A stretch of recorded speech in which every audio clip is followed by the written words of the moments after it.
our first game of the day on track 1. North Texas Roller Derby taking on the Rio Grande Valley RGV Banditas. I'm PR Armageddon. I'll be one of your voices for this game. My co-announcer Vamptina is going to be here in a few minutes. Just doing a quick check here for our live stream, which will be available on the West Texas Roller Derby YouTube page. Also, make sure you're checking out our Track 2 coverage over on the Dallas Derby Devils YouTube page if you're watching online as well. We've got a great game going on right now at halftime between Conroe and Assassination City. We got a whole day of games here for you. One more coming up on Sunday. It's been a really fun trip so far here. We're so happy to be here in Lubbock, Texas in the Civic Center. Thank you so much to West Texas Roller Derby and to Dallas Derby Devils for hosting Governor's Cup here this year. We're glad to be back here for the first time since 2012. It's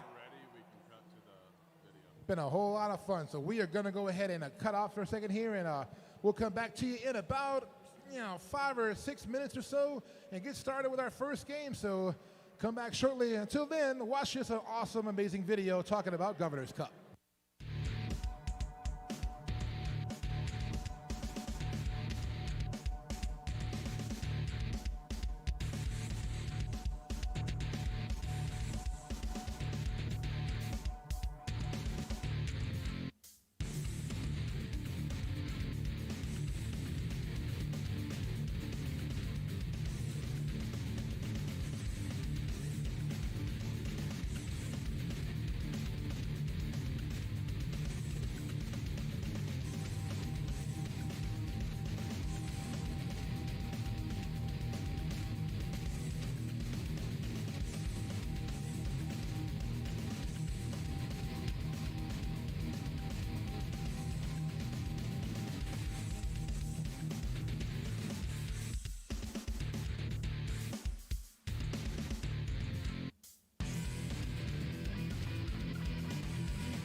Good morning, everybody. How y'all doing today over here at track one? We are going to get ready for our first game here, day number 2, Governor's Cup 2025 here in Lubbock, Texas at the Lubbock Civic Center. Game 1's going to be a really good one here. My name is P. Armageddon. I am joined by... Press the button. And my name is Vamptina. Hey, Vamptina. How you doing? We got our great first game for you here. Between the North Texas Roller Derby Fighting Unicorns and the RGV Banditas. Let's go ahead and introduce you to our team, starting off with North Texas. So, Vamptina, would you please do the honors? We got 048 Whammy Jammy. We got 13 Malice in Wonderland. 187 Felon. 26 Aries. 287 Dolomite. 4 Puck Off. 444 Honey Badger. 51 Mauled-Her Unscully. 55 Riptide. 692 Tombstone Waits. 828 Teapot. 98 Charmander. And for the RGV Banditas, we have number 001, that is Deluxe. 01 is Uno. 05 is Shakira, the co-captain. 1217 is Penny Thighs. 128 Kiki Bomber. 26 is Wild Fang. 3, your captain is Pandemonium Doll. 31 is Anthrax. 311 Texas Red. 313 is Lola Chola. 319 is Scrump. 33 is DVS. 420 is La Roller Doobie. 80 is Backlash. And that is your RGV Banditas here, coached today by Carnage Quesada, Phoenix, Siren, and Goomba.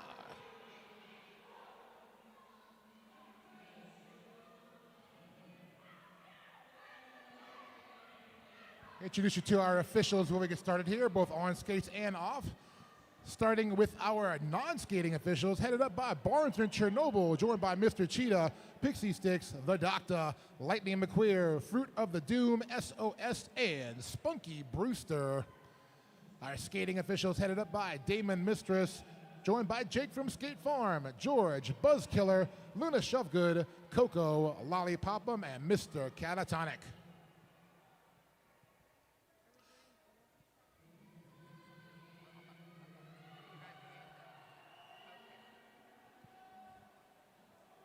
All right, we're going to get lined up here for Jam 1 shortly, kicking us off here. Remember, also, if you're watching us on our live stream on our West Texas Roller Derby YouTube page, join in on the chat and tell us what you're seeing, what you like, who you're cheering for. We love to hear it. We see a few of them already in there. One saying nice, one saying get it, felony, and another one saying let's go, Siren. We want to hear you talking and cheering on your favorite skaters, favorite officials, favorite announcers, NSOs, whoever.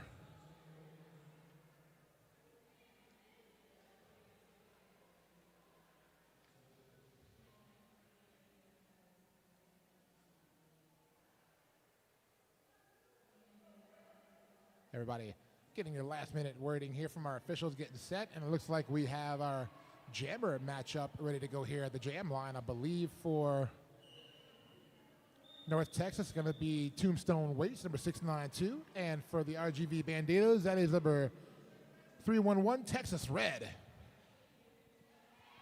That is the first whistle. Off we go, jam number 1. Tombstone Waits around the outside. One blocker to beat at the front, the pivot for the Banditas. Oh, she was knocked to the inside. We have a lead jammer there, Vamptina. Or do we not have a lead jammer? No, no pass, no penalty.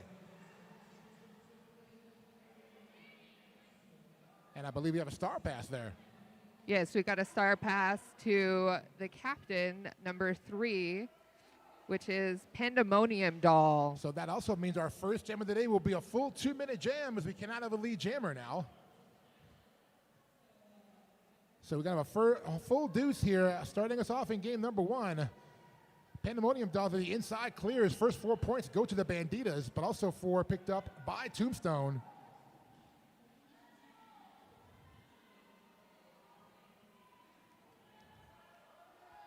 Back in the turn 3 entrance, both jammers trying to break through the back here. Tombstone waits to the inside, getting kept in. Meanwhile, Pandemonium Doll trying to go outside. Tombstone is there fighting at the top of the pack to get out, and she does. 4 more points collected there. 12-point jam skating right now for the Fighting Unicorns. Both teams getting their walls set up here as Tombstone working in the front of the pack, trying to burst through the Banditas defense. Pandemonium is just stuck there at the back of the pack. She's trying to get some offense on the outside line. Everybody hanging out right in front of us here in turn number 4. And now reforming right in front of that jam line. That was just by for the Savage Tiki Lounge. That was attempted jammer on jammer action, but Tombstone just makes it through the pack for 4 more collected points. Yeah, jam officially ends at a 2-minute mark, and we have our 20-point jam for the Fighting Unicorns. They take the lead.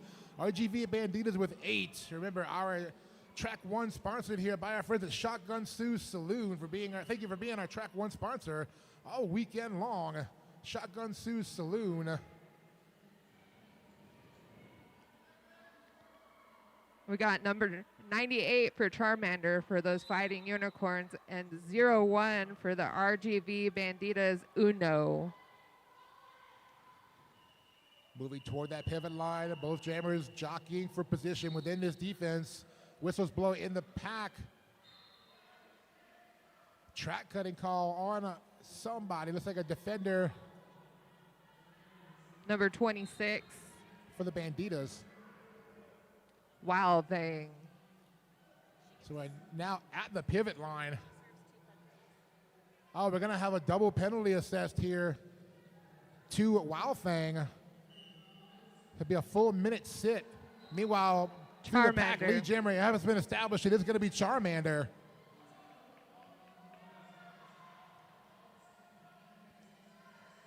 Charmander working on a scoring pass. Now whips around the outside easily through the pack for 4 points. Have a star pass by the Banditas. Lola Chola taking over as jammer. Charmander went ahead and called it since Lola Chola was coming in on that pack. So an 8-point jam for the Unicorns. They have 28. Banditas still sitting at 8, but still a lot of time left here. 26 minutes and 10 seconds showing on the clock.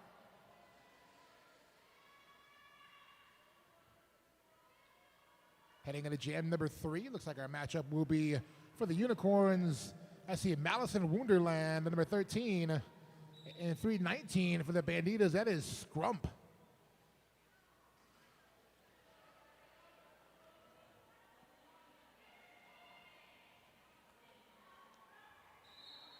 Through the pack first, we have a lead jammer. That's going to be Malice in Wonderland for the Fighting Unicorns of North Texas. There was a star pass for the RGVs.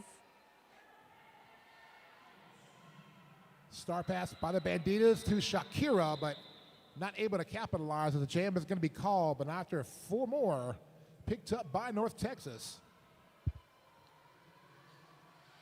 Our friends at Wild Bill's Craft Beverage, over 20 years on the road, Wild Bill's has been serving up authentic old school sodas and craft beverages featuring the best root beer in town at events nationwide. Proudly veteran owned and operated, they honor those who served while delivering bold flavors to flavor seekers everywhere. Stop by their Governor's Cup booth in the Vendors Village and get unlimited daily refills at the purchase of a mug. Who do we have jamming here, Vamptina? We have Tombstone Waits for the Fighting Unicorns, which was just awarded lead jammer, and for the Banditas, Texas Red. Tombstone Waits looking for an opportunity to pick up some points here, edging around the inside. Nice move through the inside field. There was a track cut assess on the Banditas jammer, so she will go sit in the box, and it is a power jam. Not for long. We have a jammer swap here, as a track cut also assessed to Tombstone Waits on that inside pass. So a jammer swap. Texas Red back out on the track now. Looks like they are attempting a star pass or some O there. And still hanging on in that pack. Tombstone Waits, fleet foot to the inside, clears for 4 points. She snuck in from the penalty box. I didn't even see her get on the track. Snuck in there. Yeah, she did. Pack starting to separate a little bit now. Penalty assist in the pack to the Banditas. That is Lola Chola heading out to that penalty box. And she's got the star cap in hand. As a jammer, so now a power jam. You are right for the Unicorns. Tombstone waits to the inside, clears. Another 4 points picked up for North Texas. Pack awaiting the return of Tombstone Waits, which sounds like an old Western movie title. The return of Tombstone Waits. Yes. She was knocked out there by Able to clear for 4. So 16-point jam is rolled now for North Texas and still looking for more.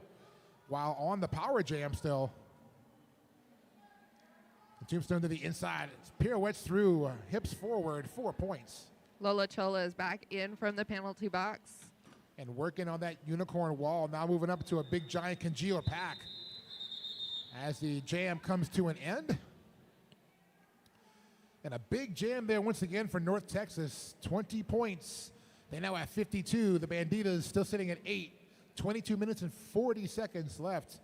Heading into jam number 5.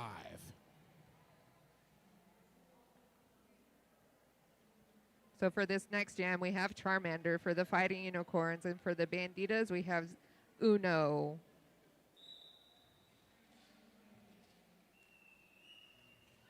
Charmander trying to go any which way to get around this back wall set up by the Banditas. Meanwhile, Uno getting mired in that front North Texas wall. And there goes Charmander around the outside, is awarded lead.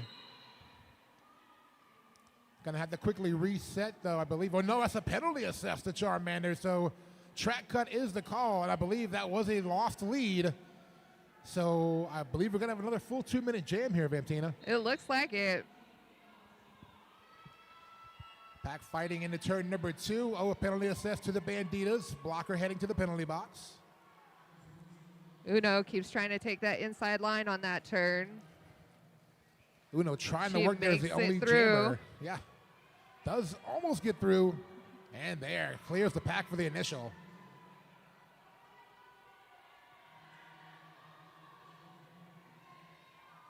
Here comes Charmander from the penalty box. That was some jammer on jammer action. A little nice jammer bump there from Charmander, trying to get a little bit of position there. Just now a little bit of a love tap. Just a little bit. Just a little. Working on the outside, now going to reset to the inside. Meanwhile, Uno knocked to the infield. Going to once again recycle as well. So some great defense being put up here by both teams in this jam. We're going to see all that action here in turn 4. Yeah, they're all right in front of us. We get a nice little show here in front of our table. Right. Here in track 4. Charmander did get out. So both jammers have completed their initials and are now scoring eligible. Oh, Uno, big hit on Uno. Big bump in the back of the pack there from Dolomite. Cleared the pack, 4 points picked up by Charmander. Penalty assist in the pack. Looks like it will be on North Texas. And that jam is officially done. 3 more points picked up by the Banditas. Their first points in a minute. So And North Texas will start with a blocker in the penalty box. they will. Your score update now. North Texas 59, RGV Banditas 11. They're right at almost at the 20-minute mark to go here in the first period. Jam 6 about to roll your way. But not quite yet. We have a team timeout going to be called here by the Fighting Unicorns of North Texas. And that gives me a second to talk to you about one of our great sponsors we have here. Let's talk about our Vendors Village, which we have here in venue. If you are here with us in Lubbock this weekend, check out our Vendor Village. A whole lot of great food, drinks, skate purchases, things like that. We have a lot of different vendors here this weekend to help you out. We'll talk about them as we go along through the day, so make sure you visit our Vendor Village. If you're not here, get here. If you can, I'm just saying. But if you're not here, the next best thing is to be watching on our YouTube page. West Texas Roller Derby for track 1. On track 2, you can check out the Dallas Derby Devils YouTube page. You can see all the action here for Governor's Cup all weekend long between those 2 YouTube accounts. Also want to give a quick shout out, thank you to all of our teams who traveled here, all of our players, officials, volunteers, announcers, vendors, everybody who traveled here this weekend, myself included. I've traveled here as well. I'm having a great time here in Lubbock. I'm really glad I made this trip to be here at Governor's Cup. So thank you to everybody who made the trip down here this weekend. We appreciate you being here, and we're glad to have you here for Governor's Cup. Who do we have jamming here? We have, for the Fighting Unicorns, Malice in Wonderland, and the Banditas for Scrump, which Wonderherland just made it out for lead jammer. Malice now working as lead jammer, like we said, through the inside. Scrump able to find a hole there, but Malice is through for points. As both jammers about a half track away, trying to get back up to that moving pack coming through turns 3 and 4. Yeah, they are trying to run that pack. Oh, taking a spill down. Malice going to call it from the knee pads. And, nothing. That's our first. Oh, no, I'm sorry. First, it's a 4-point jam for North Texas, but nothing on that last pass. Yes, correct. So 63-11 is your score in favor of the North Texas Roller Derby Fighting Unicorns.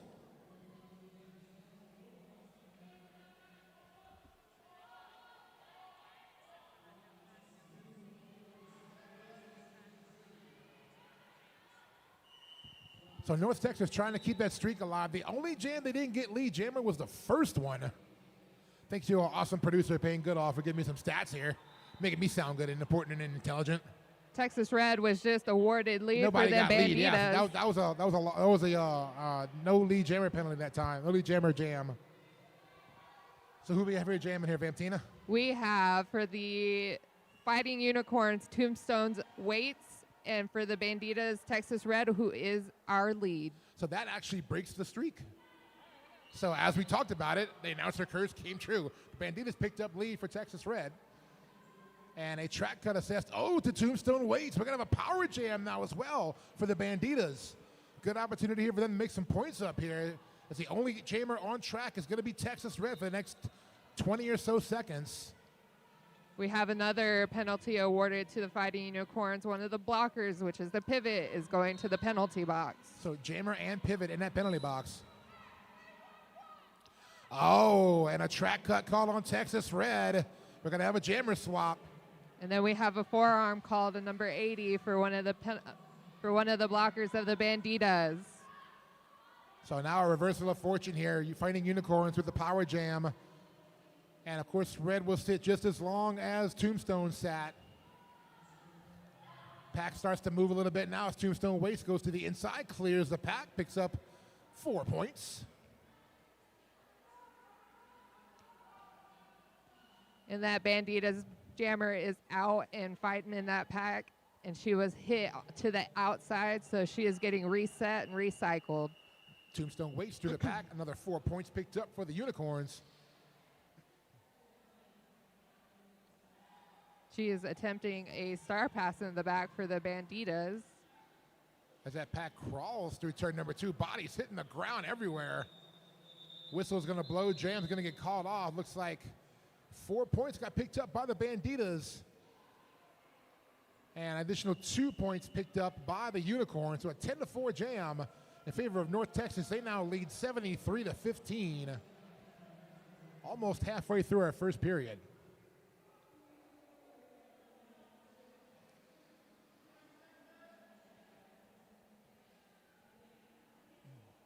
We have Charmander up for the Fighting Unicorns and 001 Deluxe for the Banditas. I believe this is Deluxe's first jam of the game for the Banditas. So trying a little bit something different here to see if they can spark a little bit of offense. Trying to break through that back wall set up by the Unicorns. Meanwhile, lead jammer is going to go to Charmander. It takes a bump on the way out, but does pick up lead. That little bump was from Pandemonium Doll. She chased her down to give her that little love tap. Pandemonium Doll sticking like glue as much as you could to Charmander, but Charmander able to keep going and does pick up the 4 points. We got one of the Bandita blockers going to the penalty box, number 420, Low Law Roller Doobie. Yeah, star pass by the Banditas, passing off to Lola Chola, who actually is also one of our co-announcers here this weekend. So good to see Lola out there skating for the Banditas. Jam is going to get called off.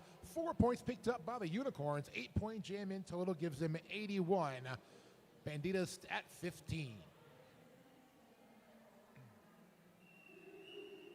That last jam brought to you by our friends at Lubbock Sports Medicine, the premier sports medicine, adult joint reconstruction, and rehab center in the South Plains.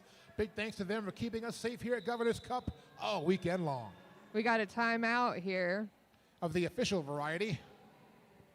I'll start my clock quickly at 14:55 to go. And that lets me talk about another one of our great sponsors and friends here this weekend. If you see a guy out there filming in the middle of the track with a video camera looking all cool, that's our buddy Lloyd from Hit Squad TV. Lloyd is amazing. Hit Squad TV does such great work with roller derby. If you're in roller derby and you want to get a good video package of you or your team, reach out to Lloyd at Hit Squad TV. He does amazing work. He can make you and your team look awesome on video to half of that video package you want to use. So check out Hit Squad TV. They're here all weekend long. We got Malice for the Fighting Unicorns that just made it out for lead, scraping by on that outside line. And then 319 Scrump did a star pass to number 05 on the Banditas, and that is Chakra. So both jammers have gotten through. Only one picking up points at the moment is Malice, but Shakira trying to join the club there. But unfortunately, let's see about point. Oh, did get 1 point there. She squeaked by 1 point. Yep, 4 points picked up by the Unicorns, 1 for the Banditas.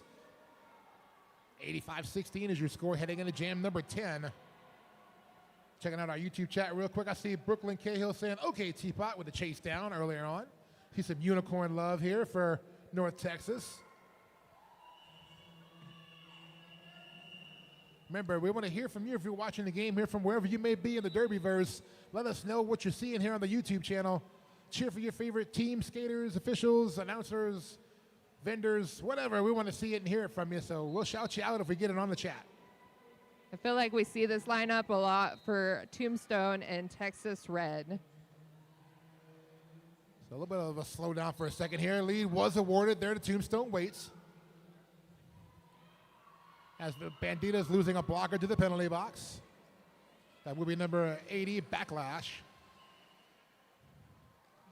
And from the knee pads, Tombstone going to call it off on a slide. Does get 2 points if my eyes don't deceive me. So North Texas can now literally get on a DeLorean and go back in time. They've reached 88 miles an hour, or 88 points. RGV Banditas at 16. Just over 13 minutes to go, and only in jam number 11. I feel like we've done a lot more. A little bit yes. here. Yeah. Of course, we had some fast-paced games here yesterday that kind of, at one point, I especially think last night's game. Yeah, that was. Go back and watch when you can watch some of the games later on from day one. You're going to be highly impressed. Number 3, Pandemonium Doll makes it through for a lead for the Banditas. She's coming in high speed to that pack. Second lead jam status of the game for the Banditas, trying to spark some offense here, but unfortunately, Pandemonium Dog going to pick up a penalty, so we'll lose that lead jammer designation. Full 2-minute jam now as Charmander breaking through for 4 points. This is, I believe, our third full 2-minute jam so far this half. She makes it through on that inside line.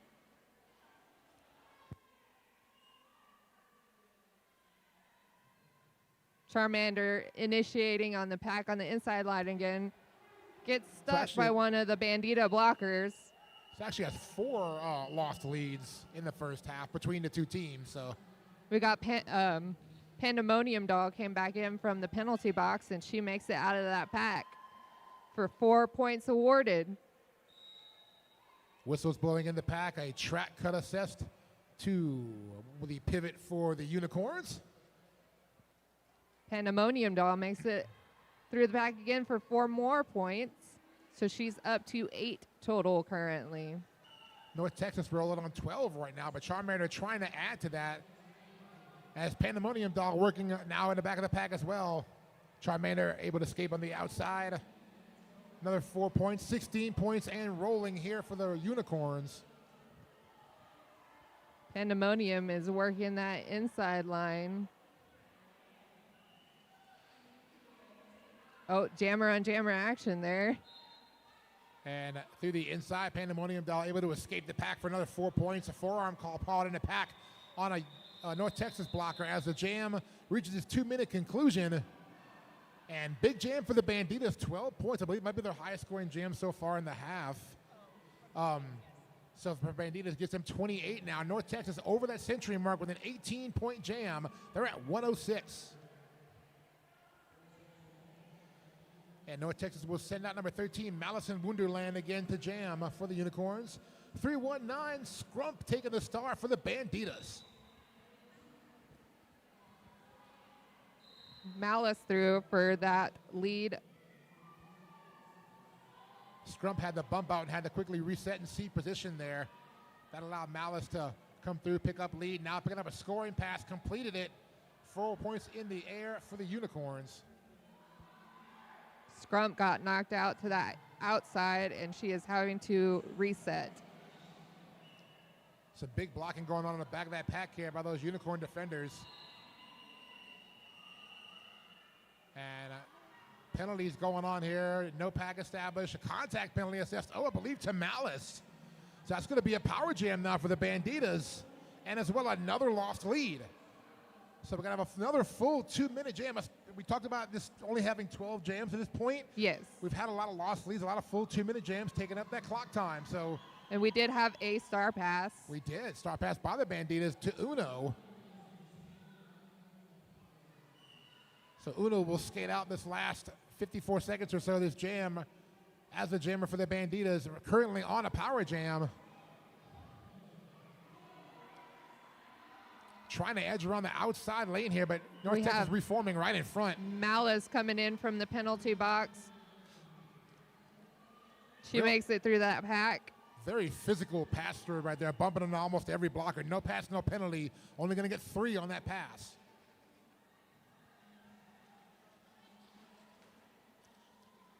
Oh, Malice again, hard impact coming right into that pack, mowing through Wild Thing. We had a track cut assessed on the Banditas jammer Uno, so she is going to go sit in that penalty box. So the last few seconds of this jam will be a power jam here for the Unicorns. Malice telling the blockers to run it up a little bit and open up a lane, and they do so. 4 points as the jam times out. 3 points on that pass. So a 15-point jam for North Texas. They're at 121. Banditas picked up 3 before the penalties and picked up a 31-point score there now. 8 minutes to go. Heading into jam 13. I want to talk about our friends at Urban Apothecary for being a great sponsor here. They're sponsoring our tournament MVP awards. Team timeout for the Banditas. They are skater-made, trusted by athletes, physicians, physical therapists, and wellness professionals.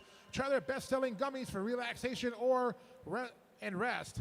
Or the 4XL pain relief topicals to help reduce inflammation and keep you on track. You can shop them online at urbanapothecary.shop. That is urbanapothecary.shop. It was actually an official review.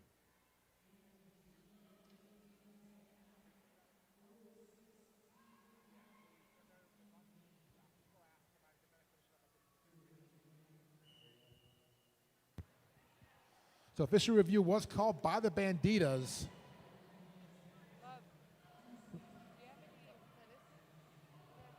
We're going to try to figure out what that is. We have our awesome producer, Payne Goodall, checking in to spill the deets.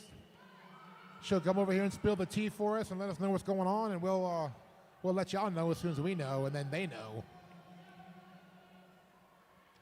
So let's give me a chance to talk about another great sponsor, another great tournament happening early next year here in Texas. Clover Cup 2026 over in North Richland Hills at the NYTEX Sports Center, March 13th through 15th. Check out Clover Cup. All right, so the Banditas are trying to get a back block assessed on the North Texas jammer during that last jam. We're going to go wait and see what the results are.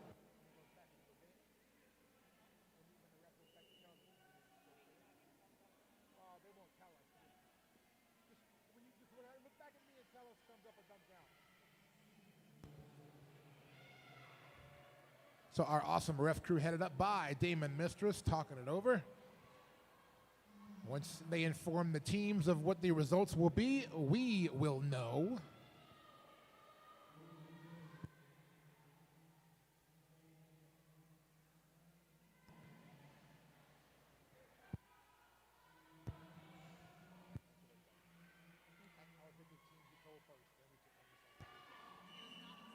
All right, after further review, it looks like that no call will stand, and the Banditas will lose their review for the remaining 7 minutes and 58 seconds of our first half. We've now moved it to an official timeout, I believe, so gonna get lined up here for our next jam, Jam 13. But a good start here to day 2. Again, we had an awesome day 1 here at Governor's Cup. Again, if you're just tuning in this weekend, if you didn't hear the word, Governor's Cup is back. We went on for till about 2012, and then we had a slight break. You know, just took a little time off to rest, recuperate, and in 2025, I decided, hey, you know what? Let's bring Governor's Cup back, and got all these great teams from Texas to come on in here to Lubbock and fight it out to see who's going to be the ultimate teams here at Governor's Cup. We have 3 different divisions that are working here this weekend. 4, I think, right? 4 divisions. For the Yes. Bluebonnet, Longhorn, Amarillo, or Armadillo? Yeah. I saw yesterday on the Facebook page it said Amarillo. No, Armadillo. Oh, If you saw Amarillo on the Facebook page, that was not accurate. We apologize for that. but what's the Amarillo fourth one? is a city in Texas, but just not the name of our division. I don't remember the 4th one. We have the Tumbleweed, Longhorn, Bluebonnet, and Armadillo. Those are our divisions right there. Oh yeah, Tumbleweed. Have a little stoppage here to get some stuff sorted out on the track, so that'll let me talk about another great sponsor. We have a great raffle going on here this weekend. Do you like fashion? I mean, are you interested in a purse? Check out our raffle here at Governor's Cup for a Louis Vuitton-inspired purse and handbag. Every dollar raised here helps support DC Doggos Rescue, which is a possum nonprofit dedicated to rescuing and educating about the amazing Dogo Argentino breed of dogs. They help home and foster doggos all over the U.S. So that's a great, great cause. So if you're in here, the raffle's being put on by our friends at Unforgiven Resurrected Roller Derby. So thank you very much for doing that. Get a raffle ticket so you got a chance to win a really cool Louis Vuitton-inspired purse and handbag, and also support a really great cause with the Dogo Rescue. So get in on that. Doge, I'm sorry. Dojo. Yeah. It's Dojo Argentinas. They're Dojo really Argentino. good dogs. Awesome. I think I've seen a Dojo Argentino breed of dog in person. I've never seen one, but. They're massive. They're almost like a Great Dane. Oh, wow. Okay. I'm a dog lover, so I'm cool with that. I would love to meet one day. That'd be awesome. Oh, yes. Wow.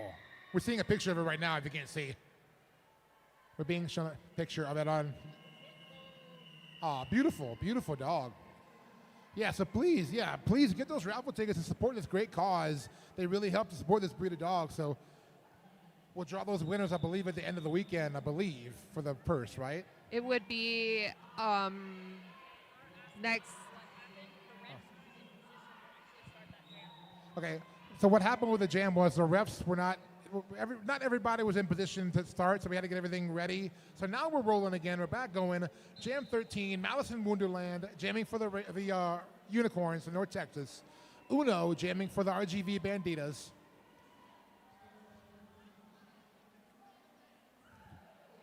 And we have one in the box right now for the Unicorns, a pivot.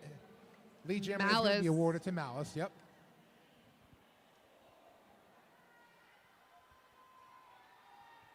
Pack sitting outside of turn 2. Malice on the outside, dodges that last-minute hit block. We have a star pass from the Banditas to 0-5 for Chakra. That is the co-captain for the Banditas. And both jammers now free and looking for some points, but not anymore because Malice called off the jam. And I see 1 point picked up on that last pass. So 5 in total for the Unicorns. They have 126. Banditas still at 31. 6 minutes and 47 seconds to go till halftime. I feel like it's been a very long first half. Yes, it feels like it's gone on Enjoyable, forever. though, but Yes. it's been long. Usually, for me, time flies when I'm calling derby because I'm going so involved in it. But now it's like, this has been a while, but we're okay. Yeah, I'm no, not complaining. it's early in the morning for me. It is. I'm still waking up. We call this one the coffee game. You know, gets you up and going. But Tombstone Waits up and going as lead jammer here for North Texas.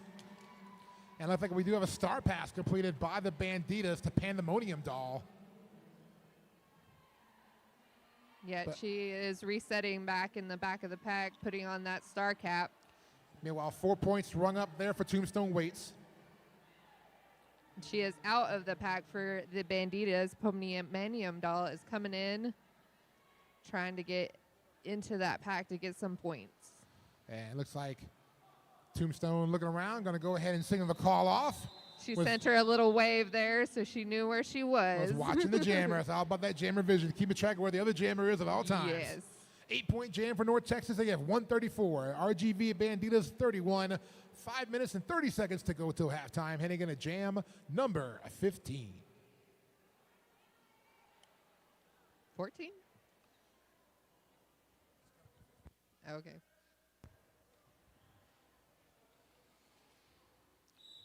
Off we go. Jam 15. Scrump with the star for the Banditas. Charmander out there jamming for the Unicorns. Both teams getting their wall set up pretty early. We got a penalty assess. Multiplayer block on the Banditas. Still not past the pivot line yet. We're still not have a lead jammer established either. As both jammers have a tough sledding. Charmander almost there, and now it's through. I Choose You as lead jammer.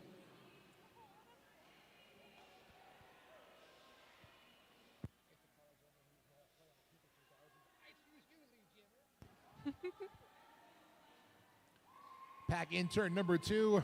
Scrum trying to work at the back. Some great defenses put up in the back here by the Unicorns. And the wall in the front, too, pretty strong for the Banditas. But Charmander able to bump through, complete the pass for 4 points. A couple of penalties been rung up here. One illegal contact penalty. I think the other was a position penalty. 2 Banditas blockers working their way around to the penalty box. We're getting Scrump recycled all the way to the back of the pack. And Charmander leaning on those front 2 blockers set up by the Banditas, trying to edge around. Great wall work up front there. Charmander able to break through on the inside. Do see a multiplayer block was assessed on some of the contact there. Another penalty. This penalty box has been a revolving door this jam, Vamptina. Yes, it has. We got another one for the Fighting Unicorns going into the penalty box. Yeah, I do remember there's only 3 seats for each team in there, right? Yes. 1 jammer and two blocker seats. When those seats are full, you got to wait your turn. So we're going to go ahead and end that jam right there. 12-point jam for the Unicorns. 146. RGV Banditas still at 31.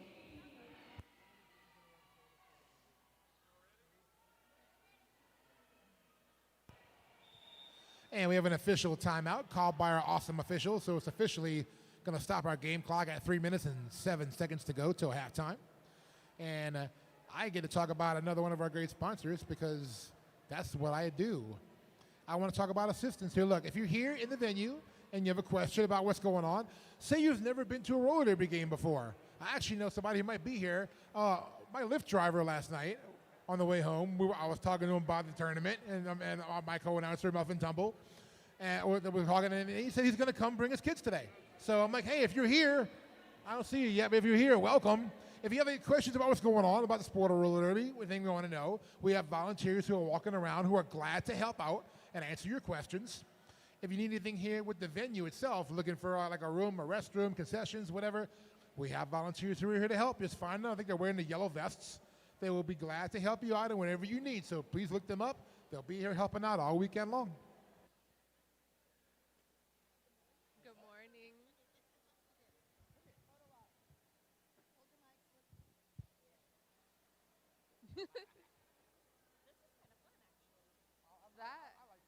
That is what I prefer.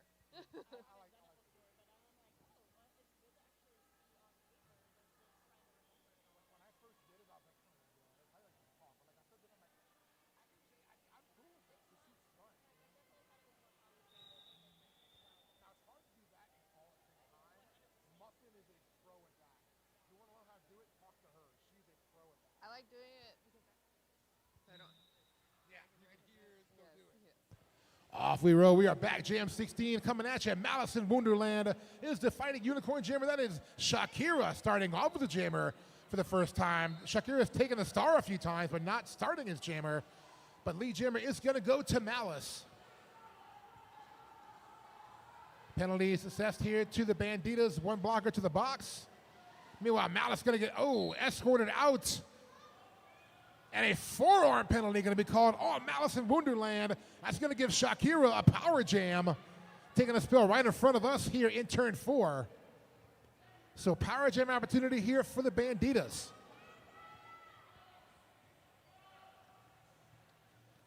Unicorns trying to do their best to keep Shakira back here and kill that penalty time to spring the jammer out as quick as possible with as little damage as possible. But Shakira pushing through. Taking a spill. Some great blocking right there by the pivot for North Texas. That is whammy jammy. And Malice back into the jam and does make through the outside 4 points. So great penalty kill there by the Unicorns. Shakira did a star pass to 001. That is Deluxe. Malice clears the pack one more time. Another 4 points. 4 points also picked up by Deluxe.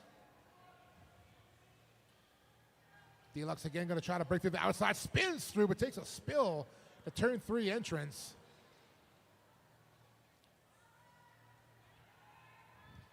Malice pokes on through the pack there to the inside. 4 points.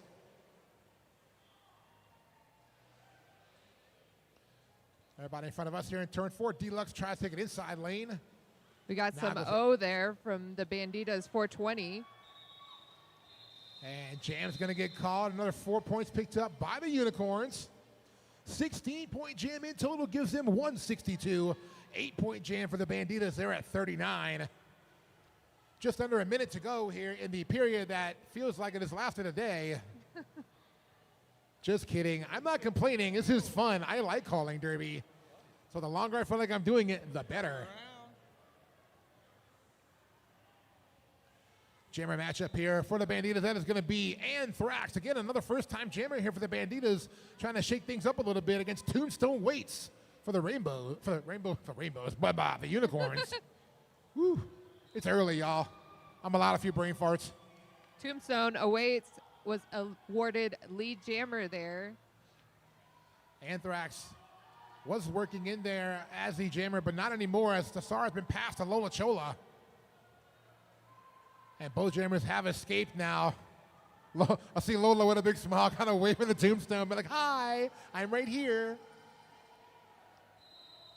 Tombstone did pick up 4 points on that jam. The jam is called, and that, after what feels like it's been 84 years, is now halftime. North Texas Roller Derby 166. RGV Banditas 39. Halftime here at game number 1 on day 2, track 1 of Governor's Cup 2025. We'll be back in about 12 minutes or so, give or take. 12-ish. Yeah, 12-ish. And we'll see you in a little bit. Until then, check out some more information about Governor's Cup. We'll see you in a few.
right, we got about a minute and change when we come back for our second half here. Welcome back. We are at halftime of game number 1, track 1, day 2, Governor's Cup 2025. Your score, North Texas Roller Derby Fighting Unicorns 166, RGV Bandita 39. We got some great halftime stats from our producer extraordinaire, Payne Goodall.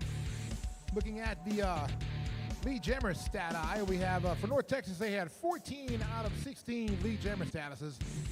RGV, of course, had the other 2. One of the bigger stats we noticed in this game was that there are a lot of lead jam loss, or mean jammer penalties, that took away their lead jammer status. North Texas had 4 of those. RGV had 2, so 6 in total, but there were actually 7 jams where we ended up having to go on the full 2 minutes that either didn't have a lead jammer or had a lead jammer lost. So that kind of also extended the fact that we had a longer first half because we had a lot of long, full 2-minute jams. Our highest scoring jams for each team, North Texas had a 20-point jam 3 different times in the first half. Meanwhile, Rio Grande Valley, they had a 12-point jam once, and they've actually had 10 star passes in that first half for RGV. That's a lot of star passes, but you do what you got to do to kind of get yourself in there and spark a little bit of offense. So we'll see what the strategy is moving forward here as we start our second half.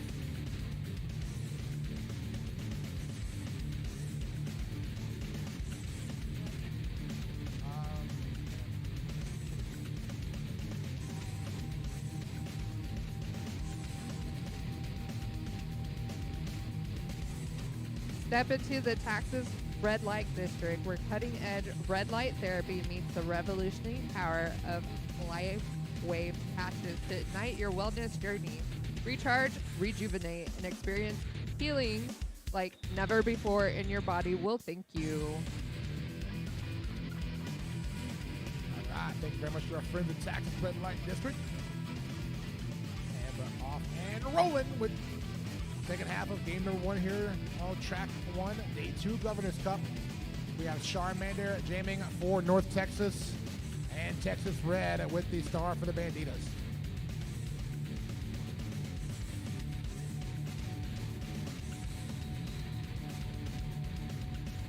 We got a track cut penalty assessed to the Banditas. Jammer for Texas Red is going to sit in the penalty box.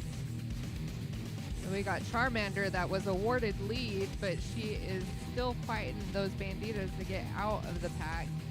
Trying to bend any which way to get around the blocks. Great blocking up front here by the Banditas, keeping Charmander. Banditas use a water attack, and it was not effective on Charmander. Does finally get through there, but not without some effort. Some great blocking there by the Banditas, but Charmander able to break through to pick up that lead jammer status. We got the Banditas jammer coming back on the track. Texas Red digs in, gets knocked to the outside, gonna have to reset back in turn number 2 exit. When these teams once again trying to get those braced walls set up there, trying to dig in, these jammers trying to edge around. Charmander tries to go outside, gets denied. Now inside, a big bump. We got Texas Red through that pack for her initial. And Charmander's going to go ahead and call that off after Texas Red did finally escape on that initial. Total 3 points picked up on the jam by the Unicorns, bring them to a Century Nice score of 169. RGV Banditas at 39.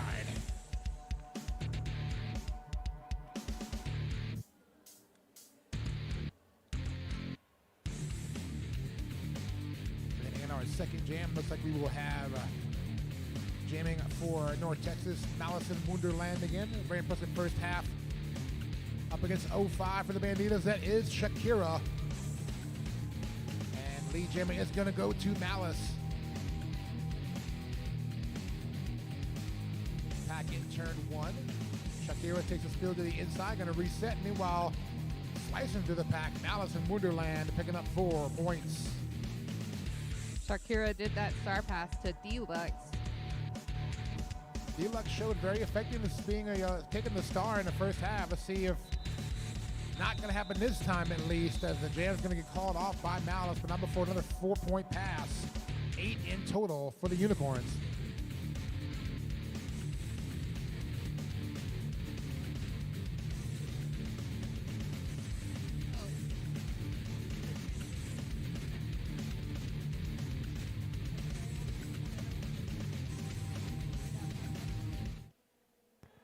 Hey y'all, we're back.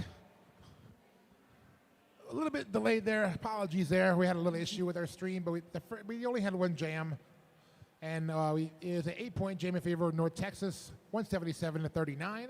We got an official timeout. We do, so that's our stopping our gameplay at 27 minutes and 10 seconds. So if you're on the stream, you didn't miss much. Just one jam. It's okay.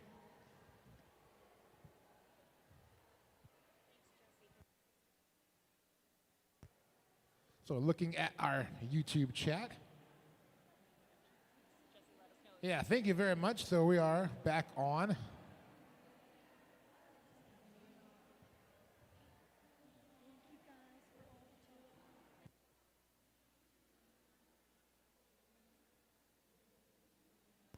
So we do thank everybody who is tuning into us here on our YouTube channels here this weekend. Of course, you said track 1 is going to be live all weekend on the West Texas Roller Derby YouTube. And over on track 2, you can catch that one on the Dallas Derby Devils YouTube.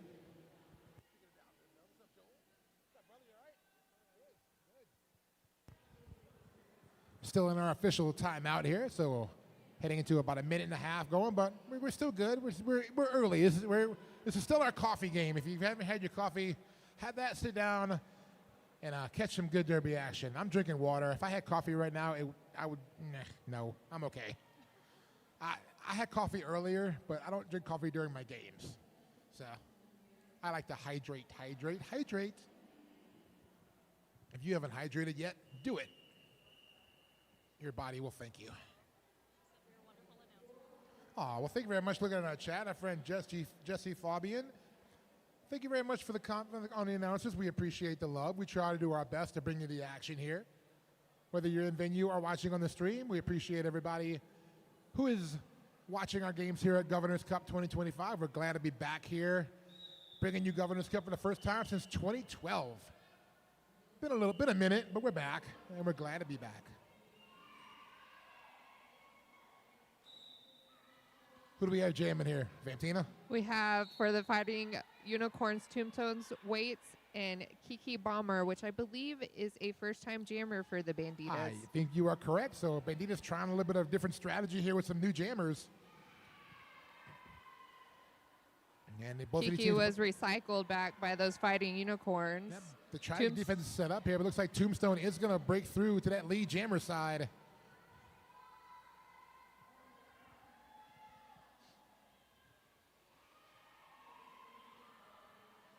And through the pack, looks like Kiki Bomber able to finally find some daylight. Tombstone was hit to that outside line as being recycled all the way back. And looks like jam will be called right then and there, so I don't see anything. Oh, 3 points. There we go. 3 points picked up by the Unicorns. That'll give them 180. Bandita still at 39. Right at the 26-minute mark in about 3 seconds. So still most of a whole half to go. And we have a whole chock full lineup here for you here on track 1. Following us here today, we will have I'm looking at my schedule here. There we go. We're going to have the Dallas Derby Devils Battalion of Doom taking on El Paso's Whippers. That'll be a fun game. Charmander out for lead for those Fighting Unicorns. Scrump with the start for the Banditas. Trying to work through there and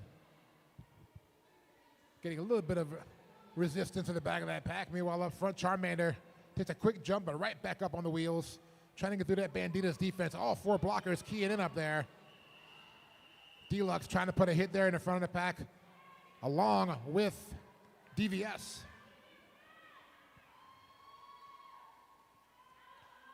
Big recycle there on Charmander by Deluxe. Meanwhile, Scrump still working in that middle of that pack there. Great blocking up front by the Unicorns.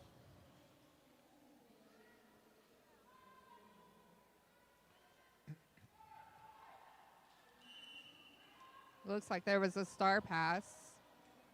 Charmander is out of the pack for 4 more points. Texas Red takes the star for the Banditas on the star pass. Now through the pack and looking for some points. As Charmander pirouetting into turn number 4. Hands to hips, calls off the jam, picks up an additional point. So a 5-point jam gives them 185 for North Texas. Banditas at 39. That last jam brought to you by our friends at LMNT. Sweat, skip, skate, repeat. LMNT helps you to stay strong from the first whistle to the last jam. Big thanks for your generous donation to our welcome gifts and for being an awesome part of Governor's Cup.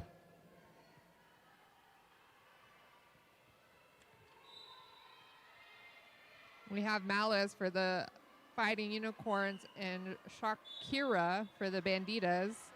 Oh, quick penalty picked up there by Malice. Track cut and call. Power jam for the Banditas. Lead jammer is going to go to Shakira. So good opportunity here for the Banditas to make up some ground on this power jam. Shakira, butting up against the defense. Skates on through 4 points.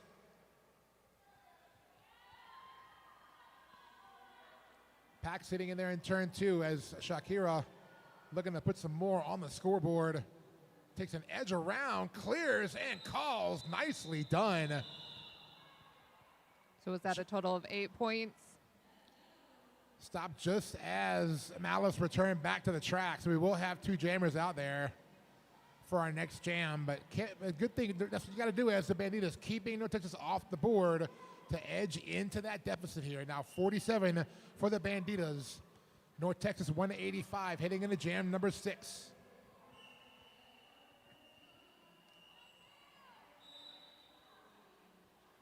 Tombstone awaits for the Fighting Unicorns and Kiki Bomber for the Banditas.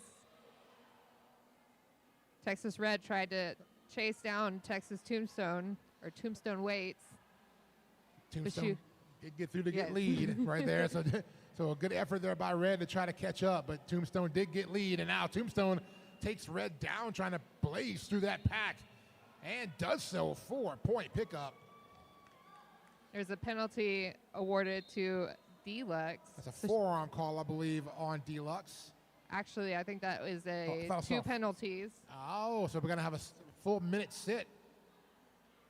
So meanwhile, another 4 points rung up by Tombstone waits. Another whistle blowing in the pack. A track cutting call going to get called on Kiki Bomber. So that'll now give the Fighting Unicorns a power jam. Another 4 points up in the air for Tombstone waits.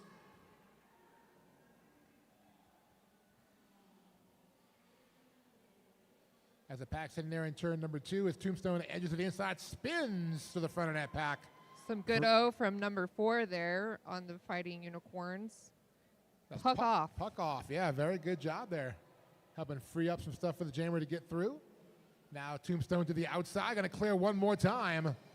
Another 4 points picked up by the Unicorns. 20-point jam as we roll here for Tombstone waits. The Banditas jammer is back on the track here. And Tombstone one more time around. As Kiki Bomber now re-engaging the North Texas defense. Gets some help now as Deluxe also back on the track trying to clear out some blockers. Oh, Tombstone one skate backwards on that inside line. Great balance and footwork. It was just like a smooth criminal dance there from Michael Jackson. Michael Jackson, the reverse moonwalk. 28-point jam for the Unicorns. 213 is their score now. Banditas at 47. Is that the highest? I believe it's the highest scoring jam so far in the game. We have confirmed by Payne Goodall, our producer extraordinaire. Almost at the 20-minute mark here. Jam number 7 lining up, ready to go. We have Anthrax jamming for the Banditas. That is Charmander out of the Pokeball running there for North Texas.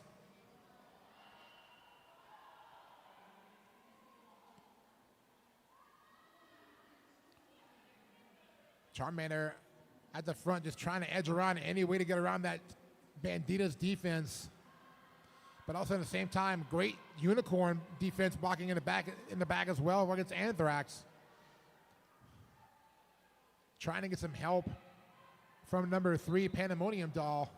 But unfortunately, we do have a lead jammer for, unfortunately, if you're in Rio Grande Valley, We have a star pass for the Banditas. That's Lola Chola taking the star, but actually not going to be able to do that. I don't believe it was a clearly legal star pass. And that jam's going to get called off, so it doesn't matter either way. Right. Charmander called it off while she was skating out of bounds.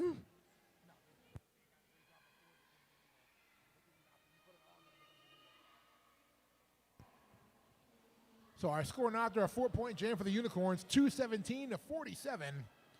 And looks like I see Malice and Wonderland back out there for the Unicorns, but a timeout going to be called by the Banditas. Their first charge timeout. They have 2 left and their official review. Same thing for the Fighting Unicorns of North Texas. And that gives us a chance to talk about one of our awesome sponsors here. I'm going to talk about one more time. Let's talk about the merchandising area. Make sure you stop by the merch tables here in our Vernon Village. If you are in the building here in Lubbock, you can pre-order. If you pre-ordered your Governor's Cup stuff, you can pick that up anytime throughout the tournament. There's also a limited supply of Governor's Cup stuff here on site. If you didn't pre-order, get it while you can, because when it's gone, it's gone. There's t-shirts, tank tops, patches, stickers, and much more. Also, you can get your favorite team merch as well when team tables are available. Get your merch now. Support all the amazing teams who are here at Governor's Cup this weekend. Checking out our YouTube chat. People are joining in. I see Hammerbacher saying, "We appreciate you streaming, watching while at work." It's what we do. I am also guilty of having watched stream while at work many times. My boss isn't watching, so they don't know. Tomb making it look easy as always. Yeah, Tomb is an amazing jammer there for the Unicorns. Off we go here. Malice in Wonderland with the star. Shakira also jamming there for the Banditas. We got a star pass. Lead jammer potentially. is going to go here to Malice, who took the star there for... Oh, she had it off of her head. It is still Shakira. Shakira. We are moving through. 4 points picked up by Malice. Whistles in the pack. We're hearing a penalty whistle blow. There was that star pass to Lola Chola. Oh, but it looks like somebody's being assessed for a track cut. It will be on Shakira, but star had been passed by that point. So Lola, I believe, no, had not been. So that's going to be sitting as the jammer. So a power jam now for North Texas. That star pass didn't quite happen before Shakira passed the star, so there is no jammer at this point for the Banditas on track. Malice is up to 12 points, and she just squeaked by with another 4.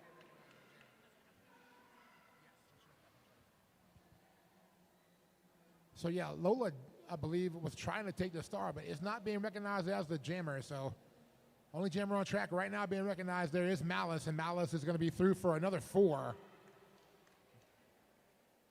We have Shakira coming back in from the penalty box. She's going to have to take that star cap back and do that initial star pass again. Another 4 rung up for the Unicorns. That pack still sitting there in turn 2 exit now as Shakira moving forward back in possession of that jammer cap. And Malice going to go ahead and call it off. After a big jam, another 28-point jam, tying that high-score jam for North Texas. Now at 2:45. Official review going to be called here by, I'm going to guess, Rio Grande Valley, but it's not showing up.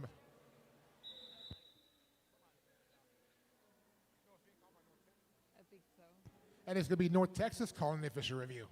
I say it like I don't have the microphone in my hand. Yeah, that's it. How does it fit?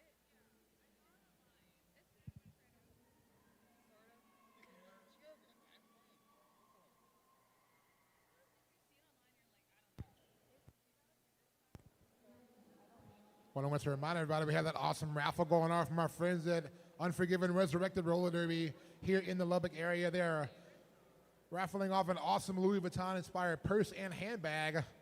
Every dollar raised goes to help the DC Doge Rescue. Doge's Rescue is a awesome nonprofit dedicated to rescuing and educating about the amazing Dojo Argentino breed. So check it out. You get to support an awesome cause, and you get a chance to win a really cool person handbag this weekend. All brought to us by our friends at Unforgiven Resurrected Roller Derby. So check that out this weekend, and you got a shot of winning that awesome person handbag combination to help your fashion and accessorizing needs.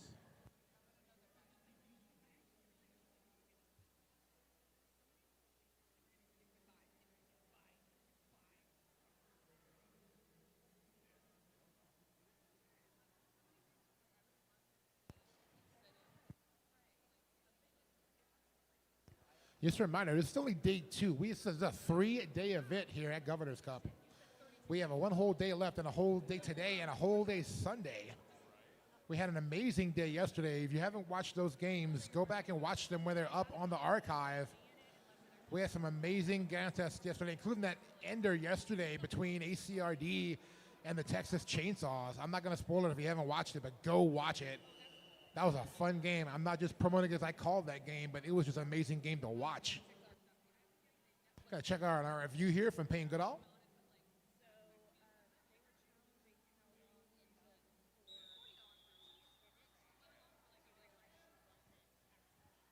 Oh, yeah. And that's super cute. We got Tombstones awaits for the Fighting Unicorns and Texas Red for the Banditas.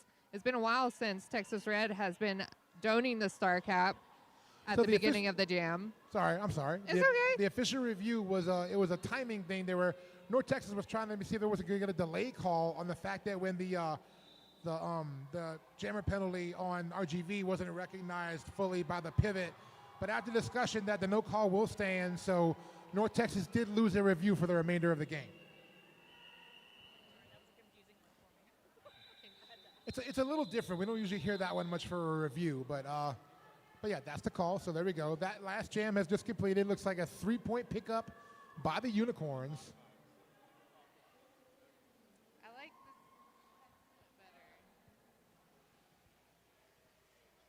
this better. 2-point pickup by the Banditas. I'm complaining back here to my husband because I don't like the microphone. I like the headset better. So 3-2 jam, 248-49 now in favor of the Unicorns, who send Charmander out there to jam against Shakira for the Banditas.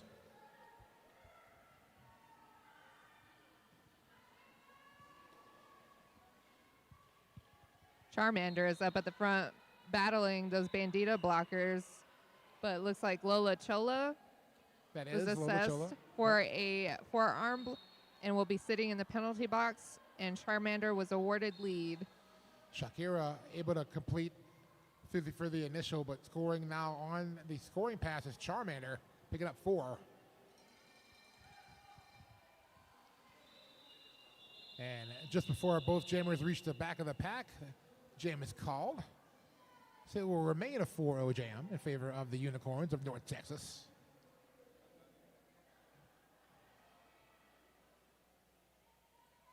So we're just over 14 minutes to go here. Jam number 11 lining up as I talk to you. And looks like we will see jamming for the Banditas. That's going to be number 3, Pandemonium Doll. And that's Malice in Wonderland with the star for North Texas. Ooh, that was a close jammer race there, Vampina. Yeah, it was. But lead jammer is There's going some to jammer go. on jammer action here. Pandemonium Doll did get lead. So All smiles, all smiles. that was a fun little short, brief jam with a little bit of jammer contact there. Oh, yeah. A lot of love taps. A lot of little love taps there. It's all right. We're all good. We're all having a fun time out here. Lining up here for jam at number 12. We got Tombstone and Uno up. And Tombstone waits, dancing around the back of that pack. Meanwhile, Uno pushing forward on that Unicorn defense. Lola trying to set some O for Uno. And Tombstone waits through the outside. Does get lead for North Texas. Position penalty called in the pack on somebody. It's going to be on RGV.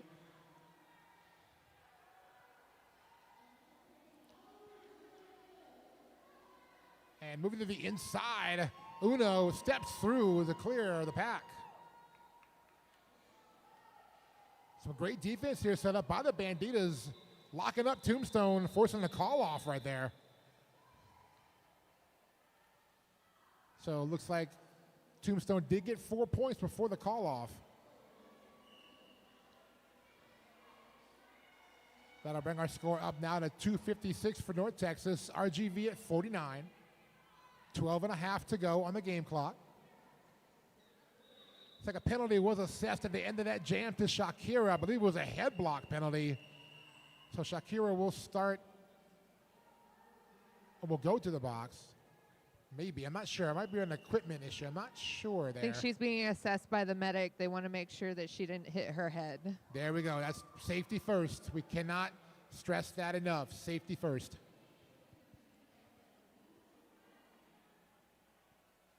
So we're going to be in an official timeout here. It's freezing our clock at 12:29 while we get everything assessed and ready to go for everybody. Hydrate. Yes, hydrate, hydrate, hydrate. And let me talk to you about Clover Cup 2026, one of the great tournaments happening not just in Derby, but in Texas in general. Will be happening this March, or this next March, I guess, 2026. At the NYTEX Sports Center once again in North Richland Hills, Texas. Check out Clover Cup. I know I've been to plenty of Clover Cups. It's a very well-run tournament by our friends at Dallas Derby Devils. So check out Clover Cup 2026. You might even see or hear me there because I plan to be there. It's a very, very fun tournament. If you've never been, I highly recommend it.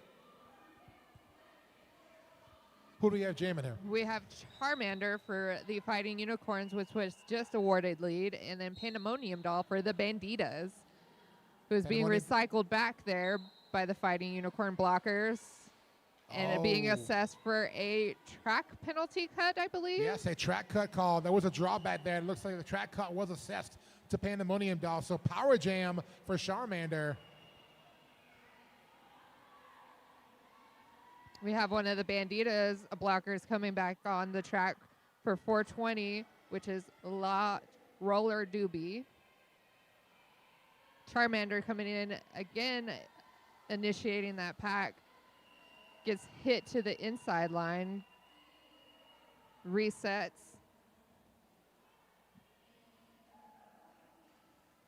Is through that pack for 4 more points. Pack sitting there in turn 2, awaiting now as Charmander making a lap around, meets the returning Pandemonium Doll, puts a little bit of jammer defense there for a second, but both jammers now engaging. Pandemonium Doll out of that pack, makes it look easy. And makes Jam's that forced call off by Charmander. And let's see if any points get rung up here. Nothing for the Banditas. Official timeout. Official review going to be called by RGV, I believe. Yes, official review going to be called by the Banditas. As we stand right now, it's a 15-point jam for the Unicorns, but that might be affected by the review. We're going to check it out, or is it being... We see a lot of...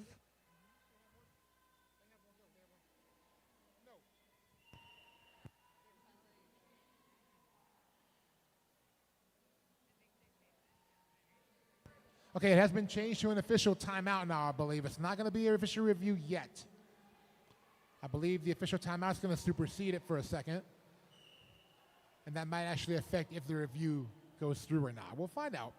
Until then... We got Payne in there assessing it. Payne's going to give us the details in a minute. But until then, let me talk to you one more time about my buddy Lloyd at Hit Squad. Filming some great video content. You've seen his stuff all over there. If you've been in Derby any long time, especially in the South and in Texas especially, you've seen Hit Squad's work. They're amazing. They're at all the tournaments out here doing great video work. Lloyd does so much hard work getting those video packages for everybody.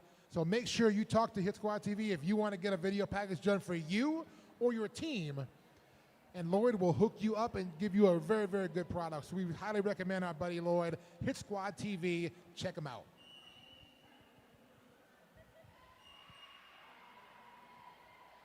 Still in discussions here, the official timeout. So, and now it will be a review. Okay, a review is going to be called here by the Banditas.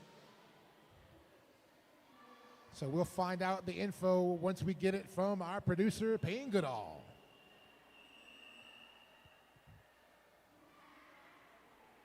Once again, a reminder, after we're done here, our next game up on track 1, Dallas Derby Devils Battalion of Doom will be here taking on the El Paso Whippers. That will be game 2. Our next game after that will be game number 3 here at 2 p.m. as Conroe takes on the Rockin City Roller Derby Hidden Tracks. And then after that, we have the Assassination City Conspiracy taking on El Paso's Tex Pistols. Then followed by Alamo City's La Pistoleras taking on Third Coast. And then the last game on track 1 today will be Mayhem Roller Derby taking on Texoma.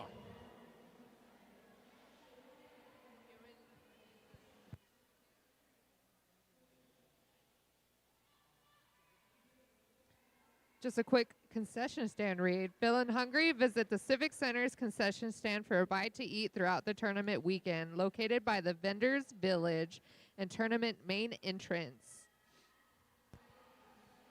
So I feel like the first half was kind of longer because of the 2-minute jams, and now I feel like the second half's getting longer because of all these official timeouts. Right? They just I want to can keep feel us. that. They just want to give us time to get up and warm up and be awake and ready to go. Yeah, it is only 11:25 in the morning, and Only this is 11. early for me. Only 11:25 in the Only. morning. That's early for a lot of people. Not really for me, but I feel you on that one, though. I've been there. Saturday is my rest days. There were times I've called derby tournaments where we had games at 7:30 in the morning on a Saturday. I would still be half asleep. I've done those plenty. Those are fun. And thank you to our lovely track maintenance over here, Winomite, for fixing the tape on the track. Yeah, I want to thank all of our volunteers. I want to thank our photographers, our medics, our track tape people, our vendors. I want to thank everybody who's any kind of hand in making Governor's Cup go this weekend. It's been a great job. Day 1 was amazing. We got a good start off for day 2 here. Day 3 is going to be awesome. A lot of people put a lot of hard work into this. I also want to thank our host league, West Texas Roller Derby, and Dallas Derby Devils, who've been working together to do Governor's Cup here. Thank y'all so much. It's been amazing. Thank y'all for bringing Governor's Cup back to Texas here in 2025. This is awesome. We're glad to be back here doing this. Yes, we love all the derby action. Yes.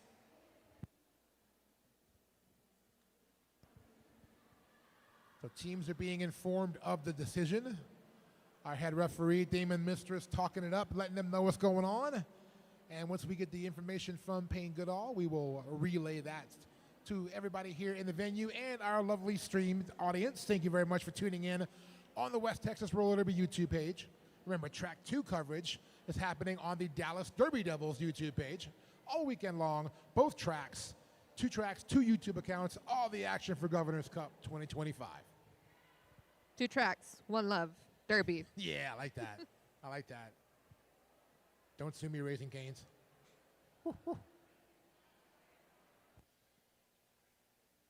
Okay, getting the details on our official review here.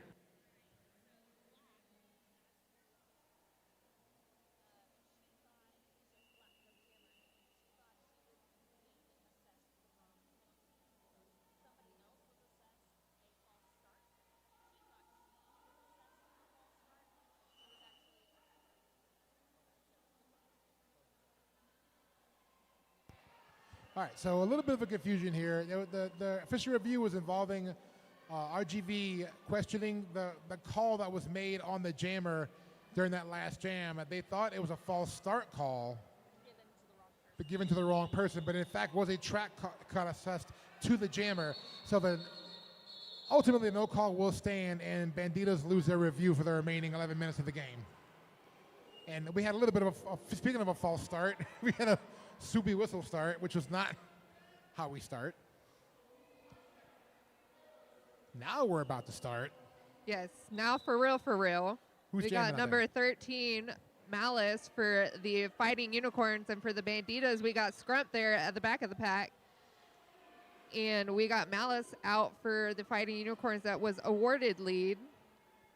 She's coming in, initiating that pack, makes it out on that outside line, not even being touched for those 4 points. Malice working around now, looking for another scoring passes. Scrum just having a lot of trouble getting through Scrump has unicorn taken defense. off that star cap and is looking to pass it, but she is getting recycled by 828 on the Fighting Unicorns, which is Teapot.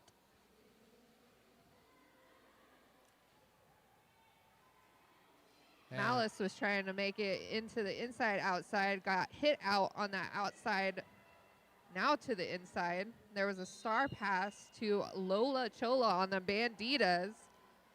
Oh, She's speeding up to make it into that pack before anything is called out, but there is a penalty for a track cut on Malice, so she is going to be sitting in that penalty box, and it is a power jam. Malice was trying to call the jam off, but then looked over at the jam ref and realized she picked up a track cut call. So lost lead and another full 2-minute jam. This is kind of a theme here going on. Yeah, it today. is. We got one more penalty being assessed to number 33 of the Banditas. It is DVS. And Lola Chola is out on a scoring pass. Lola looking for some points now, trying to get through on the outside. Going to get escorted out ever so gently, but quickly back in. Also back in is Malice, who picked up a 4-point pass. And a forearm call on Lola Chola. That's going to go power jam out of North Texas. And Malice, meanwhile. Reverse. Yeah. Somebody pulled the Uno reverse card there. Malice got another 4-point pass before the jam came to an end. 16-point jam for the Unicorns. 287 is their score. Banditas at 49, just under 9 minutes to go. And it We will got be the officials talking here. They don't. we do have a power start situation here for the Unicorns. They are going to put Tombstone out there for the power start.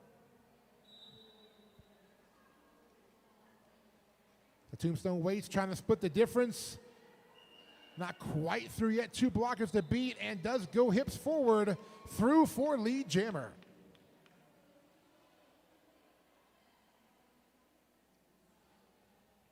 Pack in turn number 1 now as Tombstone waits, moves through, looking for the completed pass, but Bandita's defense trying to lock up, not quite able to do so. 4 points. We got Lola back for the Banditas. Jammers Ooh. tried to do an apex jump there. Tried to hop it right there at the end of the apex, but couldn't quite stick it. Meanwhile, Tombstone back into the fray through the pack for another scoring pass. Hips forward. Oh, almost kept it in bounds. Not quite going to have to reset all the way back at the back of the field. We got a star pass here. Texas Red taking over as the jammer for the Banditas.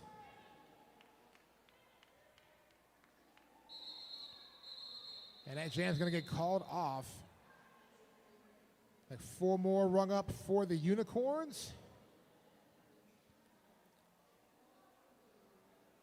8-point jam in total gives them 295. RGV Banditas at 49.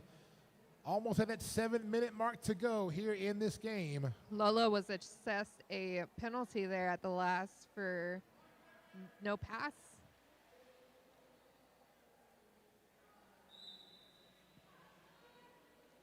Off we go with jam 16.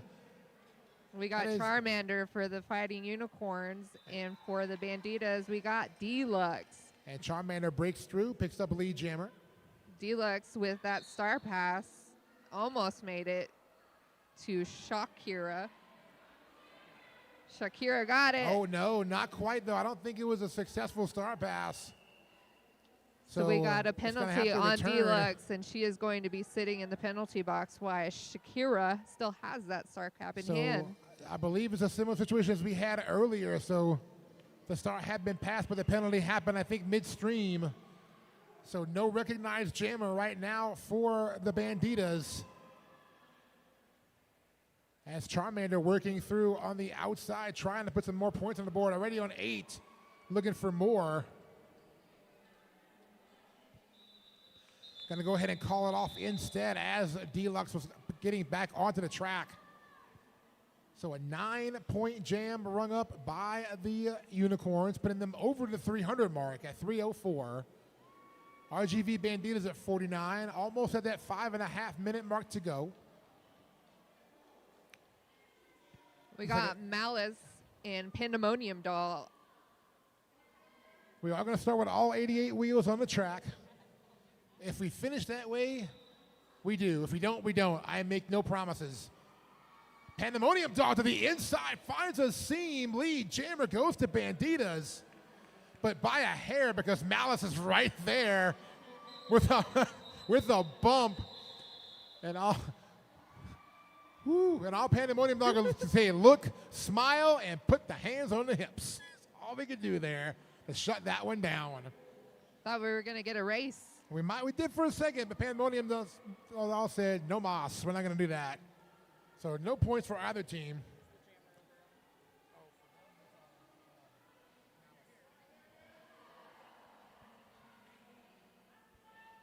We got Deluxe for the Banditas and Tombstone Waits for the Fighting Unicorns. Scrum pack, Tombstone finds an inside seam wide open. Lead jammer for the Unicorns.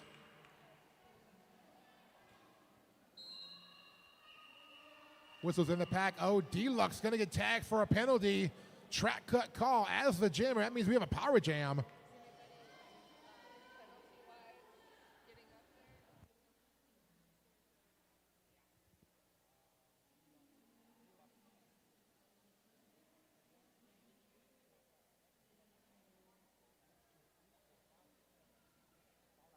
That's what I thought. So it looks like that was Deluxe's 7th penalty. So unfortunately, Deluxe has fouled out of the game. We got Tombstone here with 8 points coming into the pack, trying to pick up another 4 points. So Tombstone working at that front, but great wall work here by the Banditas. Octopussing out, trying to keep Tombstone from getting through any seam, but finding an inside lane. There goes Tombstone. Finally breaking through. Very tough, hard-fought 4 points. Pack still here in turn 3. And Tombstone once again. Oh, dodges a block from Shakira, but takes a block up front, able to hop up and keep going. Gets the 4-point pass. We have those Fighting Unicorns setting up in the back there for their jammer, spreading it apart like the Great Sea. And she got through on that outside line for 4 more points. Got knocked out there at the end. That's going to whistle the end of our jam. Ooh, 20-point jam there. Oh, sorry, 19. It brought it back down to 3-point pass. 19-point jam for the Unicorns. They're at 323. Banditas at 49 still.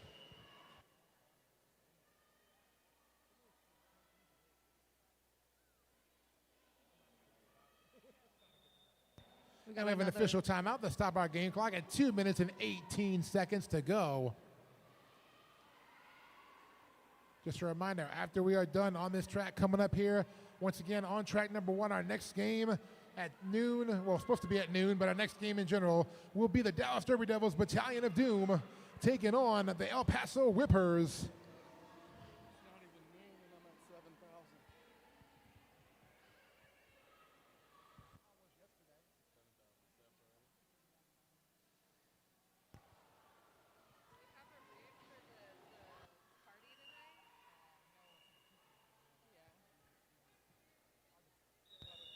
So a reminder today, once we're done here, if you're in the Lubbock area for our after party, it's going to be at Savage Tiki Lounge, which is one of our sponsors. Actually, it's our Jam Line sponsor here all weekend.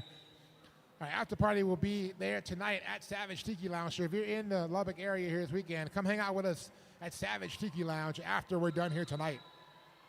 Texas Red was awarded lead for the Banditas and then assessed for a track cut penalty, so no lead jammer status. She's going to be sitting in that penalty box. So we got a power jam for Charmander for the Fighting Unicorns. She also got a penalty. This for could be our forearm. last jam of the game for a couple of reasons now because of timing. So, and it looks like we had an illegal procedure as well there, so I think it might be a full minute sit. I thought I saw a assessed double penalty there. I think it might be. So Charmander is already back out. So we got both our jammers out on the track right now. Charmander is out of that pack. Lola Chola is trying to run her down. Didn't make it. Dodging that block from Pandemonium Doll. Yeah. So we're going to end this game the way we started this game, is we're not going to have a lead jammer in this jam. First jam in the game had the same thing happen. Yeah, we Similar did. thing, but it was a neither jammer could earn lead.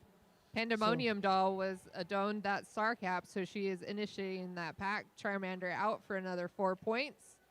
Body's hitting the ground here in the turn 3 entrance. I believe we got everybody back on the track. Nobody sitting in the penalty box. Yeah, Pandemonium Doll trying to reset there in turn 3. Meanwhile, Charmander. We got 15 seconds left. 12. Nicely done by Pandemonium Doll. Jumped back in after resetting and just found the seam and went right forward to the pack.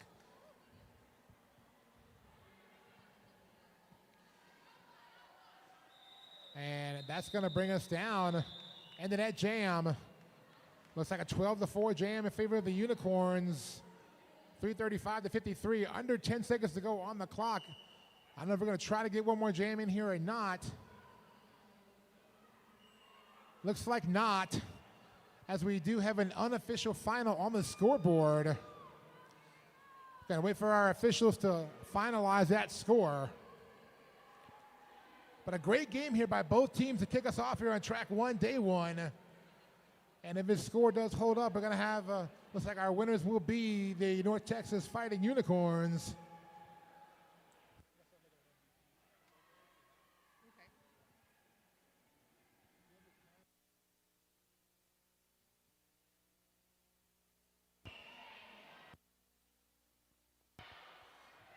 Our officials are still in mid-track talking about it. Score has not been finalized yet, so once it is finalized, we'll let you know.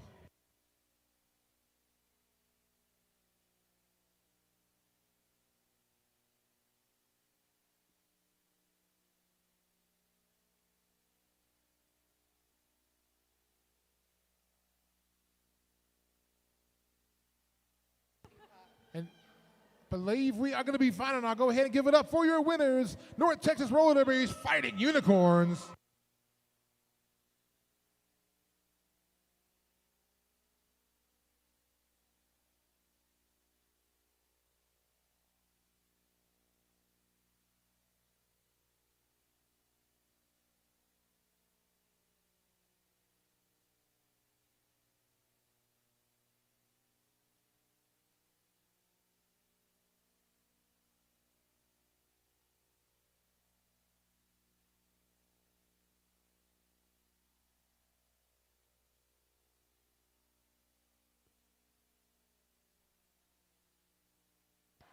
That's our final. We're going to give out MVPs in a second, so don't go anywhere, teams, once you take your group photo.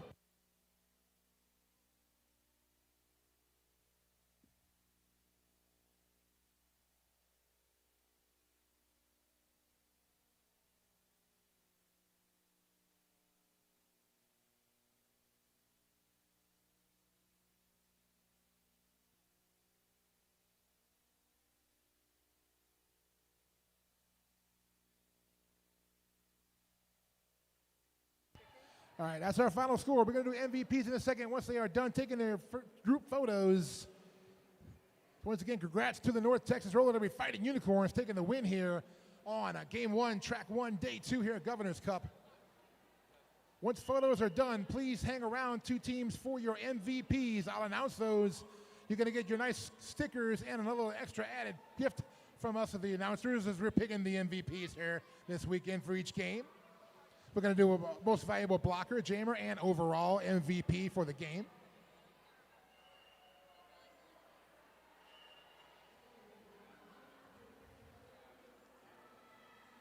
Okay, teams, if y'all can come back over to your bench area or come here by turn 4, we're going to announce the MVPs for both teams.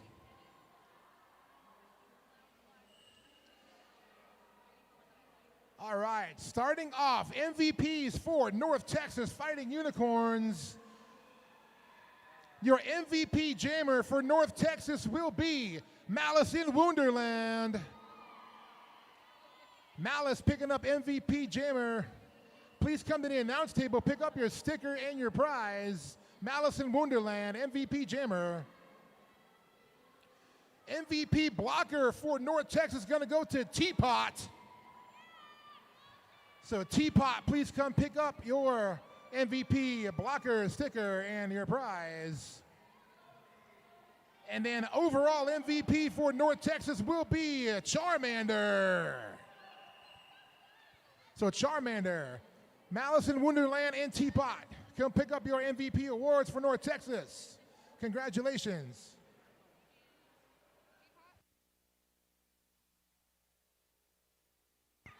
For RGV, for the Banditas, your most valuable jammer going to go to Texas Red. Texas Red. Get your sticker right here. Most valuable blocker, Banditas, going to go to Deluxe. Deluxe, most valuable blocker. Deluxe, come get your sticker, please. Most valuable blocker. Overall MVP for the Banditas going to go to Pandemonium Dog. So Texas Red, Deluxe, and Pandemonium Doll, you are the MVPs for RGV for Game 1. Congratulations. That's going to wrap us up here on Track 1, Game 1. We had a great time on this game. Remember, coming up here on this next game on Track number 1, Dallas Derby Devils Battalion of Doom taking on El Paso's Whippers. That'll wrap it up for us. On track number 1, for Vamptina, I'm P. Armageddon. We'll see you in a little bit. Stay tuned. Day 2 coming at you. More to come here at Governor's Cup 2025. Bye.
right, hello, and welcome to the Governor Cup 2025.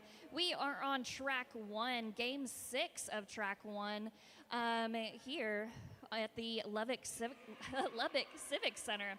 My name is Payne Goodall. My co-host today is Nikki Tricky Savvy, and I'm just a little busy. Yeah, she's working on some behind-the-scenes stuff for us at the moment, but we're going to go ahead and kind of start talking about this game. We have just about a minute left until gameplay. So we have the Dallas Derby Devils the Dallas Derby Devils Battalion of Doom up against El Paso Roller Derby, the Pistol Whippers. So I'm going to go ahead and introduce you to the skaters for the Dallas Derby Devils. We have 0022 0022, 199 Thrillery, 2 Tamarama, 211 Leviathan, 27 Glitter Pisser, 40 Disaster, 415 Can't Tax This, 420 The High Priestess, 71 Sin Esperanza, 8 Night Fury, 84 Powerline, 9009 Felonious Flingin' Monkey, 911 Poison Ivy, and 922 OG Max. No. And skating for El Paso Roller Derby, who is going to be wearing the red jerseys today, we are going to have number 13 Smashley, number 138 Wicked, 18 Lestat, 20 Scarlet Begonia, 204 Cosmic Debris, 22 Bibliorecia, 245 Pepper Sprayo Face, 26 Grim Reader, 321 Yasmin, number 369 Executioner, number 375 Borderland Bruiser, number 429 HD Siren, 44 Animaniac, number 464 Bruja Baphomet, number 5318 Cheetah Frida, number 799 Alma Mahler, and number 919 Rugburn Rodriguez. Nice, getting that all out before the first whistle goes, which will be here shortly.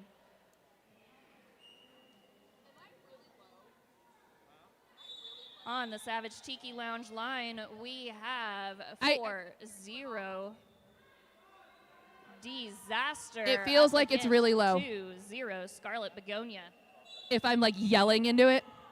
Okay. Alrighty. Jam is on here. We have first lead established already in favor of the Dallas Derby Devils and Disaster.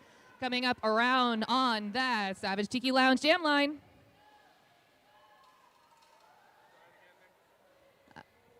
We do see Scarlet Begonia making the escape on the initial pass right next to Disaster here. Both jammers doing a little bit of the lockstep here, but yeah. Disaster decides, Go ahead and call that off. Yeah, sometimes that's the smart move.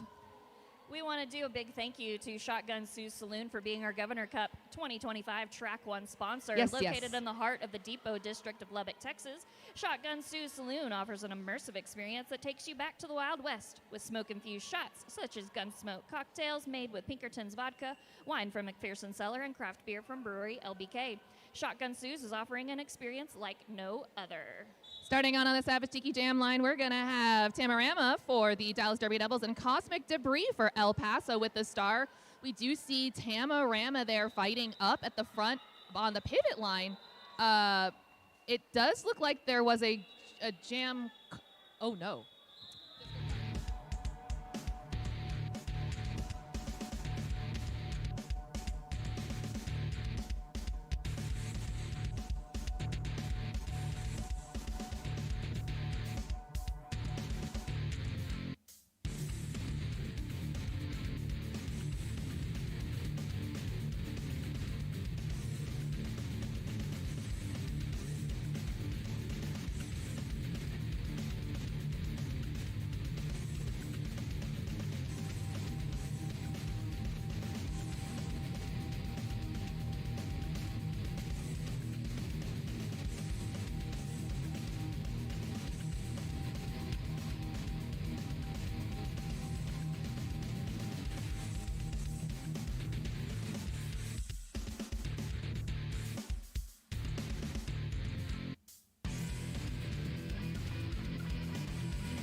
Thank you all for bearing with us there for a second. As you know, roller derby is all about safety. If anything ever happens that might look like it needs medical attention, we will always cease the feed, and we thank you for being patient with that.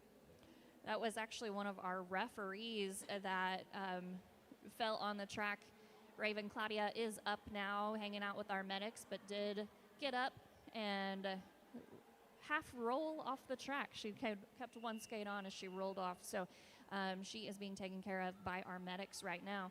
Do you want to go ahead and take this time to, while they're getting reset, I want to talk about our officials, because this, all of these games, we have to have our officials to keep this game safe and moving forward and all of that. So I want to go ahead and do some shout outs. Officiating this game, both skating and non-skate officials, we have Dexter, Death Rage, Megalicious, Noodle, Tombstone Waits, Purple Reyna, Orville, Melted Circuits, Gio de los Muertos, Doc Lawless, Bianca, Helava Blocks, Cat, Meat Socks, Lilith. There we go, Ramsey, and Raven Claudia, who's going to take a break for a bit. Yes, just taking a moment to make sure that everyone's okay. We will probably be switching in our alt ref as well. Yeah, looks like we do have Huck is joining us now. We love Huck. As an outside pack ref, so yeah. All right.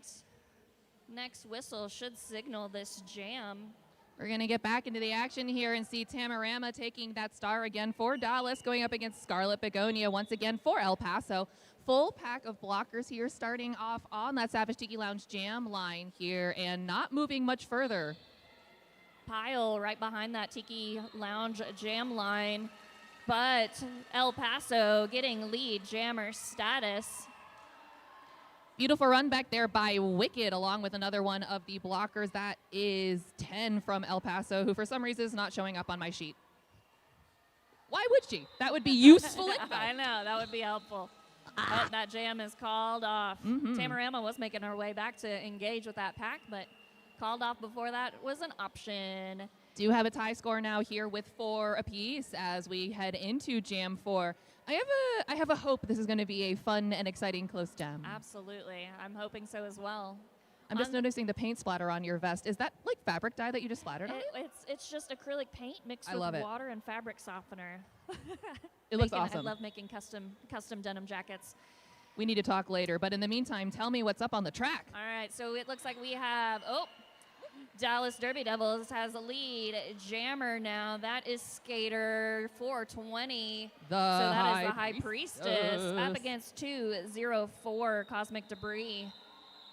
Looks like 4 points picked up by the Battalion of Doom is what I was trying to say. 4 points picked up there on that. Oh, wait, was it 3? It was 3 points picked up. Looks like they're having a bit of a chat here, but it was a 3-1 jam here in favor of Dallas. Aw, I love a handshake moment. I always love that. 0022 and Lestat having a little bit of a handshake. The dead and the glamorous. I love it. 0022 is a fun derby name and a number that work together. I just saw. I'm really dumb. That's a good one. All right, looks like El Paso is out with lead, but 0022 right behind. We'll see what happens with this jammer on jammer action, if anybody can score points. I wonder how vampires feel when you breathe down the back of their neck, because that is definitely what 0022 was doing here to Lestat. It looks like 2 points were picked up for the Battalion of Doom. Lestat wrapping the hips around and calling it off here, but Dallas was able to capitalize on that score. Unfortunately, it looks like El Paso did not pick up any points, but again, Dallas and the Battalion of Doom not yet running away with it from El Pisto's Pistol Whip Hers. I like the secondary names way better. We have Disaster going up against Lexecutioner now on the Savage Tiki Lounge jam line, who is sponsoring the jam lines for both tracks this tournament. They are also the host of our after party tonight. If you are in the Lubbock area, please come hang out with all of the skaters, officials, everybody who's out there tonight. If you want to come and ask tons of derby questions, get to know the skaters, the officials, all of that, head to Savage Tiki Lounge. We have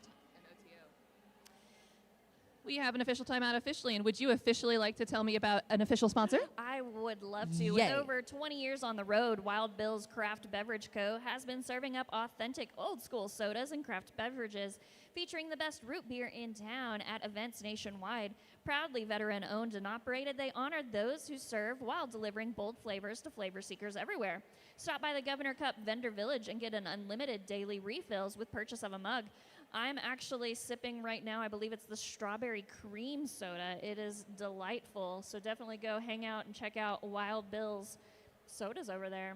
That root beer is going to be a problem for me. I texted my partner as soon as I bought the mug. I was like, hey, remember when I said I was going to try to drink less soda? Not this weekend. Not this weekend. I bought a mug, and things are going to happen. That's next week, Nikki. You're going to cut back on the sodas next week. Exactly. Looks like having a little bit of chat here. I see Sin Esperanza on the line, and she's one of my favorite people. She's just very, very nice, and she dealt with me telling her the story about how her name reminds me of the line from Willy Wonka where he says, "Veal d'Esperanza, my good lady." Oh, yeah. As though that's particularly noteworthy to tell a stranger. Yeah. Up against Disaster from the Dallas Derby Devils. Indeed. But we have another official timeout, so would you officially like to tell me officially about something else? Let's talk more about, let's check out, just kidding, there's the whistle. Oh, here we go. Whistles back in. Oh. Maybe? Back out? Back in? There we go, 5-second. Next whistle will start the jam officially. Bit like Simon says for a second here, but we do have the whistle, and Disaster and Lexecutioner are hopping off that Savage Tiki Lounge jam line here. Disaster pushing up at the front, but Lexecutioner finding room on that outside, but Leviathan leveling them to the ground.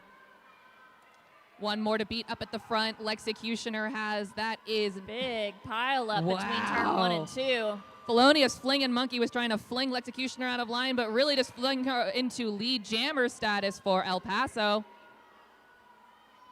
Disaster now hung up on a trio of El Paso blockers here right inside of turn 3. Now a duo. And clear, finally, of... Beautiful work there by Borderland Bruiser and by Cosmic Debris. Gorgeous there. Lexecutioner coming in and calling it off backwards to try to stop Disaster from scoring. Able to do so, but waiting for the final point count for El Paso. If any, that was 3. And we now have a 1 point a game. Ooh, Pain. this will be a close one. Hopefully. I'm excited. I'm excited. It's been a good first 5 minutes. Oh my gosh, it's only been 5 minutes. I know, it's only been 5 minutes. I didn't realize that. Progressive, very, very accomplished feeling first half. Exactly. All right, back on the line, it is Tamarama and Lestat for Dallas Derby Devils, Battalion of Doom, and the Pistol Whippers, respectively.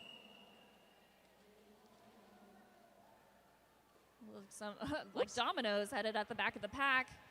All blockers back up now, engaging with the pack. We've got 2 being knocked into the inside line. I see that power line there is working up with Leviathan. I wonder if she and Levi see eye to eye.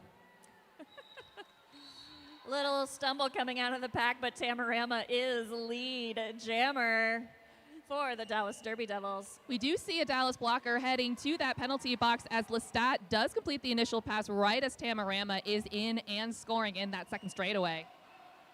A lot of knee pads are getting their workouts in today. I wonder if the floor is a bit slicker, because I am seeing a little bit more popcorn to the floor. A little bit more today than yesterday. Just a touch. Ooh, speaking of power line, that was a fun skirt. That was. If you have a chance to see that on the stream, it's really fluttery. It's cute. A power line skirt. Oh. Up on the line now, we have 4-2-0, the High Priestess for the Battalion of Doom, up against 2-0-4, Cosmic Debris. Back on the track again after immediately blocking in that pass jam.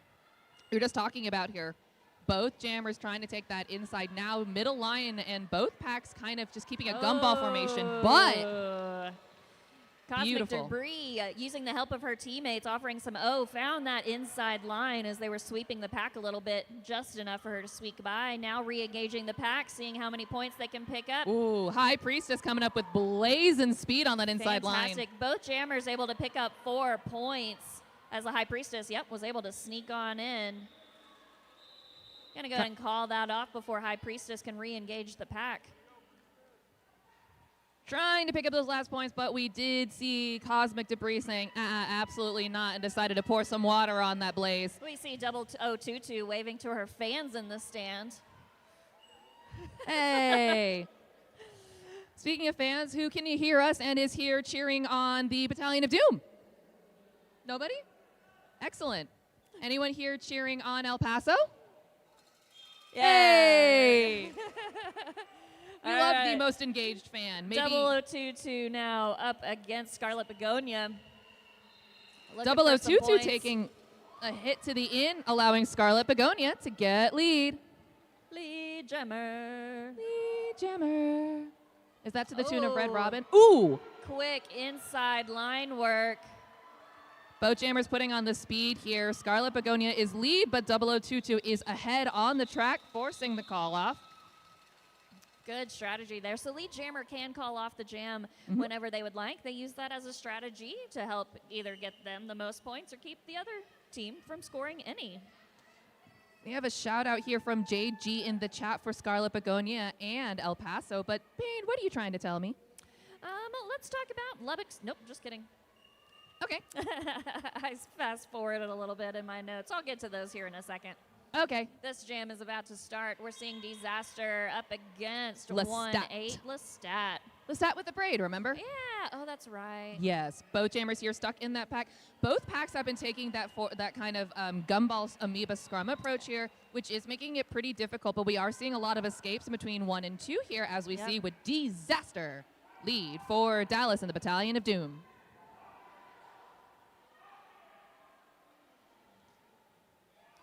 Strong tripod from the Battalion of Doom at the front, keeping El Paso from getting out of the pack. Lots of bobbing back and forth from Disaster, trying to just juke around and find those openings. Was met by the final 2 of El Paso, getting through to score 4 more points. Including Bruja Baphomet and those light-up wheels. Really good job on that 2-on-2 defense with the pivot. HD Siren, now your jammer of record.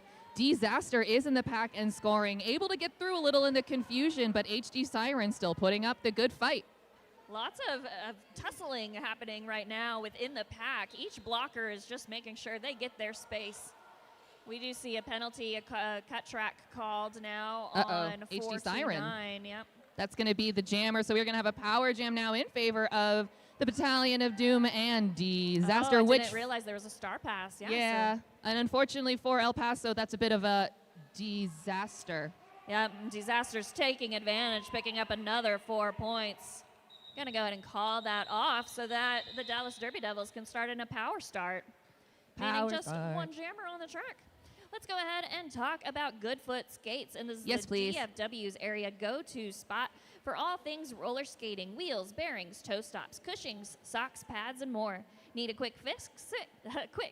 They also are on hand for expert skate repairs and assistance throughout the tournament. Plus, in support of the Governor Cup, Goodfoot generously purchased Fox 40 Pearl whistles for our officials to keep the game running smoothly. Thank you, Goodfoot Skates, for your continued support of the skating community.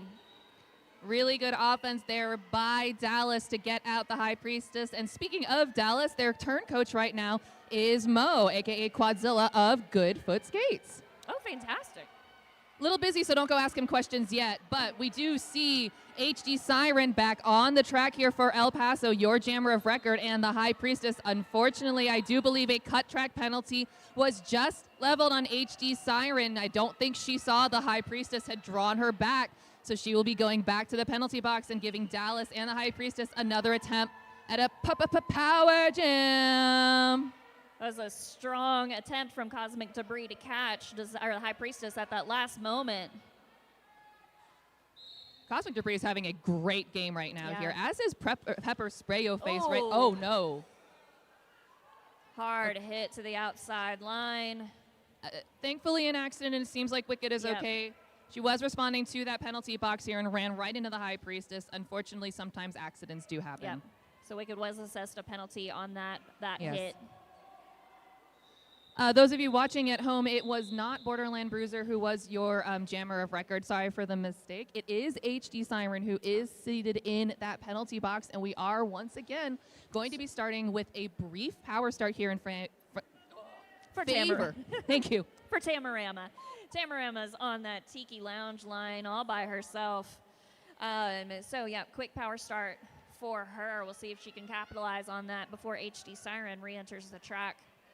Both teams are setting up right now, trying to get their favorite spot on the track. HD Siren actually tripping up a little bit coming out of the box, but Tamarama being recycled back. Then Tamarama tumbling up at the front of the pack now as well. Both, all pack is stuck between turn 2 and 3, or 1 and 3 at the moment. HD Siren has escaped, and unlike last time, this jam has gone very different for her. She has picked up lead jammer status in favor of El Paso Roller Derby. We do now see the escape of Tamarama inside of turn 2, just as HD Siren makes contact with the pack and gets through. Made some nice toe work on that inside line, picking up those 4 points. HD Siren's gonna say, I'm done. Got my 4 points. I'm not going to lie, I got a little confused and thought that it was called off a little earlier in the, it's okay. Everything seems fine. It was an 8-point jam for El Paso. 4 points for Dallas here. Our current score with about 16 minutes and change left is 51-23 in favor of the Battalion of Doom, and we have an official timeout, which means it's officially time for Payne Goodall to tell me something. All right, let's check it out. Definitely, if you are in the house, please head over to Vendor Village all week long, featuring derby gear, custom sodas, relaxing wellness treatments, and a variety of awesome merch and local vendors. We see 0022 waving to her fans in the stand. We also see Scarlet Begonia waving up there. Oh, I love seeing Princess Jammer waves. Love on the jam line. Did y'all get a good picture of that? Yeah, perfect. Okay, good. Hey, everyone loves a good jammer wave, Oh, absolutely. especially when they do the princess wave Ooh, from yeah. Princess Diaries. Thank you for being here today. Oh, that's a good movie. It That is. takes me back. I can take you back to the track, too, Oh, with yes. 0022 jamming for the Battalion of Doom going up against Scarlet Begonia for El Paso. Quick second pause there, opening up that inside line, and 0022 through for lead.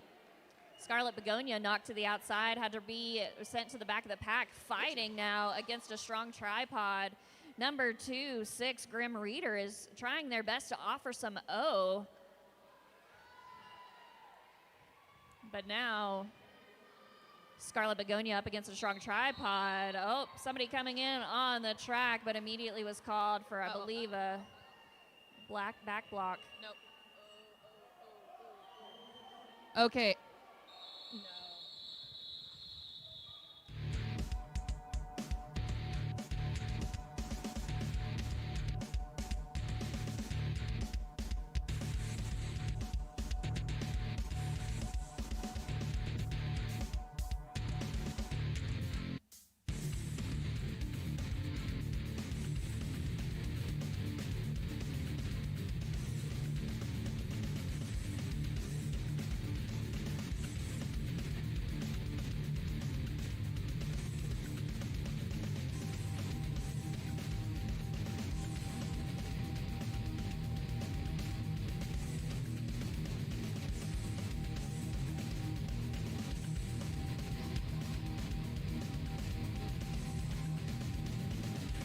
Oh, yeah. All right, so we did take a quick pause. We had a skater down for just a moment, but has gotten up and returned to the sideline. That was Poison Ivy of Battalion of Doom.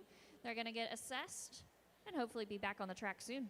Right before that, though, Poison Ivy and Can't Taxis had been doing some beautiful two-person blocking. Yes, it was gorgeous. I was literally getting ready to shout it out right before that happened because it was really good, and that's very hard to do. The score differential has increased a little bit, but El Paso isn't giving them a very easy time through. We have Disaster up against Cosmic Debris once more. Disaster through with lead jammer status. Currently, El Paso has 2 blockers hanging out in the box, making it a little less work for Disaster to get through. Grim Reader had been trying to give a little bit of offense there and play defense at the same time, despite, as you said, being one of 2 blockers, but they're going to have to stop and work with their partner here to try to hang on to Disaster, but a little bit hard to do at the moment here. Disaster through for another 4 in favor of Dallas. Box is now empty, so all players are engaging, but pushing and shoving. Sounds like another penalty was called, I think, to somebody who was just released from the box. That's going to be the pivot for El Paso heading back to that penalty box. Oh no, along with another one of our friends from El Paso Roller Derby. So we do once again have only 2 on the track as Disaster completes a 3rd scoring pass. Cosmic Debris is still a jammer of record looking for a way through, but Disaster now in looking for a 4th scoring pass. Ooh, beautiful running into Scarlet Begonia. Again, Scarlet Begonia have been having a great weekend.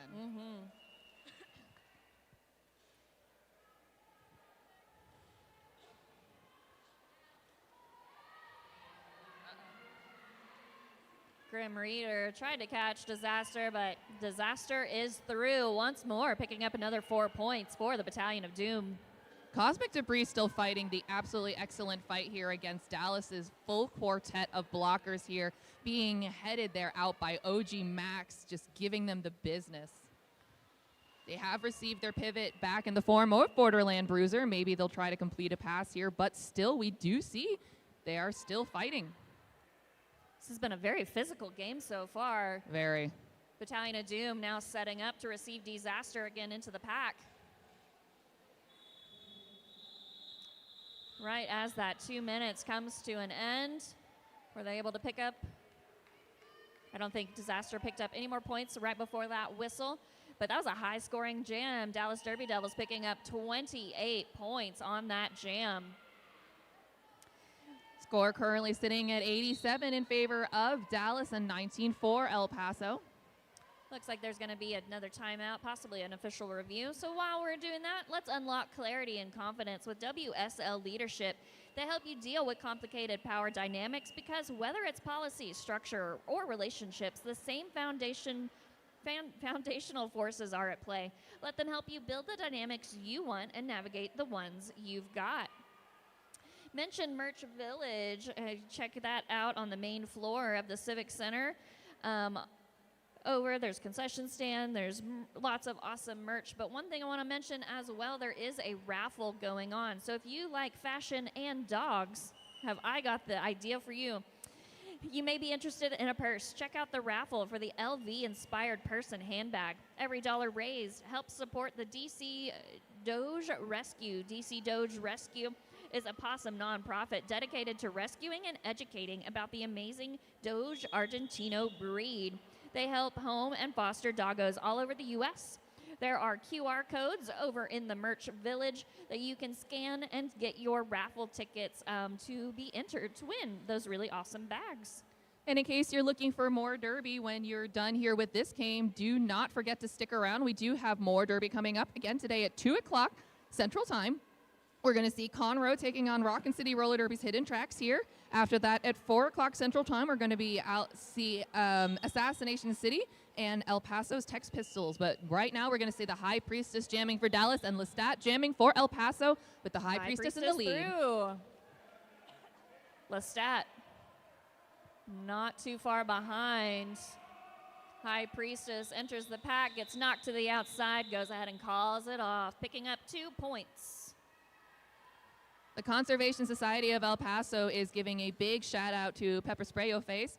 And Juarez Roller Derby says, "Vamos Pepper, vamos Lestat." And they just for extra good measure said, "Let's go Lestat!" Let's go Lestat.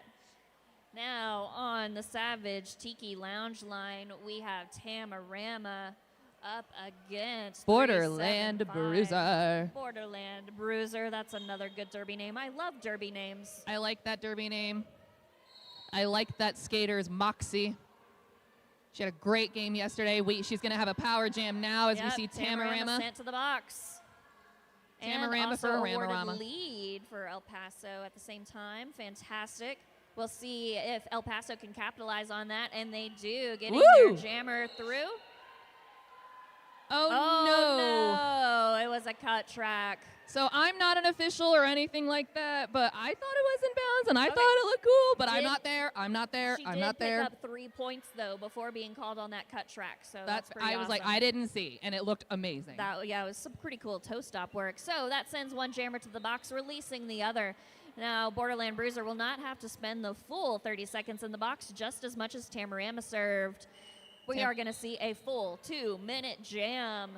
Tamarama now coming in and eligible to score. Before heading to the box, though, themselves. I didn't. All right, Tamarama. Reversal of fortunes, as I like to unfortunately call it. Yeah. Borderland Bruiser picking up another 4 points. I love you, Helga. Sorry, one of my friends in the chat. Ooh, my goodness. Big tumble down using one of her own blockers here. Borderland Bruiser trying to escape from Dallas, who is very diligently hanging on. We have 2 at the front. Leviathan trying to work her over. Ooh, great blocking from those 2 at the front here, but it doesn't look like Borderland really noticed because she is through for another 4 points in favor of El Paso. The first scoring pass she had was only a 3-point scoring pass, which is why it is not a divisible of 11. Tamarama did exit the box and now has engaged that wall from El Paso. One El Paso blocker, that is Grim Reader staying. Looking for a hole on the inside, and does. Getting through for some points. We're trying to find the inside for El Paso, unfortunately just finding the recycle, but we're going to see a few more points going up on the board here for a total of 14 in favor of El Paso to bring their score to 33. Assistance reminder, do you have any questions about roller derby or the venue? Do you need assistance of any kind? Look for tournament managers, and they are happy to help you. Also, honestly, grab a skater. Grab one of us announcers. Yeah. We love to talk roller derby. It's been fun. I've enjoyed talking to, we have police officers running security for us. And so I've stopped and talked with them, and they're enjoying it. They're trying to figure out what's happening and what roller derby is. But it's been... We are now in an official timeout officially. I think they're trying to just make sure that everyone got the points that they did get. It is confirmed that El Paso did get 11 points. Score currently hanging out at 30. Dallas at 89. We have 8.5 minutes left in the first half, and the Conservation Society is also giving us a shout out to Bruiser. And Anitles would like to say Vamos Lestat. Lots of love for Borderland Bruiser. Lestat is currently on the line up against Indeed 0022. A little bouncing back and forth and jammer on jammer bumping as they both kind of try and cross each other's path. Both trying to find a hole, but both walls doing a pretty fantastic job. El Paso does lose a blocker to the penalty box, which gives 0022 time to get through and get lead. Lestat thought they had found an opening, but unfortunately were knocked out instead. Woo! Nice slipping and sliding from 0022. A little bit of a hop and jump, getting through for another 4 points for the Battalion of Doom. That's using slide to your advantage in the most effective way here. Lestat trying to use her blockers in the most effective way. Blockers now having to drop back and defend against 0022, but finding room on that inside line is 0022. Pack is hung up in turn 2 at the moment. Lots of pushing and shoving. Again, very physical game here. I see Bruja Baphomet coming in from the box by her light up wheels, and I see a star pass to Wicked. A wicked star pass. It was a wicked star pass. They're going to go ahead and call that off, though. Now we've passed that century mark. We're now Dallas Derby Devils at 101 after picking up 12 points on that jam versus El Paso Roller Derby at 30. Dallas has also managed to clear the century mark in that jam with the score of 101. Congrats. Woohoo. Up on the line, Disaster versus Cosmic Debris now. 5-second call, next whistle, starts the jam. We're now entering jam 18. Little hop swap here as the jammers switch places, but now both trying for that middle to outside area. Disaster through quickly, and a blocker for El Paso headed to the box. Just kidding. Weren't actually called for a penalty, maybe just a warning. There seemed to be a little penalty confusion there, which did allow for some movement to happen, but now everyone seems to be back. Disaster has come through on that first scoring pass here. Cosmic Debris still in that pack looking for an opening, but swinging back and forth and pushing very hard to continually keep Dallas moving. Ooh. That was a hard arrival. Yeah. Ooh. Hello, hello. That was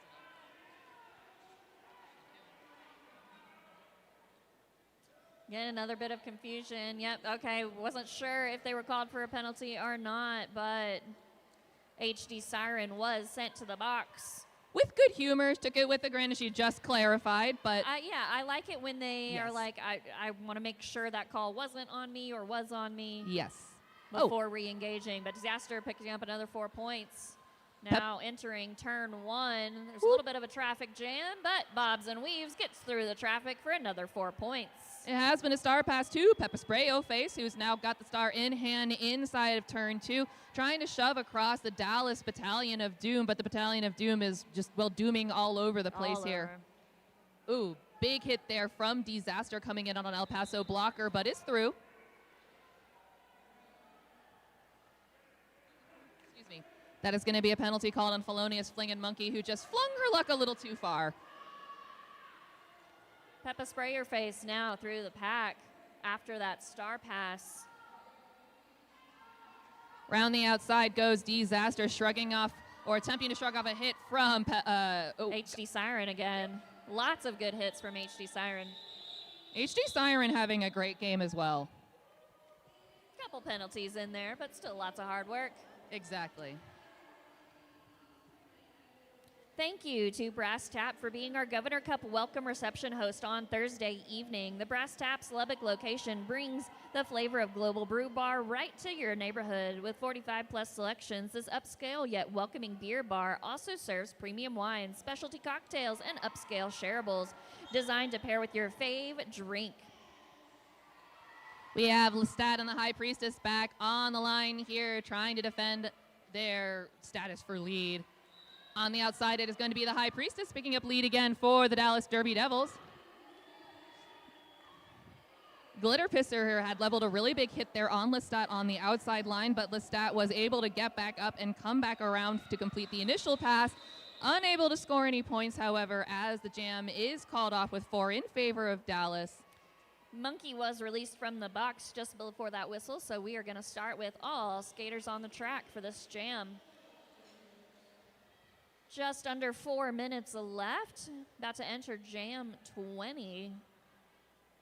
We have Tamarama and Cosmic Debris on that Savage Tiki Lounge line.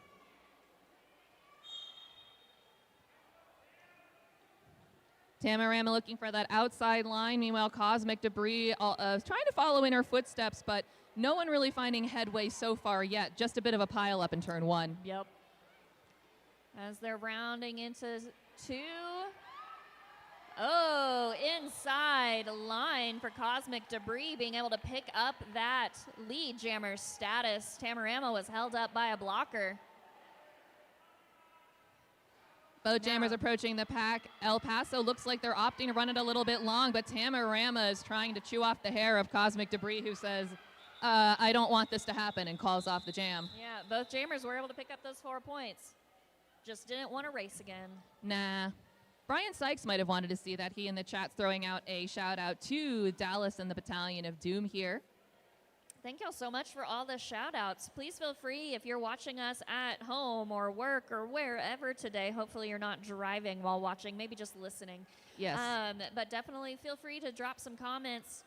We will love to answer any of your Derby questions. We try to give you as much play-by-play as we can so that you don't have to do things like watch and drive. Exactly. For example, we're going to tell you that Lestat and 0022 are jamming. Lestat is right there up at that pivot line. 0022 now approaching as well as both teams head into turn 2. But Lestat, both clear. 0022 is lead. Oh, no, so Lestat for El Paso is lead. So sorry. 0022 right behind, though. Dallas is at the back of the pack, and it looks like Lestat trying to run it a little bit short, prevent the score on El Paso. They get to themselves and hold, on Dallas, hold Dallas scoreless. 2 points picked up by El Paso Roller Derby, and JG says, woo, go Cosmic. Ooh. We have under 2 minutes left in this game, about 1 minute and 30 seconds left. Your current score is sitting at 133 in favor of Dallas, and we have El Paso with 36.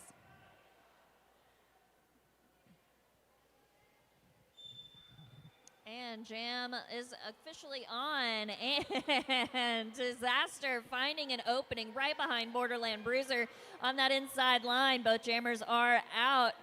and racing their way to turn one to re-engage the pack. Disaster swinging the hips around to pick up 1 point, keeping El Paso from scoring any. Brian Sykes also wants to give some love, not lols, to Can't Tax This. Da-na-na-na. I think that every time. Without fail. Without fail. It's like a noise box into my head, that just involuntarily presses a button. All right, on the line now we have Disaster and Lestat. Oh, sorry, High Priestess and Lestat. Both jammers still trying to find their way out, but just as I say that, High Priestess escapes on the outside of turn 2 for lead jammer in favor of Dallas. Lestat will fight their way through, and no pass, no penalty allows them to complete the initial pass as High Priestess completes a scoring pass. Battalion of Doom now has 2 blockers in the box, seeing that that'll give some advantage to High Priestess as they're now re-engaging the pack. We do also only have jam time left. The period clock has expired. We've got about 1 minute and 20 left on the jam clock. Looks like Dallas is trying to clear the box. It seems like they also opted against that. All right, looks like we are asking for an official review. I'll be right back. As we go into halftime. I have a wireless. All right, so Nikki is headed to the center of the track to listen in to see what this official review is. But we are not headed to intermission quite yet.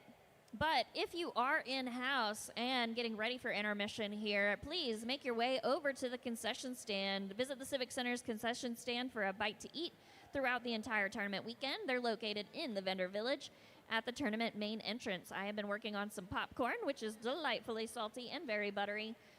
Going great with my Wild Bill's beverage.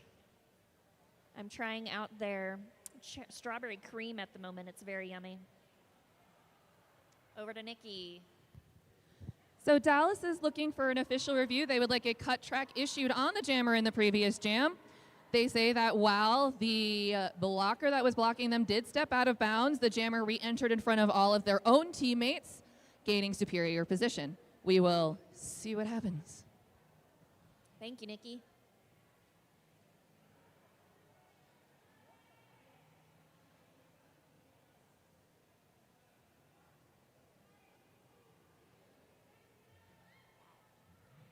A shout out to our track maintenance crew right now. They are walking the track, making sure everything is taped down and secure, making it as safe for all of our skaters.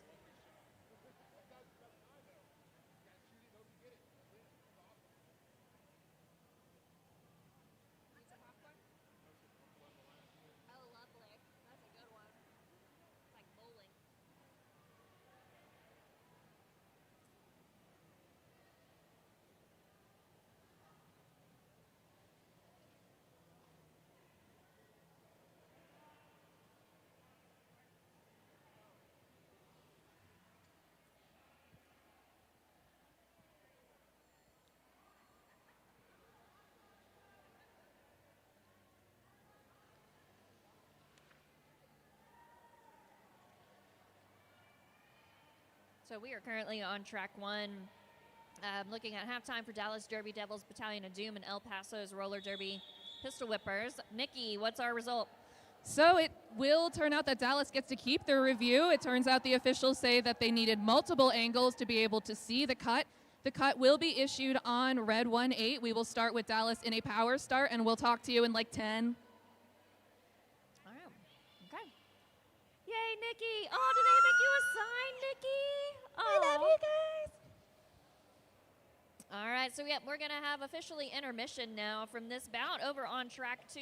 It looks like a bout is about to begin over there if you wanted to head over to Dallas Derby Devils live stream on YouTube. But then come right back in less than 10 minutes to come join us back on track 1.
are back here at the Governor's Cup Day 2, Track 1. I've already lost track of what game this is because the days are complicated. Thank you, Payne, for pointing out it's Game 6. It's written on the spreadsheet, the sheet they handed us. It's hard to see, though, sometimes. It's not. You and Johnny have been doing a great job covering for the fact that I'm just really oblivious. You're good. We are coming back to the track with the Dallas Derby Devils, who are playing for us in the black jerseys, against El Paso Roller Derby, who is playing in the red. El Paso sitting on a score of 40, Dallas Derby Devils with 142. All right, I want to mention, if you are in need of service, step into Tax's Red Light District, where cutting-edge red light therapy meets the revolutionary power of LifeWave. Patches to ignite your wellness journey. Recharge, rejuvenate, and experience healing like never before. Your body will thank you. I really want to visit them based on the name alone. Right? It's a good name. It really is. Tax's Red Light District. That's good. Oh, where are you going? Just the red light The district. Red Light District. Yeah, no problem. It makes you feel so much looser. Again, thank you to our track crew. We have Wino Yes. out there doing some sweeping for us, And- keeping it safe and clean for our skaters. Mentioned earlier, though, in the first half, we were seeing quite a few slipping Yes. skaters. So I don't know if the track is a little slipperier officially. That's a real word. It is a fun word. Slipperier. Slipperier. It honestly, it might be. It does feel a little cooler in the venue today It is colder today. Yeah. than it was yesterday. So that could be influencing the concrete. But I'm not going to lie, even with these odd placements of the metal plates, the floor looks really, really nice. I'm sure we've all been to places. There is a place back home that uses brushed concrete, which, in case you're wondering, is concrete that they look like they put a broom through when it was wet. Yeah. So if you fall on it, it carves up your arm. Oh, ouch. Yes. Looking like we're starting in a power start here. Indeed. We got, I think that's High Priestess making quick work getting through the pack. Quick reminder at the very end of the last period, Lestat was issued a cut track penalty in an official review, which means that Dallas gets to start with a power start, which they are capitalizing on now with the High Priestess picking up 4 points so far. High Priestess about to encounter the pack just before turn 2. Trying to take that inside line. I believe hard to see through the refs, and gets through the final 2 blockers from El Paso, picking up another 4 points. The pack's going to stay hanging out in turn 2 at the moment. Lestat has been released from the penalty box and has returned to the track here now, trying to complete the initial pass by handing off the star to Cosmic Debris, the pivot who started now, the jammer of record, trying to complete the initial pass. High Priestess, having completed a 3rd scoring pass, is coming around and has now completed a 4th scoring pass during the confusion of trying to spring Cosmic Debris from the pack. Tripod there at the front, anchored by Night Fury, was doing a good job hanging on to Cosmic Debris. Dallas Derby Devils sending a blocker to the box now. That is Glitter Pisser's going to do some time. Just pissing away the time in there. Yep. No pack call does give Cosmic Debris that opportunity she needs to get through. 4 points on the board in favor of El Paso. High Priestess now coming up around for more points, and El Paso trying to set up to defend. El Paso is trying to do some defense, pushing their players around to get in position. It worked a little bit. Yeah. High scoring jam that win. We had Dallas Derby Devils picking up 22 points while El Paso picked up 4. Looks like we have an official review, so Nikki's going to make her way to the center to figure out what is going on.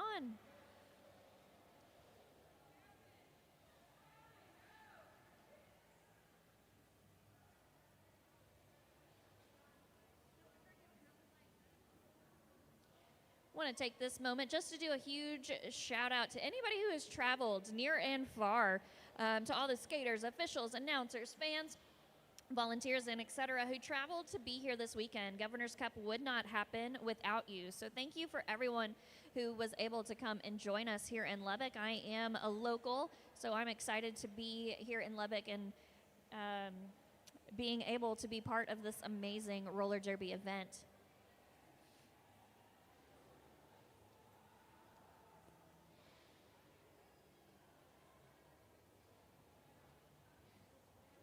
Dallas is looking to have a blocking out of play call issued on number 204, red 204 from the previous jam as jammer. Just waiting to see what the officials have to say about that.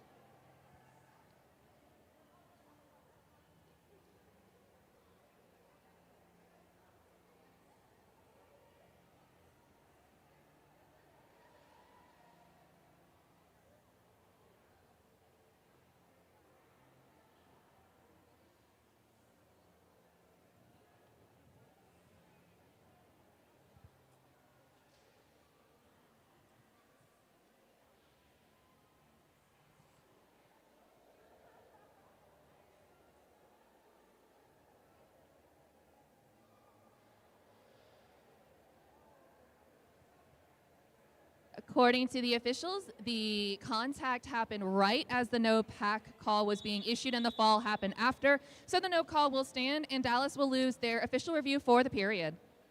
All right, thank you, Nikki. On the line, we have Disaster up against Wicked for El Paso. We are now into just the second jam of this half.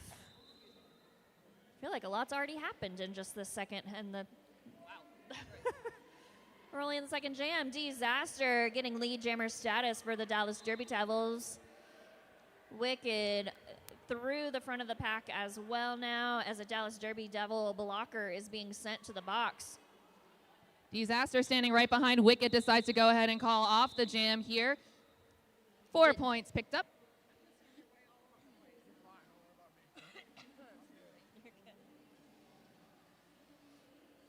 Getting a lot of love in the chat here from JG for Cosmic again.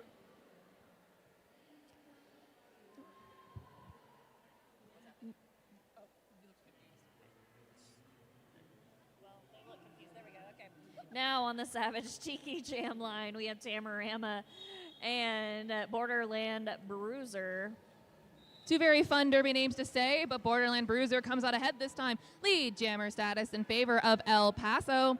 Tamarama, they're still struggling behind that El Paso wall as we see Borderland Bruiser coming up with speed, looking to capitalize on some points. Whoop. Strong tripod up at the front, but Tamarama breaks through.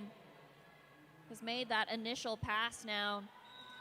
Borderland gonna go ahead and call it. Doesn't want to make the lap around. I like the casual hair out of the face flick. Yeah, I did that. Very glamorous. Thank you. JG also throwing some love for Bruiser out there. I'm trying to get the shout-outs as they come in, but sometimes that means I don't get them as the person's on the track. They're still, thank you so much, chat, Yes. for actually engaging with us and sending love to your favorite skaters. Especially if you have love that comes with puns, we would love that. Oh, we love puns. We do. Peppa Sprayo Face and High Priestess here starting off. High Priestess just taking a second Just to see. taking her time. Yeah. Sometimes you need to scope out the best. Yeah, sometimes you just want to wait for the hole to open, but was actually knocked to the outside. High Priestess is back now, still stuck kind of at the back of the pack, but has found an inside line to the help of her teammate. I think that is 9009. Felonious Flinging Monkey with the assist there. High Priestess here being issued lead. Took a second just because the refs were clarifying some stuff that happened here. Meanwhile, Pepper Sprayo Face now the jammer at the front. Oh, getting knocked out by High Priestess herself. High Priestess saw that happening, didn't like it, wants the track to herself. Oh no, Pepper Sprayo Face has the worst thing happen. It is an untied skate. Yeah, anytime there's an untied skate, they got to get off the track before they can re-engage. They have to fix any equipment problem. It could be a wrist guard, knee pad, shoelace, whatever. They got to fix it before they can re-enter. For all players' safety, looks like Leviathan being sent to the box for the Battalion of Doom now. I hear another penalty whistle. Not sure who that's going to have the pleasure of going to, but the High Priestess here is in and looking for points. But, ooh, being absolutely worked over there by Brucha Baphomet. And the light-up wheels. High Priestess being very physical as well, making sure she gets her reign. Oh, it was Peppa Sprayo Face getting issued a penalty. Now we're going to have a power jam for the High Priestess. Using another assist off Monkey. It's a blazing hot opportunity for the High Priestess. Looks like Dallas Derby Devils trying to spread the pack out a little bit, giving some room for High Priestess to work, and does, picking up another 4 points. Calling it off to start with a power start, icing Peppa Sprayo face in that penalty box and picking up 16 points. Coolly. Sweat, sip, skate, repeat. LMNT helps you stay strong from the first whistle to the last jam. Want to say a big thanks to their generous donation and our welcome gifts. Thank you.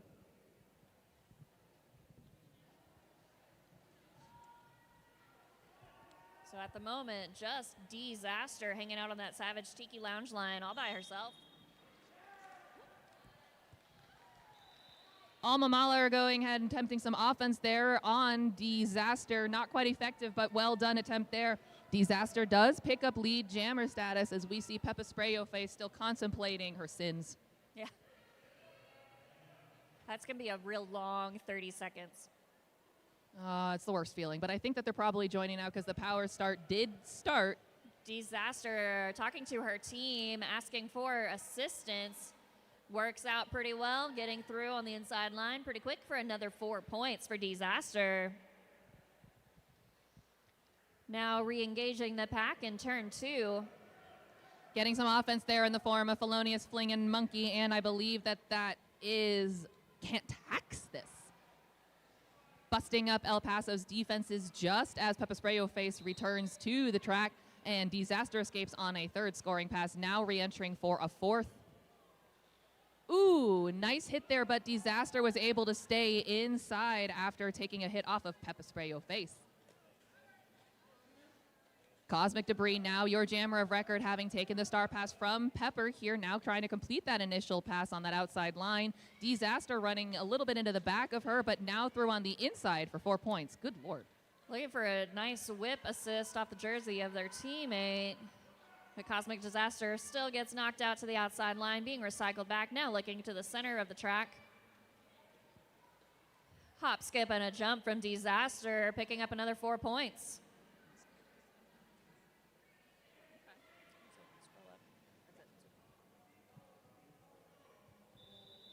Disaster's going to go ahead and call off that jam, but not after scoring 24 points on that jam. Still over 21 minutes left in this half.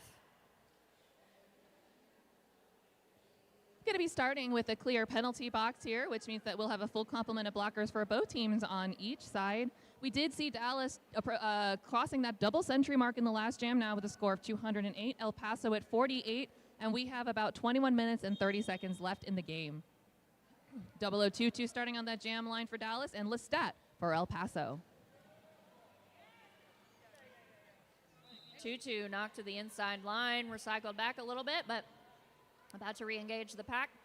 Finds an opening because Wicked was being sent to the box and couldn't engage. 0022 picking up lead jammer for the Battalion of Doom. Never fun when, as a jammer, you get to watch your pivot heading to that penalty box just as you don't get lead. Oh, nice apex jump from 0022, getting another quick 4 points. And a nice little hop there by Lestat right behind them to clear that pass. Both jammers now in, but it's 0022 making her approach first. Lestat coming in second, but not quite able to get some points for her pocket. Another shutout from JG to Lestat. Lestat, you are loved.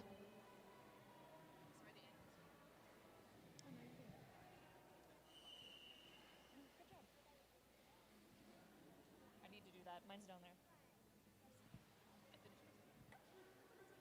Doesn't count.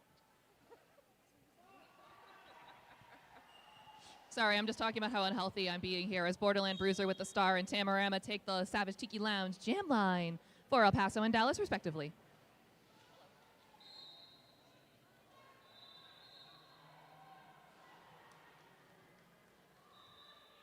Tamarama lead jammer being called. Borderland Bruiser got through the pack as well.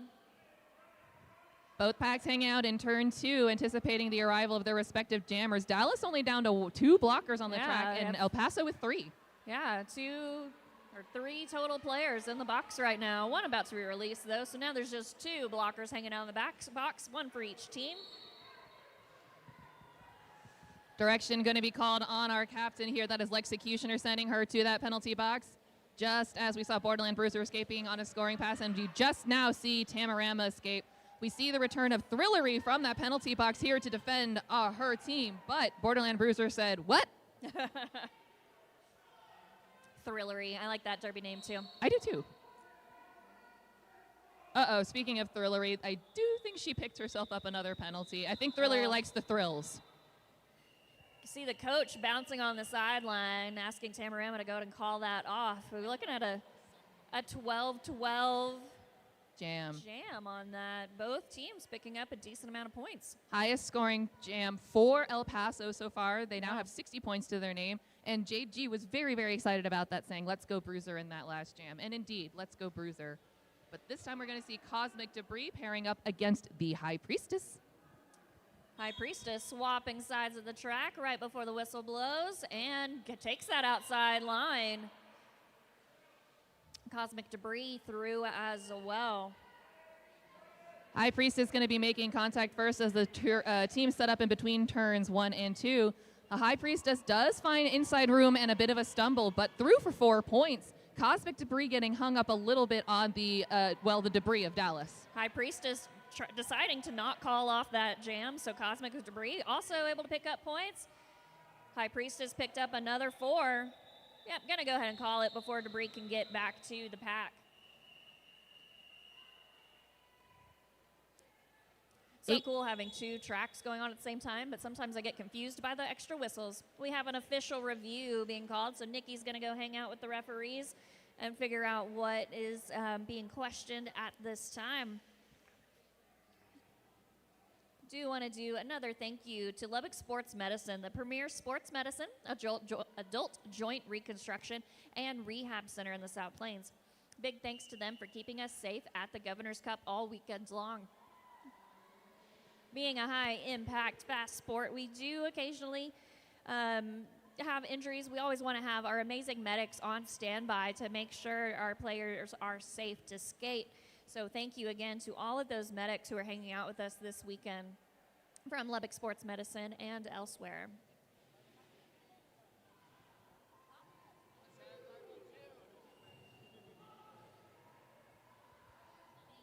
El Paso is looking to have a cut track penalty issued on the jammer of the last jam, saying that while the jam was going on, their toe stop went out of bounds around turn 1. That is what they are requesting. We are waiting for the officials to debate, and we'll be back to you soon. Oh, well, there's results. I'll find out.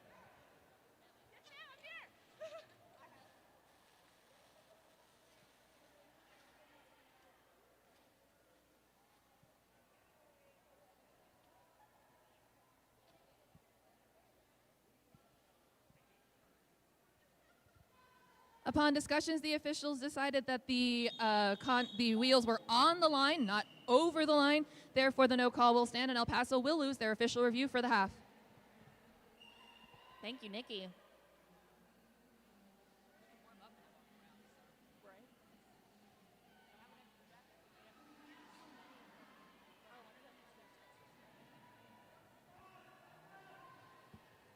We have Lestat. We have 0022, and we have a shout out from Vosku to the Grim Reader. We also have an immediate penalty whistle. Sending 8 to the box. Night Fury, which was Powerline's blocking partner, so Powerline did fall over a little bit, but it's okay. Everyone's fine. Lestat is your lead jammer for El Paso. About a half track behind, we've got 0022 putting on speed. Dallas almost caught up to the pack, almost able to get some points, but did not. By the skin of their teeth, they were denied here. 4 points for El Paso to bring their score up to 68. 17 minutes left in this game. Dallas currently in the lead with 235 points. Both teams do have some timeouts. El Paso has 2, and Dallas has 3, but neither have their official review left for this period. Disaster on the line for Dallas. And that was Borderland Bruiser for El Paso. Dallas has been awarded lead jammer status. That's Disaster. Borderland Bruiser close behind. We'll see what happens with this chase. Pack stuck in the turn 2. I think that both jammers actually hit the track at the pack at the literal same time. High Priestess. Some bowling happening over there. There's lots of skaters down on the ground. Disaster going to go ahead and call that off. 3 points for El Paso in that jam to bring their score up to 71. Just looking for the final call on Dallas Yep, with 2 points for Dallas. I love how many shout-outs JG is giving to Lestat and Bruiser in the chat. Lestat currently on the track here with the star for El Paso going up against Tamarama.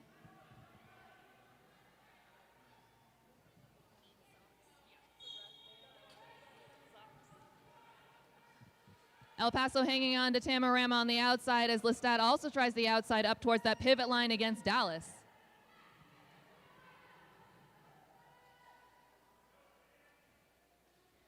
Whoop. And Tamarama is through for the Battalion of Doom as lead jammer. Lestat still hung up in the pack. That was Looks like a big penalty called now on Lestat. Lestat doing some time in the penalty box, meaning power jam for Tamarama and the Dallas Derby Devils Battalion of Doom. Tamarama through for another 4 points, giving El Paso time to kind of reset and think of how they want to do it. But they're now down another blocker who's being sent to the box. Lestat went on an illegal contact penalty now with a power jam opportunity in favor of Tamarama. Nice offense work for the Dallas Derby Devils, getting Tamarama through. Gonna go ahead and call it off. Next jam will start with a brief power start as El Paso's jammer is now standing in the penalty box, will be released within 10 seconds. High Priestess going to be fielded for the honor of starting with that power start opportunity in favor of Dallas as we just crossed 15 minutes left in the second half.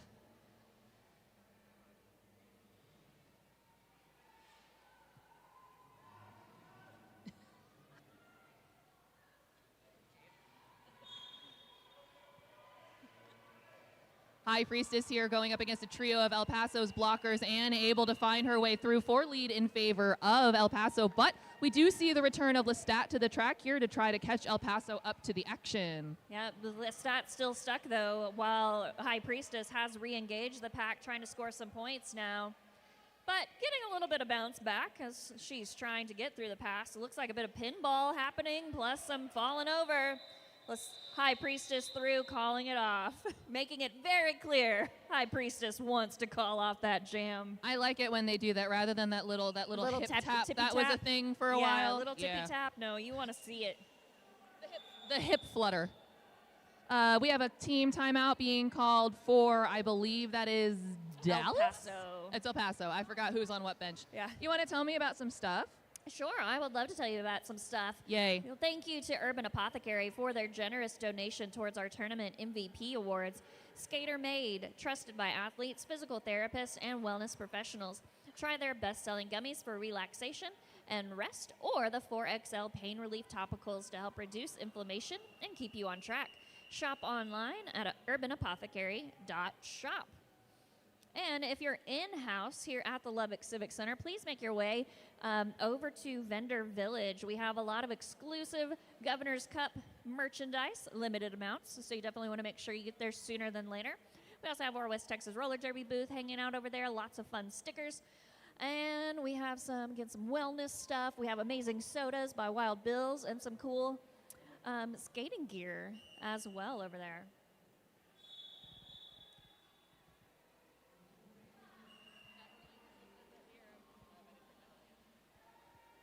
That rolling whistle says that we are about to get back to the action in a few seconds.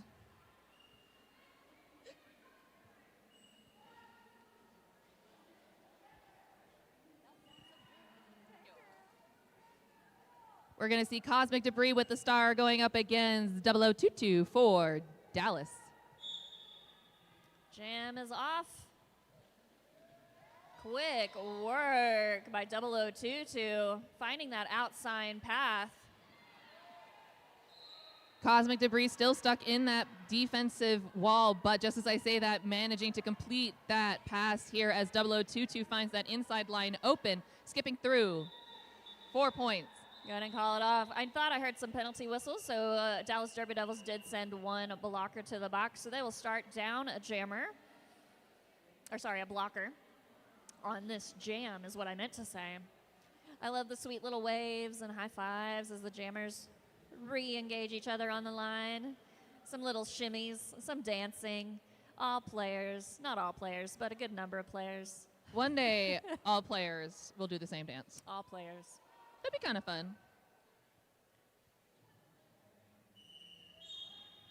We have Disaster taking on Lestat.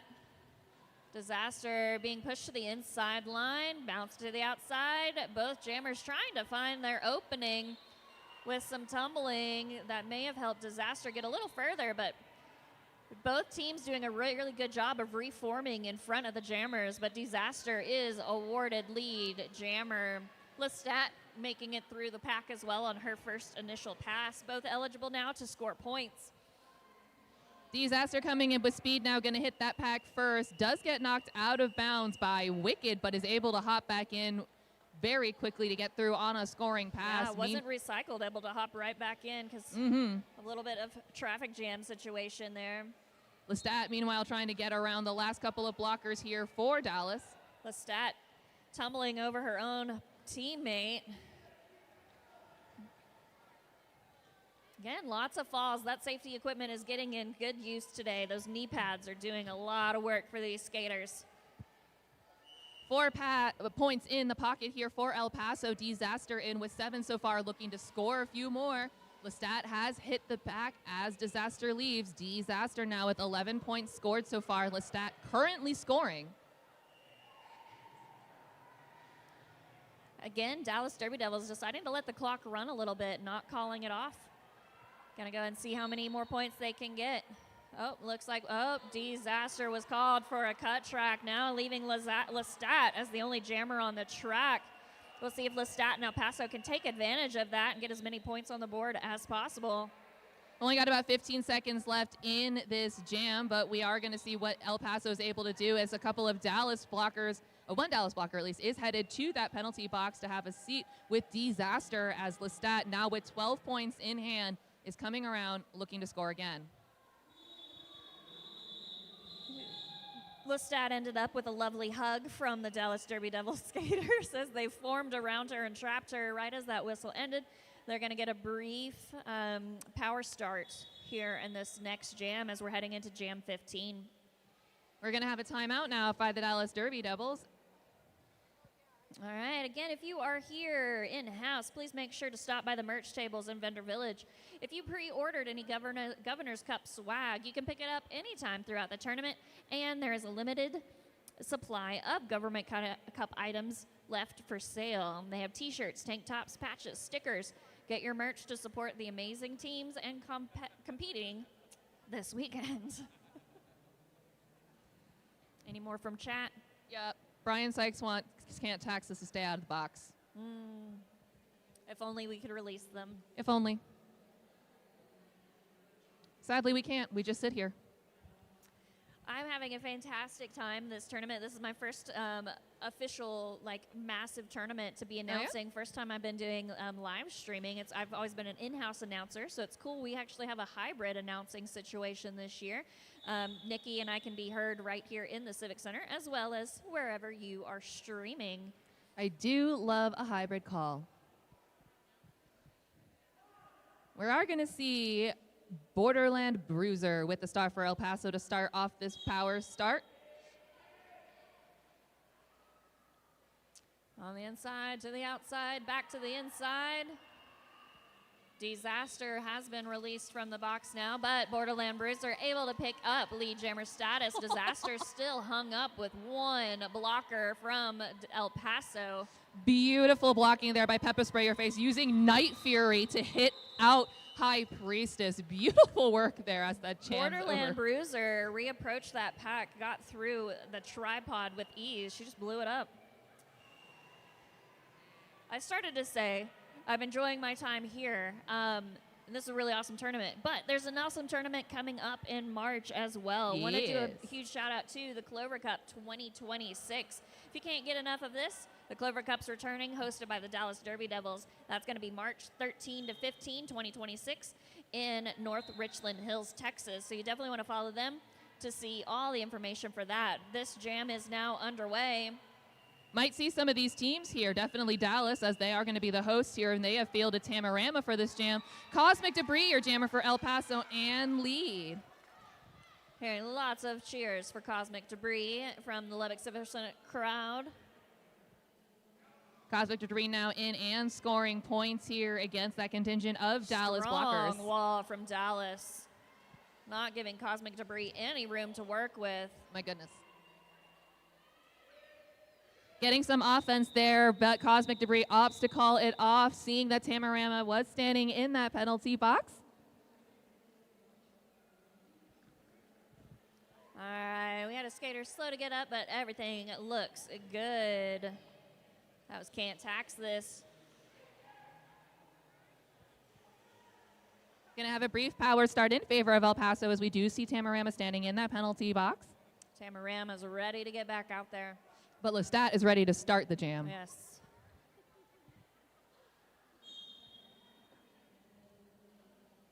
Lestat taking a bit of a running start here and trying to wedge herself directly between Dallas as we see Tamarama released from the penalty box.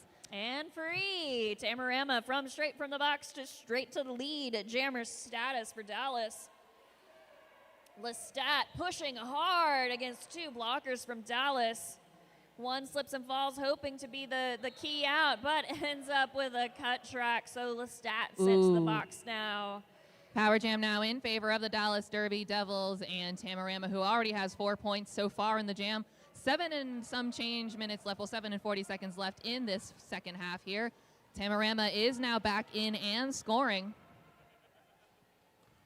Nice work from Wicked trying to keep Tamarama back, but Tamarama does get through. El Paso setting up. They're going to go ahead and call that so they can start off with a short power start as the El Paso jammer is already standing, ready to be released from the box. There'd been some love in the chat from the Conservation Society of El Paso for Pepper, who is doing some epic defense in that last jam. And JG said, vampires forever. You got this, Lestat. Going to be High Priestess on the Savage Tiki Lounge jam line with the star for Dallas for this brief power start.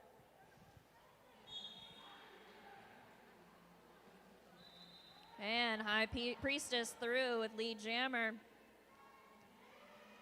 The pack pretty slow, just hanging out, just waiting for the jammers to re-engage. Lestat now back on the track, but High Priestess able to pick up 4 points while Lestat's still working on that initial pass, getting some help from their teammates, but now hung up by the Dallas Derby Devils.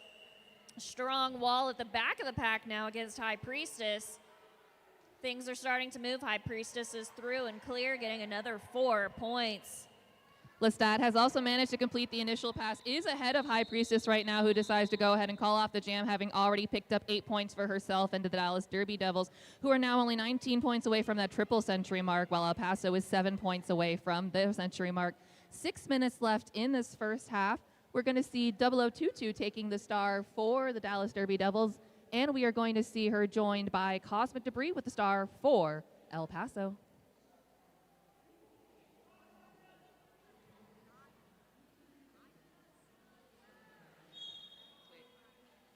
0022 and Cosmic Debris starting off the Savage Tiki Lounge jam line, but it's going to be 0022 coming out ahead with lead jammer status in favor of Dallas in this jam.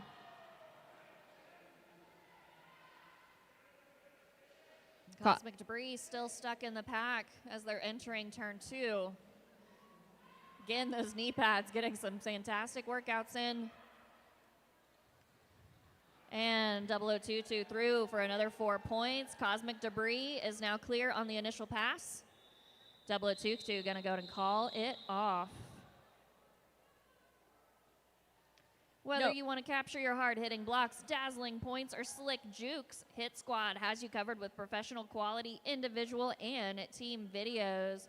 They are here on site with us this weekend, getting amazing footage. If you see them, say hi. Oh, I see him. He's way over there. He's all decked out with like super awesome knee pads to get all of the amazing shots. Currently hanging out in track 2, and he just looks mysterious and cool. Disaster and Borderland Bruiser starting up on inside line, but Disaster now trying for that out as the packs are moving slightly up towards the pivot line. Big hit there on Disaster, forced to the inside line with a brief recycle here as Borderland Bruiser does pick up a penalty, a forearm penalty, and is going to be sent to the penalty box, giving Disaster and the Dallas Derby Devils an opportunity at a power jam. Power Jam. And Disaster is officially declared lead, making that initial pass.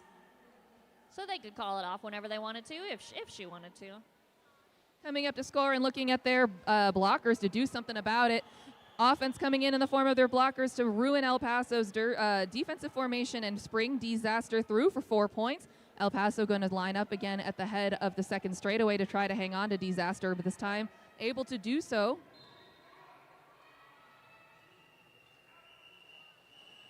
Disaster tiptoeing through turn 3, picking up those 4 points.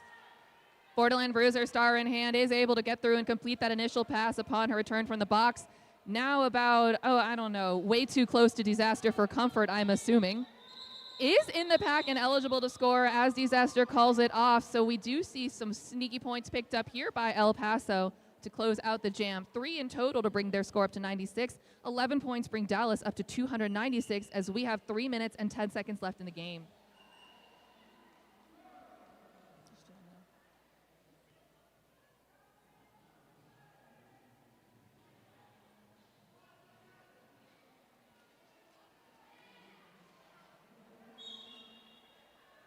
Tamarama with the star, and we have Cosmic Debris for Dallas and El Paso respectively, but fast like lightning, Tamarama picking up lead jammer status in favor of the Dallas Derby Devils, but now escaping the initial pass is Cosmic Debris.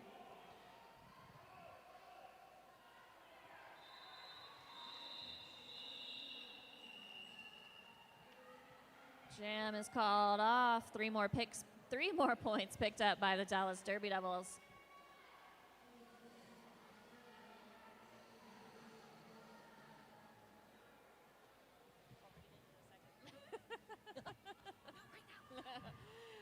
The High Priestess. I want us to start like finishing each other's sentences. Okay. Yeah. Anyway, on the Savage Tiki Jam line, we have High Priestess. Sorry, we have High Priestess clear through with lead jammer status. That's going to be a problem. Lestat has managed to complete the initial pass as well as the packs are filing into the turns between 2 and 3. But it looks like the jam has been called off before a heck of a lot more can happen, and only 1 point has been picked up by the Dallas Derby Devils to bring them up to that triple century mark. 300 points for Dallas, and we have 90 seconds left overall in the contest.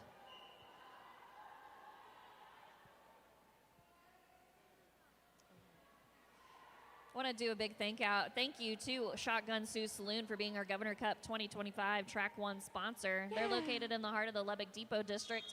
And we are thankful they are hosting or helping sponsor this awesome event. On the line now we have 0022 and Lestat once again. Still stuck on that Savage Tiki Lounge jam line. Both packs not getting a heck of a lot of real estate here. Bouncing back and forth, inside, outside, inside, outside. Ooh. Lots of pushing and shoving, knocking into the center refs. Big force out there on Tutu on the inside line, but on the outside is Lestat picking up lead jammer status in favor of El Paso. However, right behind and trying to catch up is 0022. Wicked on the track, not liking that call, was calling for a cut track potentially. I see where she was coming from with that. Lestat goes ahead and calls it off. All 4 points to bring El Paso up to the century mark with 100 points. 2 points for Dallas Derby Devils, and I think we have just enough time for another jam. One more jam. Yep, we have timeout. We're going to have one more jam as we have one more jam. Always love it when there's at least one Me more too. jam. We're going to field Disaster for this, and we are going to be fielding HG Siren. Oh, no, I'm sorry. That is Borderland Bruiser once again as the jammers for this.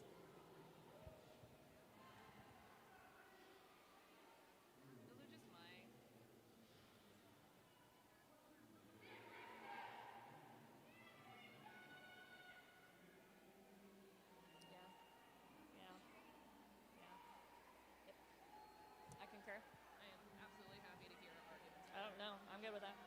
I think it's been a really good game. All right, getting set for our last jam of this game.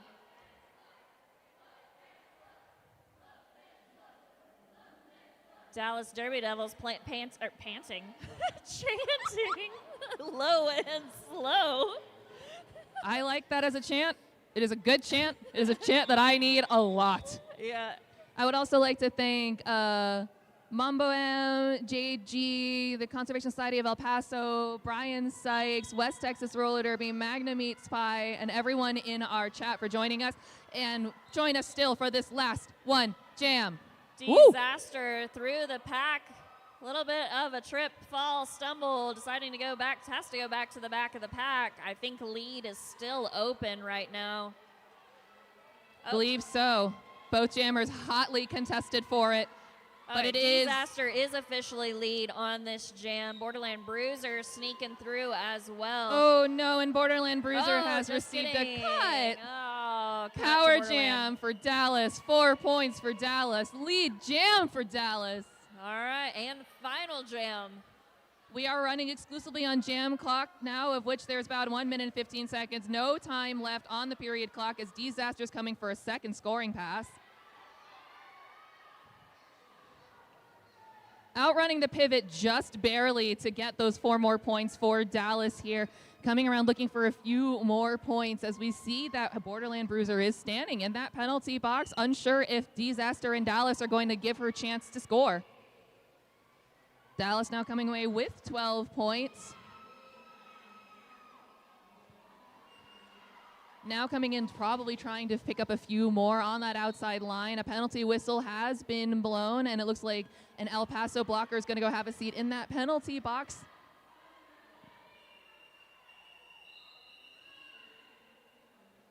Disaster completing a 4th scoring pass with 16 points in that pocket so far.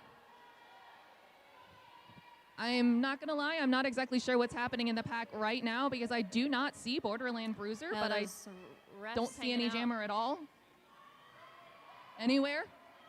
9 seconds left. They're in the box. No, they're not. No. They weren't. Those were blockers.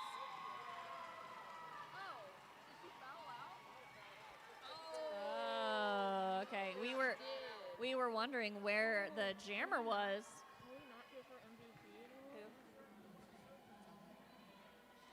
Because it happened right then. That was her 7. We nominate her for MVP. Do we have to pick somebody else?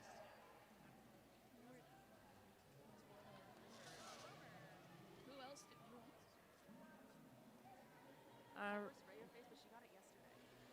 All right, we are still sitting at the unofficial score.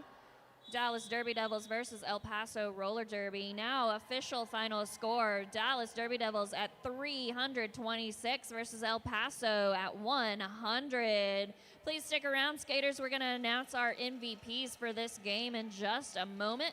Probably want to get some high fives, team photos, all that jazz. So stick with us.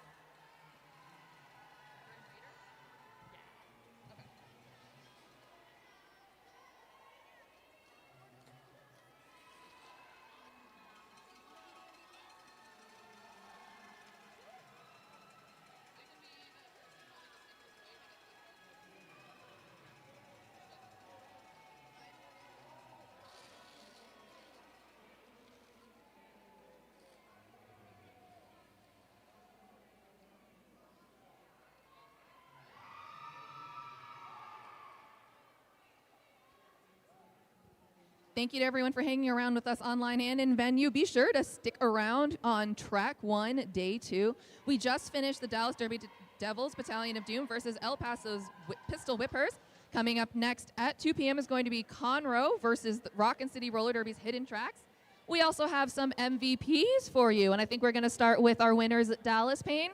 Yeah, we're going to start with the Battalion of Doom for Dallas Derby Devils. Our MVP jammer is going to be 0022. Our MVP blocker is going to be Felonious Flingin' Monkey. Our overall MVP is going to be Sin Esperanza. And for El Paso's Roller Derby's Pistol Whippers, we're going to have our MVP jammer is Cosmic Debris. Our overall, MVP blocker is going to be HD Siren.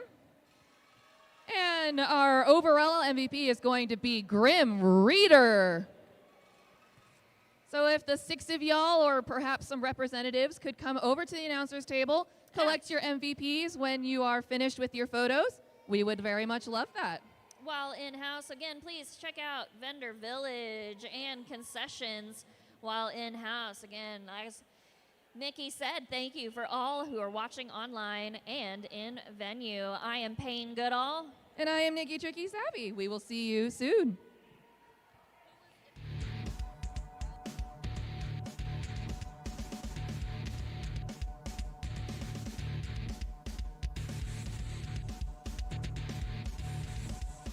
One more call for our MVPs.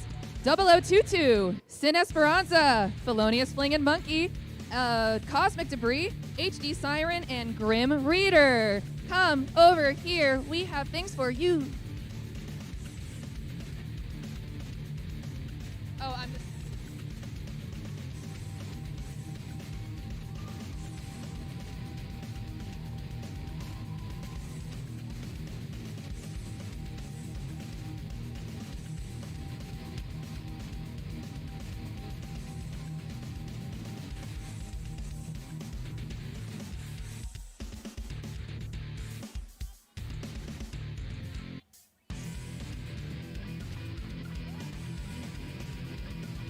Grim Reader and HD Siren, where are you? We're looking for you. Come find us. Or I'm going to come find you and speak in this voice. You're not going to like it.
Mic check, 1, 2, 3. Mic check, 1, 2, 3. 1, 2, 3. Mic check. Mic 2, check, 1, 2, 3. Mic 2, check, 1, 2, 3. Mic 2, 1, 2, 3. Check, 1, 2, 1, 2, 1, 2, 3. 1, 2, 3.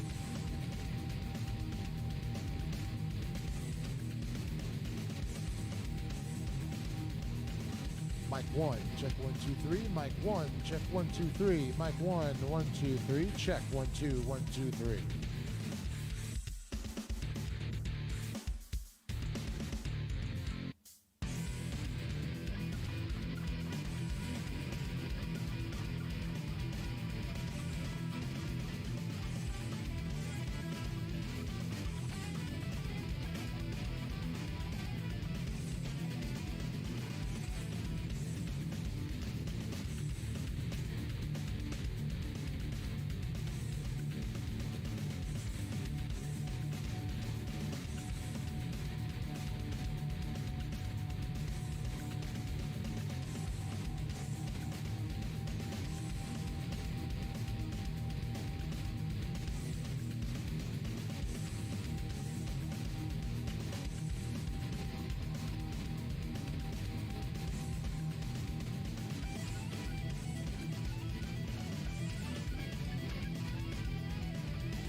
All right, roller derby fans, we are about 3 minutes away from Conroe roller derby facing off against Rockin City roller derby. I'm Huckleberry Jen, and I'm joined here by PR Armageddon. How you doing, Huck?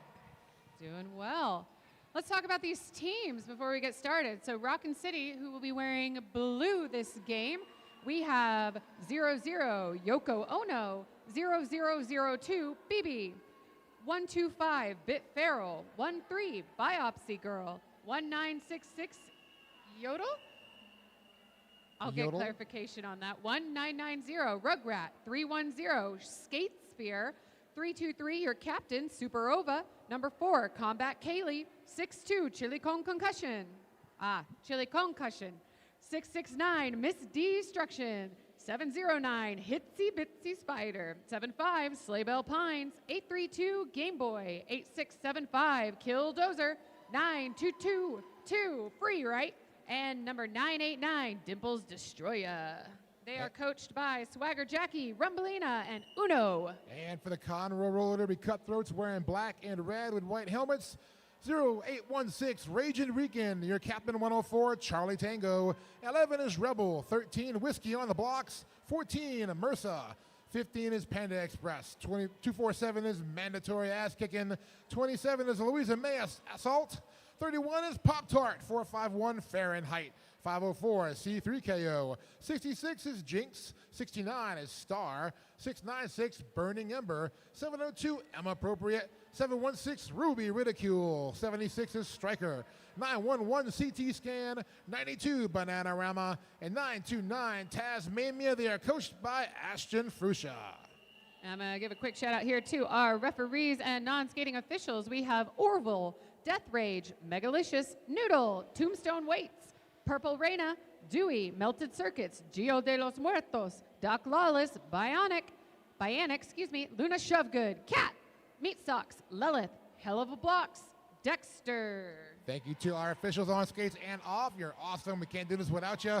Also want to give a thanks also to all of our volunteers, our photographers, our medics, our announcers, everybody working in the vendor village, all of our people here working on staff here at the Civic Center. Thank you so much. We're going to line up here and get started in a second now with our first jam of the game. And one more big thank you to Shotgun Sue's Saloon for being our Governor Cup 2025 Track 1 sponsor. Located in the heart of the Depot District in Lubbock, Texas, Shotgun Sue's Saloon offers an immersive experience that takes you back to the Wild West. With smoke-infused shots such as the Gunsmoke cocktails made with the Pinkerton's vodka, wine from McPherson Cellars, and craft beer from the brewery LBK, Shotgun Sue's is offering an experience that is like no other.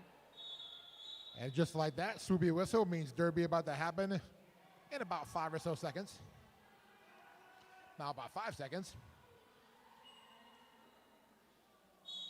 Who we got jamming there, Huck? On the line for Rockin City Roller Derby, that is Miss Destruction wearing the star, facing off against Burning Ember from Conroe, who just received a track cut, as Miss Destruction also receives a track cut. So we just wanted to have some track cuts to get us started here, make sure we knew where those ropes were. So we're going to see a jammer swap out in the box, Miss Destruction back on the pack.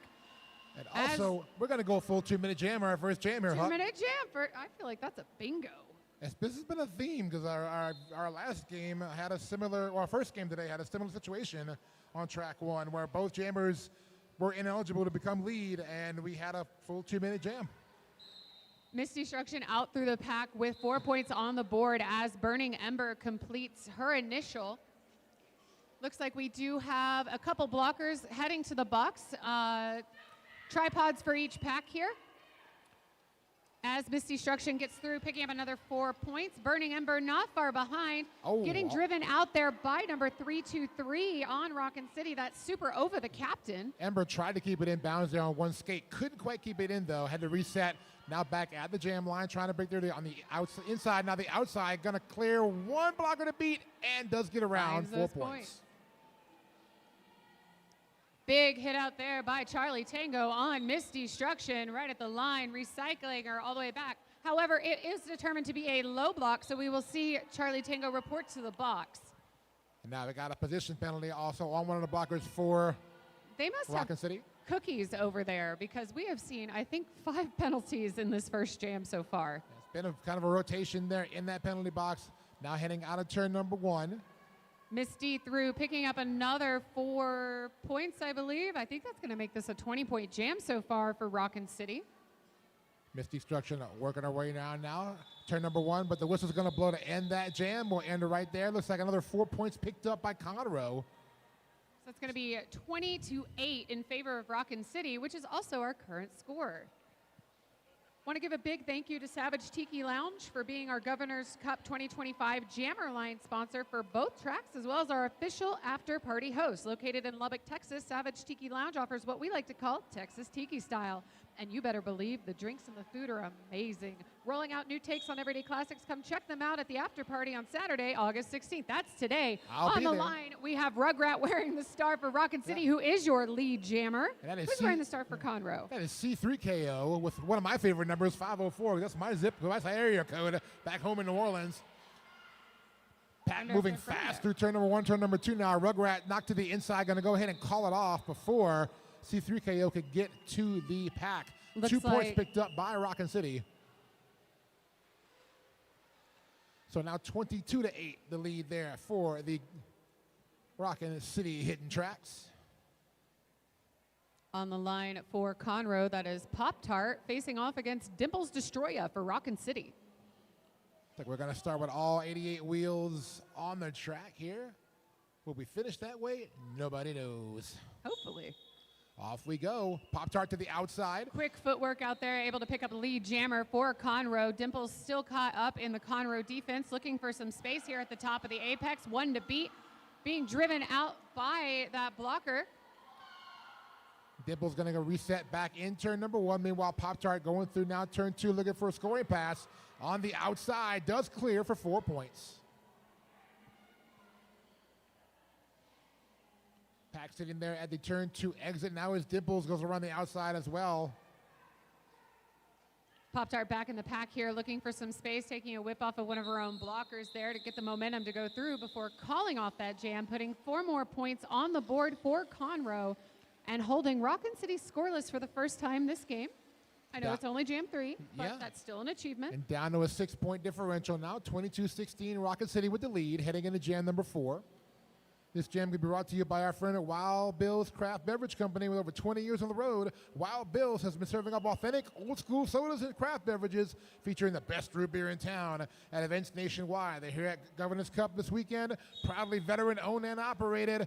They're serving up all weekend long. If you're here, get unlimited daily refills and the purchase of a mug. I bought mine earlier, and I'll tell you, the strawberry soda is amazing. Get you some of that. I keep smelling that root beer, and it smells really good, too. Wearing the star here, we have Miss Destruction for Rockin City and M Appropriate for Conroe. Both jammers really trying to work their way through these packs, and we will see lead go to Miss Destruction. M Appropriate looking for any space, getting some offense, but quick reforms here by Rockin City, able to contain Emma for just a little bit longer. Miss D back through, picking up 4 points there for Rockin City.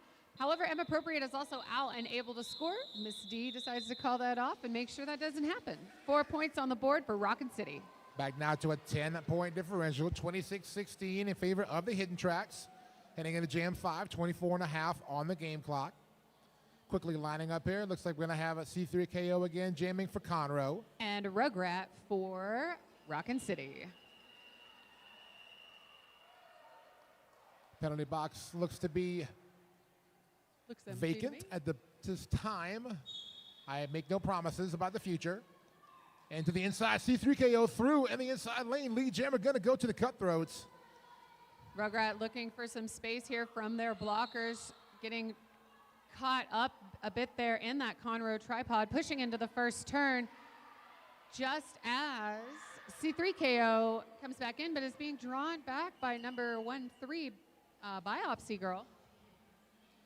Miss D out, Rugrat out, completing their first pass. Miss D was the jammer last time, not this time. Call off there by C3KO. 4 points picked up by the cutthroats. That'll bring them back to within 6 points, 26-20. Heading into jam number 6 here of our first period. On the line here for Conroe, we have Pop-Tart wearing the star, facing off against Dimples Destroya for Rockin City Hidden Tracks. We have one blocker advantage here for the hidden tracks as the pivot, Ruby Ridicule, in that penalty box for Conroe. Off we go here. Pop-Tart versus Dimples Destroyer. Pop-Tart dancing on that jam line in the back, trying to get him on the outside. Clears the pack. Pop-Tart picking up lead jammer. Dimple's still fighting out here, able to get out, completing her initial pass as well. Just as Pop-Tart approaches the pack, pack speeding up here a little bit. Pop-Tart working in the front, going to call it off after looking back and seeing Dimples reach the back of that pack. Some smart jammer awareness there, kind of looking back going, no, I'm going to take my 3 and go home. Exactly, and that's exactly what Pop-Tart did. 23-26 now, back to a 3-point lead for Rockin City. And they're going to send Miss Destruction back out there to jam up against number 702, M Appropriate for Conroe.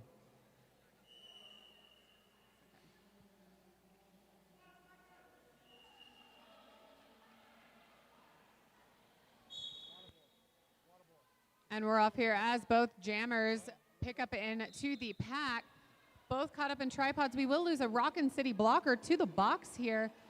Miss Destruction playing a little bit of defense as a jammer. They're trying to slow down M Appropriate. However, M Appropriate is out with lead jammer for Conroe. Just as Panda Express draws Miss Destruction back here into the straightaway. M Appropriate in the middle of that pack, trying to fish out of that line. A great defense up front, set up by the hidden tracks.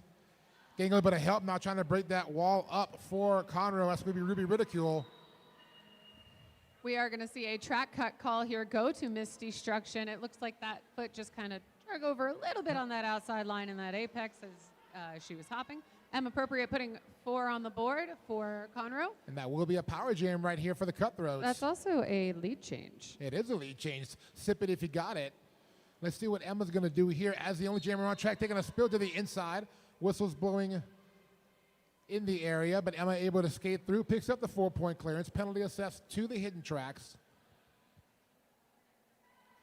Pack awaiting the return of M Appropriate here at the turn 3 entrance. Emma to the inside, shifts through, clear passage, 4 points. Beautiful juke there to get through on that inside line by M Appropriate. Just as Miss D returns to the track, ending that power jam.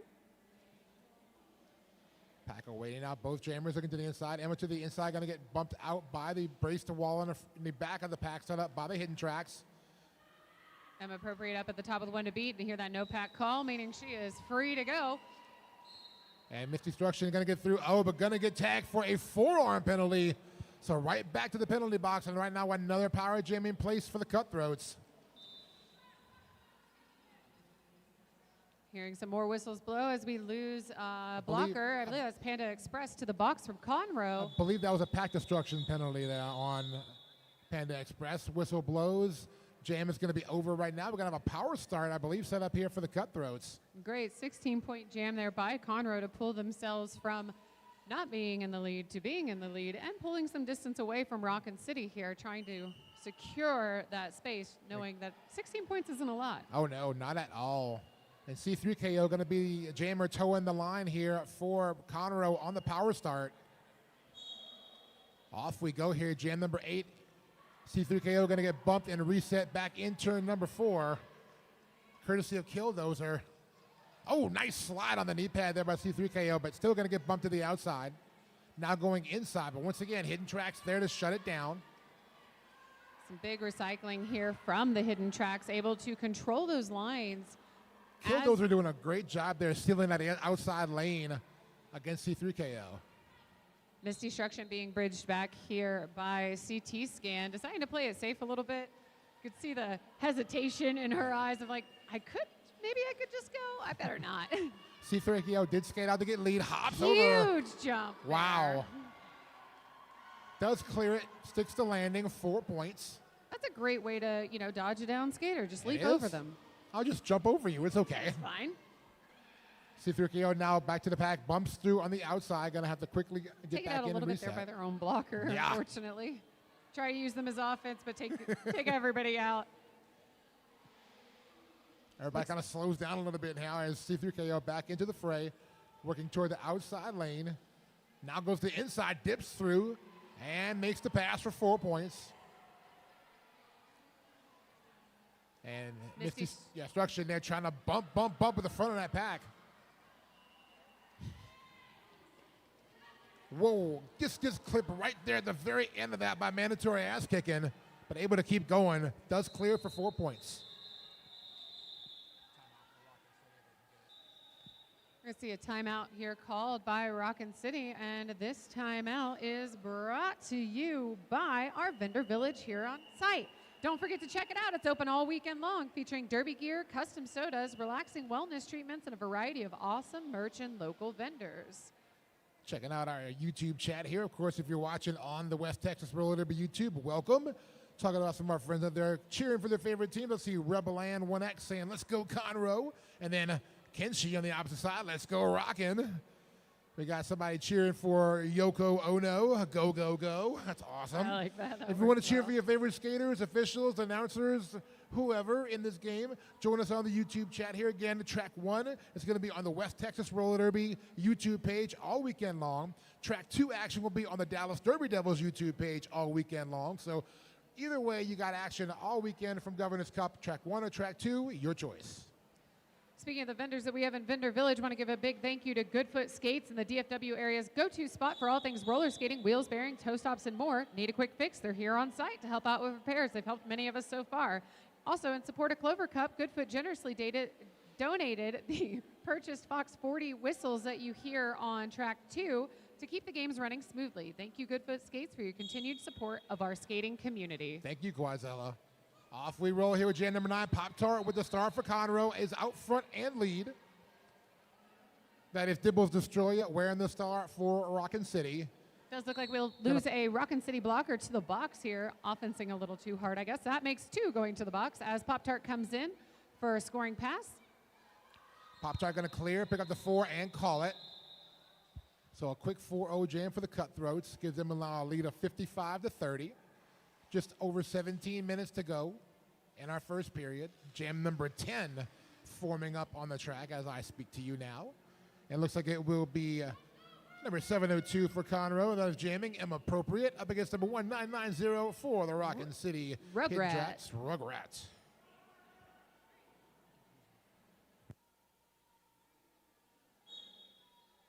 Little jammer on jammer action here to get us started in jam number 10. Rugrat going ahead and driving M appropriate out before trying to run forward. However, it looks like that might have backfired a little bit as M appropriate is your lead jammer for Conroe. Rugrat pushing into turn 2, 2 left to beat. Beautiful toe stop work there on that outside line to get out, completing their initial pass as M appropriate puts 4 on the board for Conroe. Both jammers racing towards the pack here in turn 3. Big hits, but shaking them off. Rugrat taking some bumps in the back of that pack, trying to get through the Cutthroat defense. Meanwhile, inappropriate digging in the inside, now to the outside. Going to meet up with some blockers in the front there. Both jammers finding a little bit of tough sledding here, but Rugrat able to find an outside seam. Clears for 4 points. Ruby Ridicule now with the star for Conroe. But the jam gets called off. Looks like an initial 2 points picked up by the Cutthroats. That'll give them a 6-point jam. 4 for Rockin City. 61-34 now your score in favor of Conroe. On the line going into jam number 11 here, we'll have Dimples Destroyo wearing the star for Rockin City Hidden Tracks and C3KO for Conroe.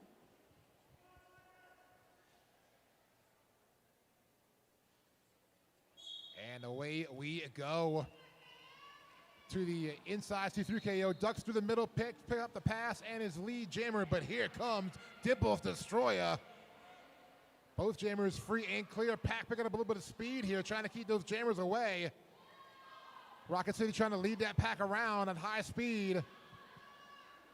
Let's see who's going to get there first. We got a race going on here. Users.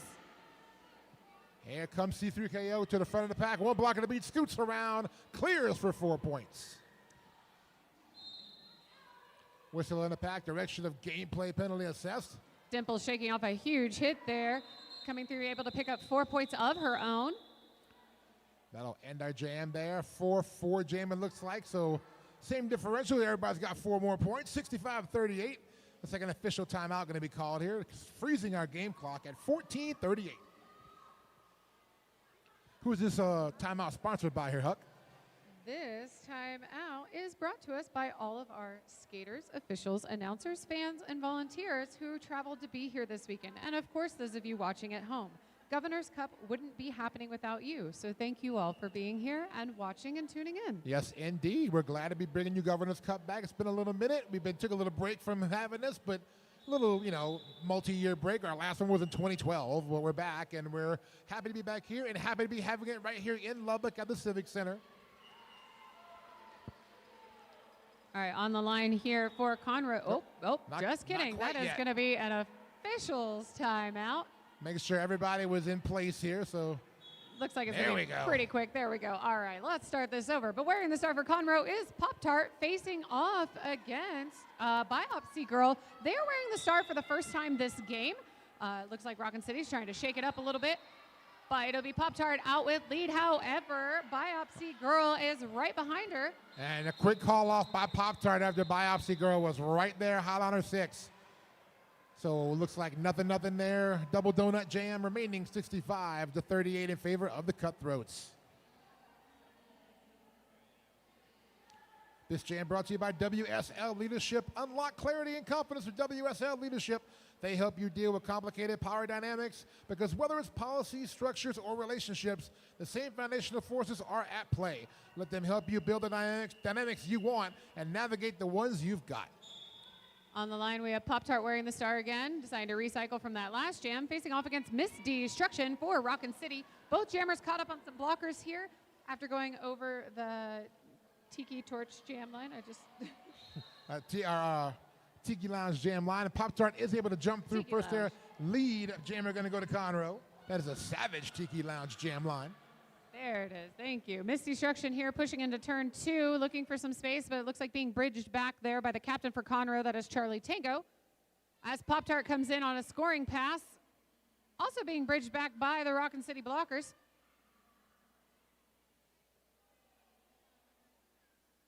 Pop-Tart through, putting 4 points on the board for Conroe.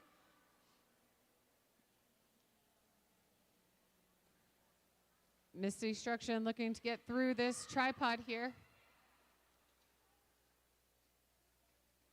Shaking off a couple big hits there on the outside line, able out to complete her initial pass. Pop-Tart going to the outside, able to skate through, puts the hips forward, calls it off, gets the full 4-point pass. It does look like there will be a pack advantage for somebody here. I saw a track cut call given at the end. It looks like a blocker for Rockin City. So we'll have a pack advantage for Conroe going into number jam 13. It looks like the Conroe will be putting out M Appropriate to jam up against Dimples Destroyer for the hidden tracks.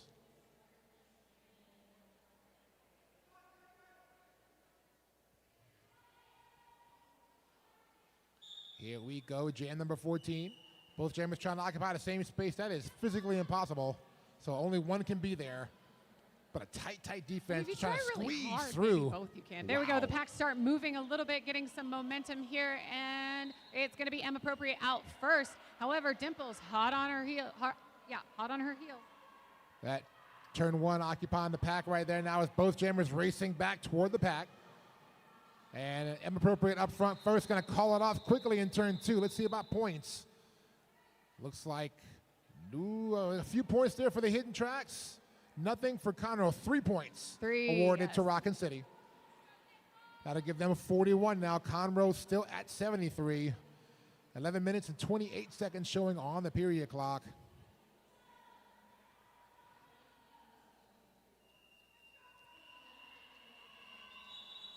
And a team timeout going to be called, I believe, by Conroe. Their first charge timeout of the game. They have 2 left and their official review. Same thing goes for the hidden tracks. Who is this timeout brought to us by, Huck? This team timeout is brought to us by Clover Cup 2026, hosted by the Dallas Derby Devils March 13th through 15th at the NYTEX Sports Center in North Richland Hills. Follow Dallas Derby Devils and Clover Cup on Facebook for more information. Also, team applications for MRDA, JRDA, WFTDA are still open until the 25th. Get your applications in if you want to come. Best tournament around. I'm not biased at all. No. I can agree with you, though, 'cause I've been to plenty of Clover Cups, and I love every time I go there. I'll be back there again next year, too. One of my favorite tournaments that I ever go to is Clover Cup. Triple D does a great job hosting it, like y'all are doing here as well with West Texas for Governor's Cup. So I definitely recommend Clover Cup to anybody who's interested. Whether you're skating, officiating, volunteering, I highly recommend checking out Clover Cup. Absolutely. Soupy whistle means we're going to get out of our official timeout here, our team timeout shortly, and get back to skating. Looks like I see C3KO with the star for Conroe. Rugrat will be jamming for Rockin City. Slight pack advantage here for Conroe going into this jam as a Rockin City blocker is in the box, but it'll be a short advantage as that blocker is standing. Both jammers are off. We're seeing a quick whistle blown here for a forearm call to a Rockin City blocker. Big bridge back there on C3KO. However, she's able to use that speed to get out, but it will be lead jammer to Rugrat for Rockin City. Oh, what a big jammer on jammer hit. action in the turn. Wow. That was some good contact by both jammers right there on each other. Able to shake off the hit and stay upright. Rugrat Yep. going ahead and deciding to call off that jam rather than risk those point spreads getting a little bit further apart. Yep, so we're right back where we were, 73-41. Conroe with the lead. They will send Pop-Tart out there to jam, next jam, up against number 13 for Rockin City. That is Biopsy Girl.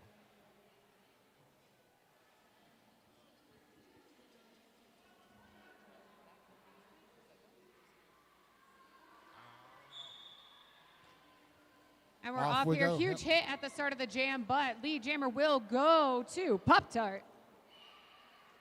And Biopsy Girl going to get reset back in turn 4. Back behind the block from Rebel. Oh, big Pop-Tart with a big hit. Taking Biopsy Girl down on the way over. That was a huge hit by Pop-Tart. Going to get a penalty on the contact, though. Power jam now for the hidden tracks. On one hand, worth it because the penalty, but on the other, I probably wouldn't have gone after Pop-Tart. Yeah. Even as a blocker, I'm like, maybe not. So here we go with a power jam now, and a star pass by Rockin City. Super Ova, the captain, taking over as jammer, which also means we're going to go the full deuce here. 2-minute jam. 2-minute jam, as we do not have a lead jammer, and we cannot have a lead jammer. There was, however, a call off, but there was no lead. So looks like the jam has stopped, but there should not be a call off here because there is no lead jammer availability in this jam. Unless there was something else that happened on the track. So, for example, if your referees see blood on a skater, they're likely to call off a jam, or if they're worried about a medical injury. We're going to go into an official timeout to discuss it now, but just from what we were seeing from our vantage point, the penalty assessed to Pop-Tart, and then the star pass by Rockin City would have nullified any lead jammer possibility. Correct. And the Rockin City jam ref was also doing the big arms indicating you are not lead. You cannot do anything here. So we'll get that sorted out. Our awesome referee crew headed up by Doc Lawless. They're going to get it straight away, and we will get that to you and get started back up with the game shortly. So let's talk about another great sponsor here for Governor's Cup. Yeah. So do you like fashion? Maybe interested in a purse? Yeah. Check out the Cool. raffle for an LV-inspired purse and handbag. Every dollar raised helps support DC Dogo's Rescue. I heard someone read that as Doggo's Rescue yesterday, and it makes sense why. But DC Dogo's Rescue is, and it's also a dog one, is a possum nonprofit dedicated to rescuing and educating about the amazing Dojo Argentino breed. They help home and foster, I think that is, dojos all over the U.S. I think it's pronounced dojo from what I heard Okay. earlier. I had the same issue earlier when I was mispronounced it. I saw some pictures of that breed of dog when we were talking about. Very beautiful dog.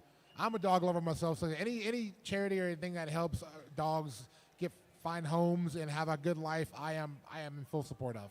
My cursed millennial brain every time I see well, I'm just going to keep saying doggos if I Doggo, read dogo, it wrong. dojo. But I see it, I'm like, those puppies. They're a puppy rescue. Puppy rescue. I'm all for that. So still in our official timeout here, 73-41, Conroe leading Rockin City. For those just tuning in, Conroe Cutthroats in the black and red, Rockin City in the blue and black. Now, we've seen a lot of big hits this game, and if you want to memorialize those big hits, whether you want to capture your hard-hitting blocks, dazzling points, or slick jukes, Hit Squad has you covered with professional quality individual and team videos. Lloyd will hook you up. I'm telling you, he's amazing. On the line here, we have Rugrat wearing the star for Rockin City. Oh. And now we are seeing a call-off here. Stoppage. Medical call-off. I just saw the hand signal from the referee. I believe we saw a head hit, which leads to a call-off now.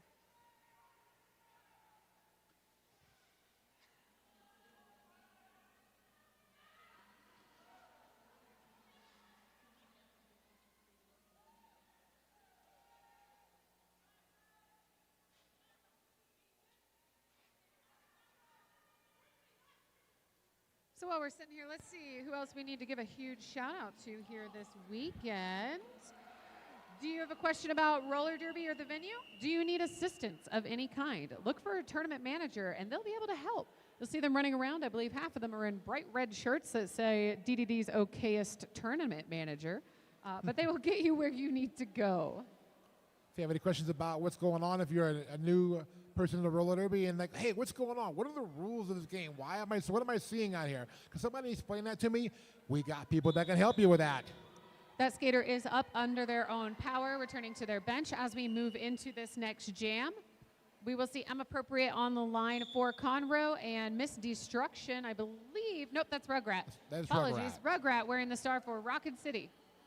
Rugrat trying to dig through the outside, but great blocking up front here by the Cutthroats. Same thing in the back of that pack. Hidden Tracks really locking down M Appropriate right now. So great defense by both teams here starting off this jam. They haven't got to the pivot line yet, so tight of a defense. Scrummy walls here, which is what I personally like to see in Derby. Because it means as a blocker, I don't have to go anywhere. I just get to As a blocker, stand you there. can appreciate that. I'm like, yeah, I just get to chill. Seeing a big run back from Rebel on Conroe on Rugrat as they come back into the pack in the top of the apex. Also a run back here on M Appropriate. And finally going to get a lead jammer through. It's going to be Rugrat. And M Appropriate going to go again get reset back to that Savage Tiki Lounge jam line.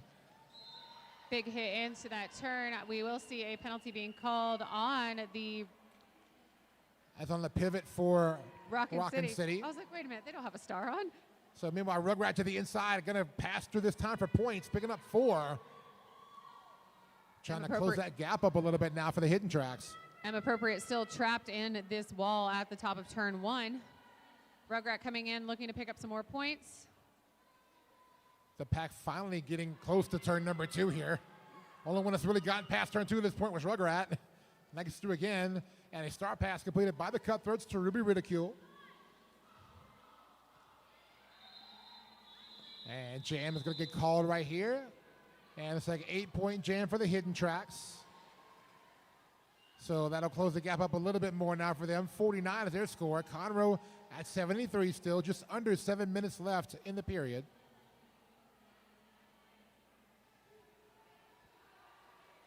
Pop-Tart out there jamming once again for Conroe. That is Dimples Destroyer for Rockin City.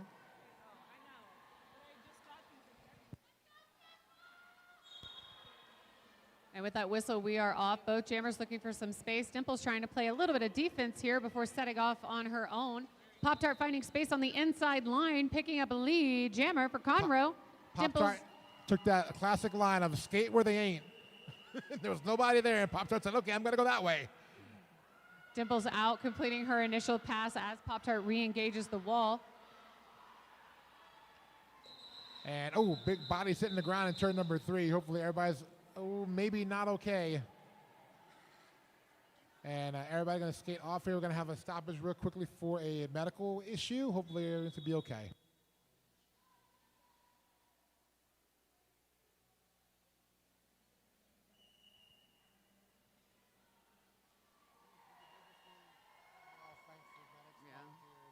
There they are. A huge shout out to Lubbock Sports Medicine, the premier sports medicine adult joint reconstruction and rehab center in the South Plains. Big thank you for them keeping us safe here at Governor's Cup all weekend long. Also want to thank our friends at Texas Red Light District, where cutting-edge red light therapy meets the revolutionary power of Life Wave patches to ignite your wellness journey, recharge, rejuvenate, and experience healing like never before. Your body. Well, thank you.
The skater is up on their own, mostly on their own power here. A huge shout out again to Lubbock Sports Medicine for keeping us safe this weekend and taking care of all of our bumps, bruises, and bigger hits.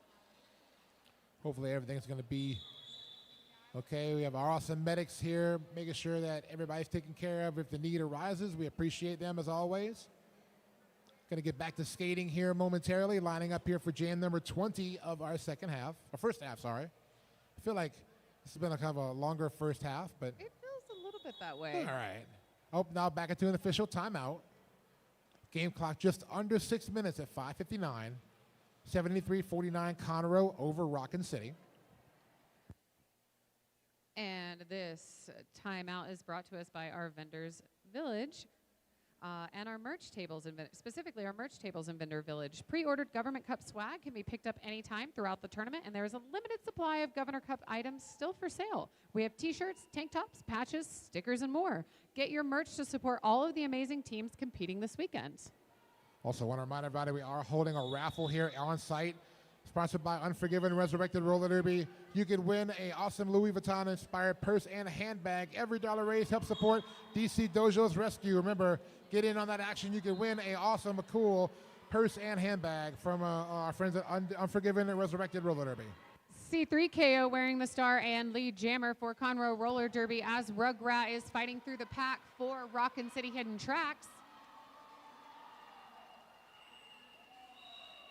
We are going to see a track cut call here on Rugrat as they report to the box. Didn't quite get around everybody legally.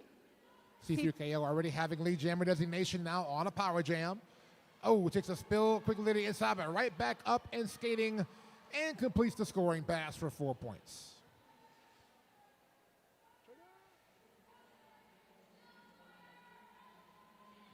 Appropriate back in on the blockers from Rockin City, taking a drawback there from Miss Destruction. Pack just settling in there in turn two. Going to go ahead and call it off there, C3KO.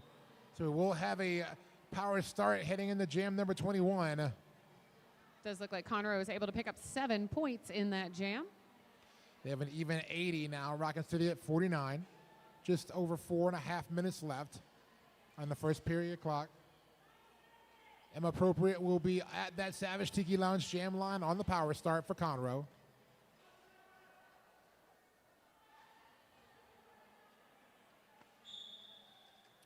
Appropriate goes to the middle, splits the difference, clears through almost one blocker to beat though. Now going to go start waterfalling in front, and now does clear. Appropriate does pick up lead jammer. Rugrat back on the track, able to do a quick apex hop there to get themselves out of their initial pack.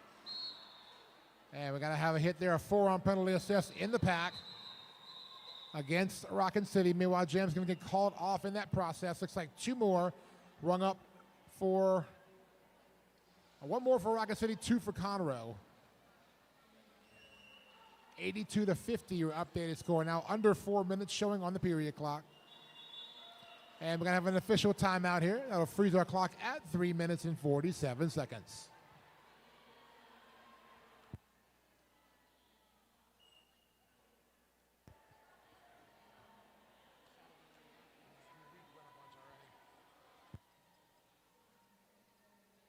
Just want to remind everybody, after this game, our next game on this track today is going to be, I am looking at my sheet. All right, next game up is, that's track 2. I'm sorry, I'm looking at the wrong track. There we go. Next game up is going to be the ACRD Conspiracy taking on the El Paso Tex Pistols. Following us here on track 1. On the line here, wearing the star for Conroe, that is Pop-Tart, facing off against Dimples Destroya for Hidden Tracks. Pivot line start for the blockers. Jammer's now going to reach back up here and through the pack, Pop-Tart to the inside. Lead Jammer going to go to Conroe. Dimples still looking for some space here at the top of turn 1. Contact penalty assessed in the pack to Conroe. Meanwhile, Pop-Tart hopping the apex there. And looks like 4 points were picked up there by Pop-Tart. Forearm penalty assessed. Oh, going to be on Dimples Destroya, meaning Pop-Tart now on a power jam. Pop-Tart not the jam. Well, you don't want to ever give a jammer a power jam, but No. Pop-Tart definitely not the jammer you want to give a power jam to. She's been having a very great weekend, been pretty much on fire in every game she's played. Exactly, and now through for another 4-point pickup there is Pop-Tart. Looking for some more here as the pack about a quarter away ahead now, heading into turn number 1. Pop-Tart to the inside, going to try to step through. Does make the pass complete for 4. We do have And a call we're going off to here. have a stoppage here real quick for another quick medical check. Again, big shout out here to Lubbock Sports Medicine, keeping us safe this weekend, checking in on us when we take those hits that are a little bit too much, and even just a little bit on our bumps and bruises. I had, a couple skaters go over and get Band-Aids earlier, so they're here for all things big and small.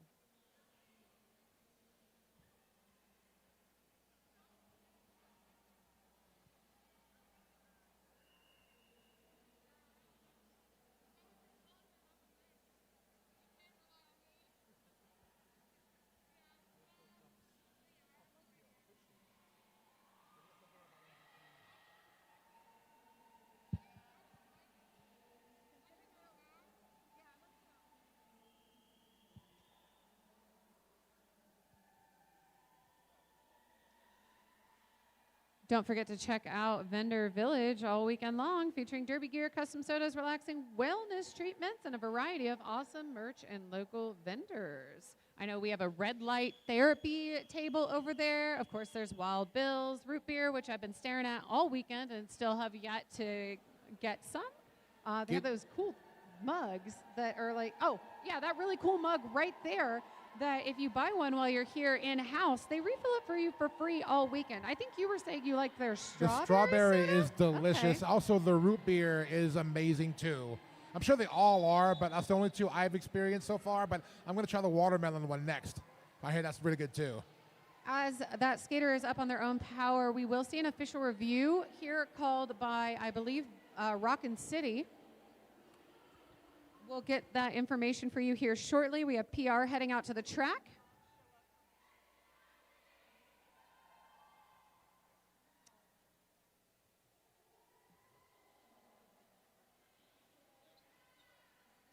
Also, don't forget our concession stands here in venue are serving up popcorn, hot dogs. I think I saw coffee over there earlier. All the sodas and candies you can want. Got a snack itch? Check out the concession stand.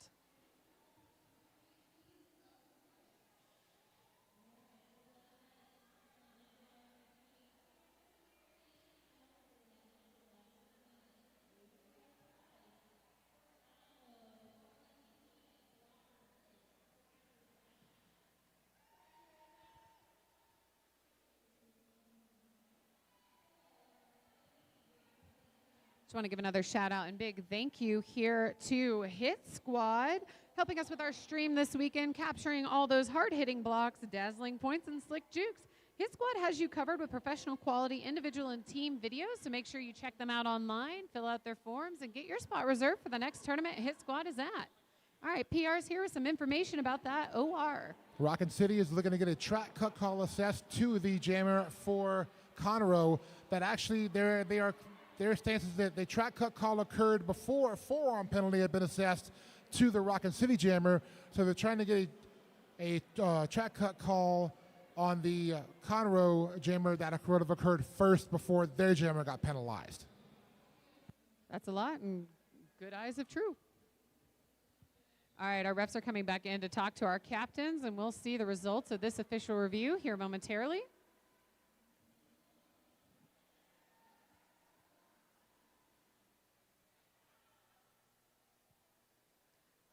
Still, score being 94-50, it's still a pretty close game overall. We're seeing Conroe being able to capitalize on some of these power jam scenarios, really letting them spread out this score. But I'm seeing some pretty evenly matched blocking in this space. And here's PR back. And what I can see is... After review, the no call will stand, and Rockin City will lose their review for the remaining 2 minutes and 36 seconds of the first half. That's a great time to use an official review, to be honest. All right, on the line here, we have C3KO wearing the star for Conroe, facing off against Rugrat for Rockin City. Rugrat being driven out here by the Rockin City blockers, receiving a no pass earned. So while they are out first, they are not lead jammer, meaning lead is still available if C3KO can get out. And she did, picking up lead jammer. Rugrat trying to dig through the outside, now dips to the inside, spins around. Nice move getting around the last block there. Beautiful Picking up toe-stop 4 work points there. for the hidden tracks. C3KO with a quick little hip juke there, able to get out and pick up 4 points of her own before calling off that jam, making that, I believe, a 4-4 jam, bringing our score 98 Conroe, 54 Rockin City. Under 2 minutes to go on the period clock, so it could be one of our last jams here of the first half. I see M Appropriate with that star lined up there for Conroe, and Dimples Destroyer will be jamming for Rockin City.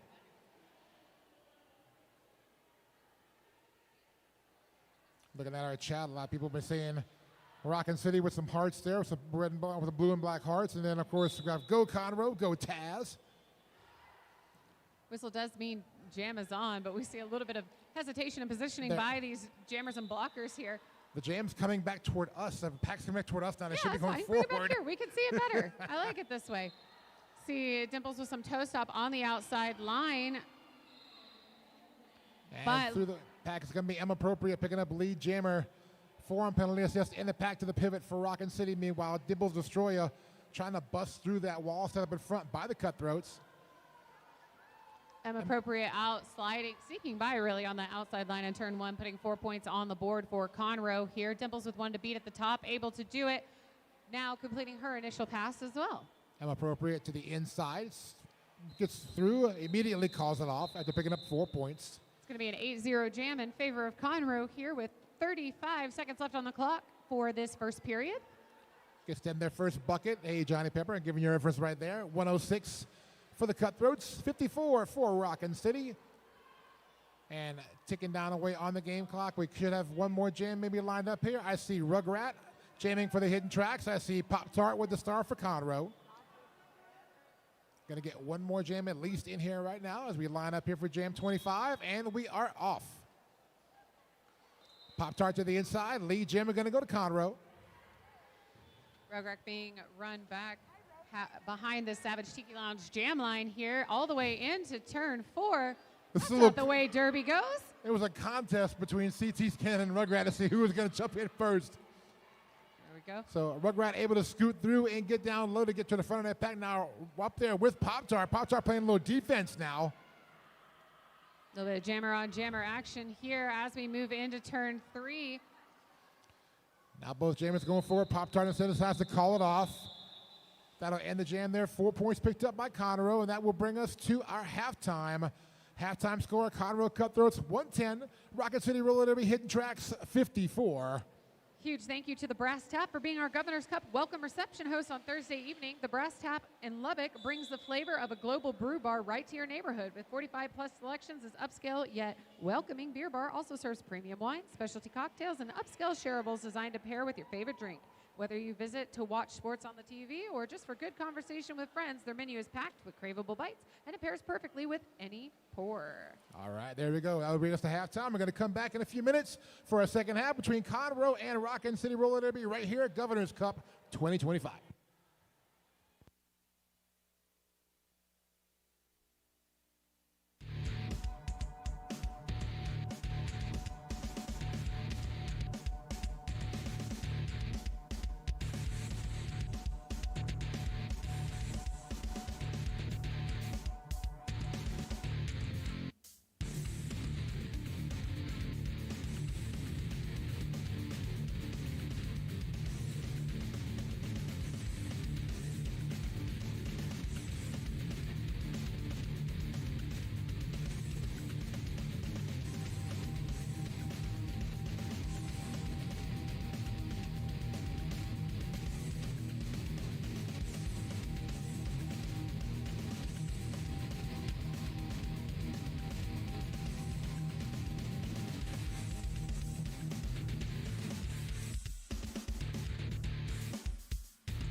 And we are back. Welcome back for our second half here.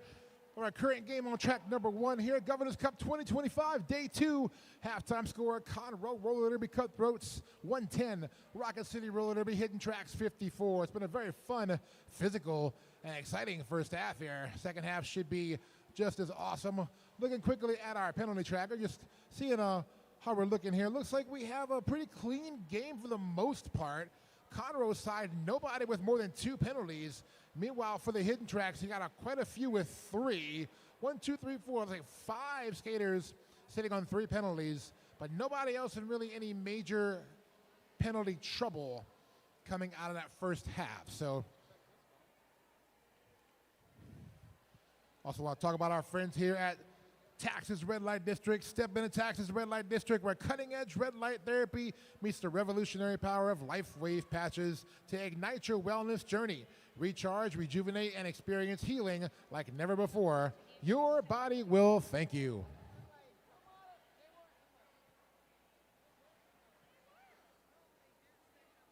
Well, again, shout out everybody who traveled here to Lubbock this weekend to take part in Governor's Cup from wherever you may have come from in the Derbyverse.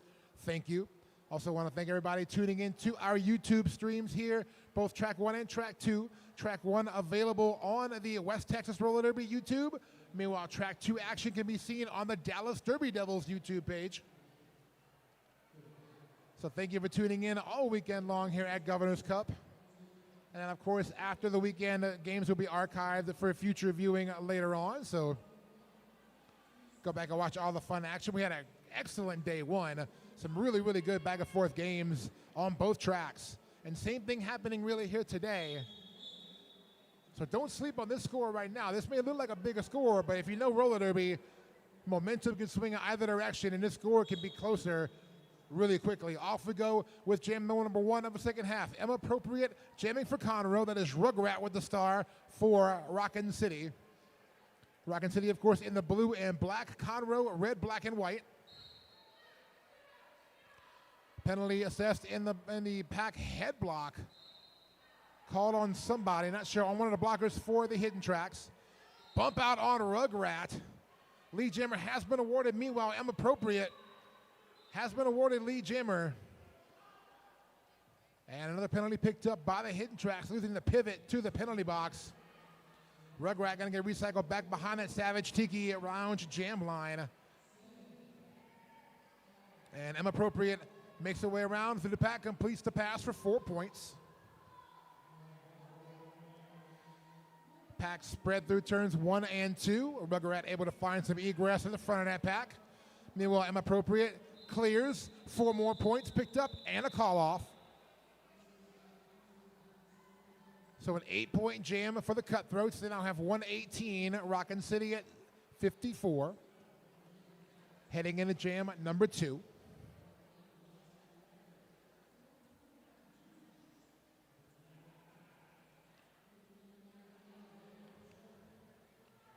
Remember, following us here at this game on track number 1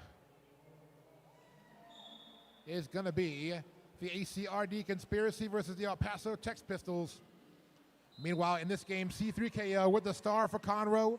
Dimples Destroyer jamming for Rockin City. Both jammers out, but lead jammer is going to go to Dimples Destroyer by a nose. But both jammers now racing back to that pack, about a quarter track away. And Dimples to the inside, going to go ahead and call it. And let's see about points. Looks like a double donut, nothing jam here. That was a quick jammer race getting back up there. I see my buddy Lloyd over there for Hit Squad, walking over to get some really good footage here. There's Lloyd. How you doing, bud? Check out Hit Squad for all your video needs. If you want to get a video for yourself or for your team, Lloyd is the person to talk to here at Governor's Cup and any tournament that Hit Squad is going to be at. Meanwhile, back on the track, Rugrat picking up lead jammer quickly for Rockin City. Pop-Tart with the star for Conroe. Pack moving quickly through turn number 2. Rugrat trying to catch back up to get some points. Takes a bump from Ruby Ridicule. Knocked to the infield, calls it off on the way through. 3 points picked up by Rugrat. That'll bring the Rockin City back up to 57. Conroe still at 118. If you're wondering why you're not hearing my partner Huckleberry Jen here, Huck had to go get ready for her next game. So right now I'm flying solo, but I'll have some help here in a little bit. Also have my awesome producer extraordinaire, Payne Goodall, helping me out with the stats. Keep me sounding smart. Here we go, M appropriate with the star for Conroe. Dimples Destroyer again jamming for Rockin City. And Dimples, knocked around to the inside, but able to get through and picks up lead.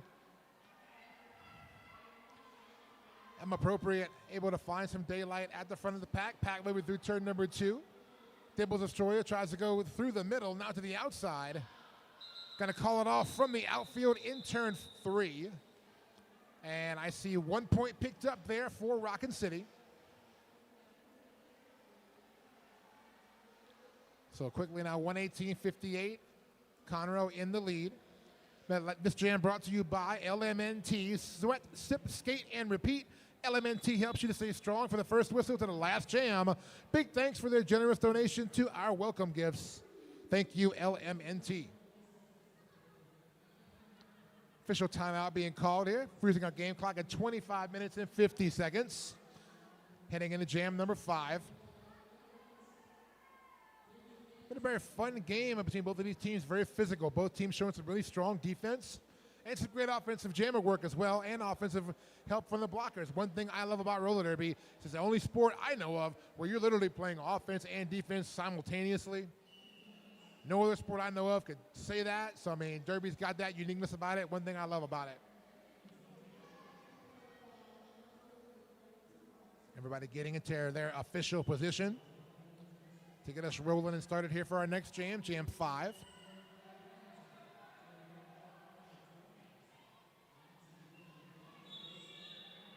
Away we almost go. Oh, it looks like we're going to have a power start here for Conroe. A C3KO on the outside picks up lead jammer quickly. And looks like Dimples is going to start that, just jam in the penalty box. C3KO quickly out, picking up lead, now looking for points. Hip whips around the outside. Oh, big blasting hit in that pack. 3KO is through the outside, picking up a 4-point pass for the Cutthroats. 3KO to the outside, right past that Savage Tiki Lounge jam line. Gonna get reset back there by the pivot number 00, Yoko Ono. All the way back in turn 4 in front of me here.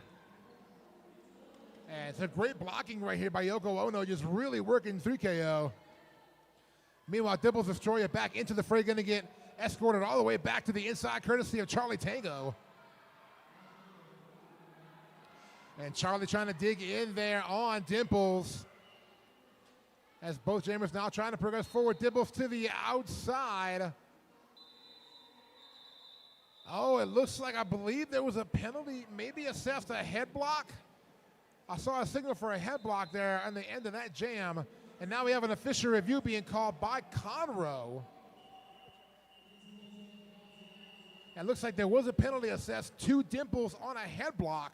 So as we stand right now, it will be a power start for Conroe. But again, the Cutthroats did call an official review. So let's see what that's going to be about. Payne Goodall going to go and get me the deets, and we will bring that to you shortly. This stoppage brought to you by our vendor village. Check out our vendor village here in venue. If you're here in Lubbock this weekend, derby gear, custom sodas from our friends at Wild Bill's, relaxing wellness treatments, and a variety of awesome merch and local vendors. We have an awesome vendor village here in the Civic Center in Lubbock. Check it out if you're in venue here in Lubbock this weekend for Governor's Cup.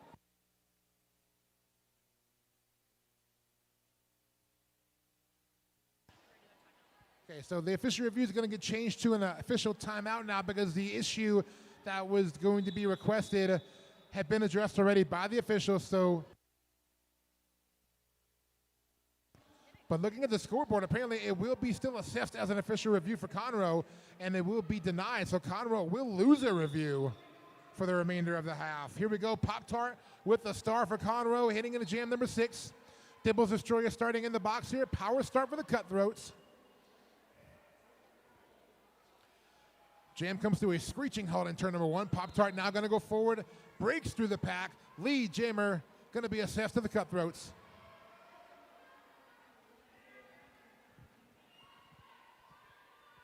Pack settling in now outside of turn number 2. A little bit of passive O now. Conroe going to go ahead and run it here for Pop-Tart. Pop-Tart engages with the blockers up front. Only 3 blockers in there right now for the hidden tracks. But they are swarming Pop-Tart. Meanwhile, Dimples Destroyer back into the action, trying to get through on the outside lane. Some great blocking up front there by Conroe, but Dimples able to scoot by.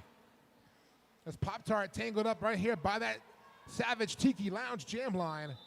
And Pop-Tart going to go ahead and call it. Does pick up, I believe, the full 4. Yes. So 4-point pass there for Conroe. 129 is their score. Rockin City 58, 23 minutes and 17 seconds.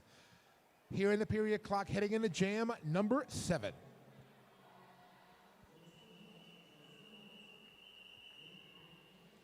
I'm appropriate with the star for Conroe. Rugrat out there jamming for Rockin City.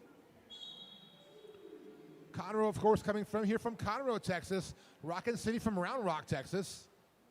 All of our teams here, of course, are from Texas. It's the Governor's Cup. And it looks like we have a penalty assessed in the pack. Direction of gameplay on Rockin City. That's going to go against Killdozer.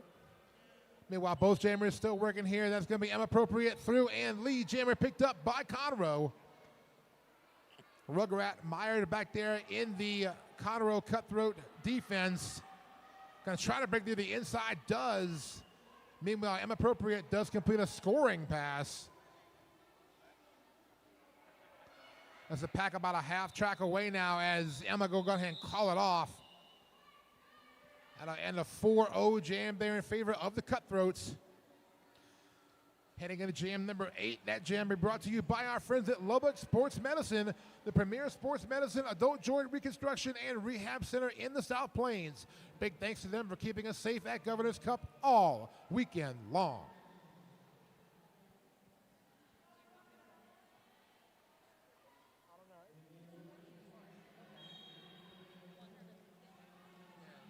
C3KO with the star for Conroe out front and lead. Dimples Destroyer once again jamming for Rockin City. Both jammers now free and clear of the pack, looking for points. 3KO to the inside, gonna get all the way through, but falls down to the knee pads. Meanwhile, it's gonna allow Dimples to get around, picking up 4 points. 3KO goes to the outside, now clears and calls. So it'll be a 4-4 jam at the end of all that. So same differential, just 4 points higher for each team. 137 for the Cutthroats, hidden tracks 62. 21 minutes on the dot left to go in the second half. In fact, we're going to start with 1 in the box for Conroe, or 2 in the box for Conroe, actually. 1 standing. Team timeout going to be called by Rockin City. That is their second charge timeout. They have 1 left and their official review. Conroe with 2 team timeouts left. Game clock frozen at 20 minutes and 48 seconds. This team timeout brought to you by our raffle. Remember, if you like fashion, check out our raffle for this awesome purse and handbag combo, Louis Vuitton inspired. This raffle brought to you by our friends at Unforgiven Resurrected Roller Derby. Every dollar raised helps support DC Dojo's Rescue. The Dojo's Rescue is a awesome nonprofit dedicated to rescuing, there we go, and educating about the amazing Dojo Argentino breed. They help home and foster dojos all over the U.S., a very worthwhile cause. I am down for any cause that supports dog rescues. I am a dog lover myself. My dog, who unfortunately passed away a couple years ago, was a rescue, and much love. I miss my stubby Lou so much.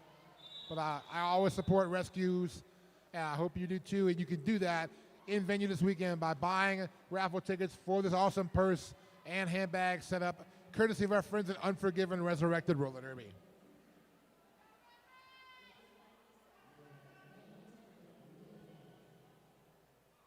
Lining up here, jam number 9 off and rolling. Pop-Tart with the star for Conroe. Rugrat for Rockin City. Rugrat through the front, inside lead jammer picked up for the hidden tracks. Pop-Tart able to break free as well. Pack rolling through turn number 2 as the jammers try to get back for points. Rugrat looks to go outside, takes a bump from Charlie Tango, gonna call it off from the outside. Let's see about points. I see nothing for Conroe. 2 points picked up for the hidden tracks. That'll give them 64. Conroe still at 137, heading into jam number 10.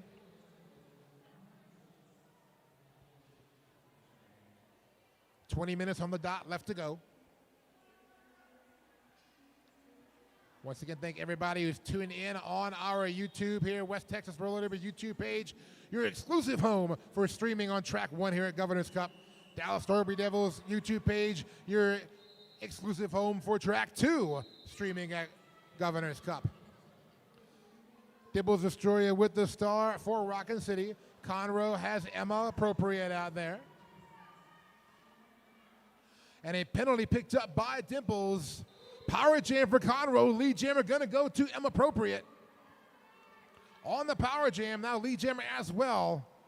Not quite through the pack officially fully yet. Did get through, got sucked back in.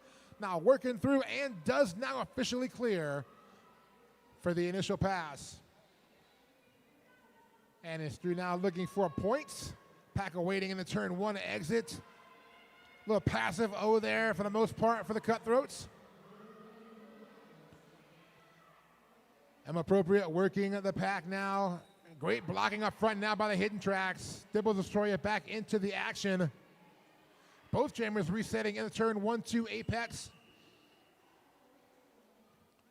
Dibbles to the inside. Oh, takes a bump right up front courtesy of Tasmania. Dibble's gonna go ahead and get through, and Emma gonna call it.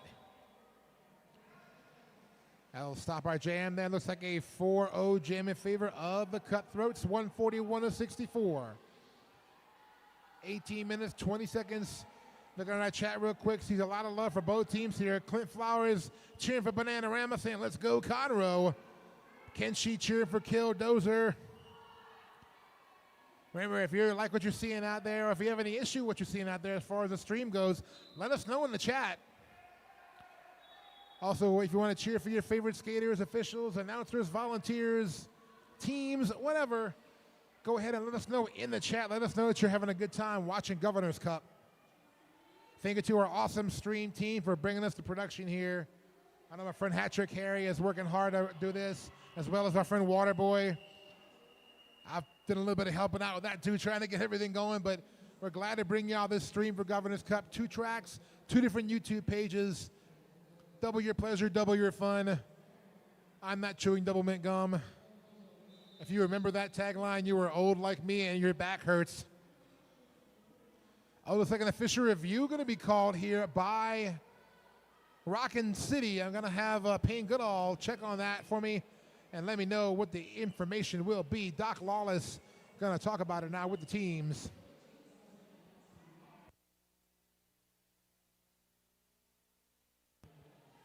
This official timeout brought to you by Clover Cup 2026. Can't get enough roller derby. Return of Clover Cup March 13th through 15th at the NYTEX Sports Center in North Richland Hills, Texas, which is in the Dallas-Fort Worth Metroplex. Follow Dallas Derby Devils at Clover Cup, and you, too, can be part of the action at Clover Cup. I'll be there. Will you? I will. Oh, Waterboy tried to be cute there. Hi, Waterboy. The cuteness evaded me. You're still cute. I try. Waterboy's going to hop on a mic with me for the last little bit of this game. What's up, brother? How you doing? What's up? How's it going? We're good. We have a really cool game going on here. Conroe Cutthroats 141, Rockin City 64. Official review being called for by Rockin City. Payne Goodall is out there getting us our information. Gotta love Payne. Oh, yeah. Payne is amazing. I've been an awesome producer and announcer here with us this weekend. We're going to find out what Doc Lawless is going to tell the teams here. And then Payne will relay that to us, and we will get back to skating right after that.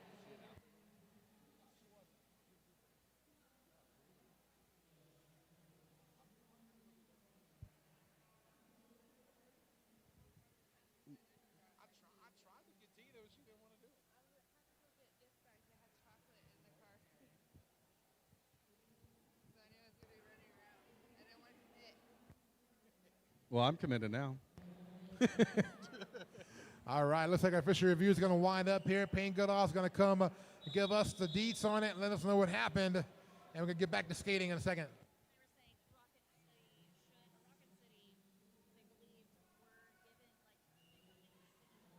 And while we're waiting for that, we got C3KO on the jam line up against Rugrat. Both of them working at the back of the pack. C3KO trying for that inside line, gets recycled back. All right, on that official review real quick, Waterboard, looks like Rockin City was trying to establish that they had made the initial pass for the jammer before a penalty was assessed, and unfortunately that was not the case. The no call does stand, so Rockin City did lose their review for the remainder of the game. So both teams now have lost their reviews for the remainder of the second half. Well, hopefully there's nothing else that's controversial that comes I up. don't know. We're going to find out. Jam does come to an end here. I see nothing up in the air. Double donuts. So we remain a 141-64 game in favor of the Cutthroats. They're going to send Pop-Tart back out there to that Savage Tiki Lounge jam line. Dimples Destroyer going to counter for the Hidden Tracks.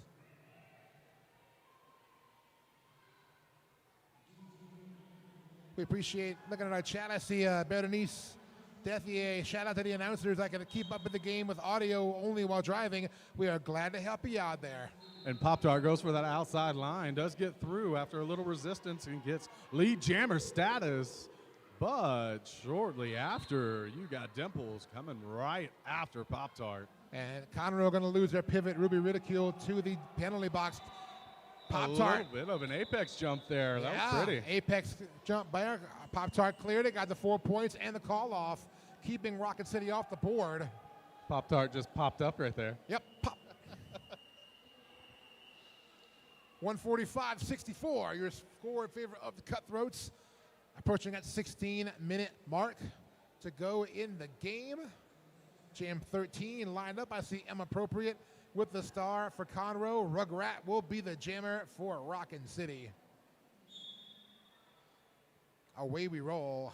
Rugrat running straight up the middle, working for that outside line, but falls down going into turn one, gets into the inside of that apex and gets lead jammer. Like As they come around.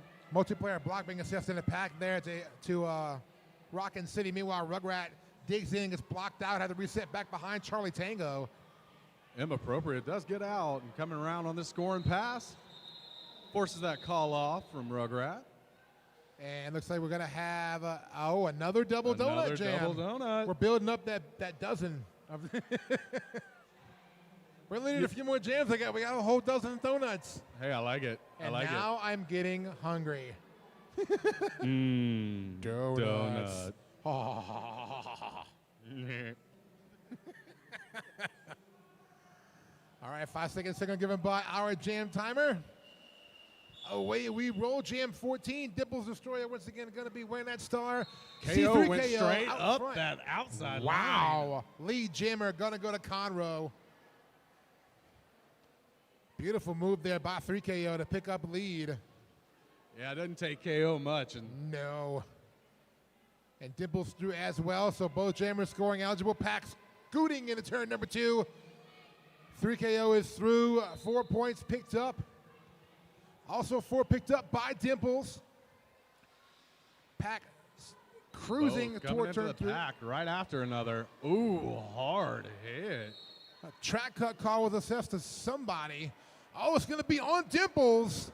Power jam now assessed here for Conroe, who immediately calls it off. So we're going to have a power start here for the Cutthroats heading into Jam 15. And that jam brought to you by our friends at Urban Apothecary. Thank you for your generous donations toward our tournament MVPs. Skater made, trusted by athletes, physical therapists, and wellness professionals. Try their best-selling gummies for relaxation and rest, or their 4XL pain relief topicals to help reduce inflammation and keep you on track. You can shop online at urbanapothecary.shop. And we got Pop-Tart on the Savage Tiki line. Jam line going on that inside line and gets a lead jammer status fairly quickly. Coming around now after this initial pass. Going to be looking for some points here. All blockers waiting for Pop-Tart to enter into the apex and help out. Great offensive work there by all the blockers to get 4 more points in Pop-Tart's pocket. That pack sitting outside of turn number 2 now as Pop-Tart working back over there, still on the power jam.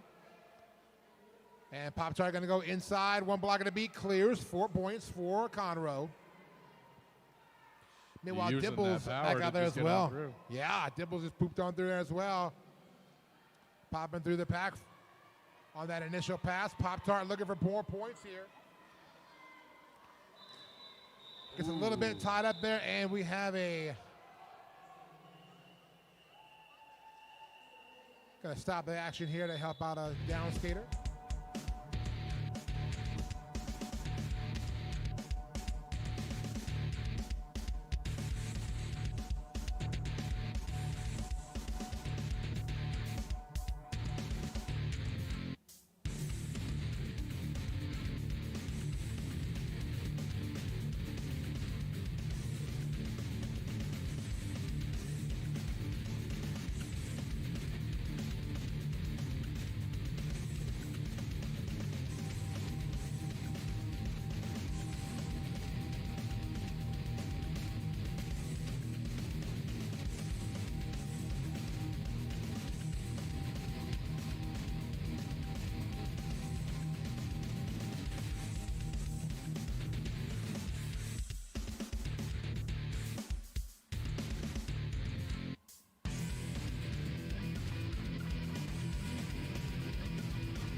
All right, looks like the skaters be back up, and looks like some hugs going on. Looks like everything's going to be okay for Dibbles Destroyer. Let's give a round of applause for Dimple That was for a getting hard up, hit. shaking it off, and being able to skate off under her own Yep. power. Gonna check on. Yeah, shout out to both teams there, showing a lot of derby love there, helping out. We all want to make sure everybody's okay. Again, safety a high priority. Thank you to all of our medics who are here working this weekend. Could not do without y'all, literally and figuratively, because y'all are a heartbeat of what we do here. Y'all keep us safe, so thank you very much for all your hard work. Absolutely. Thank you, thank you, thank you. All right, lined up here for Jam 16. It's going to be Rugrat for Rockin City. M appropriate with the star for Conroe.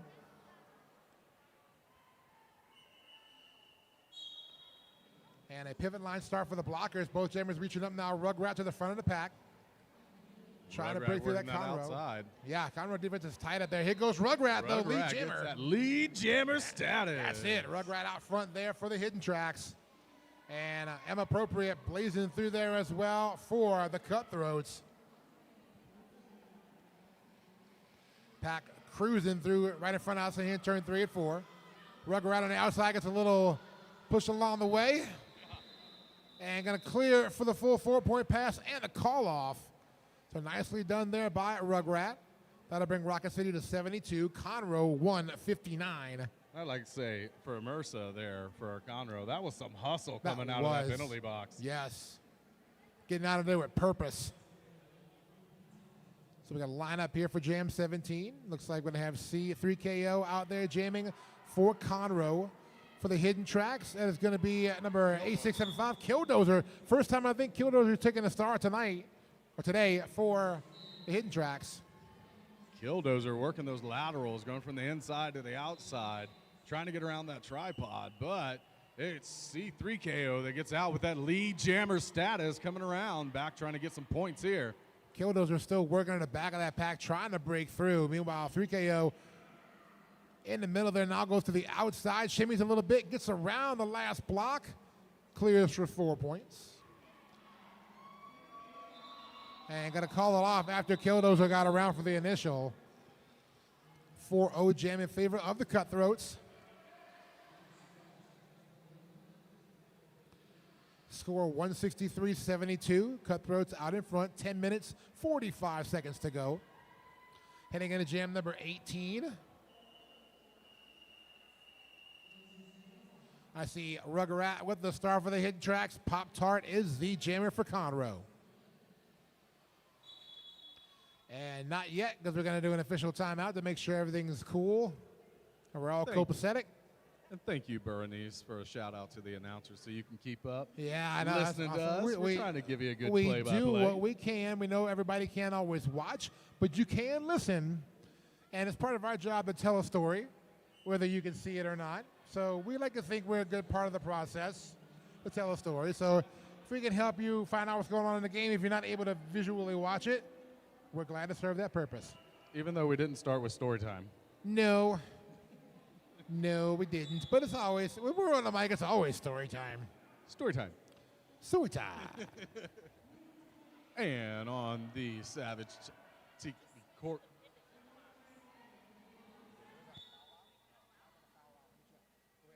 So we got Pop-Tart that runs that inside line and does get out quickly to get lead jammer status, but Rugrat is chasing down quickly as they come around into turn 2 and 3. The pack speeds up into 3 and 4. Pop-Tart trying to work that inside line. The whole pack spread out and calls it off. Not before Rugrat's able to get 2 points. Looks like we did have a foul out there at the end of that last jam beforehand, or before the last jam. Yaddle for Rockin City apparently picked up their 7th penalty, so end of the game for that skater. I mean, great hustle by Rugrat there. Great hustle by Rugrat to get those 2 points. Lining up here for jam number 19, I see M Appropriate with the star for Conroe once again, and Killdozer are going to jam for Rockin City. Yep, and it is a jumbled mess going up to the pivot line here.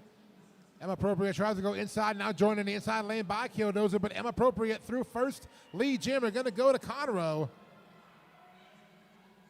M Appropriate coming around after that initial pass. About to engage the back of the pack there. Coming out of turn 2. Great blocking up front there by Mandatory Ass Kicking. Did the best as long as they could to keep Killdozer back, but meanwhile, both jammers are through, but M Appropriate picking up points right now. M Appropriate gaining some speed there on Killdozer. They're both trying to catch up to that fast pack moving ahead of them. And Emma's going to go ahead and call it from the back. All it was there was a race. That was a race. Nobody got there, though, unfortunately. So 4-point pickup for Conroe. Now at 171, Rockin City at 74. 8.5 minutes left on the game clock.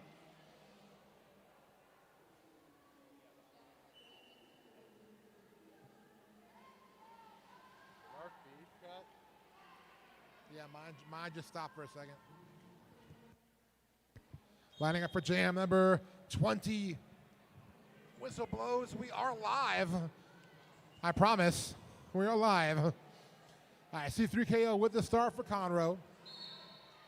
That is going to be, Dibble's back out there for Rockin City. Good to see Dibble's back out on the track. Lead jammer is going to go to C3KO.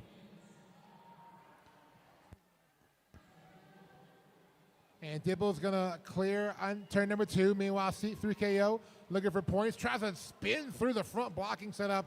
But nice block there by Yoko Ono to stop that and force the call off. So 3 points picked up by Conroe. They're now at 174, even 100-point differential. Rockin at 74. 7.5 minutes, or less than that now, to go in the game.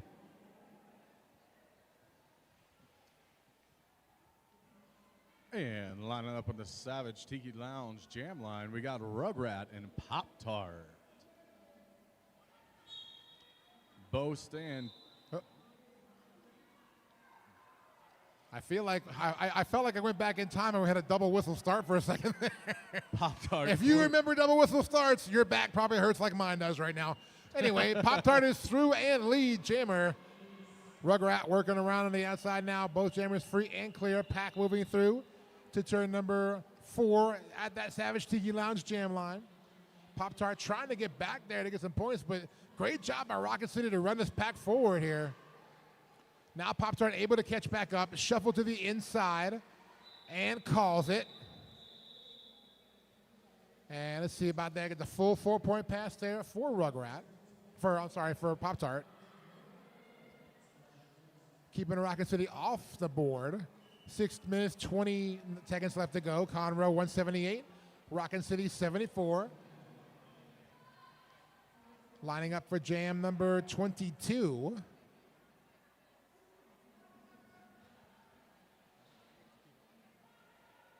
One blocker starting off in the box for Rockin City. Away we go. That is M Appropriate with the star. Up against Dimples Destroyer. M Appropriate out front, lead for Conroe. Shortly after is Dimples. Oh, yeah. Pack moving through turn number 2. Emma now looking for some points on the outside. Clears and calls. 4-0 jam there for the Cutthroats. Edging that lead ever more forward now, 182-74. And a team timeout going to be called by Rockin City, freezing our game clock at 5:25. That is going to be Rockin City's final stoppage. They're going to be out of timeouts. Conroe still with 2 timeouts. This timeout brought to you by, once again, Hit Squad TV. My buddy Lloyd out there getting some great footage all weekend long here for these teams. Whether you want to capture your hard-hitting blocks, dazzling points, or slick jukes, Hit Squad has you covered. Professional quality individual and team videos. So if you're in venue here today, get with Lloyd. You'll see him out there. He can give you some awesome video footage for you or your team, courtesy of Hit Squad TV. Lloyd. Lloyd is awesome. He's a cool dude, too. So you just talk to him. He will be glad to help you out. As we pose for a selfie. Announcer selfies are fun. Our awesome producer, Payne Goodall, here, giving us some stats and checking on our ORs for us. We appreciate that. Lining back up here for jam number 23. I see C3KO out there this time for Conroe. Rugrat jamming for Rockin City. Rugrat just pushing forward, goes towards that outside line and does get out and gets lead jammer status as C3KO also gets out. Looks like we're going to have another race. Once again. Say, boogity, boogity, boogity, let's get racing. Again, let's get racing back to the back. I want to go fast. And everybody did go fast out there. Jam's going to get called off, though. Rugrat called it off in turn number 1. And once again, fist in the air in solidarity by our jam refs. No points scored. 0-0? Was it 0-0? It was. More donuts? More donuts. We're almost to a dozen, I think. Donuts. I see some donuts on the stat sheet over there. I'm not going to talk about that, though. Off we go, jam number 24. Dimples Destroyer out there picking up lead jammer, but Pop-Tart right on Dimples' wheels. It's another jammer race here, Waterboy. Pop-Tart says, I can go fast too. And we're not back there. Now Dimples going to go ahead and call it. Let's see about the points. Did anything get picked up before the call off? 1 point picked up, I believe, by Conroe. I'm not sure yet about Rockin City. Possibly one. Possibly. Waiting to see the jam ref give me a signal. I see Cat is there talking. Cat is their jam ref.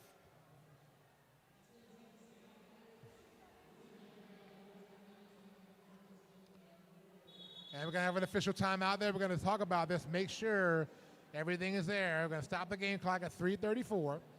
Your score right now, Conroe 183, Rockin City 74. And during this official timeout, I want to remind you of a raffle that we got going on. Do you like fashion? Maybe a purse?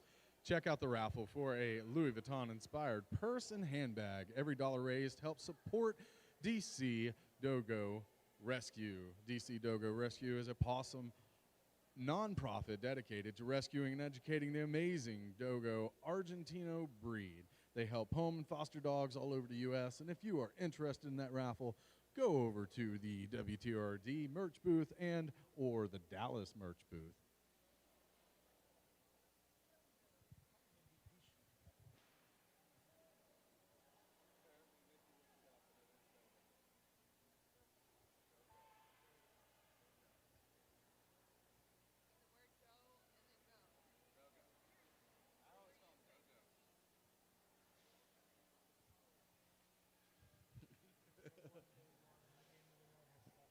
And if you haven't had enough Derby, and can't get enough Derby, and you want some more, the return of Clover Cup, hosted by the Dallas Derby Devils, is in March, the 13th through the 15th in 2026 at the NYTEX Sports Center in Northridge Hills, Texas.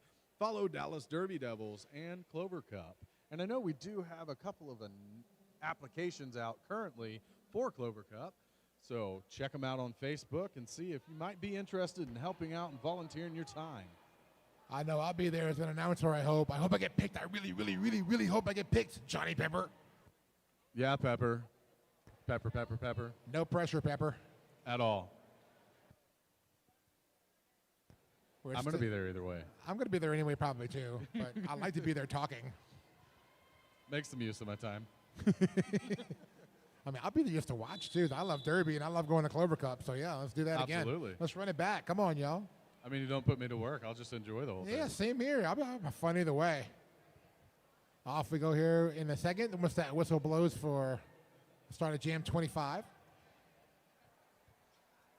Looks like we got Killdozer and Inappropriate in on that jam line. Killdozer trying to do a little jammer bump there at the beginning and take Inappropriate out, but moved over now, and both jammers working on their opposing walls here. Oh, Inappropriate picks up a forearm. Power jam going to be now for the hidden tracks. Lead jammer goes to Killdozer. Killdozer going crazy going into pumped turn one. Says, up. I'll take that power jam. Like, that's me. I'll do it now. Killdozer going to run through now. Beats up on that brace 2 wall in the front, set up by Conroe. Going to try to go outside. Clears for 4 Get points. some points. Let's get some excitement up here. Get some cheers from Killdozer fans up there. I don't know. I think Killdozer's getting the crowd a little bit more riled than we are. I know, right? Killdozer working now on a scoring pass. Dug into that front wall. Back block penalty assist. Oh, Inappropriate, who had just come back in, now gets tagged for a back block call. So once again, a power jam back in play for the hidden tracks. And now a call off by Killdozer. Very wisely done there. Going to freeze the jammer in the box. Power start this time. Just reset it, start off, or we're going to have the only jammer on track be there for Rockin City. Absolutely. Great call off there. Great track awareness about what's going on. And that's going to be Rugrat towing the line there at that Savage Tiki Lounge jam line for the hidden tracks. Let's see if they can do something with this power start. A little bit of momentum coming into this. And also they're going to have all blockers on the track for both teams. So Rugrat going to work in the middle now, trying to go through, split the difference. Doe almost got through, not quite. Rugrat tried for that inside line, but did get knocked back and recycled back a little bit. Big fall there into the apex, and Rugrat does get out and gets lead jammer status, coming around trying to capitalize on this power start. And looking around the turn number 2, the pack awaits Rugrat's return. Rugrat tries to go low to the inside, gets tangled up in that Conroe defense, and tries to go outside, gets bumped. Oh, keeps it in bounds. Nice balance there by Rugrat. And once again, Conroe trying to get that brace wall set up, rolling Rugrat into the infield. Inappropriate back into the fray as well, resetting in the turn 3 entrance. Call off there by Rugrat. Looks like a full 4-point pass picked up by the hidden tracks. And that was a good knockout there by Charlie Tango right there at the end to force that call off. Score now 183 for Conroe. Rockin City 88. Under a minute to go, so possibly could be our final jam of the game, Waterboy. Could be. We're going to find out. I see C3KO out there with the star for Conroe. And for Rockin City 75, Slaybell Pines. First time jamming for Slaybell here for Rockin City in the game. Off we go. C3KO to the front of the pack. Tries to go inside. Able to clear the pack. Is designated lead jammer. Slaybell getting knocked in on the inside, getting recycled back all the way to the jam line. Gonna have to start back over there. And a call off there by C3KO. And our game clock will tick down 2-0. We have an unofficial final score. Derby faithful, we're gonna wait for it to make it final, but looks like when it is approved, it looks like it will be a victory for the Conroe Cutthroats. And we're gonna have to talk about our most valuable jammer blocker and overall for both teams. In a second, we're going to wait for that score to be made officially official. And that whistle means it is officially official, Waterboy, and that's our final score. And at the end of this, with the final score of Conroe Roller Derby Cutthroats 187 and Rockin City Hidden Tracks at 88. They can now officially go back in time in a DeLorean. They've reached 88 miles an hour. 88 miles an hour, I like it. All right, we are going to talk about MVPs amongst ourselves. We'll come back in a second and let you know who they are. So we're going to mute our mics for a second, leave the stream up for a bit. We're going to talk about it, and we'll come back and announce those momentarily. Don't go anywhere.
All right, we have our MVPs chosen, but I know our teams are doing their post-game high fives and photos.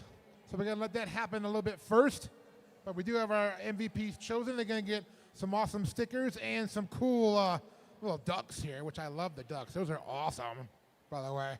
So we're going to just, I'm going to do what's called stretching and filling out airtime while they take their pictures. And Waterboy is going to collect everything and round up our MVPs once they are done taking their team photos. Again, once we are done here, our next game coming up on track 1 is going to be, I'm going for it, I'm on track 2. Hold on, track 1 is going to be Assassination City's Conspiracy taking on El Paso's Tex Pistols coming up here on track number 1. Again, we are live here on the West Texas Roller Derby YouTube all weekend long on track 1. If you want to catch track 2, go over to the Dallas Derby Devils YouTube. So 2 YouTube channels, 2 tracks all weekend long here at Governor's Cup.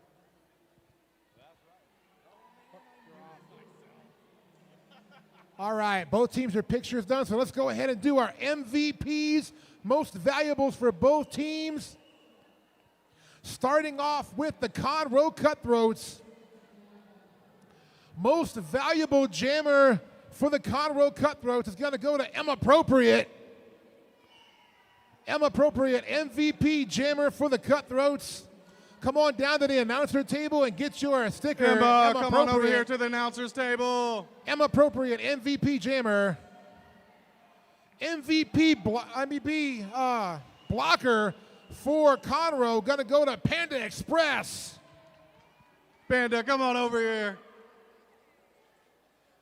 And overall MVP for Conroe, C3KO.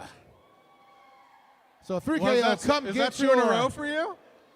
2 days All in a right, row? congratulations. Now for the Rockin City Hidden Tracks, your most valuable jammer is gonna be Rugrat. Rugrat, come get your most valuable jammer.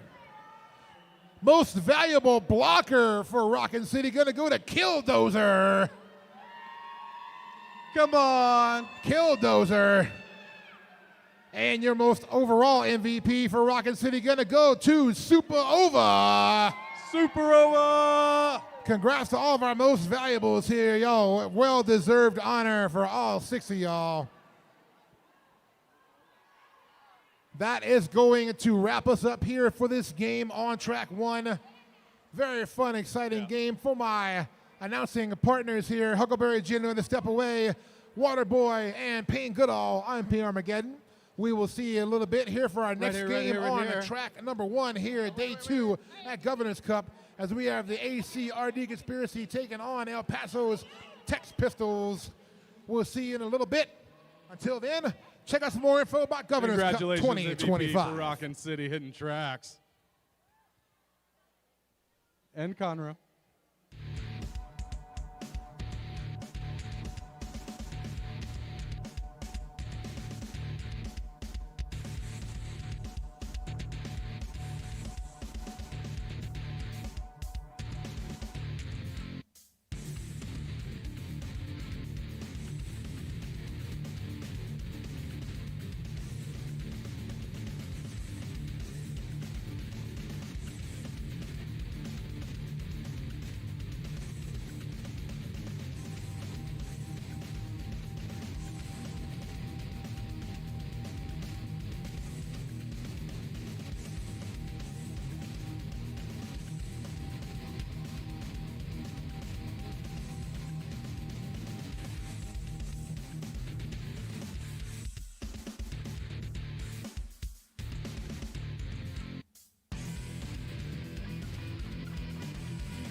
Cup 2025.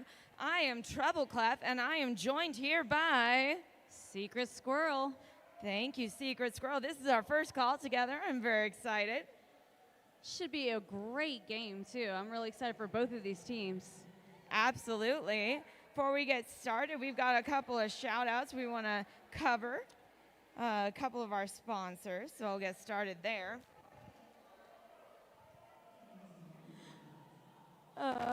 So we do want to give a big thank you to the Savage Tiki Lounge for being our Governor's Cup 2025 Jammer Line sponsor for both tracks, as well as our official after-party host. Located in Lubbock, Texas, Savage Tiki Lounge offers what we like to call Texas Tiki style, and you better believe the drinks and food are amazing. Rolling out new takes on everyday classics. Come check them out at the after party on Saturday, August 16th. That's tonight. You want to go ahead and read us out those the El Paso team? Heck yes. Starting off with 08, Beethoven. Number 138, Wicked. Number 16, Meoweth. Number 204, Cosmic Debris. Number 219, The Vixenator. Number 22, Bibliorequia. Number 369, Lexecutioner. Number 375, Borderland Bruiser.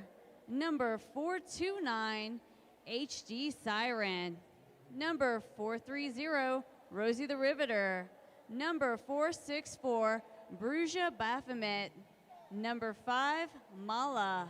Number 724, April Drenalina. Number 78, Pinchi Colera. And our bench coaches are Tequila and Hooligan, Pepper Spray Your Face, and Oh My Quad Becky. And real quick, before they bring everybody out on the track, we're gonna I'm gonna list off the Assassination Rollers Derby Conspiracy team. We have 070 Brute, 1111 Jade, 12 Freddy Bruiser, 123 Pixie Sticks, 13 Kitty Catatonic, 187 Killin' Smalls, 21 Natty Knoxville, 113 Cat, 28. Sorry, I'm cutting out there. 28 Buzzkiller, 3037 You Kill Laylee, 333 Roxy Redding, 588 Corkscrew You, 7 Sparrow Dynamic, and 777 Cherry Bomb. We are ready to roll with April Drenalina in for El Paso, jamming against Kitty Catatonic for the Assassination City.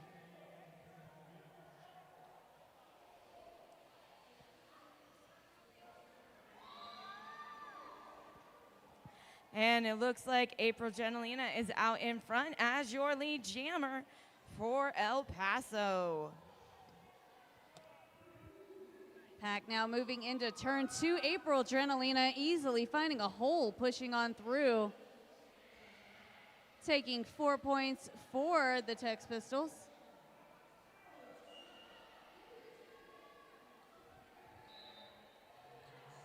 And it looks like we had a penalty called.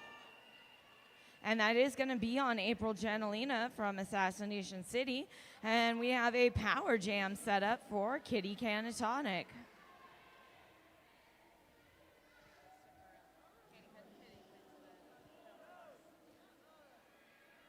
You know what? Let's swap that.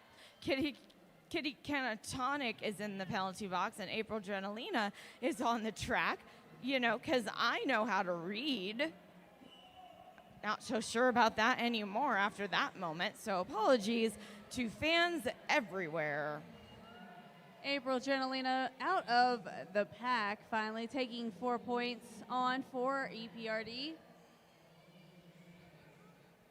Pack still stuck in turn 1.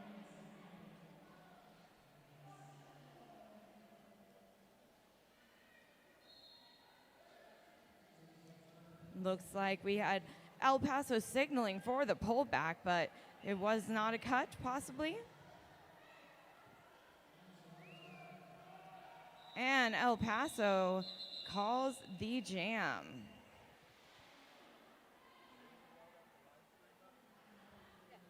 I'm about to.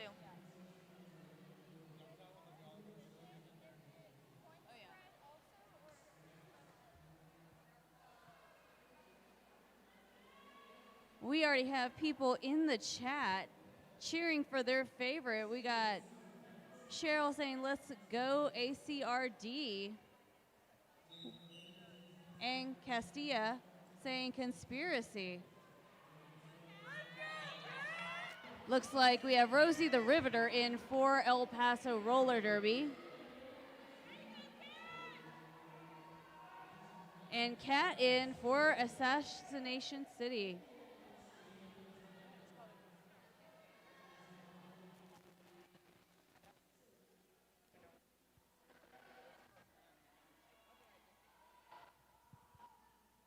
Kat has lead jammer right now. Rosie the Riveter out on initial.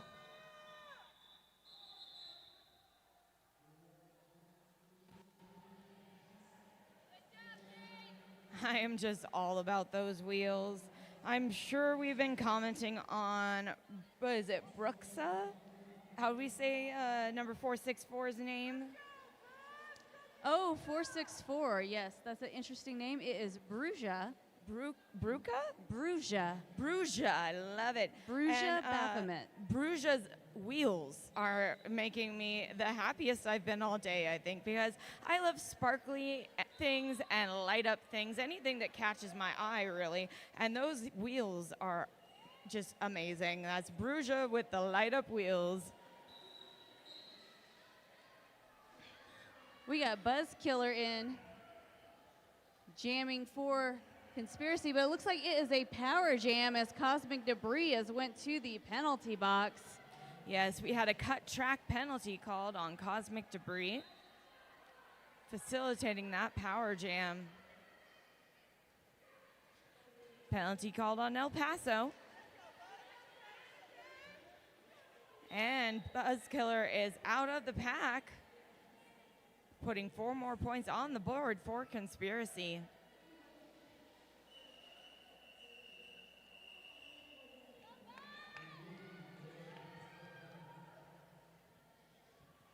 Buzz continuing on around pack, trying to prepare and get ready as Conspiracy pushes those EPRD blockers out of the way, making a hole. Cosmic Debris back on the track, trying to push through, being knocked down. Yes, down, but definitely not out. That's a very strong 2-wall at the front of the pack, pushing Cosmic Debris into the inside line. And that is the end of Jam 2. We've got Ray Ann in the chat saying ACRD, and Sally Lay saying EPRD, with Jessica saying Vamonos April.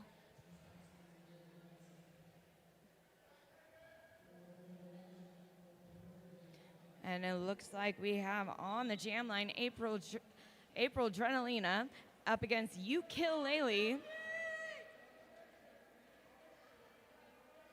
I wonder what they shorten Ukulele's name to. Is it Kill? Is it Lele? You? I think you could do You Kill. You Kill? You Kill. I like it. You Kill. Yeah. Awesome. And speaking of April Genelina and You Kill, both are out of the pack. And April Genelina is going to definitely call that jam, preventing points on either side. Probably a good call considering it took both jammers a long time to get out of that pack. It was just going to be a continuous fight. Agreed. And the we're the being chat, corrected, yeah. Yeah, the chat has informed us it's Yuki, and I'm here for that. Okay, we will go with Yuki. We have Wicked in against Kitty Catatonic.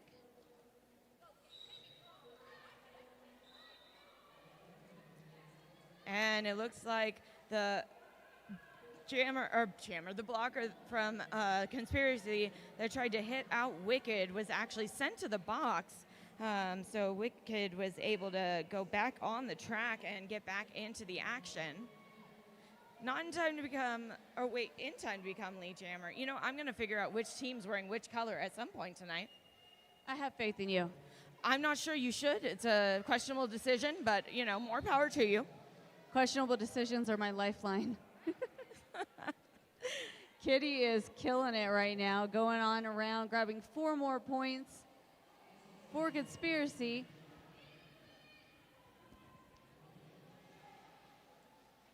The pack moving up to turn 2. Wicked went in, but I'm not sure if she was able to grab anything. Oh, they did give her 2. And while we're between jams, we do want to draw your attention to Wild Bill's Craft Beverage Co. With over 20 years on the road, Wild Bill's Craft Beverage Co. has been serving up authentic old school sodas and craft beverages, featuring the best root beer in town and at events nationwide. Proudly veteran owned and operated, they honor those who've served while delivering bold flavors to flavor seekers everywhere. Stop by the Governor's Cup Vendors Village and get unlimited daily refills with the purchase of a mug. Beethoven in for EPRD, jamming against Cat for Conspiracy. Looks like we've got a direction of gameplay called on Conspiracy, but we also have, it was Beethoven got it. Beethoven, yeah. But just barely. Both of them are neck and neck, and the pack is quickly moving, trying to make them work for those points. This pack is moving faster and faster right now. They're moving so fast, they're working up a breeze over here. Every time I know, I'm freezing already, and then they fly by, and it's like they kick up the wind in It was here. a wall of cold air that just hit us. I'm sure they want the cold air right now, though, because I bet it's getting pretty hot right there.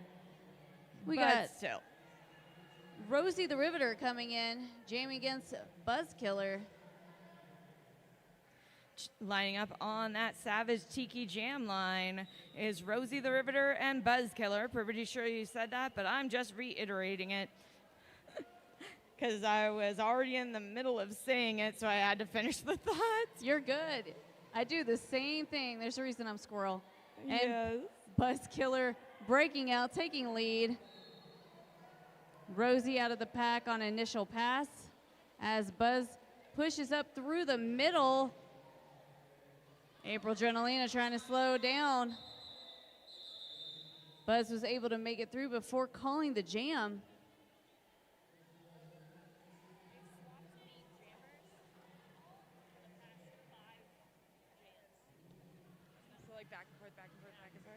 So for the past 5 jams, according to Payne Goodall over here, they have swapped back and forth 1 for 1 lead jammer. So every other jam, lead jammer changes.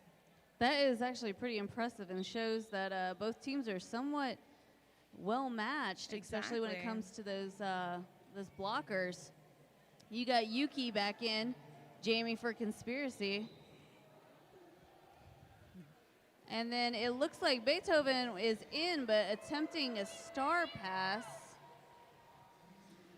That's an excellent wall being built by Conspiracy, keeping back Beethoven in that pack.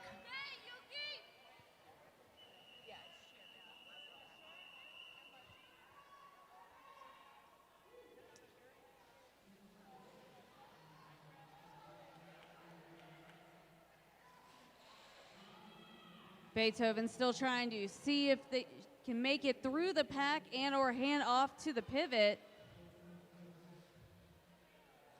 Yuki trying to push up through the top and into turn 4, being slowed down by Mala and the Vixenator. Sounds like a band, Mala and the Vixenator.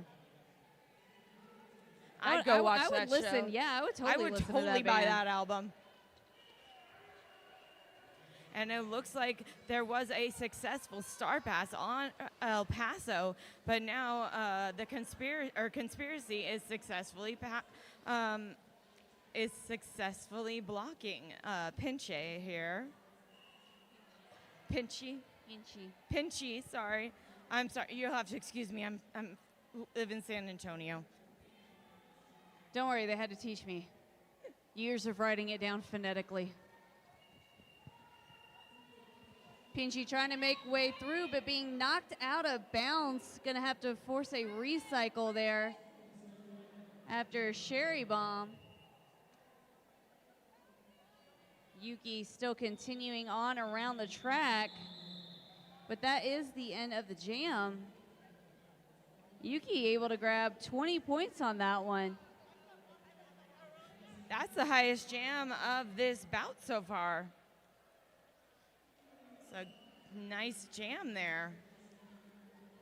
We have Kitty against Meowth. Oh my, yes. Feel like that's very appropriate. And it's Catterday. Oh my gosh, my cat ears are behind us. It is Catterday. I love it. And my cat ears are on the table behind us. I'll have to go get those in a minute. I took them off. I knew if I took them off, I would forget them. We have a track cut called on Meowth. Yep, so that makes this a power jam for Kitty. Meow, meow, meow, around the track. It's a hard-fought one for someone to get through, but Kitty makes it look so easy, able to get around Rosie on the inside.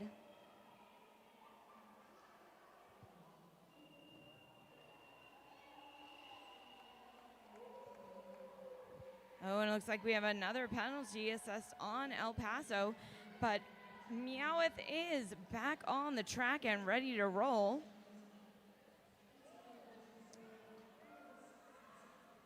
In the chat, we have a lot of Yuki love in here. And then some shout outs to Beethoven, con todo Beethoven. And Beethoven, love you, from Janet.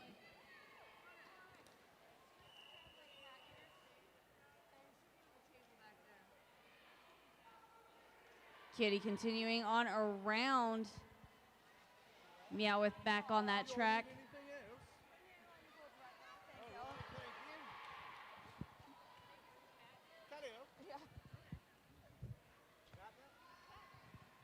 It's Catterday. Looks like Kitty Canatonic is enjoying jamming so much. We're going to take it the full 2 minutes, it seems. That is the second jam in a row. We've gone the full 2 minutes.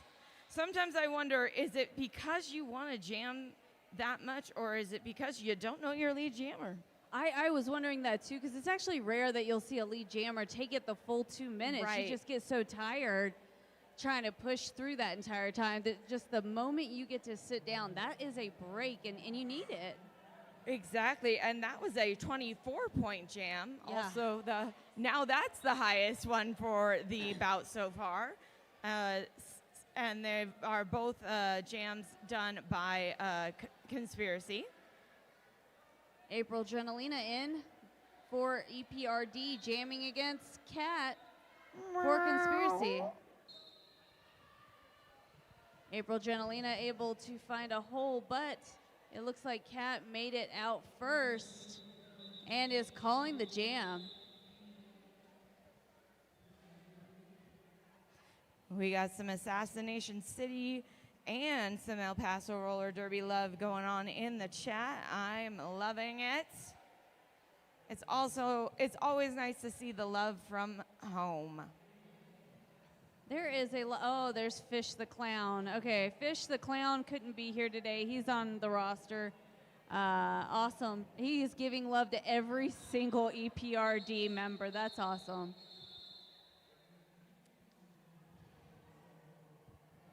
Rut-row jam is called right as it begins.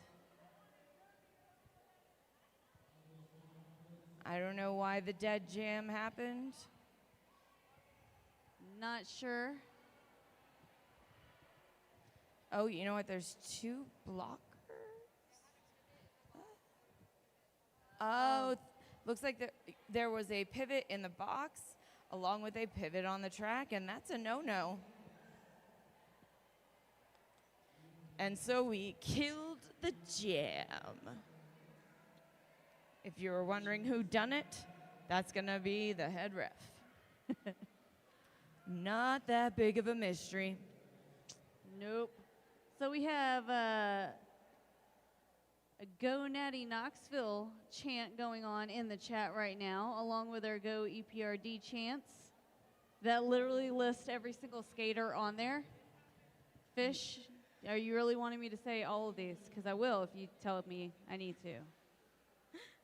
You know what else we want to draw attention to? The fact that we want people to not forget that we have Vendors Village over there all weekend long, featuring derby gear, custom sodas, and relaxing wellness treatments, which is a variety of awesome merch and local vendors. I've said it before on the other stream, I'll say it again. This is how the skaters and officials, volunteers, etc., this is how we get here, is with the money that is raised by merch and etc. You know, that is how people travel, is because you buy their stuff. So spend all your money on your skaters. They'll appreciate it. And wear that awesome swag. Because who doesn't love to explain what roller derby is to everybody? Everybody. Everybody. I will bring it up unprovoked 100% of the time, every time. And it looks like Buzzkiller jumped off that Savage Tiki Lounge jam line to become lead jammer for Conspiracy. Cosmic Debris still stuck behind the pack, trying to find a way through. April Adrenalina attempting to help clear a hole, but Buzzkiller coming up behind, taking advantage of that distraction. April Adrenalina is trying to slow Buzzkiller down, but Buzzkiller showing a lot of juking to get on around. Looks like we have an illegal position call on the Conspiracy team.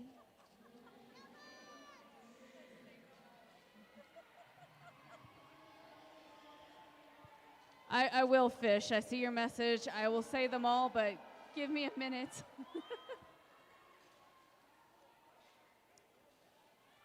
Cosmic still trying to push through as the track now back up to that jam line.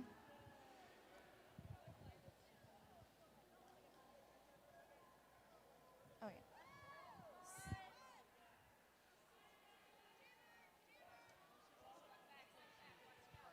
It's underneath that, too. Sorry. Looks like we have a direction called on El Paso. Well, this is the second time I've seen a jammer do the full 2. Yep, I could not hear a word you said because somebody was talking behind me. What was that? This is the second time we've had a jammer go the full 2 just because. Just because. And, I mean, worth it. They walked away with 20 points. 20 points, possibly more. Hold on. Wait, wait. It was 24. 24. We're 2 points away from what Johnny Pepper would call a full bucket. Cassie says, Buzz is crazy good at staying in bounds. Third.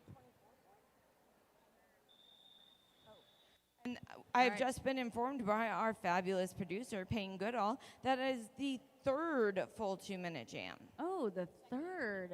And the second 24-point But jam. was the first one? The first one was because we had they lost the. Oh no. Okay. Oh, okay. Just for funsies, we've had 3. Just for funsies. Just for funsies, 3 2-minute jams. You know, a 2-minute jam has never been my idea of a good time, but I'm not a jammer, so I mean that might be why. All right, I'm gonna do these real quick because the chat is blowing up with them. So, From Fish the Clown, he says, let's go Mala, let's go Vix, Bibs, Wicked, April, Cosmic, Meowth, Bruiser, Beethoven, Rosie, and Pitchy, along with Let's Go EPRD and a lot of heart symbols. I feel like Fish the Clown is rooting for EPRD. I think he has a favorite team. I'm pretty sure that he is definitely rooting for Assassination City, right? Am I wrong? Is that not what that says? I'm going to have to reread because you know my reading skills are a Tennessee level, and that's not. Now. I know where I was born. Oh my goodness. Well, I also want to, bring up the fact that we do want to have a huge shout out to all those that traveled here, like you, Secret Squirrel, to be a skater, official, announcer, fan, volunteer, etc. Because we wouldn't be having Governor's Cup without you guys this weekend. So thank you to everyone that traveled near and far to make it here this weekend.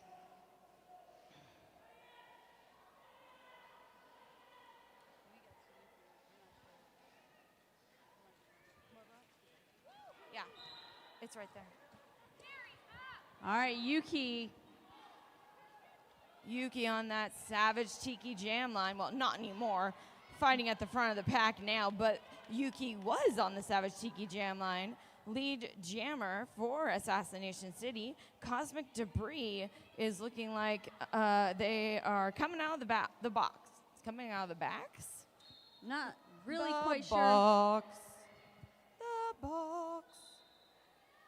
I'm very. Somebody's getting fouled on quite a bit over there. Two somebodies, it would seem. At least it's one from Oh. each. And we had a star pass in the middle of all that. Beethoven now jamming for EPRD, but Yuki calling it. I thought you said you keep calling it. I'm like, no, I don't. What are you talking about? It's the Tennessee. It's the way I talk. I'm Oh sorry. my goodness. Well, see, I'm from California, so I definitely talk like a little bit like a Valley girl, I've heard. So there's that. When I get really excited, that little bit of Valley girl drawl comes out. Looks like we are ready to go with Wicked jamming for EPRD and Kitty in for Conspiracy. Wicked was able to jump out of that line right before Kitty. Oh my goodness, it is neck and neck in a jammer race. Both hit the pack simultaneously. You know, I am loving the fact that referees on the outside line are now signaling the end of the jam by tapping their helmet. Oh no, that definitely helps because Yes. sometimes you just, if there's a bunch of skaters in your way, you can't see. You just can't see it.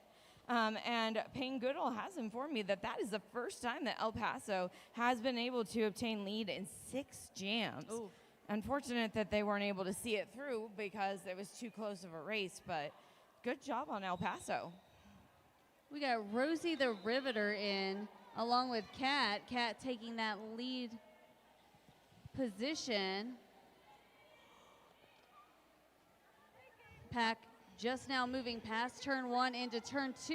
Oh, that was a heck of a hit onto HT Siren by Kat. And that did result in a back block. I was pretty sure that that was going to happen. I won't lie, that hurt my back. Yeah. And my NSO senses were tingling, so I was pretty sure I was seeing that too. So, All right, well, this makes Good it a call. power jam for Rosie and EPRD. They just have to capitalize on it right now, which can be hard, especially when you're getting pushed around. Yes. Freddie Bruiser in there helping throw some weight and move Rosie the Riveter all over.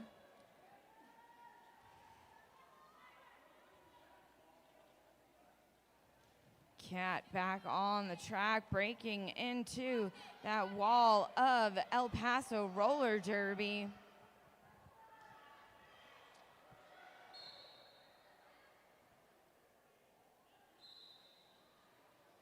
And an illegal contact penalty assessed to Assassination City. while Cat is drawn back to the back nope. Rosie the Riveter was pulled back, not Cat. Cat made it on through again, grabbing 4. And this jam will also go along for the full 2 minutes, but not on purpose. Once you lose that lead, it's just almost sad because you're like, oh, I had the power. I had it and I've lost it. It's like that would have been the most beautiful apex jump, but was not completed. But yeah, it's like Toodles in Peter Pan. I've lost my marbles.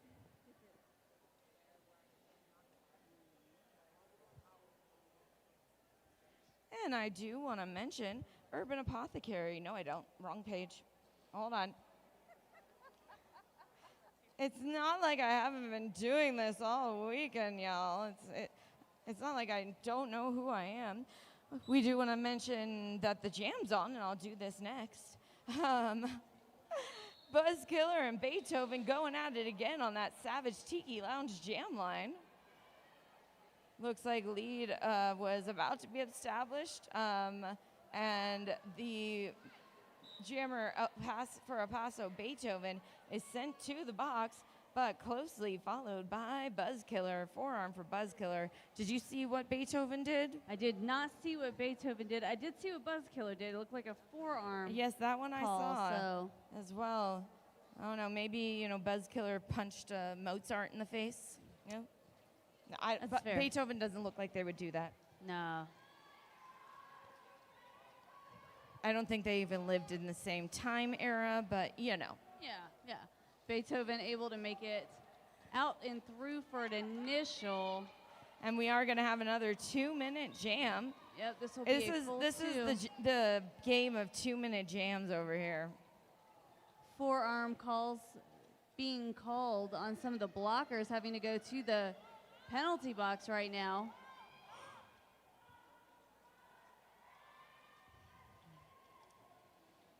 Beethoven back out of the pack, taking 4 more. This is probably one of the more successful jams we've had for them recently. Buzz finally out of the pack as well. Yes, absolutely. And we got a multiplayer called on the pack. Let's see who was responsible. Looks like it is someone from Assassination City. My goodness.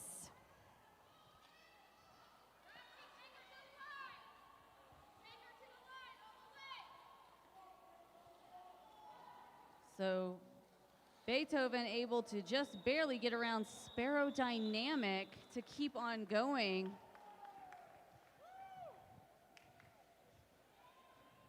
I love it. I love it when you can celebrate with your fans as you come around the track to go to your bench. And that was the highest jam for El Paso, coming in at 16 points. So here we got Cosmic Debris now coming in for El Paso, jamming against Yuki on that Savage Tiki Lounge jam line. In the chat, we have people saying, come on, Beethoven, Meowth, and April Adrenalina, along with go EPRD, play clean and smart. You want to play safe, too, which somebody points out. You need to play safe. Absolutely. Derby's hard enough without, accidentally doing something unsafe. And speaking of safe, if you would like to check out Goodfoot Skates, they are from the DFW area, and they are the go-to spot for all things roller skating: wheels, bearings, toe stops, cushions, socks, pads, and more. Need a quick fix? They'll also be on hand for expert skating repairs and assistance throughout the tournament. Plus, in support of the Governor's Cup, Goodfoot generously purchased Fox Pearl whistles for our officials to keep the games running smoothly. Thank you, Goodfoot Skates, for your continued support of our skating community. We have Kitty Canatonican for Conspiracy against Beethoven for EPRD. It looks like both jammers made it out at the same time, with Beethoven just sneaking by, taking that lead jammer position. as the pack moves into turn 4. The pack speeding up. They did this last time to Beethoven too, I recall, forcing the pack to fly up and through.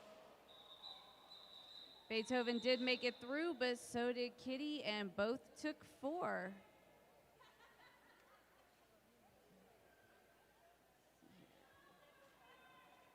We have Cassie in the chat saying, hold him, Fred.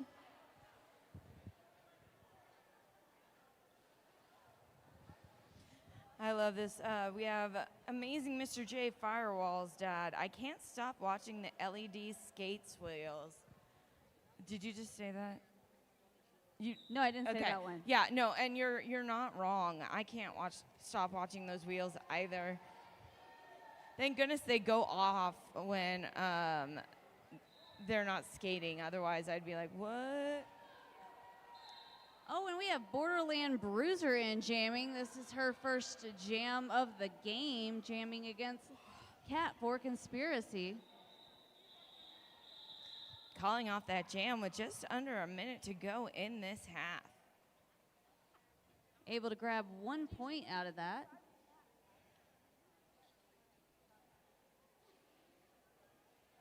April Adrenalina coming into jam for EPRD against Buzzkiller, but it looks like we have a timeout called.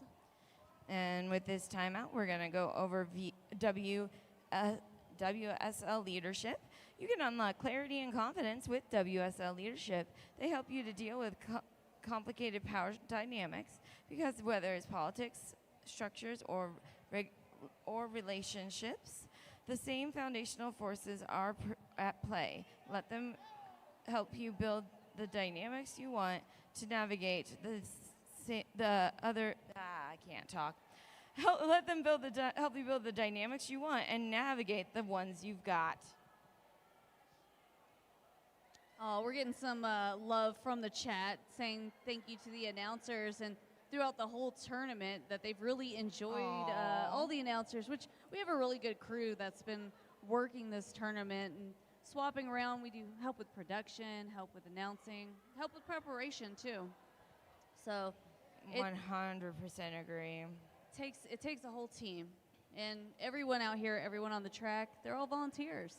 Exactly. We don't get paid for this except in love and hugs and derby shoves. I get paid in sweaty hugs. Yes. I like them. Sweaty hugs are the best hugs. Sweated derby hugs.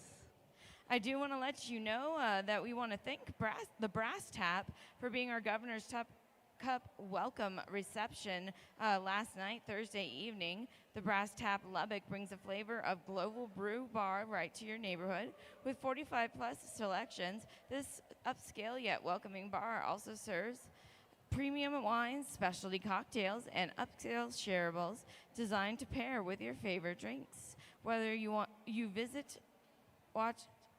sports on TV or just for good conversation with friends, their menu is packed with craveable bites paired perfectly with any pour. You know what, and while we're still on this official review, I'm going to talk about the officials real quick. You really officially should. Wait, you know what, I will officially talk about them after this, because apparently the next whistle starts the jam. Yeah, and that's officially a good idea. April Adrenalina in with Buzzkiller in. And April Adrenalina just kind of, or no, it was Buzzkiller that just hopped into the pack. I was like, here I go.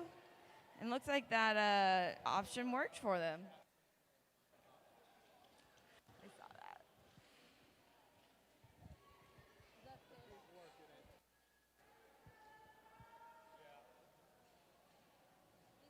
And it looks like April Adrenalina is out of the pack, as is Buzzkiller, your lead jammer, who gets their points and calls the jam. Oh, we have Zebra love going on in the chat, too, saying, let's go, Zebras. Yeah, Team Zebra always wins. All right, it looks like we are actually at intermission. And we do have a very important milestone that we need to mention. 100%. Milestones are the greatest part of Derby, whether you're officiating, announcing, volunteering, or skating. So we want to take this moment to point out an official milestone.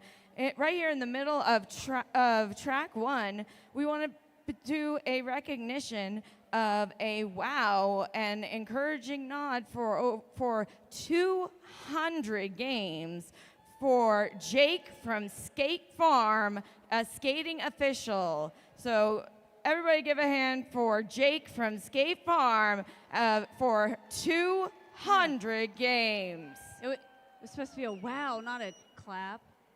I said wow. Wow. Wow. Everybody say it with me. Wow. There we go.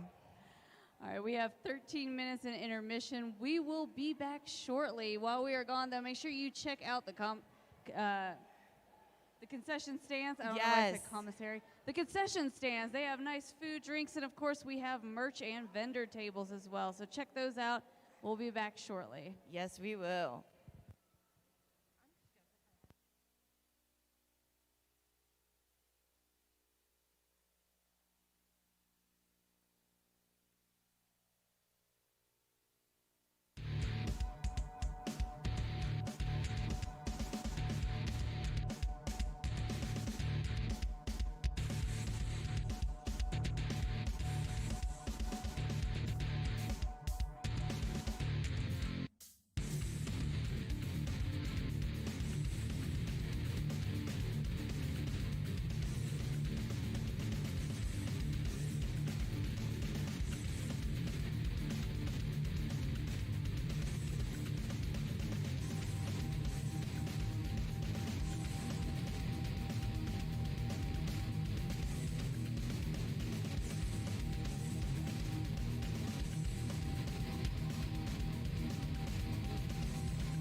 for Conspiracy.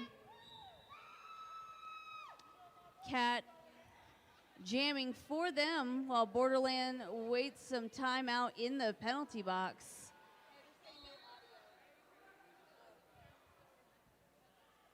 I think we have our audio fixed now, Ray Ray. Let us know if you can hear us. Awesome possum. Cat lead jammer for Assassination City. Yeah, for the stream. My bad for the audio. What? Mine isn't? It is now? Okay. Well, I just don't want to talk to anyone. I just want to talk to myself. And the people here.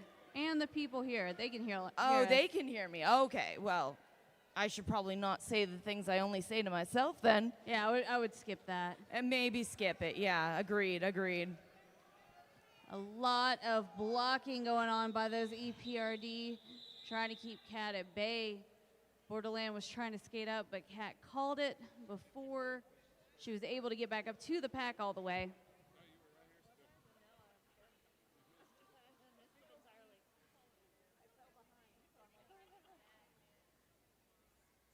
I do love the feedback from the folks at home saying that they really like the view of both tracks and being able to watch them both. Yes. I think it's very cool being able to have a double track tournament. I've never had that experience, so I'm enjoying it myself. It looks like we have Buzzkiller fresh off that Savage Tiki Jam line with up against Cosmic Debris. Buzzkiller is your lead jammer for Assassination City. Sorry, I was looking at Cosmic Debris and saying Assassination City. Again, I'll get it right eventually. Eventually. All right. Sweat, sip, skate, and repeat. LMNT helps you stay strong from the first whistle to that last jam. And a big thanks for their gorgeous donation to our welcome gifts. We really do appreciate I loved the support that my they give. welcome gift. Like, I saw it, and I did a little happy dance squealy thing. Happy dance squeal, huh? A squealy thing. Like, Squealy. it was a whole mess. Beethoven, hot off the Savage Tiki Jam line, lead jammer, up against Yuki. Yuki still working through that pack. I think this is, whoa. Beethoven tried to learn how to fly there for a second. I almost made it, too. Sometimes you gotta fly. Sometimes you do. You know, like a peacock. Exactly. You gotta fly. How many jams has it been since El Paso had a lead jam? Do we know? It's been since the last half, so good on Beethoven for getting that lead jammer status. EPRD able to grab about 4 points during that jam. So yeah, that was the first time they've had it this half. So good job, Beethoven, taking over that lead jammer status.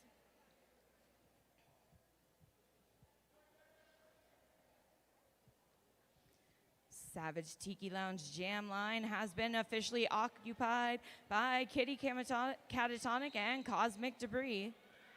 Kitty Catatonic is now taking over lead jammer position with Cosmic Debris hot on her wheels.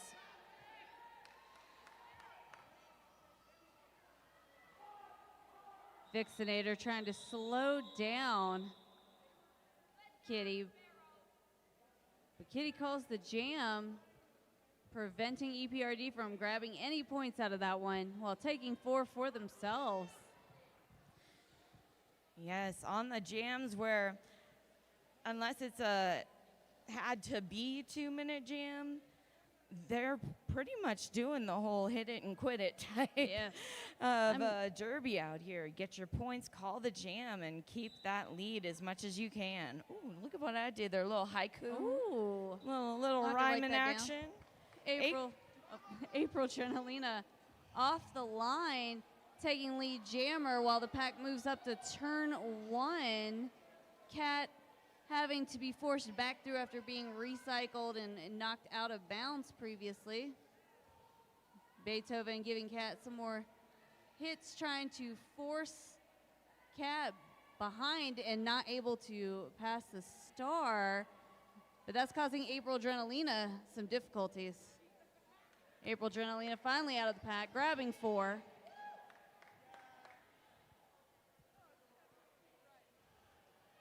The pack moving up now into turn 3. And we finally do have a star pass. Freddie Bruiser. I love it. Now wearing that jammer star. April Adrenalina calling it before Freddie was able to make it up to the pack, but taking 8 points for EPRD.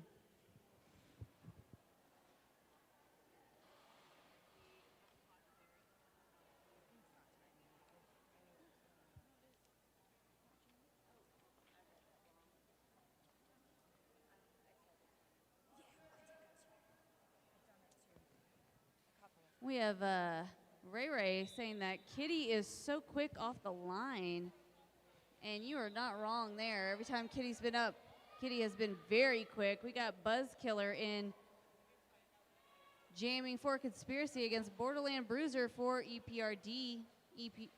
Borderland trying to make their way through the pack right now and stuck.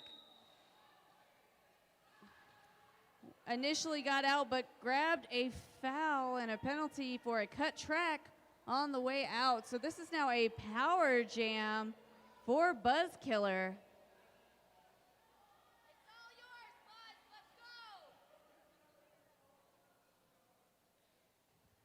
The pack moving up to turn 2. Buzz easily making it through on the inside line, taking 4 more points.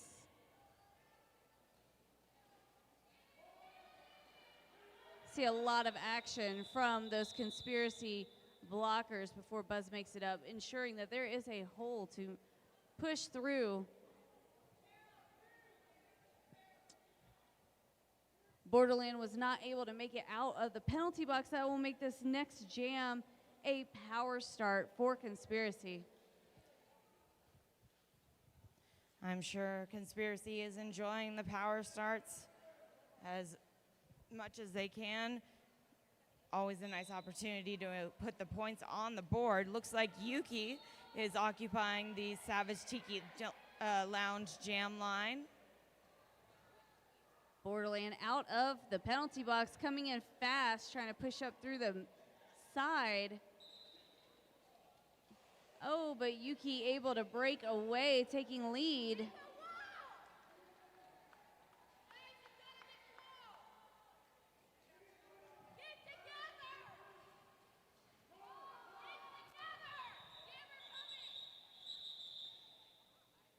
A lot of good communication coming from the team, from the coaches, ensuring that the players are making those changes as they go.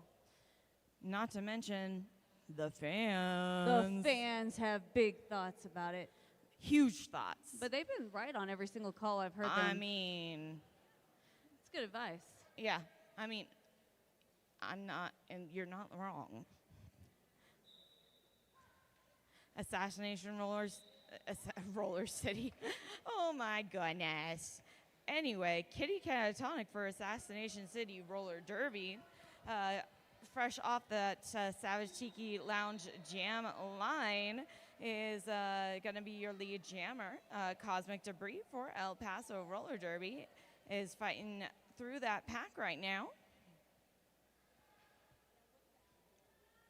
Still just over 19 minutes to go in this bout. This one felt like it kind of went quicker than some of the other ones. Right? That was weird. We got BN April from Janet in the chat. And then Johnny Pepper says healing vibes to Diamond and Meanie. Diamond Meanie? My goodness. Cosmic Debris came in hot to that pack. Oh, that was April Genelina giving some tough love to Kitty right there, yes. trying to slow Kitty down. That was just like April Genelina, like just Kitty Catatonic came in And April Adrenalina was just like, boom, no, At the- absolutely not. What I missed in all of that too is they were passing the star to April Adrenalina to do a star pass during that. While April Gentilino was like, nah, to the jammer Kitty Catatonic from Assassination City. It was like a double whammy happening out there. You always love a good double whammy though in Derby. Yes. We got Beethoven up for EPRD jamming against Cat for Conspiracy. Cat having to go back around Rosie the Riveter.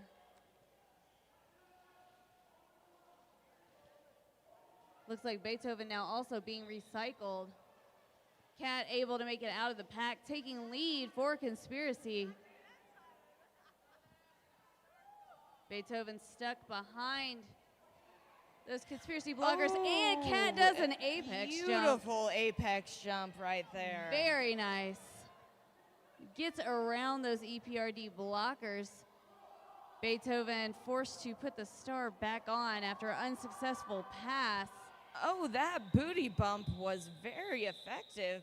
Mala coming in for that last second block on Cat. Cat was already pretty sure the jam was about to be called. Like, the hands are going up in the air, but Mala was just like, I'm going to bump you into the inside just in case you weren't sure. You are about to call this jam. Sometimes you just got to help people with a decision. Yes, yes. And Mala was very helpful with that decision. You know what? I heard that she has been noted to be very helpful. Yes, She exactly. has a giving heart. Yes, very giving indeed. We have Wicked in for EPRD with Buzzkiller for Conspiracy. And it looks like we have a blocker in the box, while Buzzkiller is coming around for a scoring pass.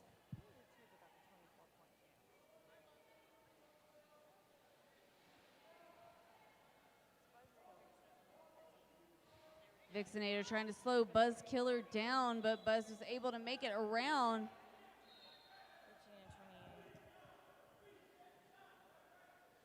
All right, we have a star pass. Pinchy Colera now jamming for EPRD.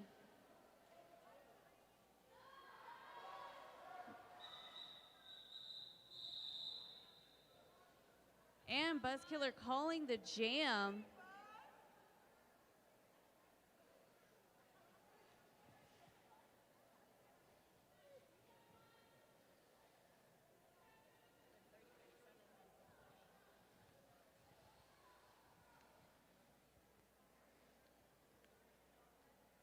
April Gentilina coming in.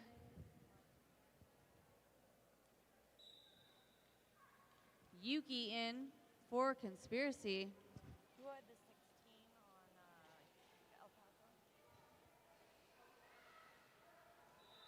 Yeah. Okay.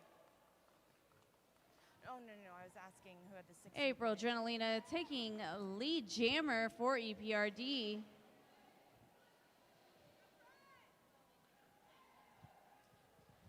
Yuki puts that star back on from the star stash. Doesn't quite make it to the pack before April Gentilina calls that jam. Trying to get in, do the hit it and quit it as quickly as you can. We only have 15 minutes left? Yeah. Where did the time go? Apparently, we were just sitting here yapping, and that's where the time went. I hate it when I do that. Yapping so much that we forgot to give a shout out to Lubbock Sports Medicine, the premier sports medicine joint reconstruction and rehab center in the South Plains. Big thanks to them for keeping us safe at Governor's Cup all weekend long. All right, we have Kitty Catatonic in, jamming against Cosmic Debris. I believe Cosmic made it out, but there's Kitty hot on. This is like the third or fourth time this has happened with them. The only difference is the pack isn't moving like they have in the past.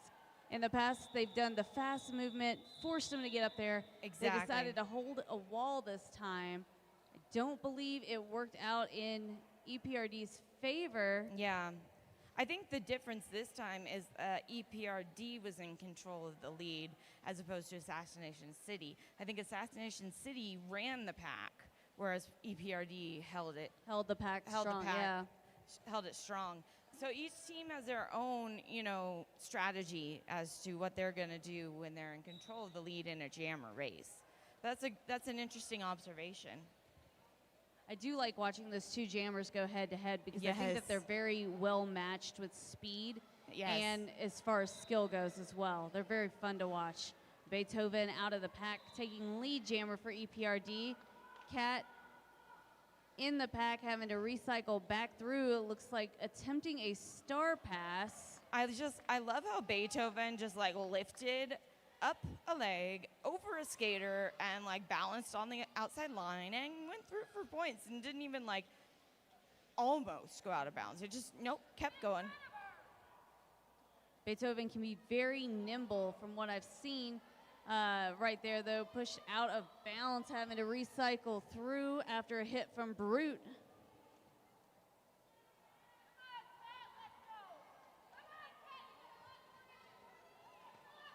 And we do have a star pass. Freddie Bruiser has taken over as jammer for Assassination City Roller Derby. Beethoven calling it, saying absolutely not. Yep. And That's going to be a nope. While I was yapping earlier, I totally forgot to thank Urban Apothecary. Apothecary. There you go. There we go. For the generous donations towards our tournament MVP awards, Skater Made. Trusted by athletes, physical therapists, and wellness professionals. Try their best-selling gummies for relaxation and rest, or their 4XL pain relief topicals to help reduce inflammation and keep you on track. Shop online at urbanapothecary.shop. And it looks like we have, for the very first time, HD Siren taking on the Savage Tiki Lounge Jam line. And Assassination City is definitely pulling no punches to try and keep HD Siren back. Meanwhile, Buzzkiller is lead jammer on this jam. Looks like HD Siren might have passed that star off to, I believe that's Rosie the Riveter now. You with are it in indeed hand. correct. Was it a secret ploy all along? Buzz continuing on around as those blockers are giving Rosie a work over. Rosie still trying to find a way through. And Buzz continues to grab 4 more points for Conspiracy. This could be another just for funsies for points jam that goes the full 2 minutes.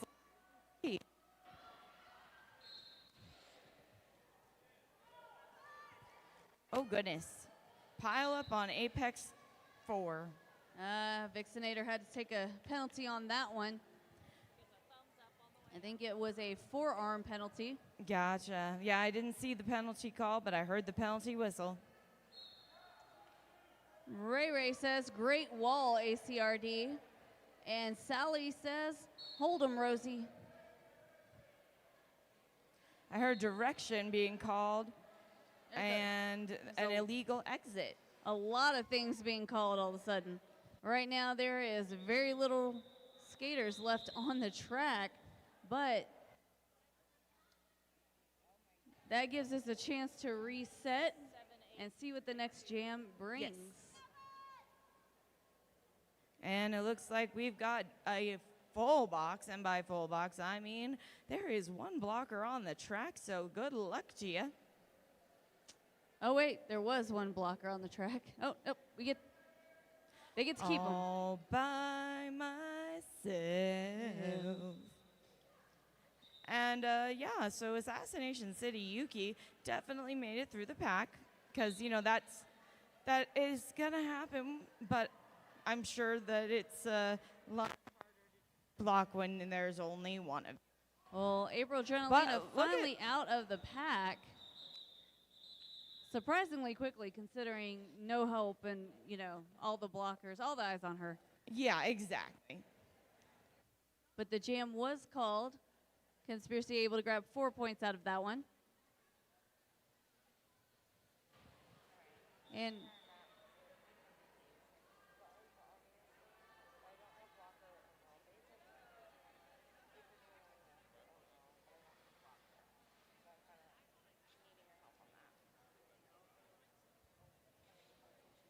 we also want to give a huge shout out to Hit Squad. Whether you want to capture your hard-hitting blocks, dazzling points, or slick jukes, Hit Squad has you covered with professional quality individual and team videos. Hit Squad.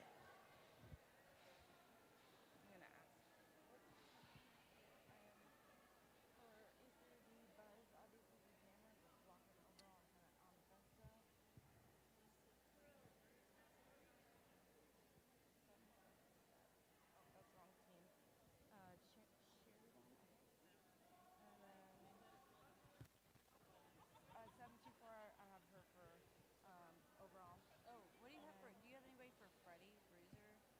Because Freddie's been doing for overall for ACRD. Because Freddie, I've seen them jam and I've seen Pivot them. and- Yeah, I've seen them get. Okay.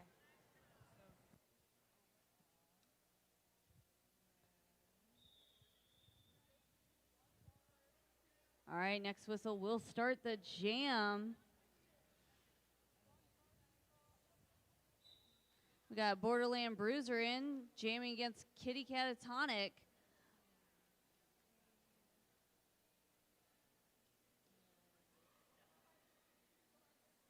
Kitty taking a hit going down, but able to recover, but then ends up having to recycle.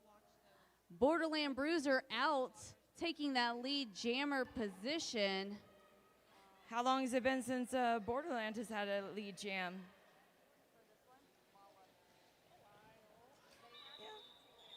Yeah. Okay.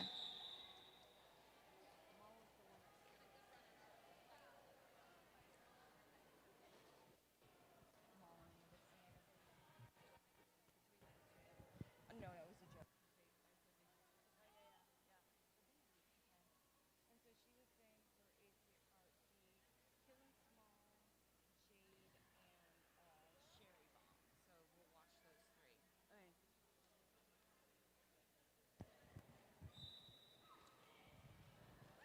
Cat in for Conspiracy. I guess Cosmic Debris. Cat taking that lead jammer position early, as the pack hasn't even made it all the way to the pivot line yet.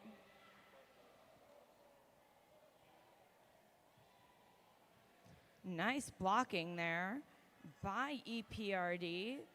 Cat sneaking through on the inside line, getting through that pack. Meanwhile, Assassination City Roller Derby is holding strong, trying to keep back Cosmic Debris. Cosmic Debris having a lot of struggle trying to get around those blockers. Direction penalty called on EPRD. And Cat breezes through that pack. I think Cat's feeling the power of Catterday. You know, Catterday has that effect on people. And Cosmic Debris has escaped the pack.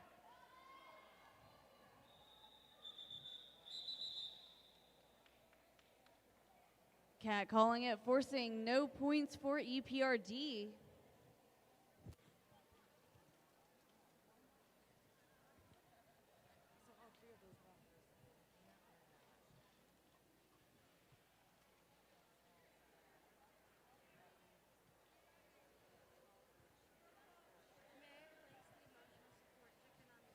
Of course.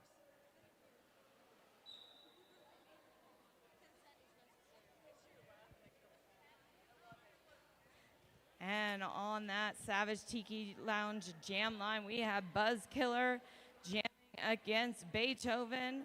Pile up on the pivot line almost. Looks like we did have a penalty called on Assassination City. And I don't know why I'm saying on like that. Oh, Beethoven makes it out of the pack. Lead.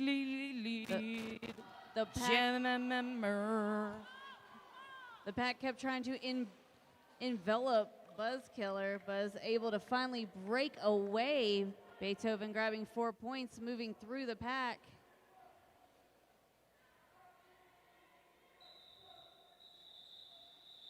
And Beethoven calls it. I love that Beethoven watched for Buzz right up to the back of that pack and was like, okay, I'm calling it. She had her hands up. She was ready. So I put my hands up, I'm calling that jam. Everybody blows the whistle. All right. I have a future in music. That's why they call me Trouble Clef Al. All right, and official timeout has been called. And just so you know, if you can't get enough Derby, obviously you can't or you wouldn't be here. The return of Clover Cup, hosted by the Dallas Derby Devils, one of your hosts today, along with West Texas Roller Derby. Thank you to both of those leagues. The Clover Cup is going to be returning March 13th through the 15th, 2026 at NITEC Sports Center in North Richland Hills, Texas. Follow the Dallas Derby Devils and Clover Cup. Ooh, are you going? Are you going? Duh. I might go. Okay, my mic cut out. That was a duh. Duh. Or to quote my 90s self, doy.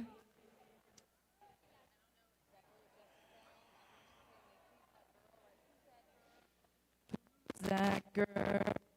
Na na na na na na na na na. Is that what you're saying in the chat? I think that's what Jess is saying about EPRD, because it's followed with a black and yellow heart, showing that love. I love it. I love the love. If that's the Jess I'm thinking of, and it is, because I see her sister Janet in the chat. Jess is actually on, just got on Team Mexico. Oh, yeah. I love it. I actually have a friend that was on Team Indigenous. Nice. What's the full name? Oh, I can't remember. But she was one of those people I started skating with her way back when, and now she's like traveling the world in one of the best so teams. awesome. And it's just like, I saw you when you started. So rewarding to see people just seeing meteor. Baby Yes. skaters turning into awesome skaters is We skated together, you know, and now she's meteorite. Anyway, Yuki and Borderland Bruiser are jamming, and Yuki does have that lead jammer position, but calls the jam. But yeah, what I was trying to say is it's amazing to see the people you skated with back in the day. You saw their beginnings, you saw the struggle, and now they're just, boom, out there in the atmosphere. Just doing so good. doing too. all the things.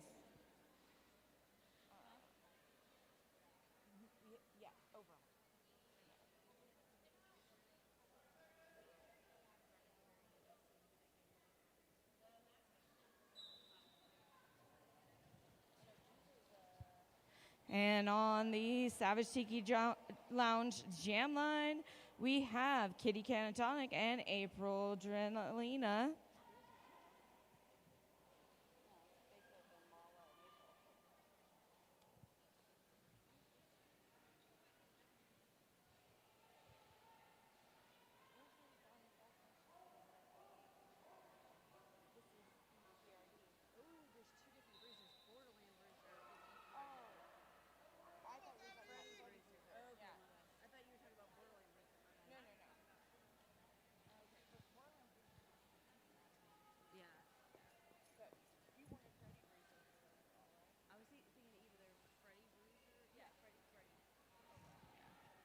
April Drenalina pushing around, trying to get through that pack after taking lead. Able to hop around. Getting 3 points on that pass. And we do have a star pass completed and Brute is taking on the star for the first time in this game. And El Paso Roller Derby is definitely making it hard for Brute to exit that pack, but exit Brute does. April Drenalina rolling up into the pack. It looked like she was trying to call it, got kind of hung up on another skater. I know. I was and like, couldn't really. She's like, hold on, I gotta unhook yeah, you. I gotta Hold on." unhook myself from you, and then I'll call the jam because we are way too close right now. But really, is there anything as too Oh, close in Derby? Team Indigenous Rising. Thank you. I thought it was Rising, Yep. but I didn't want to say the rest of it wrong. So Yep. who told me? That was Taylor Murray. What? But who was it? Taylor Murray? Thank you, Taylor Murray. I don't know who you are, but I appreciate you. Wicked and Kat on the Savage Tiki Lounge jam line. Kat coming out as your lead jammer for Assassination City Roller Derby. Wicked trying to find a hole on the inside, tiptoeing on the toe stops, trying to push through, but getting stalled up as the pack moves on to turn 2. Cat continuing on. Wicked finally out of the pack on initial. And it looks like we have a blocker in the box for Assassination City.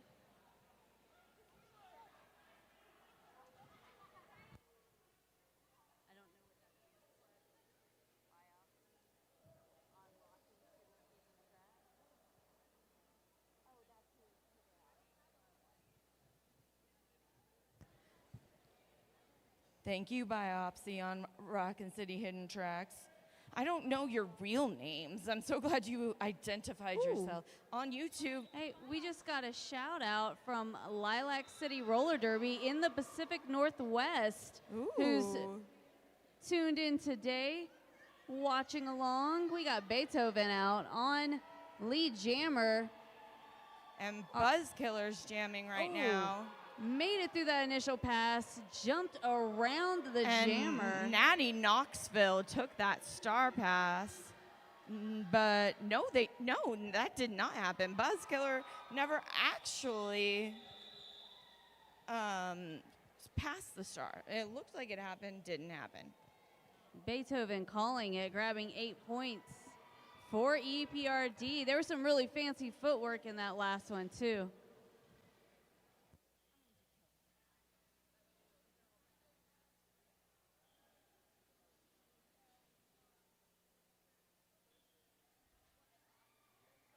And we have our unofficial score. We will wait on our officials to let us know kind of where we are.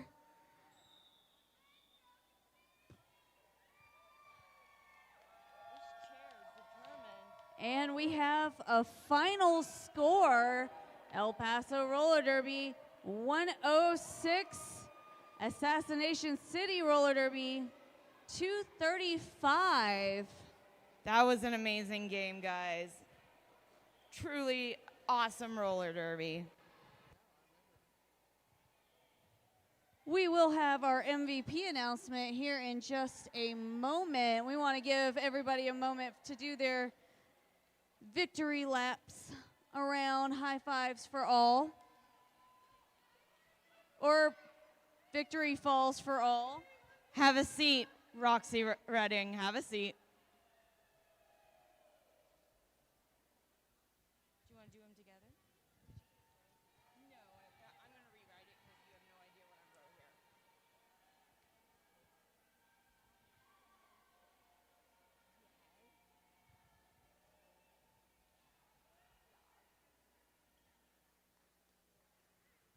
Hey, skaters, when you take your pictures, come back over here so that we can give you your MVPs.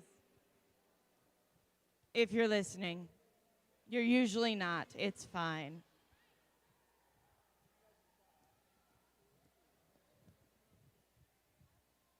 Yes, thank you.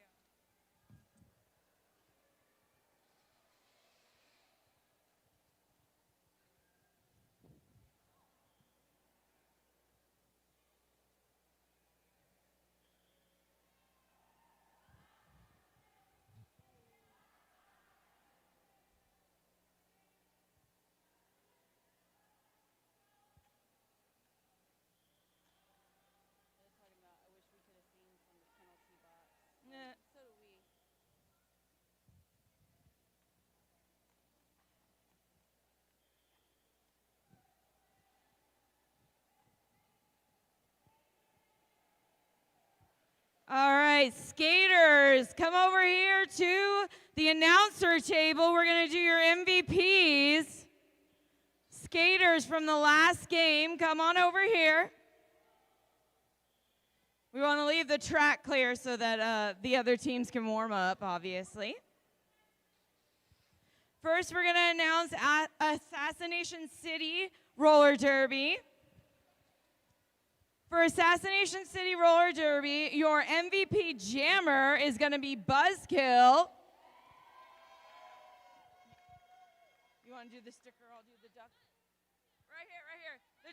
The two short people. And you get a duck. And your MVP blocker is going to be Killin' Smalls.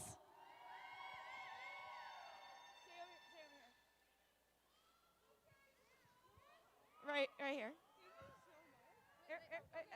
You get a duck. You get a duck. And then your MVP overall is Freddie Bruiser.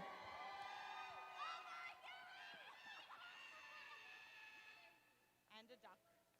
And I'm going to hand the mic off to my friend Secret Squirrel, who's going to announce the MVPs for El Paso Roller Derby.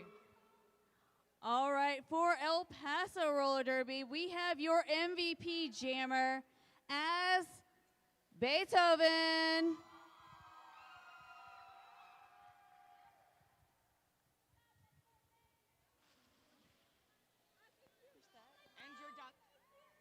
Your MVP blocker was Mala.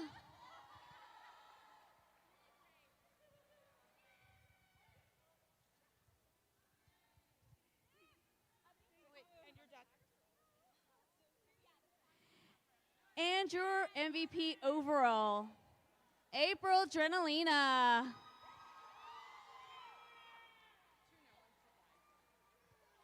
Great job to all of our MVPs.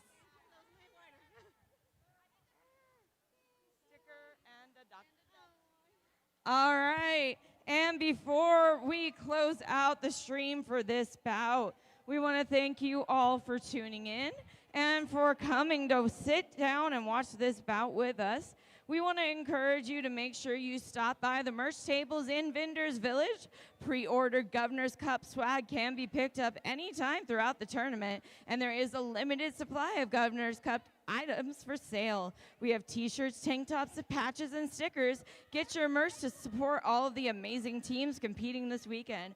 Once again, I am Trouble Clef. Thank you for listening, and this is Secret Squirrel, and we'll see you next time. Have a great night.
right, skaters. A phone has been turned in. If you can identify said phone, come on down to the announcer's booth and we'll give it back to you, maybe, if you're lucky. I take Zelle, Venmo, Cash App if you're lucky.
welcome to Governor's Cup 2025.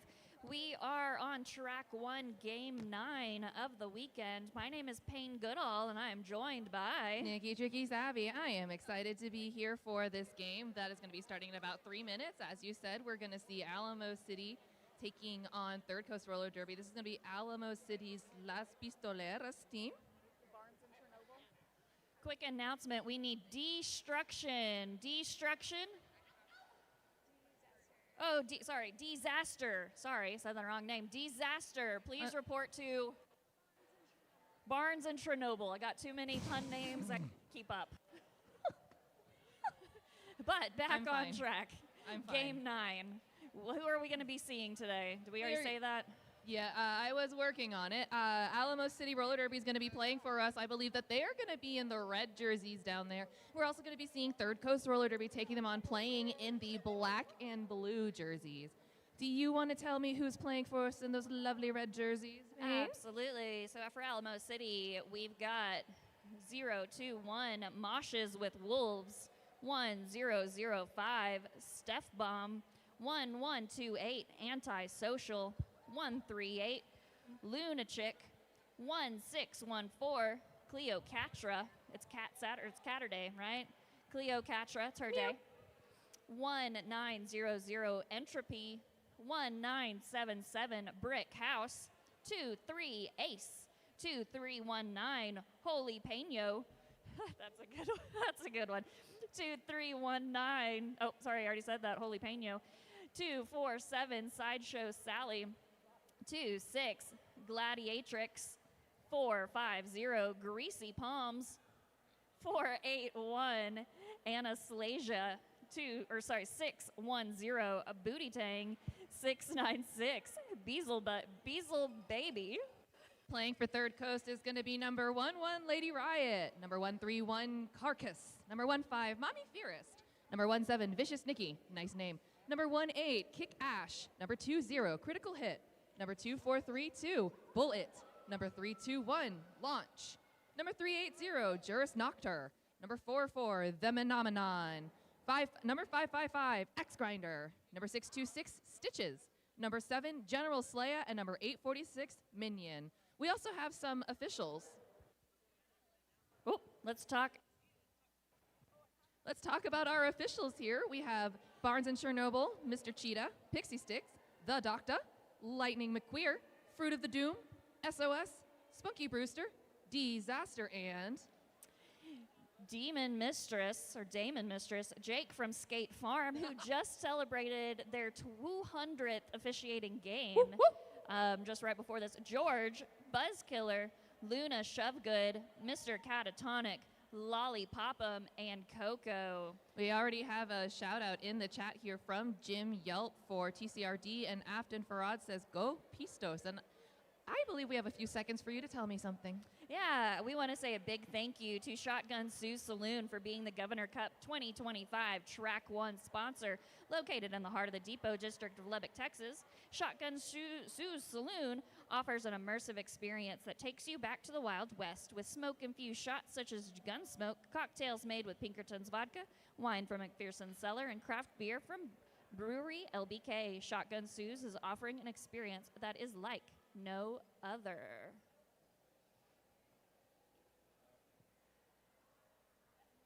Think we're just about ready-ish to get to the action. Kaylee Grimm says, yeah, go Vicious Nikki. Also, before this game gets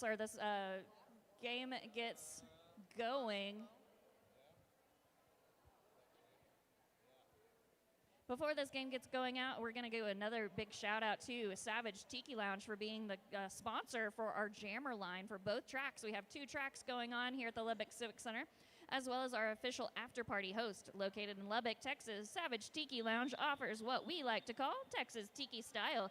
And you better believe the drinks and food are amazing. Rolling out new takes on everyday classics. Come check them out at the after-party tonight. I think at 10 o'clock tonight.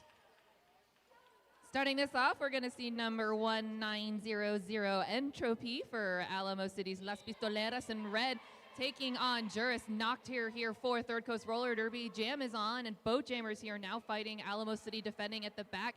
Third Coast defending up at that pivot line here, trying their best to take out Juris Noctur, who is, Entropy, who's able to get right back up and is trying to tiptoe that outside. Juris Noctur is being recycled around that outside line, but Entropy picks up lead in favor of Alamo City. Juris Noctur also clearing the pack on that initial pass. Entropy in the pack and calling it off quickly on the toe stops, getting 2 points, 2 of the game so far, and holding Third Coast at 0. Haley says, I love you, Minion, and Jeanette Pennington says, let's go Third Coast Roller Derby. Please keep the shout-outs coming throughout our live feed. Hey, announcement. If you find a pink iPhone with a loop and a gummy bear, please bring it to the announcer table, directly to Dewey, or the Dallas Derby Devils merch table, please. Just leaving the line, we had skater 1126 for Alamo City. Sorry, 1128. Is that Antisocial? Up against Critical Hit for Third Coast. Critical Hit not yet completing that initial pass, but Antisocial back in the pack, taking an apex jump to pick up 4 points in favor of Alamo City.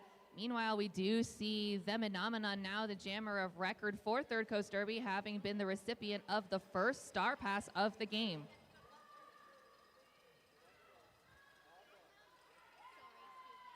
Antisocial in and through. 4 more points for Alamo City in the pocket here. The Phenomenon being hung up by the pack here, unfortunately has lost the covers, now able to locate the more important of the two, the Jammer Star. They can't score unless they have that star officially secured on their helmet. Absolutely correct here. Now the Phenomenon going to try their pass again here, trying to get through those last 2 members of Assassination City here. Anastasia doing a great job of hanging on, but the Phenomenon able to give her the slip. And that's the call off of this jam. That was end of jam 2. Alamo City now sitting at 14. A big jam for them, picking up 12 on that one. So now current score, Alamo City 14 to Third Coast Roller Derby at 0. Lunachick going to be starting with the Jam Star on that Savage Tiki Lounge jam line for Alamo City, going up against Stitches for Third Coast Roller Derby here. We are starting with a clear penalty box. We have a full complement of blockers here for both teams to start the jam, and a little bit of a scrum pack as well to start, but Lunachick pushing and pushing on Third Coast.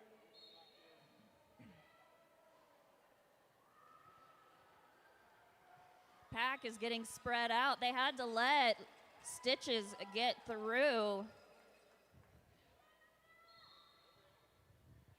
It's Lunachick actually who's through for your lead jam in favor of Alamo City. Just waiting for a scoreboard correction here. Stitches is flashing, so that's what I saw. Stitches has now made the initial pass through the pack. Ooh. Lunachick getting a hard hit, calling it off from the ground. Hard enough to knock the star off her helmet here. Uh-oh. We're going to step away for a moment.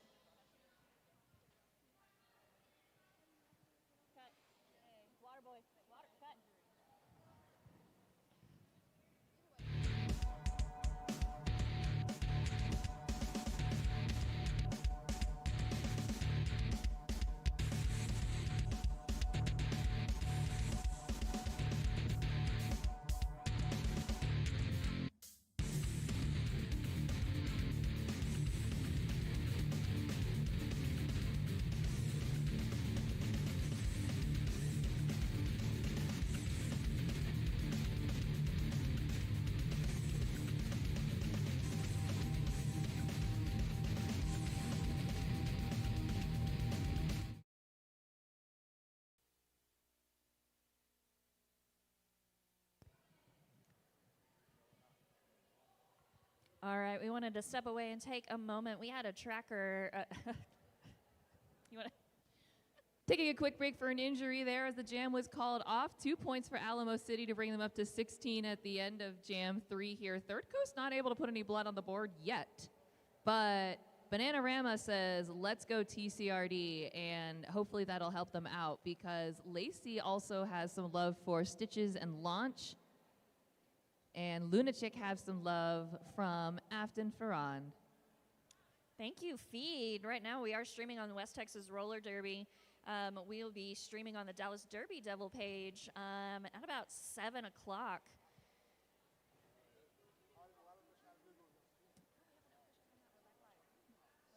Oh, yeah, we have an official timeout, so we'll go ahead and talk about one of our sponsors. With over 20 years on the road, Wild Bill's Craft Beverage Co. has been serving up authentic old-school sodas and craft beverages, featuring the best root beer in town at events nationwide. Proudly veteran-owned and operated, they honor those who have served while delivering bold flavors to flavor seekers everywhere. Stop by the Governor Cup Vendor Village to get unlimited daily refills with your purchase of a mug. I have so far tried the strawberry cream and the root beer today, so I've had a lot of sugar. I've been doing the root beer. I think I'm nervous about trying other. I don't always love fruity sodas. They tend to be a little too sweet for me, but I'm really liking the root beer. Good. You could always mix and match. What over there are you going to mix with root beer? They have watermelon and strawberries and cream and lemonade. Yeah. I don't want any of that in my root beer. Understood. That makes sense. If you are in-house, though, definitely head over, if you have not already, to Vendors Village. We have stuff all weekend long featuring derby gear, the custom sodas I already talked about, relaxing wellness treatments, and a variety of awesome merch from local vendors.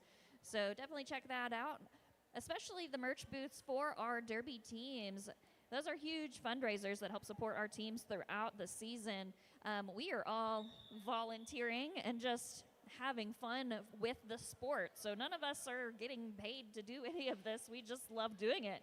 Exactly, and every single person that you see on the feed, from the NSOs to the skating officials to the skaters, everyone is spending their own money to get here. So thank you for those who support us, and especially help support action like watching Juris Noctur here jamming up against Entropy from Third Coast and Alamo City, respectively. Both packs now into turn 2 as we see Juris Noctur getting knocked out on the outside here. Entropy choosing to try to push through the middle of the tripod of Third Coast blockers here, finally spreading them apart to pick up lead in favor of Alamo City.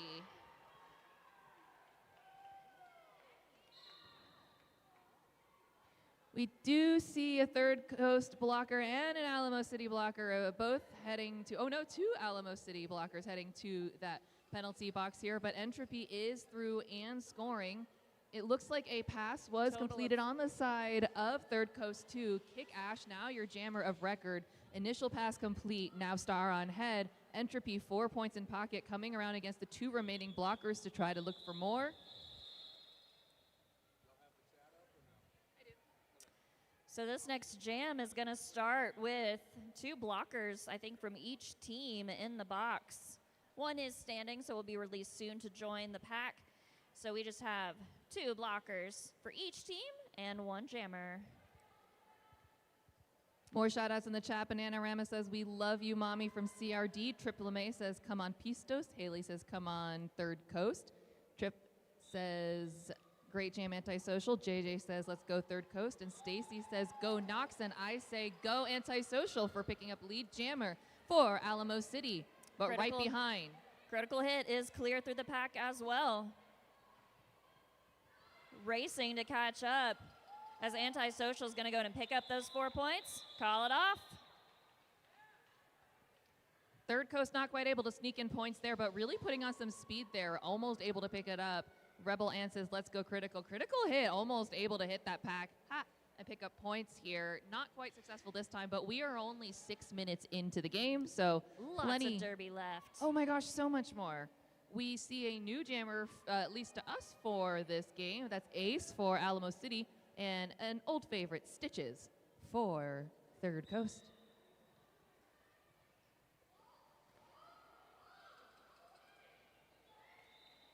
Going to be Third Coast Roller Derby's first lead jam of the game, with Stitches picking up lead jammer status. Both packs into turn 2. 1, now 2, now 3 to beat from Third Coast for Ace here. Stitches, meanwhile, back into the pack and scoring up against the full quartet of blockers for Alamo City.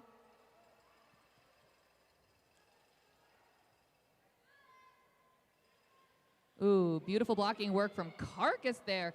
Great one-on-one blocking to hang on to Ace here, giving enough time for their other friend here, Bullet, to come up and join.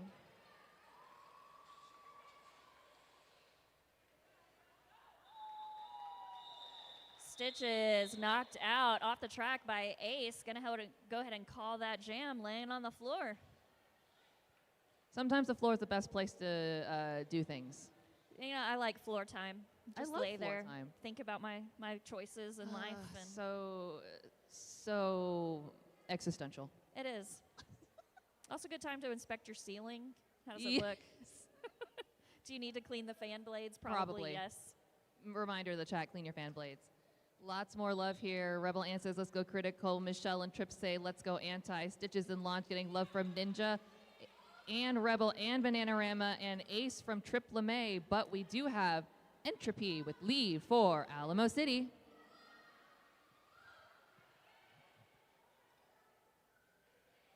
Entropy gaining a little bit of ground, but then it gets stuck. But, push to the apex there.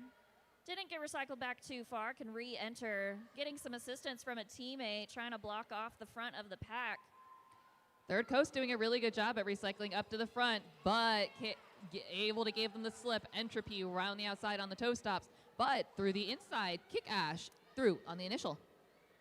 We'll see what Entropy does now. Entropy, yep. So we talked about in the last game, trying to hit it and quit it. Get as many points as you can, but call it off before the other jammer can. Having a little bit of chit chat here to see how many points Third Coast did pick up. I believe they picked up at least one or two. But again, not an official. I don't know anything. Yeah. Officially, I know nothing. So yeah, according to this, just 6 points. Oh, hey, there we go. Yeah. Hey, 3 for Third Coast here. Third Coast did pick up 3 points before that jam was called off. We got Antisocial on the Savage Tiki line. And that is going to be Launch for the first time with the Jam Star on her head. Penalty being called, not quite sure on whom yet, but Antisocial did not slow down to find out if it was her. Just picking up lead jammer status here, but Launch has launched themselves free from the pack. That was Mommy Fearest of Third Coast being sent to the box. Uh-oh. Bad mommy. Sometimes us moms need timeouts too. Lost in Thought says, we're here, mommy. Oh. And Stacia says, awesome job, Ash, picking up those 3 points. Absolutely correct here. Alamo City did sneak in 1 point on this jam here to bring their score up to 31. Third Coast with 7, and we are up at about 20 minutes and 20 seconds left in the first half. Good to see Lunachick is back on the Savage Tiki Lounge jam line. Lunachick took a hard fall earlier, assessed by medics, and was cleared to get back on the track. We love to see that. Luna also had a cheering section behind us. Didn't quite work this time, though, because Stitch is able to get lead jammer status, I believe, for the second time. Lunachick now has completed her initial pass. A jam ending happened. Yeah.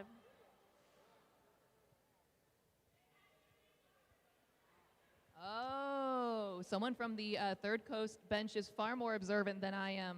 Thank you, Launch. Launch says there was too many blockers on the track. That is an unfortunate mistake. Be so mad. But I don't jam, so. Looks like they're just going to reset that one on the Third Coast side, but they're going to field a new jammer for Alamo City in the form of Beelzebub. Beelzebub. Beelzebub. Why did I say it like that? Beelzebub. Up against Stitches from Third Coast. Crush and Doll says go for Launch. I agree. Thank you for informing us of things. While we're still in an official timeout, we want to talk about Goodfoot Skates. It's the DFW's area go-to spot for all things roller skating, wheels, bearings, toe stops, cushions, socks, pads, and more. Need a quick fix?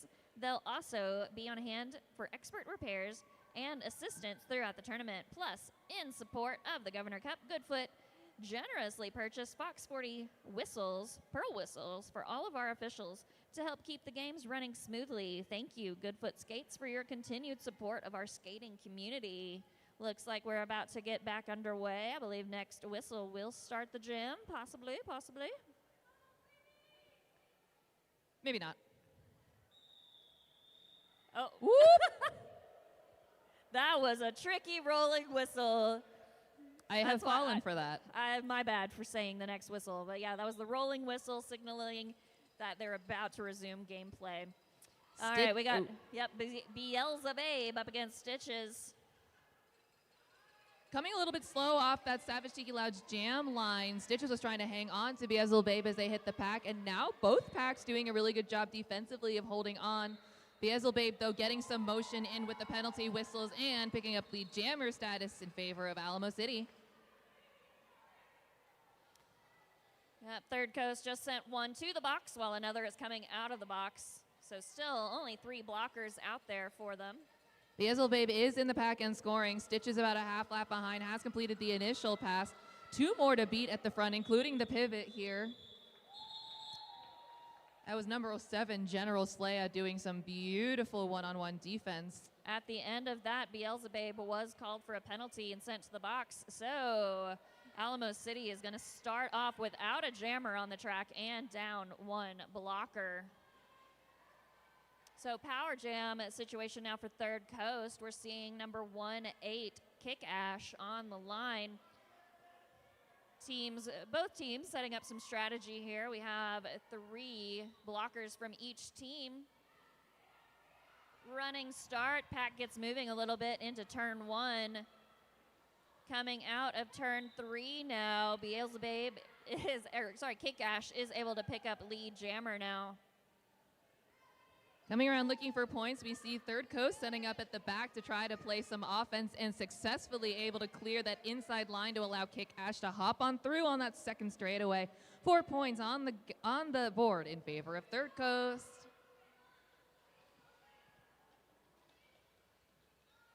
Kick Ash hopping through on that inside line again, beautifully cleared by Third Coast. We do see the return of the other Alamo City blocker and of Beelzebub to the pack, so Third Coast now going to have to drop and do defense, leaving Kick Ash on her own.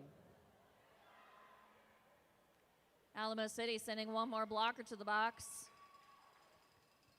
Doesn't seem to bother Kick Ash, though, because she just cuts right on through to pick up 4 more points. 12 points picked up so far by Third Coast in this game, courtesy of Kick Ash. Kick Ash now coming around trying to complete a 4-scoring pass as Beelzebub looks to complete the initial. Broke up that wall and getting inside line next to her teammates.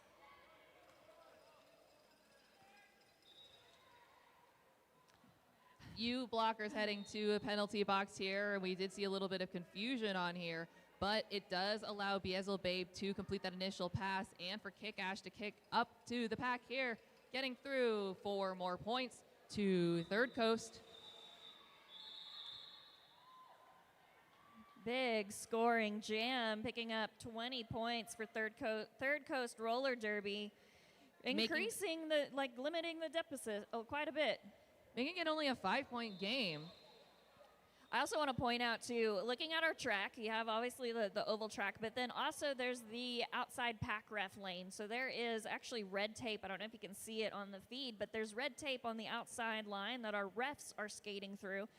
That's also kind of a safety zone for other people. We aren't supposed to be walking through that or anything, because sometimes the skaters even pop out of that. We had skaters almost over on track 2 just now because of all of that chaos in that jam. Do want to go ahead and point out, unlock clarity and confidence with SL leadership. They help you deal with complicated power dynamics because whether it's policy, structure, or relationships, the same foundation forces are at play. Let them help you build the dynamics you want and navigate the ones you've got. While we have some extra time as well, I want to do a huge thank out.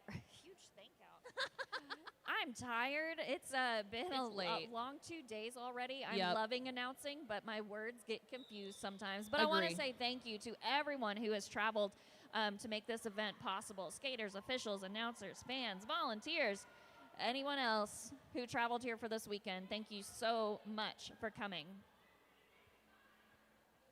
Starting on the next jam on the Savage Tiki Lounge jam line is going to be Entropy and Juris Noctir here. Entropy trying to dance up the back line and able to get through, but it is going to be lead jammer award is to Juris Noctir. Juris knocked her getting to in front of Entropy and yelling for her team to get to the front of the pack here as she gets in, trying to pick up some points.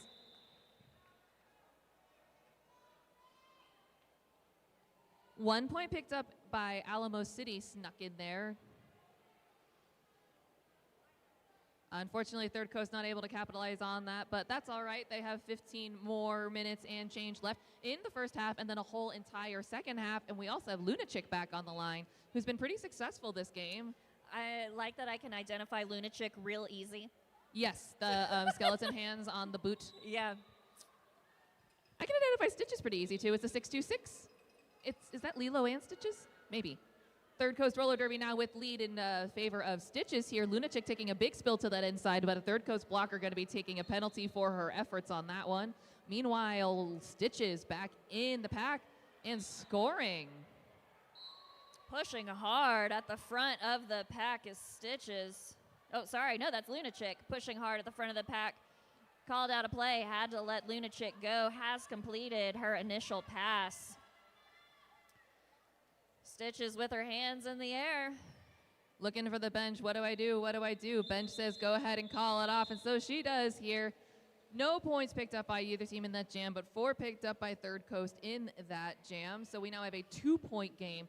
Third Coast with 33, Alamo City at 35, and 14 minutes, 30 seconds left in the half.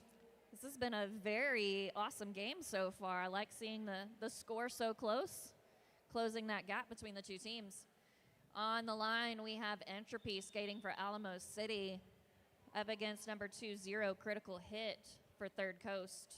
We have an official timeout right now, and while you're looking to tell us something officially, our chat is going absolutely mad. Third Coast getting a lot of love. Beat Alarm says, let's go Third Coast. Go Lilo and Stitches from Red Rum. Let's go TCRD from Mari C. Third Coast again from Red Rum. Gladiatrix at a shout out from Amy. Great job, not the jammer Ash as Rebel Ann. I'd like to know that story. I would as well. Great blocking for Bullet and yay Third Coast, but lots of love right now for Entropy and Alamo City picking up lead jammer status. Critical Hit has completed that initial pass, but Entropy is back in the pack, scoring one more to beat in the front in the form of Kick Ash, who's the pivot, who just deposits Entropy to the out. Just knocked out that final turn.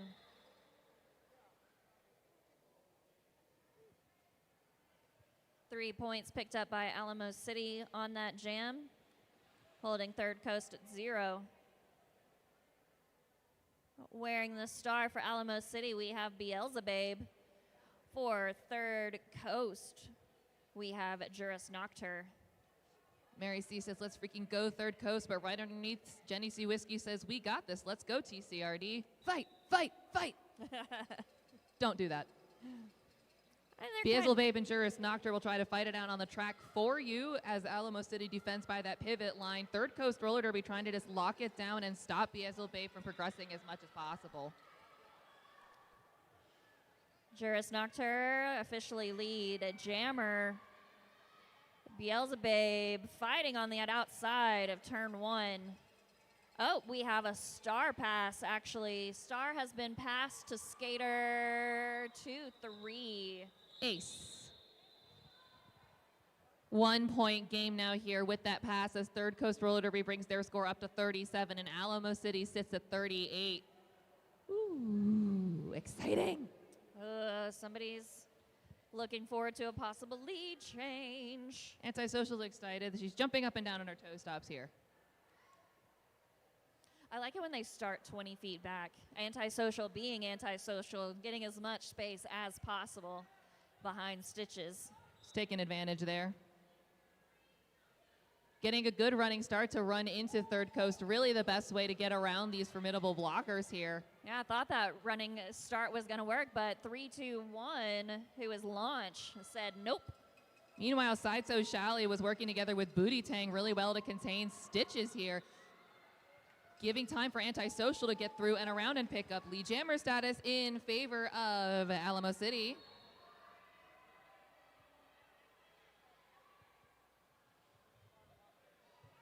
Star Pass has been completed on the side of Third Coast Roller Derby to Launch, now your jammer of record. But Antisocial comes in and calls it. Did we get any points on that one? 3 points to Alamo.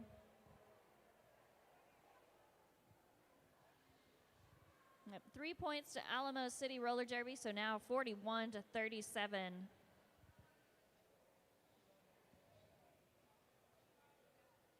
Kelly Luna, aka Guera Loca, says keep fighting Pistos, and Melissa Parker says that Stitches is going to make that lead change happen. And Red Room's excited about a launch jam, but I'm excited about an Entropy and Kick-Ash jam. Kick-Ash doing really well last time she was on the line, and Entropy always a success. And now Kick-Ash is through with lead for Third Coast. Not too far behind Entropy. Entropy has made their first initial pass as well. About to re-engage the pack in the straightaway. Ooh. Hop, skip, and a jump. Not quite sure if she made it. Yep, landed out. So doing a good job of getting recycled back, making sure you don't accidentally cause a cut track. Penalty now being called on the pivot ace. Oh, unfortunately, Third Coast Jammer was called on a penalty and did not hear it, and therefore was just issued a second penalty and will be sitting for 2. Oh, man. There was a lot of confusion happening there, but worked out 4-4 on that jam. Both teams picking those points up. Still a very tight game. We now see Lunachick up against Themanomenon. Themanomenon.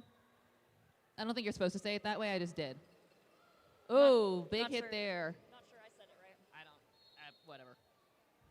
Big hit there on Lunachicks. Well, not whatever, but Themanomenon? Themanomenon. I'm having too much fun. Themmy is through was lead jammer for Third Coast. Yes. Lunachick did recover from that big hit now and is trying to complete the initial pass, but Themanomenon coming in and leveling a big hit of their own against those 2 Alamo City blockers. Yeah, Lunachick facing all 4 blockers, but fighting through. Third Coast was doing a good job of reforming. I think Themanomenon wanted to start with that blocking advantage, seeing that there was just 2 left on the track. Oh my gosh, both in the box and on the track. Now we're seeing a tied game. Both teams sitting at 45 points. Ooh. We have oh my goodness, Beelzebub up against Stitches, I believe. Oh, jammers are looking at each other. This is interesting.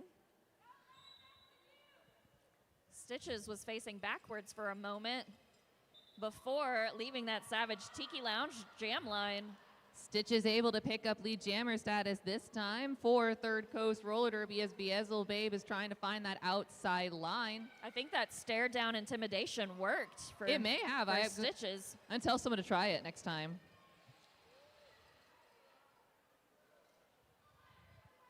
A lot of love in the chat here for both teams, including for Carcass Launch and Ash from Mary Seed, Rebel Ann. Hi, Where I love you too. Also, I love what's going on here. Really nice defense here being leveled. That was a great hit by Gladiatrix there to keep Stitches out of bounds here. Yeah, Stitches not able to make her way through that strong tripod. No, not as easily as they usually are. She's usually able to do, but sometimes it happens. And we also did see a star pass on the side of Alamo City, something we've not also seen a lot of. And we've seen a 4-point jam in favor of Third Coast Roller Derby, which means we have a lead change.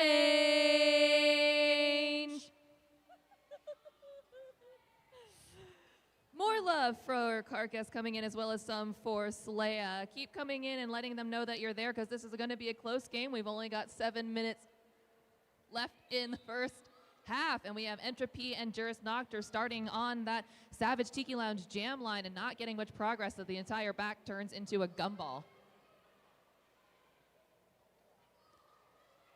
Entropy trying to balance on that outside line to stay in bounds, taking a bit of a knockout, but now back in. Same with Juris Noctur trying to find that outside line. Whoa. Tripping, stumbling, hopping, skipping, jumping, all of the above. Entropy has been given lead jammer status, very well earned, making through the top of that pack. Entropy now back in, trying to pick up some points and calling it off just as Juris Noctur comes up here. I don't think that she was able to score. No, but 2 points were awarded to Alamo City. Once again, a 2-point game, 47 points to Alamo City, 49 to Third Coast, and we have a timeout being called in favor of Third Coast Roller Derby. That was a fantastic timing for that call off. Yeah, right as that second jammer was about to come in. That was beautiful track awareness, knowing where everybody is on that track. Whether you want to capture your hard-hitting blocks, dazzling points, or slick jukes, Hit Squad has you covered with professional quality individual and team videos. It's been fun watching them get videos and photos throughout this tournament. The photographer, he is like fully decked out with like cool knee pads and stuff, so he can go wherever, get whatever shot he needs. And I think he's just also having a lot of fun watching roller derby this weekend, as am I. It's been a great weekend. All the teams here have been in great spirits. It's been really good to see a lot of the Texas teams here getting together. There's a lot of people who have known each other over the course of the 20-some odd years in roller derby, seeing old friends and new friends getting together, making new friends. Very heartwarming. Yeah, that's really awesome. This tournament hasn't happened since 2012, so really exciting to see the Governor Cup come back. And I'm excited. It's in Lubbock, Texas, my hometown. I did have to drive to get here, but it has been worth the drive. I hope that Beelzebub thinks that it was worth her traveling, however far she had traveled. It looks like it at the moment, as she is now Oopsie. about to reapproach the pack, while Critical Hit is still trying to make that initial pass, getting stuck. Beelzebub getting knocked out on that first turn, but gets up, quick recovery, picking up 4 more points. We do see a blocker from Third Coast having a seat in the penalty box here as Critical Hit tries to work her way up through that really tight scrum pack here in turn 2. Beelzebub now coming around looking for more points as them, and Nomenon takes the star pass in their hands. Them and Nomenon, now your jammer of record for Third Coast Roller Derby with star in their hand, trying to escape around the Alamo City defensive wall. Third Coast now having to drop the offense they're providing and going to have to play a little defense there as Beelzebub comes up with speed, but Beelzebub just too fast. Well, she was approaching actually pretty slowly, watching where the pack was moving, so she knew she could take that outside line because everybody had shifted to the inside. Oh. Good jammer on jammer offense there as them and Nomenon put themselves in the line of fire to take out Beelzebub. Beelzebub able to get right back up on her skates and continue going, but now being shoved out by the defensive wall, which is anchored by, I believe that is 1040? Pack is moving backwards right now. Both jammers are off the track as well as one blocker, so Pack is moving backwards. But that's going to go ahead and... That was a call off. All right, that was a call off. Couldn't tell if it was a full 2 minutes or not. I was too excited to watch. I had no clue how much time was there. Things were happening. Cats and dogs living together in mass hysteria, and a 14-point jam for Alamo City to bring them up to 61 points. Third Coast at 49. 4 minutes, 20 seconds left in the first half.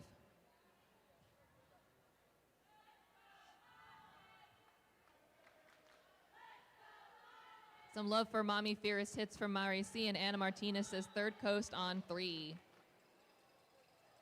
Masha's with Wolves taking the star for the first time for Alamo City, this time up against Kick Ash, who gets lead, but also taking a great big old hit there. Quick recovery, earned her spot as lead. Masha's with Wolves takes a hit to the outside and stuck behind a really good tripod for Third Coast. Steph Bob gonna have to give up the fight there and let Kick Ash go and make her way through this pack here. Now trying to free Masha's with Wolves, who's still on her initial pass. Again, Third Coast doing a fantastic job of reforming in front of the jammer. One will hold while the other couple catch back up. Beautiful blocking there by Steph Bomb and Booty Queen, being anchored by Antisocial to hang on to Kick Ash, but Kick Ash determined to get through. Pack got spread out again. They had to release Kick Ash.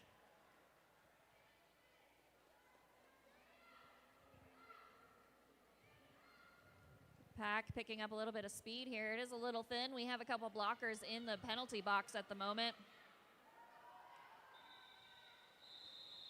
Gonna go ahead and call that off. Third Coast able to pick up 12 points on that jam. Another tie game. Oh my gosh. All right, so far we've had 2. How many lead changes have we had? I don't even know. I know we had at least 1. I don't know. I don't believe Or that we have a had- producer. We've had 2 lead changes for sure. We've had 2 ties for sure. I appreciate you're going to try to start tracking this. I know that I can't produce. I would love to be able to be so good at multitasking. I'm not Muffin Tumble. Got a lead change now for Stitches from Third Coast Roller Derby as Entropy got hung up a little bit on the back of Third Coast's defense, now trying to complete the initial pass in turn 2. Meanwhile, Stitches coming around, eligible to score now, setting up and engaging with Alamo City's defense.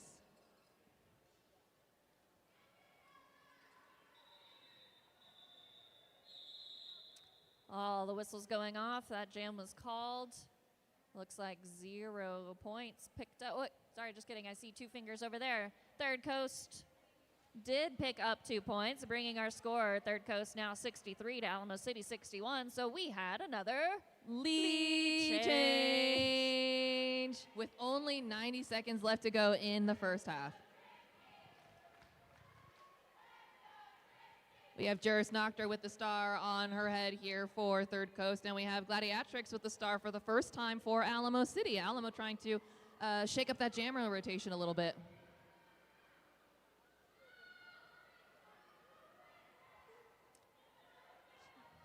good recycling by number 44. Phenomenon and Vicious Nikki had been working pretty well together to hang on to Gladiatrix. The Gladiatrix has now completed the pass. Vicious Nikki was sent to the box for Third Coast Roller Derby. Womp womp.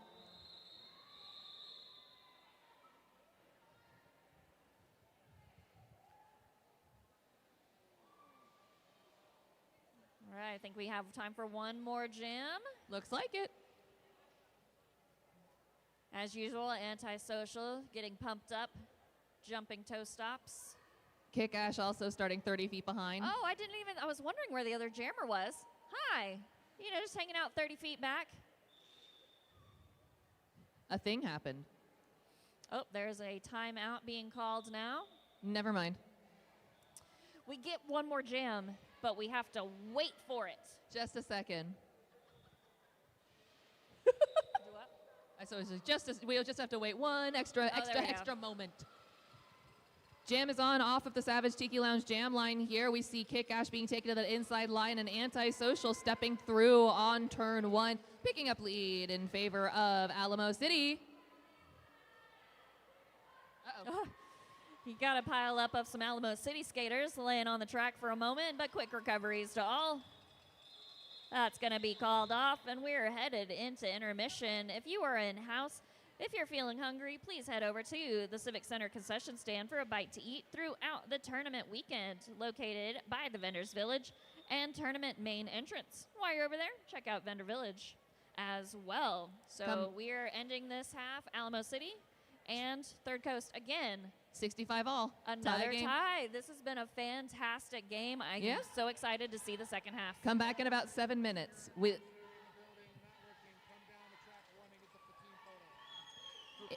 If you are an announcer in the building, we need a team photo of announcers. Please head to the announcer table.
had a noise, count. so I'll make a noise. I had a countdown to think about an actual word, and then I didn't do it. Yeah, that's all right. Well, welcome back to the second half of Alamo City Roller Derby versus Third Coast. Again, I am Payne Goodall, and I am Nikki Tricky Savvy, and thank you all for joining us in venue, and especially those of you who are in the chat, because it's been a very active chat. it has. Let's see, we have a shout out here from Triple May to the Pistos saying, "You've got this," and JJ says, "Great half, Third Coast, keep it up." Saw a little bit of dancing right before this whistle goes. Kick Ash getting into the spirit right before. Entropy just now able to get off of that Savage Tiki Lounge jam line here. Both packs now approaching the pivot line. We do see a recycle back of Kick Ash there by, that is 247 Sideshow Sally. Giving us a sideshow here, taking her back, but now back and re-engaging. Meanwhile, up at the front, Entropy has one left to beat. That is the pivot, but And able to get does. around.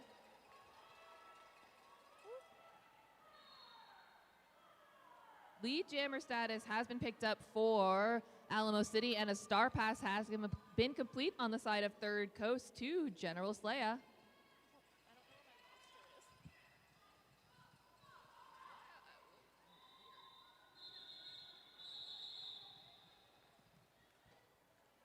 We had paper go missing. I can't find my roster. I can't remember all their names. Haley and Jenny C. Whiskey both say that they are sending good vibes to Ash here. Beazel Babe's going to be taking that star once again for Alamo City Roller Derby, and Third Coast Roller Derby is going to be fielding Juris Noctur once again for the honor. We do have one skater for Third Coast starting in the penalty box. Both jammers now choosing to take that outside line, but had both started trying to take that inside line. We now see Juris Noctur taking on that full Alamo City Roller Derby pack. All right, I found my roster. I just hid it from myself. I'm really good at doing that. So we did have another lead change. We did. Alamo City now sitting on 69 points. Nice. You have to. You have to. Juris Noctur is lead and calling it off from that inside line as we see Alamo City approaching and looking to score. Waiting for the refs to put up the signal here. None for Alamo City. And one for Third Coast Roller Derby. 3-point game now with Third Coast sitting at 66. Antisocial going to be your next jammer for Alamo City, and Stitches for Third Coast. Antisocial doing that little pre-jam dance.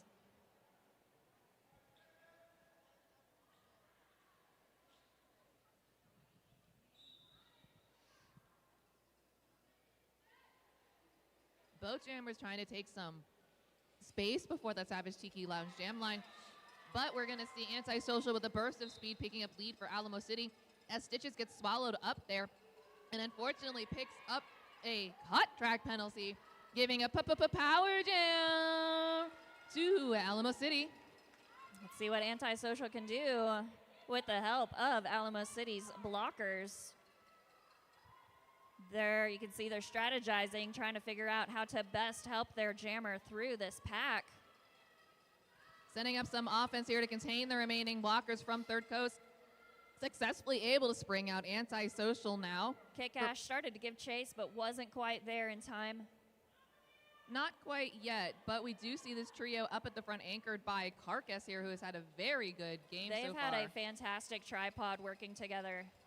No, Anastasia coming in to provide some offense here.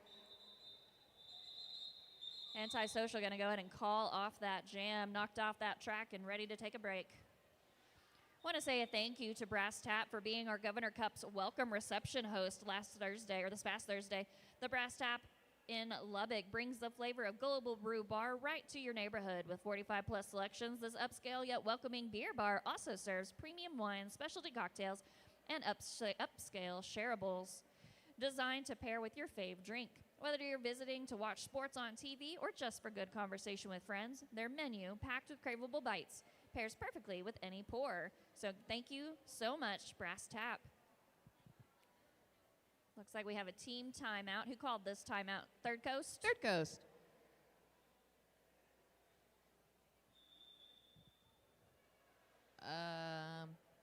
Now it is an official timeout.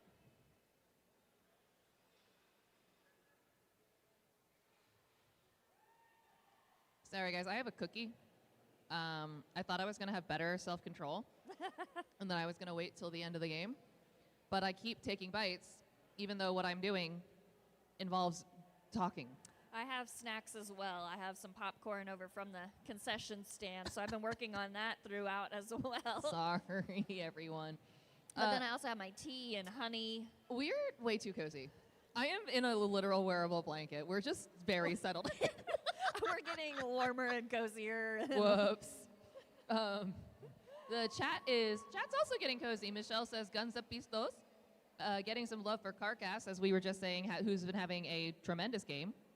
Antisocial also been having a great game here, getting love in the chat from Afton and Michelle, who I bet have derby names, but because your real names are showing up in the chat, that's what you're getting called. Yep. Sorry. It's why I watch from a channel that has my derby name attached to it. Yeah. It's been fun being here. The first day, I haven't been to a tournament this large. I've hosted or helped with small bouts and small tournaments with West Texas Roller Derby, but this was definitely the largest. And every time I would introduce myself to one of my fellow announcers or skaters, I'd start using my real name, and I was like, "No, that's not my name anymore." Yeah, I'm not gonna know who that is.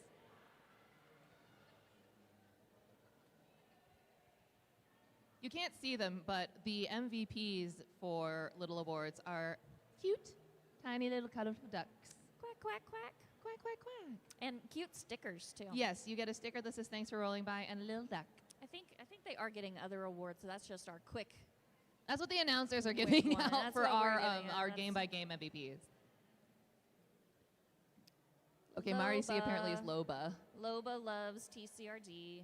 I'm not going to remember this. I'm so sorry. I'm not going to remember. Like, if as soon as that's out of my view, I'm so sorry, Mary. I'm not going to remember that you're Loba. I have a bad memory. We'll try to remember, though. I will try. Yeah, you're snacking on your cookie. I got my popcorn. Oh my gosh, we're not very good at this. Entropy's on the line, ready to go. Oh, and again, I always miss number 18 over here, hanging Kick about Ash. far back. That's Kick Ash. Even though she's right in front of our table. If we I can know, see anyone, it could conceptually should be her. Yeah, but I looked to the jam line. That's exactly. way over there. The Savage Tiki line is where the jammer should be. Easy oversight. And Jam 4 is underway. Entropy getting a cheering section here, but Kick Ash getting the lead for TCRD here. Third Coast doing a good job recycling up at the front to hang on to Entropy here, allowing Kick Ash to re-engage with Alamo City's defense at the back of the pack in turn 2. Kick Ash has made it through those defenses here for 4 points, but Entropy has made it through the pack on the initial, so we do see that Kick Ash decides to call off the jam, picking up 4 points to bring the score up to 70. 10 points away, only 10 points away is Alamo City with 80. Jess D saying, come on, TCRD. Still a lot of game left. Over 25 minutes of this game. We're And another official timeout. Yep, call a timeout here. You want to tell me things? Yeah, while we're doing that, let's Yay. talk about Tax's red light district. Step into Tax's red light district, where cutting edge red light therapy meets the revolutionary power of LifeWave patches to ignite your wellness journey. Recharge, rejuvenate, and experience healing like never before. Your body will thank you. We hear over on track 2 that game is about to get started. Over on track 2, we actually have the host team, West Texas Roller Derby, taking on ACRD's Co-Conspiracy. That bout is streaming right now on the Dallas Derby Devils YouTube page. That ACRD stands for Assassination City. This one on track 1, ACRD, is Alamo City because we like to confuse you. Thank you for pointing that out. I honestly did not notice that. But that's... I did earlier when I was saying ACRD to somebody, and we initially assumed it was Alamo City, and it turns out I meant Assassination City, and they meant Alamo, and it was Very profoundly confusing. fun. Just Very a little. confusing. All Well, good to know.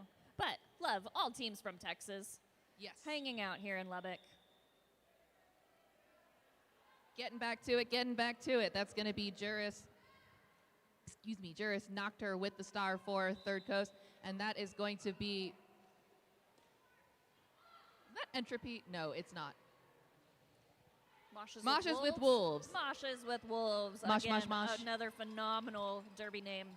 Mosh here picking up lead jam status in favor of Alamo City here. Juris knocked her. Racing to catch up. Pack is moving fast as well. Juris is in speed skating stance here as the pack is speeding up towards that Savage Tiki Lounge jam line. Mosh hits the pack and calls it off. Bench was yelling at Moshes to go ahead and call it off. 2 Looks points. like 3 points. Okay. I am not as familiar with officials who tend to use the thumb as the 3. I tend to use the fingers, so I'm not going to lie, I sometimes overlook the thumb. I've done scorekeeping as an NSO, and so it's always nice to talk with your referee before you start officiating so you know their signals that they prefer. We have just been informed by someone in the chat that is Launch's birthday. Happy birthday to Launch. Happy birthday, Launch. Pack all huddled together. Starting to separate now. Oh, nope, back together. Stuck Pushing together, and torn apart. shoving. Both jammers now trying that inside line between turns 1 and 2. Here we do see Entropy up at the front of the pack. Third Coast not quite able to hang on to her as she has escaped for lead in favor of Alamo City.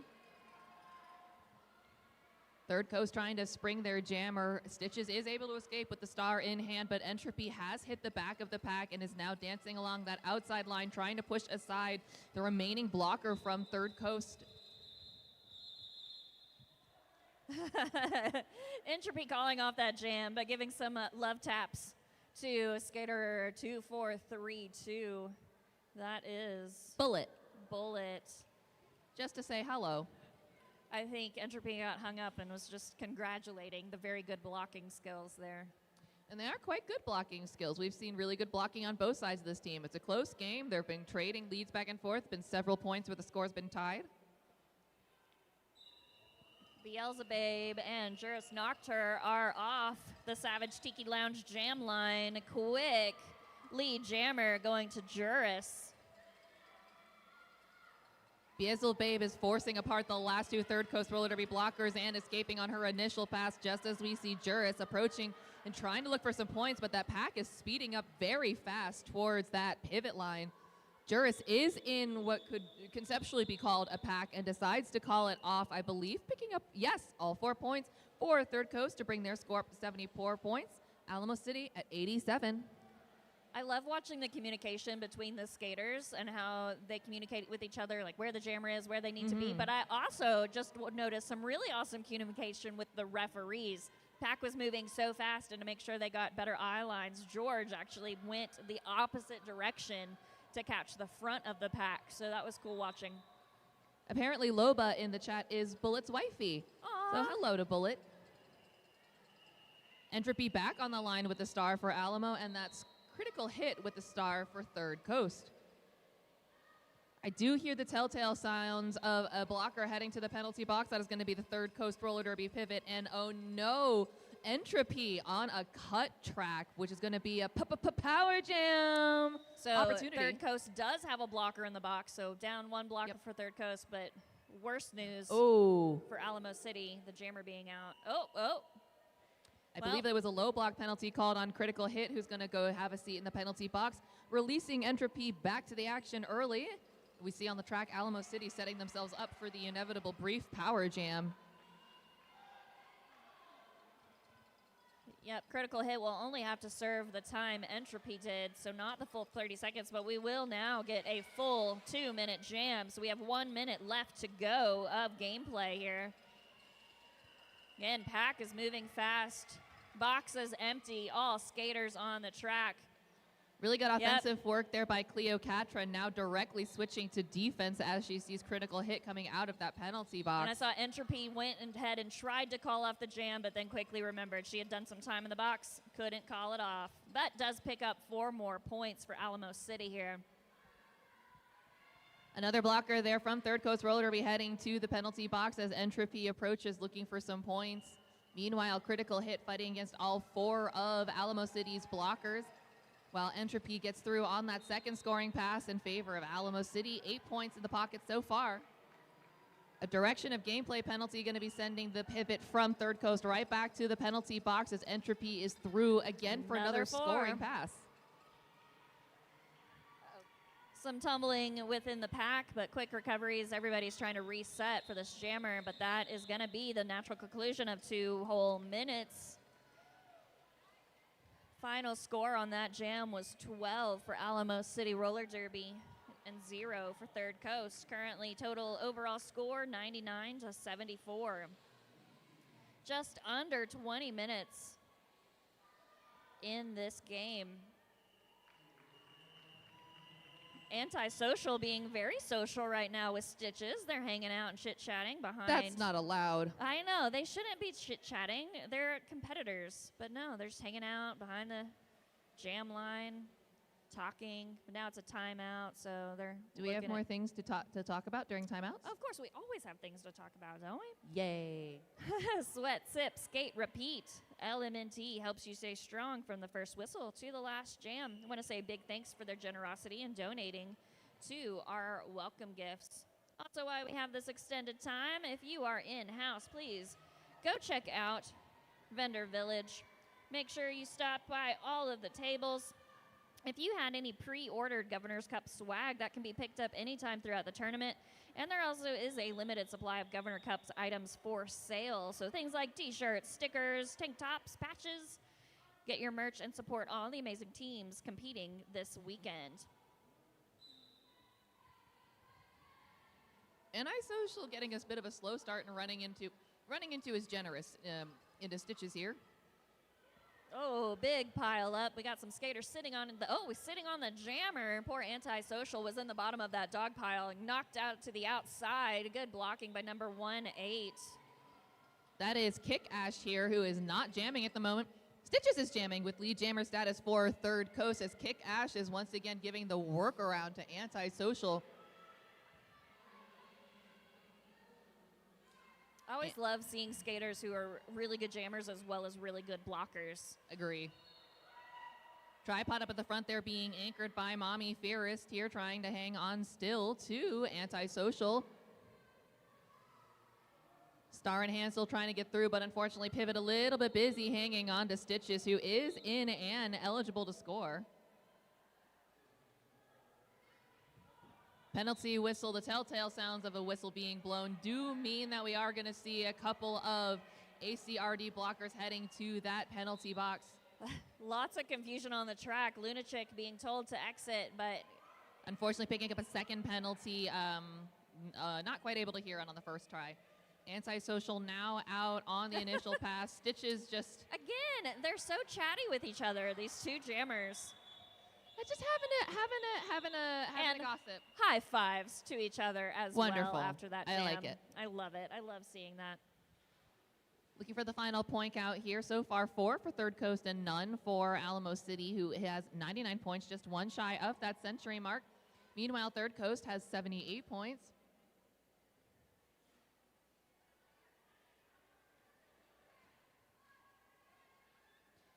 Still a really lots of love in there. Bananarama says, let's go Third Coast and Mommy Fairest. And there was some love for Mommy's blocking there out the front. We're going to see Entropy back on the line. No, we're not. That's going to be Moshes with Wolves on the line, jamming for Alamo City Roller Derby. But it's going to be Juris Noctur picking up lead for Third Coast. Moshes with Wolves, however, has eyes on her like a wolf. Yes. We'll see if any points get scored here. Trying to hit it and quit it.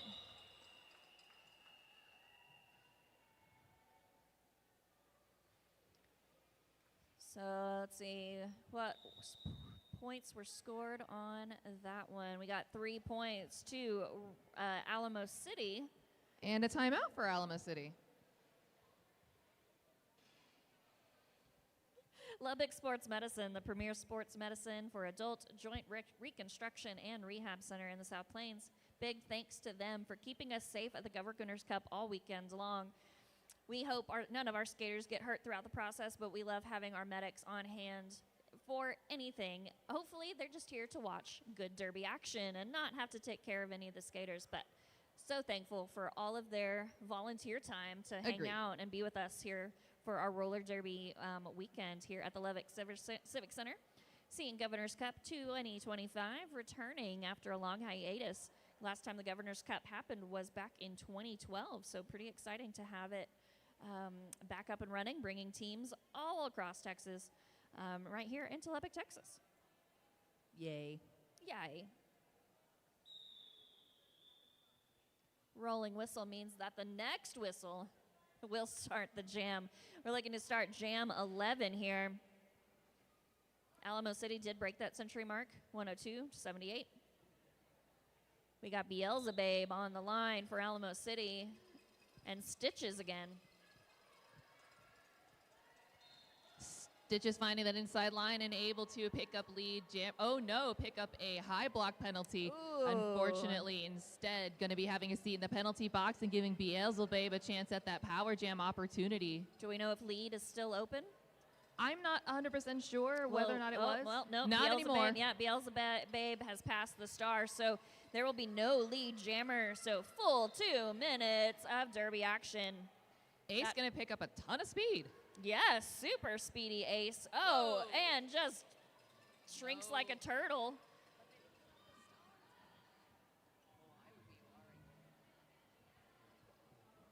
Four points there picked up by Alamo City here, and Ace hitting the pack again, star on head, shoving apart Third Coast blockers here. Picking up another 4. No, that's going to be General Slaya picking up a high block penalty. The Third Coast pivot. Ace picking up 4 more points. Oh, yes, that's what I was saying. Ace was picking up 4 more points. Sorry, we were watching 2 different things. Oh, sorry, I was watching the officials. I was watching the naughty whistles. 2-0 is just now sent to the box. Somebody else on a cut track fitness. We released one from Third Coast as well, so still the same number of skaters on the track. Stitches is in, and I believe that was a scoring pass in this 2-minute jam, of which 30 seconds remain. Ace has also gotten through for another scoring pass. 12 points picked up so far for Ace, with Alamo City at 114. Now both jammers eligible to score after Stitches got taken to that outside. Oh, hard fall right in front of the announcer table. Oy, oy, oy. Slow recovery, but Minnow does get up to skate off. Ooh. Man, yes, this is a very intense sport. That's why these skaters are fully geared. They're wearing knee pads, elbow pad, wrist guard, obviously the helmet, and even mouth guards to protect them. But hard hits are hard hits. You still feel that impact. Well done, Dominion. It did look like she was okay and got up of her own volition. But again, very hard hit. And sometimes even when you're ready for it, you get hit in the weird places and you lose your breath. Yeah, all skaters obviously know that there's the risk of getting you're gonna get hit. What? You're gonna get hit in roller derby, but we love it. We choose to be here. I'm watching Kick Ash this time, now taking 40 feet to herself. 10, 20, 30, 40, we're going 50 feet now. I want to know what the actual feasible amount would be, because there is a limit to where you can start from running. I would assume so. The limit does not exist.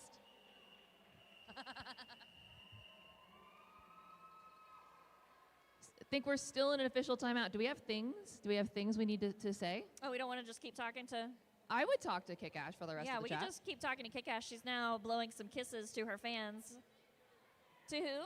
To Big Draws. Oh, hi, Big Draws. Number up in the 30 stands. from Third Coast Roller Derby, sitting in the seats and waving hello to her team. All right, rolling whistle. Hi, Big D. Next whistle is the jam. Love hearing the audience participation here. If you are in Lubbock and able to get here, please do. It's so much more fun in person. Nikki is now laughing and coughing so much. I'm so sorry. I'm But that was really good. We have Entropy and Kick Ash right now, both of them trying to get lead jammer status, and Entropy does through the pack first, picking up eligibility to start scoring points now. It has been a penalty whistling. They're looking for somebody to exit the track, but they haven't done it yet. Entropy does not care. Entropy is in Nope. and has 4 points. We do see an Alamo City blocker going to be excusing themselves to the penalty box as Kick Ash is recycled to that inside. Star in Yep. hand, either looking for a pivot to do something or take it, but Kick Ash doesn't need the pivot, it turns out. She just needs to believe in herself. Yep. Just Don't we all? We all need to believe in ourselves. Loba As and- she falls Woo! to the ground, Entropy's going to do a little dance and call it off while laying like a cockroach on her back. What a flattering way to describe everything. Yeah. But also that was That's what- what yeah, she was on her back, flailing she was legs. very, very flaily. like a dying cockroach. Jess and Loba did say that they love Ash, and Ash did a great job in that last jam. But we are going to be moving on to the next jam where we have Juris Nocturne going to be wearing the star on their head and Beelzebub with the star on her head. Beelzebub doing some shuffling on the jam line. Juris Nocturne knocked back a bit, being recycled to the back of the pack, fighting up a really good blocker. We are Can't quite see her number. We are starting with a blocking disadvantage for Alamo City as they have two blockers sitting in the penalty box, one of which has been released to rejoin them on the track. But we have two blockers from Third Coast doing a great job of holding on to Beelzebub at the front. Another Alamo City headed to the box right now, but one being released. So, again, well, as they're trying to get back onto the track, though, they have to do quick. They did a full lap around the track before they could actually get into the track because the pack is moving so quickly. Fast. I have not had that happen, and I hope that that displeasure never finds me. At that point, I would just stop and wait for them to catch up. Agree. Like, I would just stand still and wait. There had been a star pass on the side of Alamo City here. That was to number 128, 138, 1128 Antisocial. I'm having problems. I want to say thank you to Urban Apothecary for their generous donations towards our tournament MVP awards. Skater Made, trusted by athletes, physical therapists, and wellness professionals. Try their best-selling gummies for relaxation and rest, or the 4XL Pain Relief Topicals to help reduce inflammation and keep you on track. Shop online at urbanapothecary.shop. Shout out from Loba there to Axe Grinder in the previous jams and been doing some great work there. Oh no, Entropy picking up a back block on this next jam in Jam 14, which means power jam and lead jammer status for Stitches and Third Coast Roller Derby as Entropy is going to sit in the penalty box and think. See that fist pumping from both Stitches and their bench, just saying, do whatever you can. You are the only jammer there.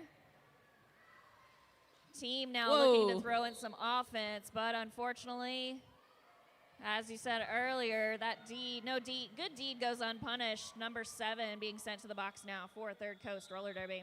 Pretty intense attempt at offense there. Sometimes it's worth it. I mean, at defense. Yeah. Looks like they're going to be opting to try to start with a brief power start here as our jammer sits in that penalty box, and Kick Ash comes back with the star for Third Coast. But only about 15 feet behind the jam line this time. I think it's because the pack's by the pivot line. Yeah, it needs I that think if they move back, she's going to move back. extra distance. That's my theory, and I'm sticking to it.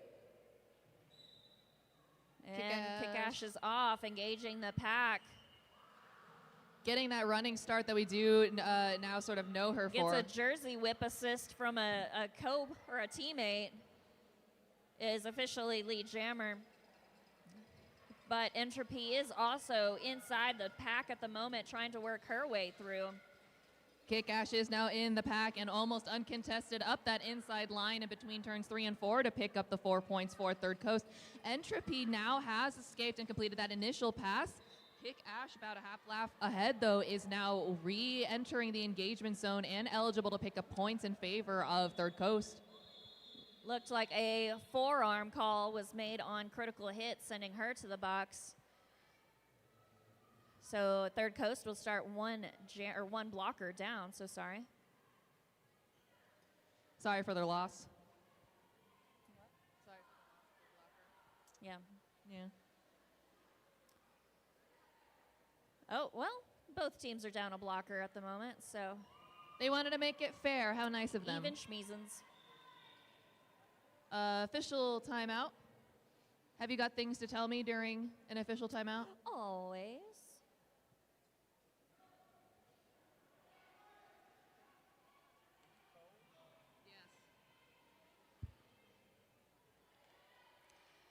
Want to talk about a raffle going on. If you like fashion and dogs, then maybe let's interest you in a purse.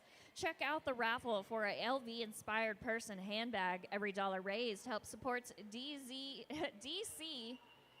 Dojo Rescue. DC Dojo Rescue is a possum nonprofit dedicated to rescuing and educating people about this amazing dog, the Argentino breed. They help home and foster the Doges all over the U.S. I have said the name of that dog wrong every single time. It's Dogo. Dogo. I looked it up. I know. I saw it in the chat. I read it, but I said it wrong so many times. I'm incapable But it's of because saying we it right. say doggo. I know. I want to call it doggo, but it's a beautiful dog. Like, it's a beautiful species of dog. And so it's a fantastic rescue. It's a pretty If boy. you're interested in getting a raffle ticket for those purses, check out over in Vendor Village, over at West Texas Roller Derby Table. There are QR codes that you can scan and sign up for those raffle tickets.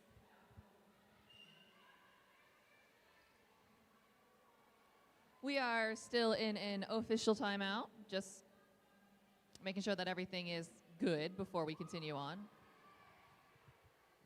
Yeah, there was some discussion over in the penalty box. We're not sure That's what always that was fun. about, but the refs are heading back to the center of the track, so we should be resuming gameplay shortly.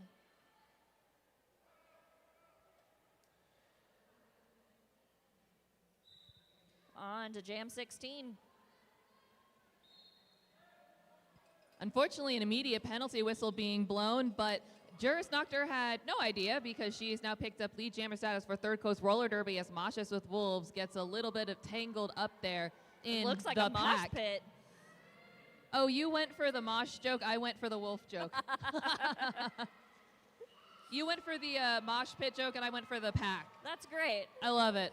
I also love this. We saw Juris Noctur getting through with 4 points, bringing Third Coast Roller Derby up over that century mark.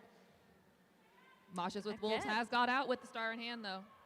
So just under 9 minutes left. A lot has happened in this bout. We've seen ties. We've seen blah, blah, blah. Tie, Score changes. lead changes. Lead changes. I could not come up with a word. I didn't even know what you were trying to say at first, I so I was know, just like, yes, nodding slow. We are definitely loving what we're doing, but we're also Yes. a little sleepy. We're a little tired. Just a little bit. And we're just getting to sit here and watch roller derby. I can't imagine how exhausted these skaters are. No, especially because for most of these teams, they are playing, for many of these teams, they're playing their second game of the day. Yeah.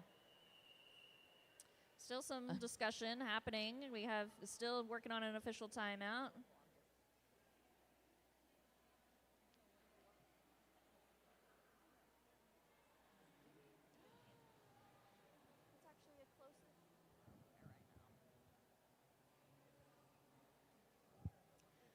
Oh, we see some dancing happening on the track. That's always fun to watch. Dance, dance, dance. That was Stitches and Launch getting some twirls in. Yeah, no, I caught you. Jenny C. Whiskey and Kaylee Grimm say, let's go Third Coast. I think that Launch and Stitches probably liked that. But we're going to see Stitches with the star and Beelzebub with the star starting on that Savage Tiki Lounge jam line. Lady Riot trying to get in the way thereof. Oh. I got a shout out. It said Nice. They said, I'm dead, a dying cockroach. Bah ha ha. Thanks, Triple May. Ooh, we have a power jam here as Beelzebub does take a seat in the penalty box, leaving Stitches with an opportunity to capitalize, but Alamo City doing a great job of recycling front.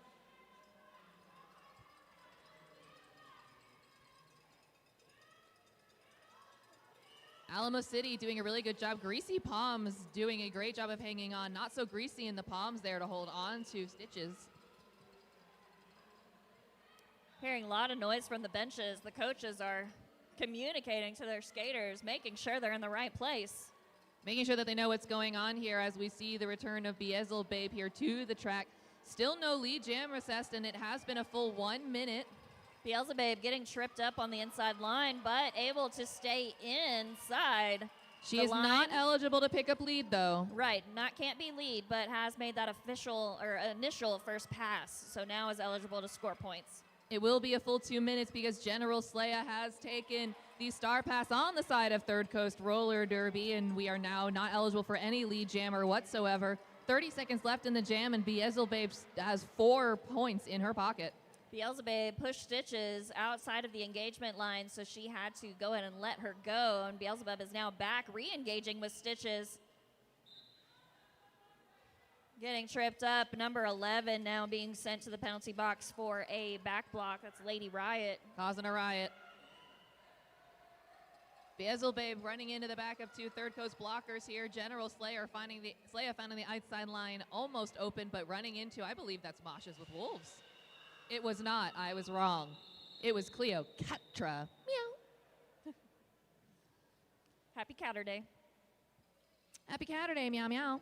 I am unfortunately very allergic to cats, so instead of supporting cat ears or kitty clothes like you look adorable today, I went with opossums. I like an opossum. It's a different kind of I like the trash meow. kitty. Yeah. A trash cat.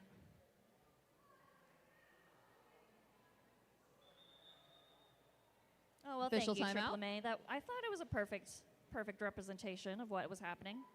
See, let's go Saleya. Let's go Stitches. Looking for my jammers. They're all the way back over here. Again, several feet behind. They're doing that it to us Tiki again. Lounge. I know. I keep looking for them at the jam line, and they're not there. They're at it again. They're at it again. Kick Ash being recycled back. Oh, but so is Antisocial. Both back where they started, several feet behind that jam line.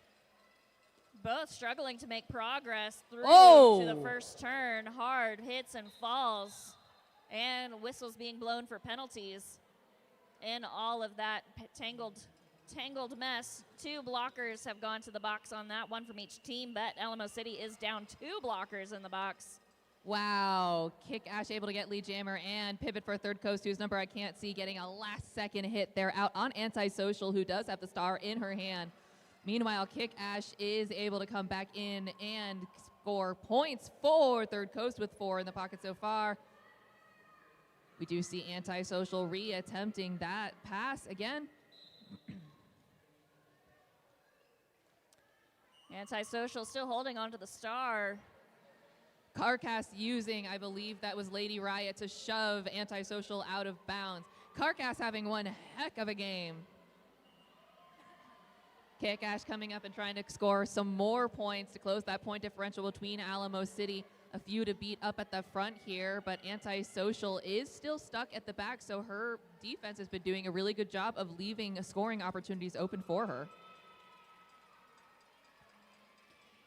Just 4 minutes left in this half, 22 seconds left in this jam.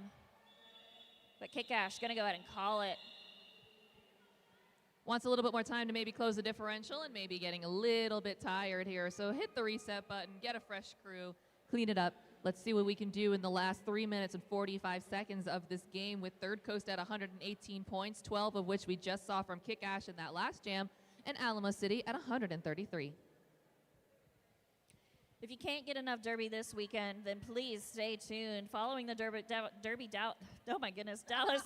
Devils, they're hosting the Clover Cup March 13 to 15 of 2026. Definitely follow them for more information on that amazing tournament.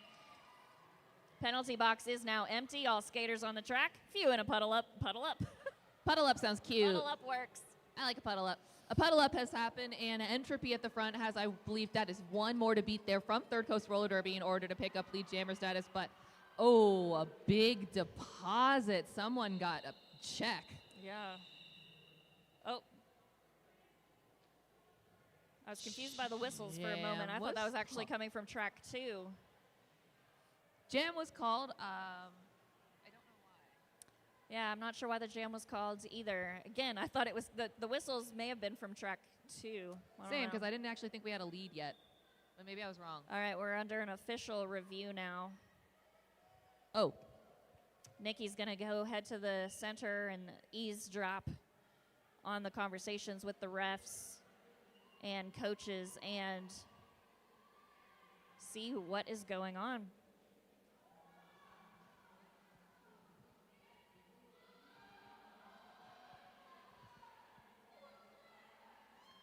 Nikki is looking adorable in the center of the track, wearing her amazing cozy strawberry hoodie blanket.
May have time to talk a little bit more about the Clover Cup. Again, that's going to be hosted by the Dallas Derby Devils March 13 to 15, 2026. And it's going to be at the NYTX or NYTEX Sports Center in North Richland Hills, Texas.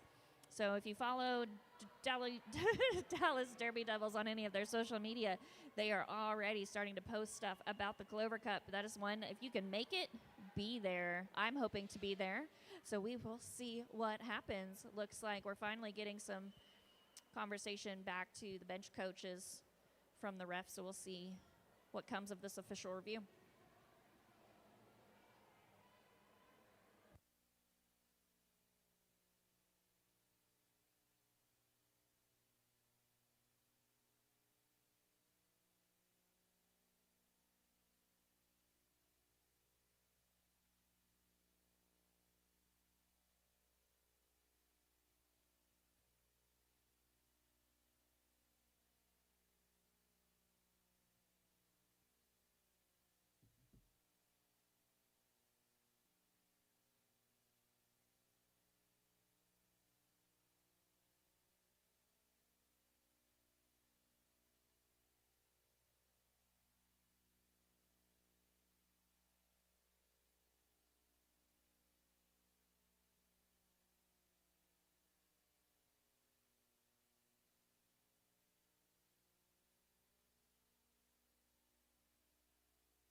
You're asking where this volume, we're just kind of trying to figure out what's happening.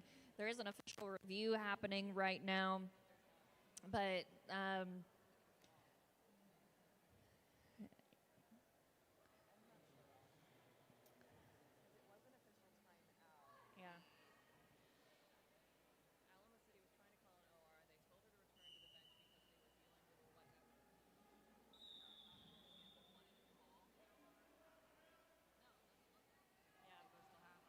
Yeah, so there wasn't necessarily an official review from either team because they both still keep their official review option. I think what happened was that the official timeout may have rectified whatever the official review was supposed to be about. I don't know, but all I know is that Mosh's with Wolves. There you go. Is lead jammer for The important Bout stuff. 20. Or Jam 20, not, what am I saying? same difference. Stitches still stuck at the back of the pack, getting some good blocking from Alamo City. Mosh's with Wolves reapproaching into turn one. It gets a little, there's another puddle cuddle. Just another one. Stitches had been recycled back towards that Savage Tiki Lounge jam line, but Washes with Wolves shrugs off. I believe that was them Phenomenon to get 4 more points in favor of Alamo City. Meanwhile, a successful Star Pass has been completed on the side of Third Coast. That is to Bullet.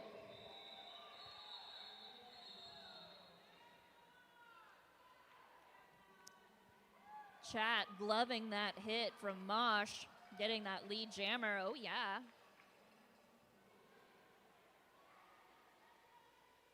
Oh, yeah, indeed. So 12 points picked up by Alamo City on that jam. Just a minute left of this game. Going to be fielding Kick Ash as the jammer for Third Coast, and Entropy as the jammer for Alamo City as we head into what could be the last jam.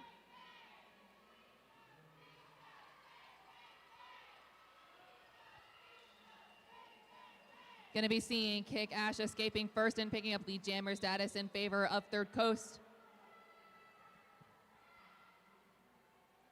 Entropy still fighting the good fight there against Third Coast defense, pushing them directly into turn 3. Getting a little bit slowed down, though, as both packs are coming together with Kick Ash in and scoring.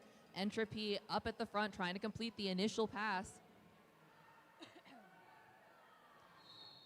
Entropy able to get that no pack call. They are forced to release her on Third Coast, so Entropy has completed the initial pass, while Kick Ash has completed a scoring pass. Losing a blocker apiece from each team to the penalty box as Entropy comes in to score. Running into the remaining 2 blockers from Third Coast to hold her up for about 10 seconds now. Kick Ash, meanwhile, able to come in and through, picking up 4 points of her own.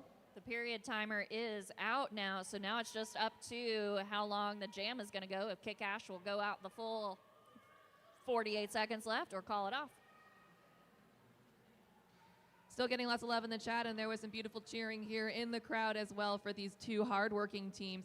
19-point game so far with Kick Ash with 12 points up on the scoreboard here and still scoring.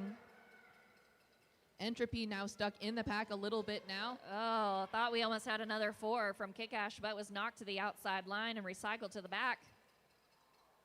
Both jammers in and scoring. I believe that the penalty box is also now completely clear. 17 seconds left as Kick Ash is out with 16 points. Oh, big down hit from General Slaya there, and Carcass coming in with that last finalizer to knock out Entropy as Kick Ash comes back around for another scoring pass. Oh, goodness.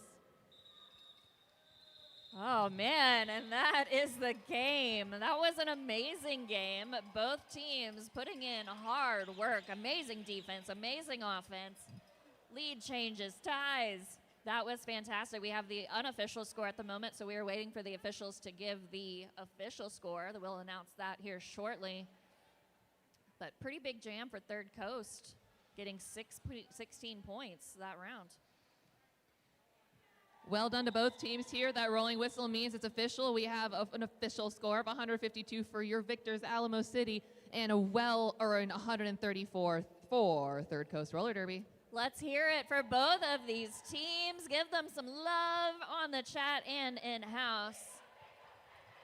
Don't go too far either. We do have one more game here on this track. Did I think to look up in advance? No.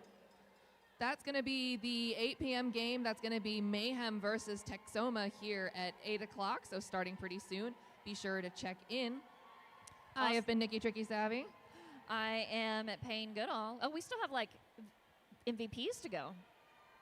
We're not signing off yet. We still have the MVPs. If you want to stay on the line for that, you guys are totally welcome to, but I know some people do sign off beforehand. That's fine. Also, over on track 2, want to go ahead and let you know it's on intermission, but the Blue Bonnet division is playing against ACRD, which we said is Assassination City, right? Yes. Up against West Texas Roller Derby, the host team here in Lubbock. So that is happening over on the Dallas Derby Devils page, but again, they are in intermission. So hope to see you back here, and thank you again for joining us for the 2025 Governor's Cup.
we are getting together our MVPs. So if you hear your name, please head our way. We want to go over our MVPs for Alamo City. Our MVP jammer, we have Beelzebub. Our MVP blocker, we have Sideshow Sally. And our overall MVP, we have Moshes with Wolves. If you heard your name, please come over to the table. But I have Third Coast Roller Derby hanging out right next to the announcer table. So for MVP jammer, we have Juris Noctur. Yeah. For blocker MVP, we have Carcass. And overall, we have Kickash.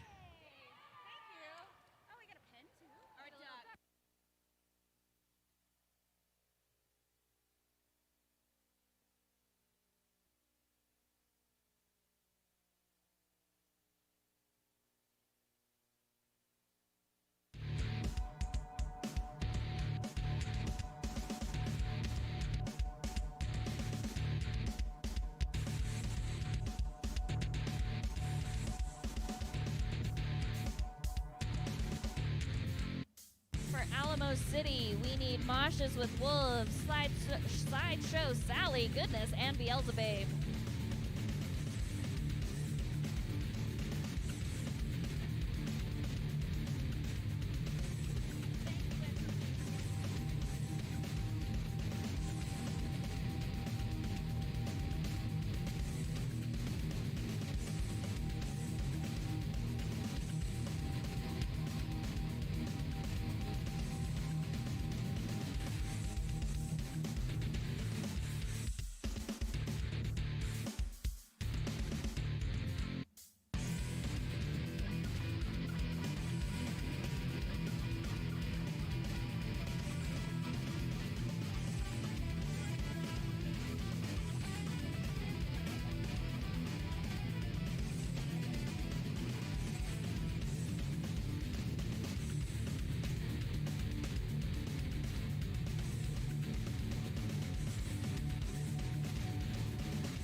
Hello and welcome back to Game 10 on Track 1 here at the 2025 Governor's Cup. I am Nikki Tricky Savvy. And I'm Lola Chola. And we are going to be watching Mayhem Roller Derby take on Texoma Roller Derby. Mayhem Roller Derby going to be joining us in the white and Texoma in the red. Now, I'm just wondering if Lola would like to do me the honors of introducing Mayhem Roller Derby. All right, we got Violence, Tater, Stitch Please, Rainbows, Leviathan, Nikki Brutal, Cat, T-Pain, Paranoid Slam Droid, Dog Psychotic, Stumbles, Treadbolt, Vixen, Stranger Danger, and OG Max. On Texoma Roller Derby, we have number 10, Shreddy Vetter. Number 12, Layla her out. Lay her out. I like that. Lay her out. Number 13, JC Voorhees. Number 144, Brawly Pop. Number 311, Hoff the Chain. Number 33, Slam Pain. Number 333, Blacktooth Grin. Number 404, Firewall. Number 420, Trangela Lansbury. Number 428, K Beast. Number 4842, Gigi Shin Crusher. Number 633, Tank Girl. Number 729, Smack Dahlia. Number 82, Peter Pandemonium. And number 87, Bloody Galentine. So is this their first WIFTA tournament, these two teams? I am not going to lie to you. I have no idea. I know it's Mayhem's. Okay. I know that Texoma is also a newer team, but I don't know if this is their first I love WIFTA this team. for them. Me too. I do like seeing newer teams, especially as someone who's not from Texas. I don't think I've been to a tournament that's full Texas teams. I've never been to a tournament that's been all one state team from anywhere. Right? I feel like we're at a borderless tournament for There's something Texas. a little bit different for that. It's like, this is just a Texas show up. I also didn't know that there were this many leagues in Texas. Oh, I know. I love that. I forget how big Texas We have is. like 5 states in one. Yeah, no, it's crazy. Because, yeah, in Maryland, we have a couple leagues within Maryland proper. Yeah. But the DMV is where you get all the leagues, and that includes, like, D.C. and Virginia. You got to pull 3 states in there to start getting a full thing. Yeah, Maryland itself only has, like, 3 leagues. That's not enough for a whole tourney. Maybe 4? Maybe a round robin. Yeah, but still, like, it's not like this where we have, what is this, like 7 or 8 leagues? 2 tracks going same time. I love that. The whistles are super fun to keep up with. Oh, I hate it. I'm so sorry. I think that there's a gap in my hearing right where the Fox 40 Pearl whistle goes. Because when it blows, I'm just like, it's like a dog whistle. I don't freaking hear anything. I'm just like, but I can't hear it. I really can't. It's something about the Pearl. But I can hear the regular Fox. Okay. The regular Fox is loud. To me, the Pearl is just like, well, I hope this team gets it together and doesn't have any complications. I think that this is track 1, and I think that this is the regular Fox 40s. Oh, nice. Ooh, in the chat we have Firewall's dad who says, let's go to Firewall from Cincinnati. All right. There's that whistle. Irish and Sketchy says, let's go Smack Dahlia, by the way. There wasn't just one. Shout out. You want to take the first jam, Lola, or do you want me to do that? Yeah, go at it. Okay. We're going to have, that's going to be Trangela Lansbury jamming for Texoma Roller Derby, and I believe that is Stumbles with the star for Mayhem Roller Derby. It is going to be Trangela Lansbury, your lead, who tries to play a little bit of defense on Firewall, who says, on Stumbles, I'm sorry. That was a quick call off. That was a very quick call off. I think it's because Stumbles got ahead of Trangela Lansbury, who just decided, I was like, we're not going to do this fight. I'm not into it. Calling it off, 0-0 jam for the first one, and we're going to start, beautiful little waves there. A mutual wave from Firewall and Nikki Brutal from Texoma and Mayhem Roller Derby. We have confusion. I think I jinxed it. No, it's the whistle from the other track. The whistle from the other track went weep. There we go, and we are off. It's Nikki Brutal jamming for Mayhem Roller Derby. It's Firewall jamming for Texoma Roller Derby. Oof, these are some tough walls. Lots happening here. Mayhem doing a great job of reforming. To the pivot line, and no one's getting out. Oh, we got lead. Well, you just said that, but that's the announcer's curse, and that's how it works, because now we have Mayhem with, well, it's Nikki Brutal for Mayhem with lead for Mayhem Roller Derby now coming up, looking eligible to score here. Firewall trying to escape on that initial pass as well. Nikki Brutal, though, following her out with points and staring her down. Let's go, Firewall. Looks like Nikki Brutal might be getting the call to run it a little bit long here, as both packs have stopped there right at the head of the second straightaway and are so far doing a pretty good job of holding on to their respective jammers. Flat wall. Firewall has managed to get out. Nikki Brutal, seeing that, decides to call it off because she's on her second scoring pass. Well, Three that was more. a wash, right? Well, that was 7 points picked up. Seven picked up. Yep, that was Okay. Nikki's second scoring pass, so she Nice. now has 7 for Mayhem Roller Derby. Texoma does only have 4, but it's just Jam 2. Anything could happen. We have Smack Dahlia on the line. We have Stranger Danger on the line for Texoma and Mayhem, respectively. And the box is clear. Let's go, baby. Already hearing a penalty whistle. Uh-oh, that's going to be on Leviathan, so Levi's going to sit in that penalty box, and Smack Dahlia is going to take Texoma for the first Power Jam opportunity of the game. Nice. Let's see how they set up for this Power Jam. Smack Dahlia coming up, taking a little bit of speed off before she re-enters this pack here. Now eligible to score. No pack call is going to force a little something to happen here, and we are going to lose a blocker from Mayhem Roller Derby for a failure to reform, allowing Smack Dahlia to escape with 4 points. Jammer is coming up.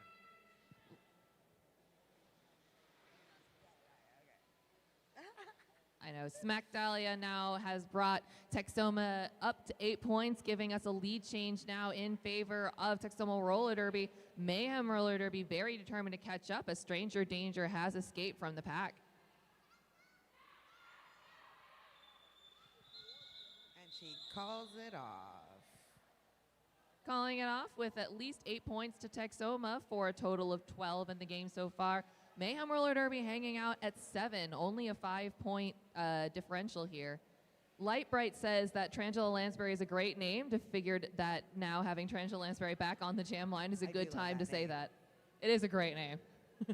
And we have Heather Thomas and Lightbright also saying, let's go, Mayhem Roller Derby. And Kathy Tynan does confirm that this is their first tournament for Texoma.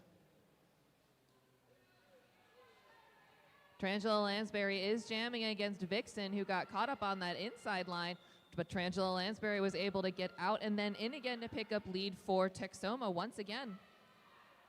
One to beat at the front is the pivot for Texoma, but Vixen is able to complete the initial pass. Heather Thomas very excited about Vixen jamming here, but Trangela Lansbury getting around Mayhem Roller Derby and calling it off. Some nice offense from Leah Haro. Very good offense. We have about 25 minutes left in the game, 16 versus 7. And I want to say a big thank you to Shotgun Sioux Salon for being our Governor's Cup 2025 Track 1 sponsor. They're located in the heart of the Depot District of Lubbock, and they offer an immersive experience that takes you back to the Wild West. With smoke-infused shots such as the Gunsmoke, cocktails made with Pinkerton's vodka, wine from McPherson Cellars, and craft beer from the brewery LBK, Shotgun Sioux's is offering an experience that's like no other. And like no other is Stumbles, who is through with lead in favor of Mayhem Roller Derby. That was some nice toe work on that inside line. Beautiful toe work there to help get a Stumbles pick up lead, which is, exactly what Mayhem Roller Derby needed right now. Stumbles was scoring when they called it off and picked up 3, so we have a 10-16 game. That was a good jump. Mine was a lot less successful than that. Same. I want to tell you about Wild Bill's Craft Beverage Company, because with over 20 years on the road, Wild Bill's Craft Beverage Company has been serving up authentic old school sodas and craft beverages, featuring the best root beer in town at events nationwide. Proudly veteran owned and operated, they honor those who have served while delivering bold flavors to the flavor seekers everywhere. Stop by the Governor's Cup Vendor Village and get unlimited daily refills with the purchase of a mug. But for now, let's watch Nikki Brutal jamming for Mayhem Roller Derby and Smack Dahlia for Texoma picking up lead. Texoma is not giving them an easy chance here. Well, Texoma is doing a good job of hanging on to Nikki Brutal, who has managed to get out and complete the initial, but Smack Dahlia did just complete a scoring pass and got the call from the bench to call off the jam, holding Mayhem Roller Derby and Nikki Brutal scoreless. It's a pretty close game. Very fast feet indeed. Stumbles has the fast feet, according to the chat here. I do like Stranger Danger's name. Not gonna lie. Stranger Danger, it just sounds like scary. Just a little bit. Stranger danger. Tarantula Lansbury opting for that outside line. Very successful. Like butter. Like Butta picking up that lead jammer status in favor of Texoma. But we do see the escape of Stranger Danger from the pack. Now she has completed the initial pass, but Tarantula Lansbury did just come through for 4 points. Just calling it off, bringing Texoma's score up to 24 and holding Mayhem at 10. I don't think they got touched at all. I don't think they got touched at all in that Jam the Jammer. Yeah, that seemed almost like a touchless car wash for them. Just whoosh, Yeah. straight on through, and suddenly they're just like, I'm I good. like that. Everything's good. Fresh car wash. Whoa. Something happened on track 2. I'm excited for them. Close game over here, though. Did you see that disco ball cowboy hat? Yes, that's very distracting. All right, Vixen's going for Mayhem, and we got Texas Roller Derby with Firewall. Nobody's lead yet. Not yet. We did just start off this jam, and they're fighting to get past the Savage Tiki Lounge jam line here, but Firewall has been recycled back not once but twice by Mayhem Roller Derby. Ouch, that looked like it hurt. Vixen unfortunately thought that she was a safe landing, but did pick up that cut track penalty at the head of the pack and is going to go to the penalty box instead of getting lead, which means Firewall, who is at the front of the pack with 2 to beat. It down. Lead has been assessed to Firewall, who does get the call to call it to immediately start in a power start in favor of Texoma. That was a nice double blocker with Cat and Tater. Beautiful duo.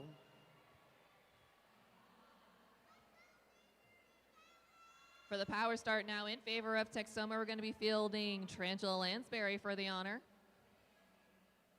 Giving some last minute instructions to her blockers on what she wants from them in the next jam.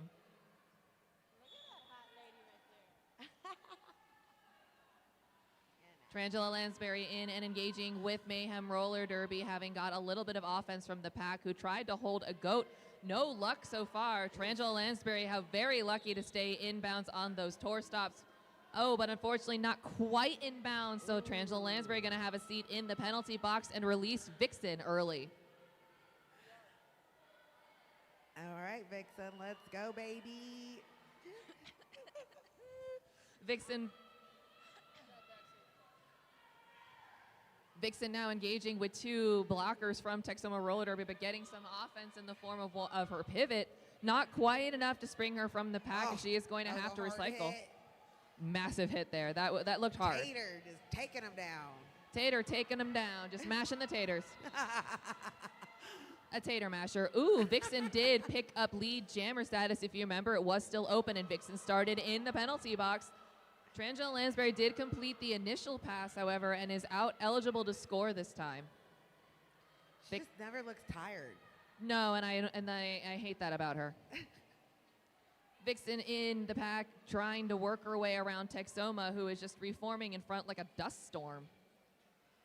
Tarantula Lansbury able to shake off offense and come through with 4 points up to Texoma.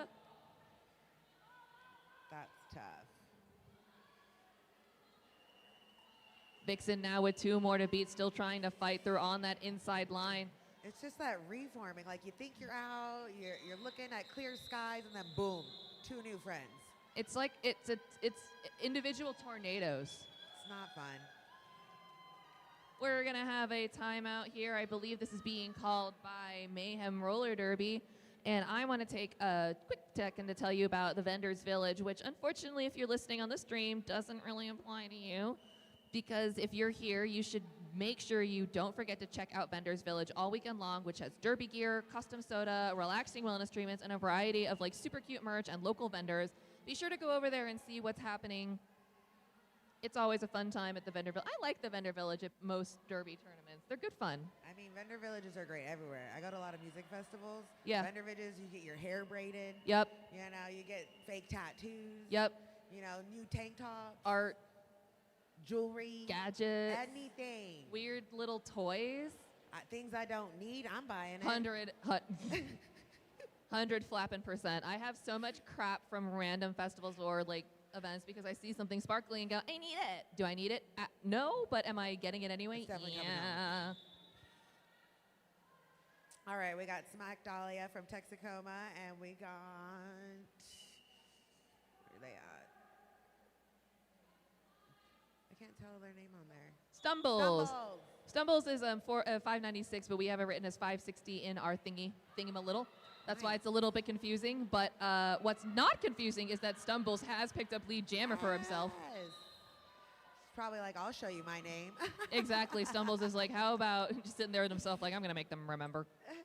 Smack Dahlia with star in hand did complete the initial pass as Stumbles got back into the pack, picking up 4 points. Yes. Stumbles decides to call off the jam after picking up 4 points for Mayhem Roller Derby, bringing their score up to 18. I like when they juke and they use their arms about it. They're like, pa, pa, pa, pa. It's a little more interesting, and I think that it helps with the agility at the top half. And the I don't balance know. of it. I never think about that. Whenever I'm on the track, I'm just awkward. To do that many things differently at the same time. No, I think that my arms were attached like 20 minutes later when I was born because they always feel like they're so awkward on me. Like I never know where to put them. They're attached later in life. That'll work. It feels like it, honestly. All right, Nikki Brutal for Mayhem and Firewall for Texoma. We do have a 3-3 blocking disadvantage as we have blockers for both teams sitting in the penalty box. I don't know if Firewall or Nikki Brutal's really noticed yet because they're too busy trying to work their way through the existing blockers and pick up lead. Nikki Brutal did escape her pack first, but Firewall escaped the pack first to pick up lead. She called that off fast. She's like, I got my blocker out. We're good. Bye. Firewall's dad popping in to say, let's go Firewall. It's always, Firewall waving to the camera. Wonderful. I want to tell you guys about Goodfoot Skates, which is the DFW's area go-to spot for all things roller skating for wheels, bearings, toe stops, cushions, socks, pads, and more. Need a quick fix? They'll also be on hand for expert skate repairs and assistance throughout the tournament.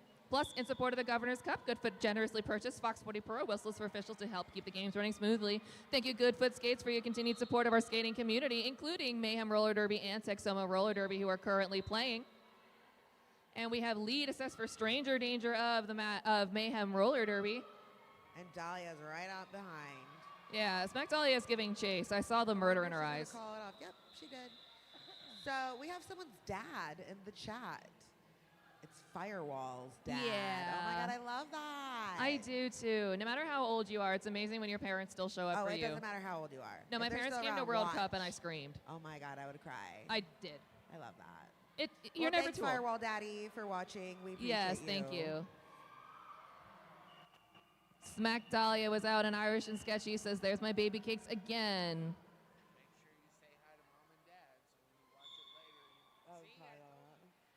Trangela Lansbury here jamming for Texoma and Mayhem Roller Derby has fielded Vixen, but it is Trangela Lansbury picking up lead jammer status in favor of Texoma Roller Derby, who only has 2 blockers on the track at the moment. Just with 2, still got lead in like 2 seconds. That's nice. Yeah, very good testimony to Texoma Roller Derby here. I don't think I'd be able to do that. Trangela Lansbury has an easy 4 points, is coming around looking for more. As you said, she never looks tired, so she's just kind of coolly running through. Yeah. Oh. Serving up a side of that. Vixen has managed to get out alongside Trangela Lansbury's scoring pass, who is looking to the bench for exactly what to do. Ready, ready, ready, ready, ready. Not yet, not yet, not yet. Okay. I like a good sweet slow call off. Vicky Garrett, are you Stumble's mom? Excellent. I'm glad to see his mom is in there saying hello. Gang, gang. Gang, That's gang. all I got from the chat. Okay, I also see hustle, hit, never quit, which confuses me because that is also the slogan for the Hustlers from Texas Roller Girls. Yeah. Firewall's dad says Goodfoot Skate Shop's very helpful. That's good to know. Speaking of Firewall, there she is jamming for Texoma with Stumbles, whose mother is apparently in the chat with the star on his head for Mayhem. Nice. It's a battle of the people whose parents are watching. So we got Stumble's mommy on the chat too? I think so. I love that. Well, good. Stumble's mom can see that he picked up lead jammer status for Mayhem. It's because your mom's watching. Let's go. Do it for mom. Exactly. It's the only reason to do stuff, right? Yeah.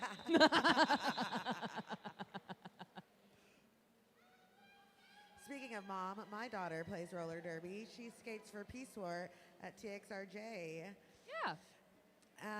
Shout out to Cholita. Your Yes. mother is on the mic. We love parents in roller derby. We also love Smack Dahlia jamming for Texoma and Stranger Danger for Mayhem. Let's go. Let's go, let's They go. got full packs out there. Also, I'm sorry to anyone out there, but Gang Gang makes me immediately think of Gnarly by Cat's Eye. If you know, you're a K-pop fan. All right, Stranger Danger yielding for a second just to make it clear. I didn't do anything. Ooh, Now that back was a in the nice action. Hit out? Yes, it was a hit out. Okay. Ooh. And they cut.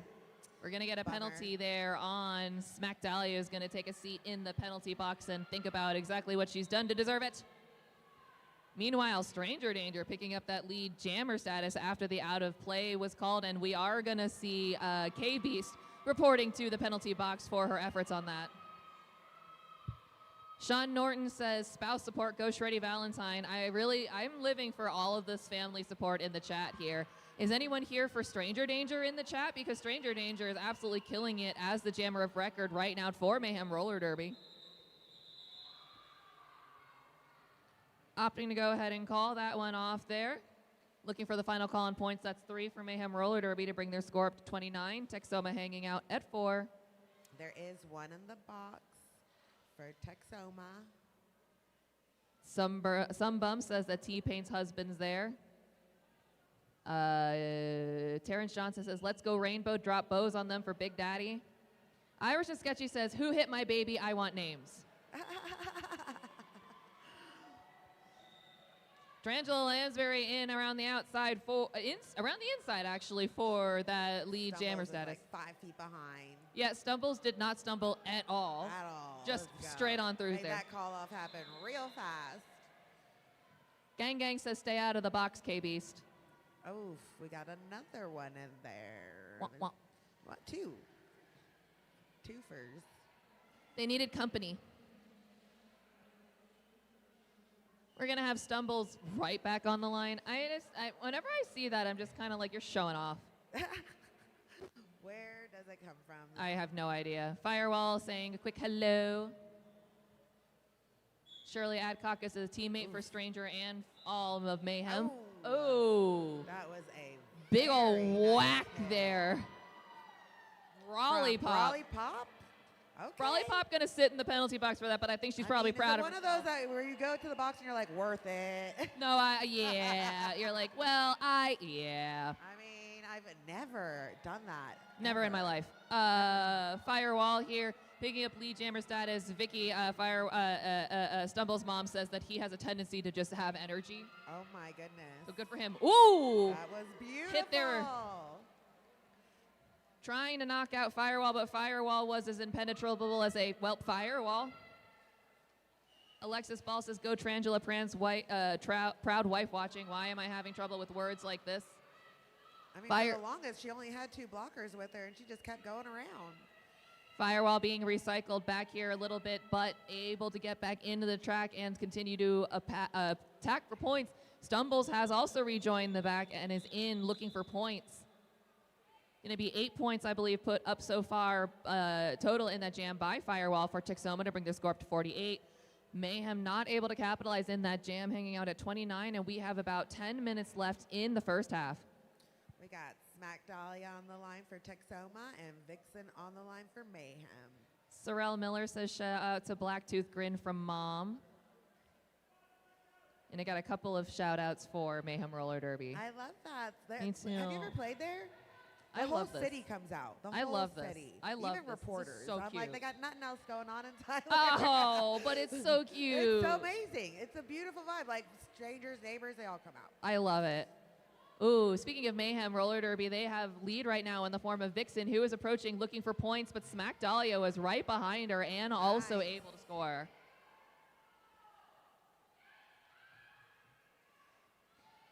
Smack Dahlia did find the better half of that go around and picked up 4 points, and Vixen did not want that to be a loss of a jam, but decided to call it off with 3 points to Mayhem.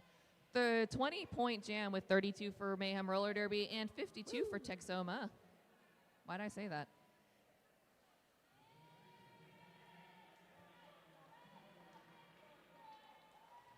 Tons of love in the chat for Mayhem Roller Derby. Is anyone in the chat watching for Texoma besides Firewall's dad? And do y'all have good tacos? Oh, that's a great question.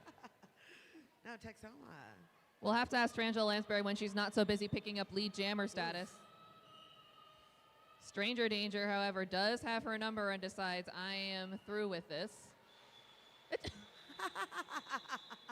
I love that call off. Hello. So,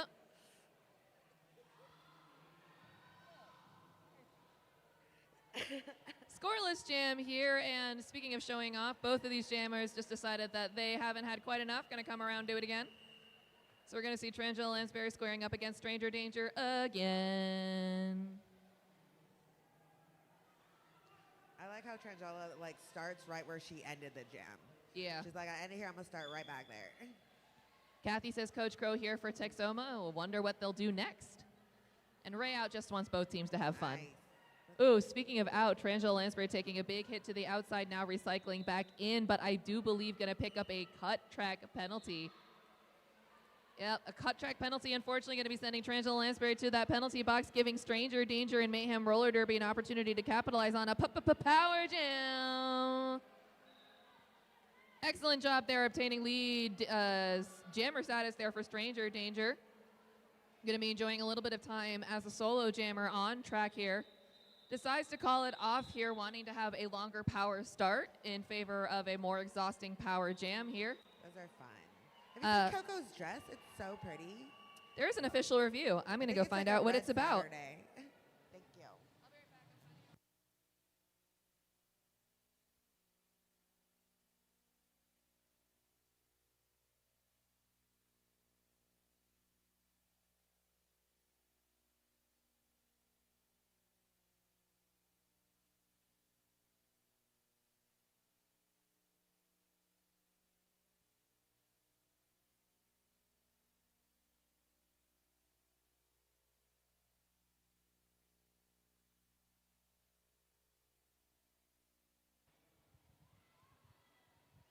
Texoma Roller Derby is looking to have the cut track penalty from their jammer in the previous jam rescinded. They say that the blocker that initiated contact stepped out of bounds. We will see what the officials decide.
Upon review, it was determined that the contact was legal and the call will stand. Texoma will lose their review for the half.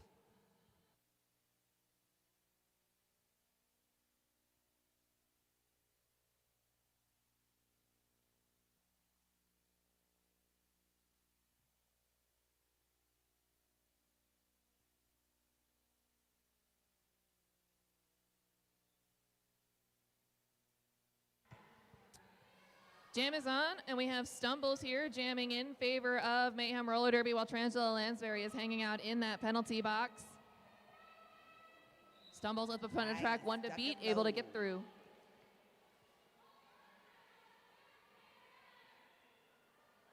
Both packs trying to solidify their spots in the second straightaway as Stumbles approaches with heat, looking to score some points. Oof. Trangela Lansbury coming in and backwards on those toe stops and skipping through on the inside line to complete the initial pass. Stumbles coming through on a scoring pass, decides he's going to call it off, holding Texoma scoreless. That was some amazing footwork. It was beautiful footwork there. Lisa and Jim say go Blacktooth Grin, and they're here for Texoma. Women Rock Inc. says go Shreddy Vetter, and Some Bum says let's go T-Pain. Texoma is doing great things too, says Some Bum. They are. Both teams doing great. We're going to see what Smack Dahlia and Vixen here do for Texoma and Mayhem respectively on the Savage Tiki Lounge jam line. We got Vixen for Mayhem and Dahlia for Texoma. And we got lead from Vixen. Let's go. Mayhem coming around.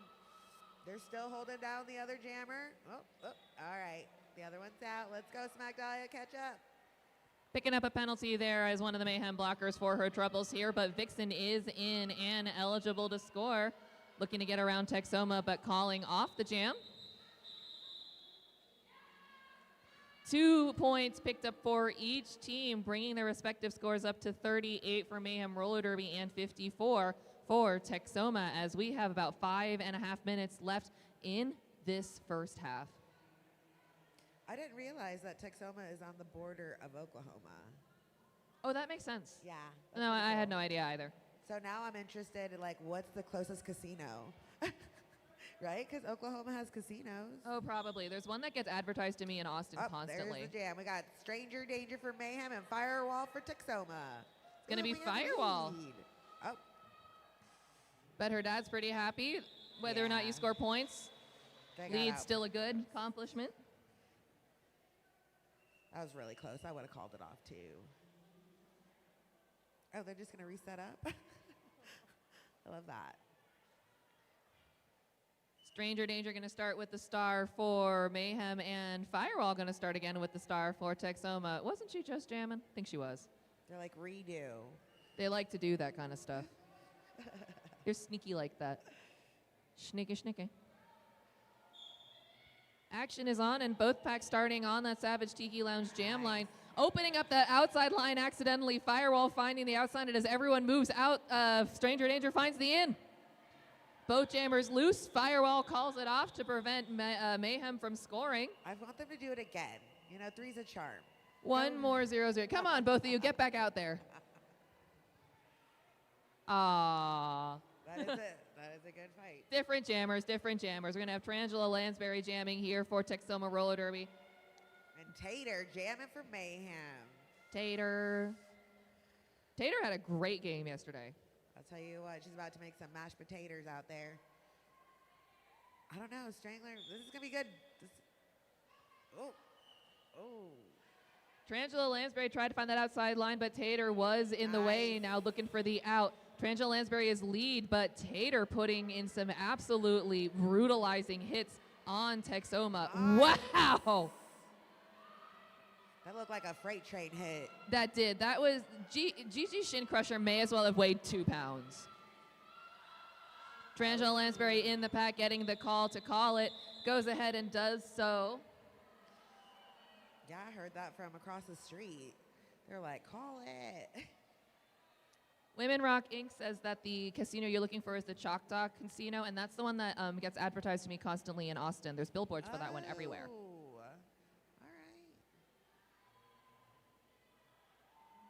Smack Dahlia is going to be taking that star for Texoma Roller Derby, but we're going to see Stumbles once again with the star for Mayhem, who's had a very good game. Really good game. He's had a great game. I think she knows her dad's watching. I think he knows.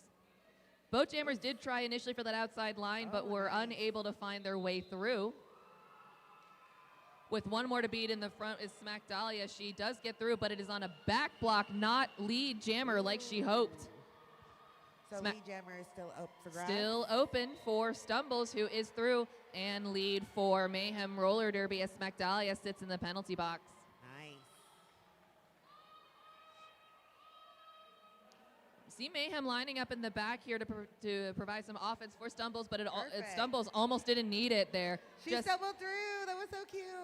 Stumbling through, tripping, stumbling, Still tripping. on her feet. That's all that matters. Exactly. Oh! Big old hit there coming on the approach. Stumbles doesn't seem to notice, but does have 2 more to beat at the front. Now 3. Oh. Mayhem trying to hold the back line there, but Smack Dahlia has been released from the penalty box and is now back on the track. Whoa, big hit and run back there, but an equally big hit there from I mean, Texoma. you hit my friend, I'm going to hit you back. Yeah, it's kind of the tried and tested approach. Stumbles is back in his scoring just as Smack Dahlia has escaped on the initial pass. 12 points in the pocket of Mayhem so far, but Stumbles wants to call it and be safe. We've got about 1 minute and 10 seconds left in the first half, and we are at a 7-point game. We got a timeout from Mayhem. Not a bad idea, honestly. Yes, Stumbles uses he, him pronouns, and his mother is watching in the chat. My bad.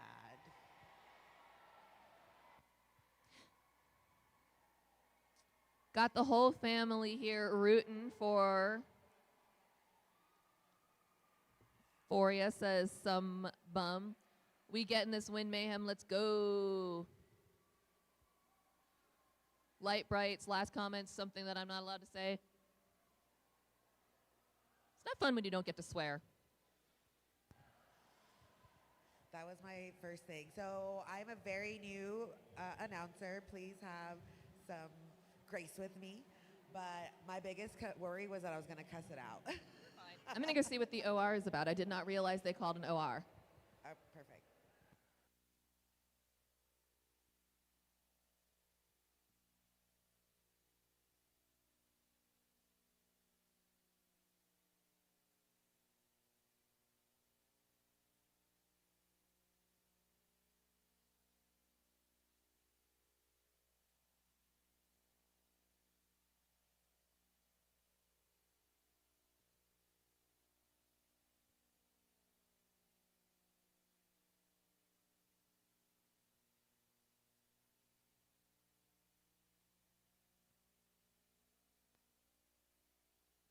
I'm just waiting for one of these teams to have a dance off. Anybody? Yeah, you guys did some jam skating during COVID, didn't you? There we go. Some Macarena, okay.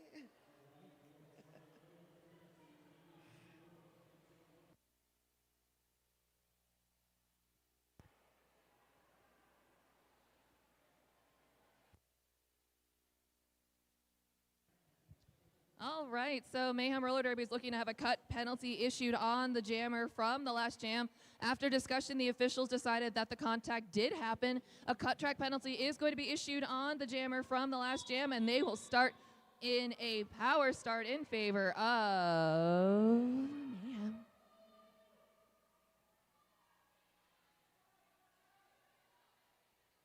Tarantula, get off the track. Beautiful ballet they leap there by Tarantula Lesbury to get off the track in the nick of time. Yes. To allow the power jam to continue there. Smack Dahlia is sitting in the penalty box, and Stranger Danger is standing on lead jammer with only 3 blockers to contend with from Texoma. Just what Stranger Danger and the Mayhem Roller Derby group needs here as they're heading into the second half. Stranger Danger is in and eligible to call. I do believe getting the call from the bench to call it off and does so. They're standing, though. They're ready to get out. Wanted a real quick little power start there, but 2 points were picked up here to bring the score up to 52 for Mayhem Roller Derby, only 5 points away from Texoma's 57.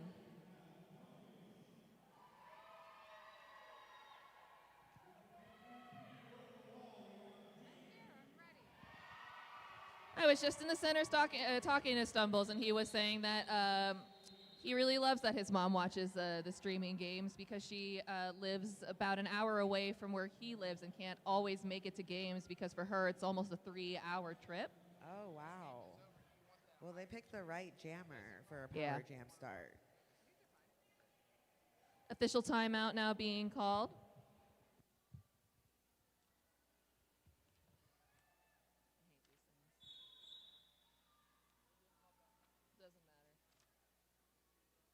Looks like whatever it was resolved here. We're going to start with Stumbles as the lone jammer on that Savage Tiki line.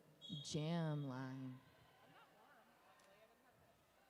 Stumbles running right up the inside. Lead for Mayhem Roller Derby. There he goes. Let's get the points. Oh, the other jammer is fighting.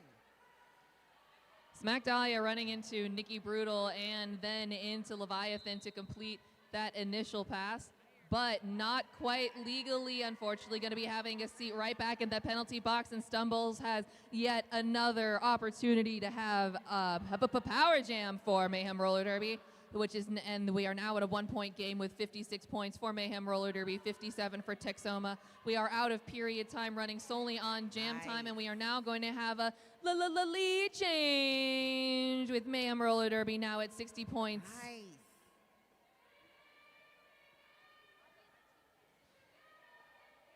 Good offense there coming in, Oh, and wow. That was a Stumbles. clean jump. Ooh, beautiful jump there, getting through on a second scoring pass. A high block penalty going to be sending Nikki Brutal to the penalty box once again here, but Stumbles doesn't seem to need her at all as he is in and eligible to score once again. Smack Dahlia now back in and trying to complete a first scoring pass in favor of Texoma. Does end up doing so, I believe. Heading into halftime here now with 68 points in favor of Mayhem Roller Derby on that lead change and 57 points for Texoma. Really quickly before we head out. Violence and Tater look like Bash Bros out there. Yeah. We want to give a quick thank you to the Brass Tap for being our Governor's Cup welcome reception host on Thursday evening. The Brass Tap in Lubbock brings the flavors of a global brew bar right to your neighborhood. With 45-plus selections, this upscale yet welcoming beer bar also serves premium wine, specialty cocktails, and upscale shareables designed to pair with your favorite drink. Whether you visit to watch sports on TV or just for good conversation with friends, their menu, packed with craveable bites, pairs perfectly with any pour. Thank you so much for joining us, and we will see you in a few minutes.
All right, welcome back, roller derby fans, for the final game of day 2 of Governor's Cup. In the second half, we had the Madams of Mayhem facing off against Texoma roller derby. Madams of Mayhem with 68 points, ending that first half with a 16-point jam.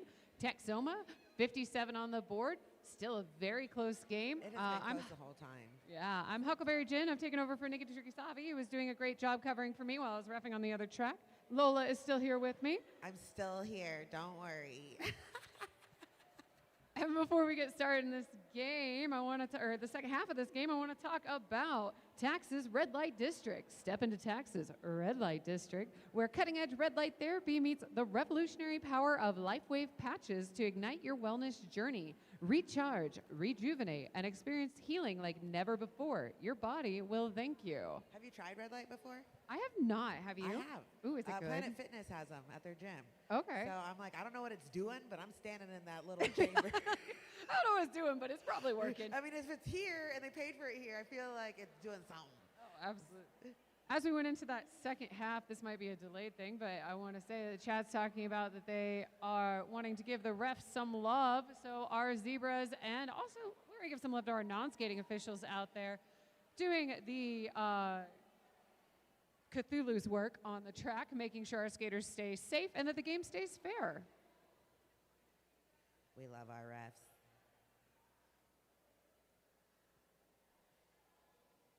Don't you ref? Yeah, I just finished reffing on the other track, actually. I've seen you in your little stripes. My little zebra dress. I had the option to either help ref or announce, and I thought I'd give this a go. I'm not saying this is more fun, but this is a lot of fun. I mean, I'm excited. It's a lot of fun, and you don't have to skate, so you just get to sit and chill and just like talk about derby, which is what we would do if we were just sitting with each other anyways. I do have a pretty dress on. Okay, well, you're in a pretty dress. I'm still in the workout clothes I've been in all day. All right, we got Stubbles on the track with Trangela Lansbury for Texoma. I stumbled on my words. Slight pack advantage here for Texoma as Mayhem has 2 in the box, and that will be Trangela Lansbury with lead jammer. However, Stumbles is out, completing his initial pass, trying to eat up the track there.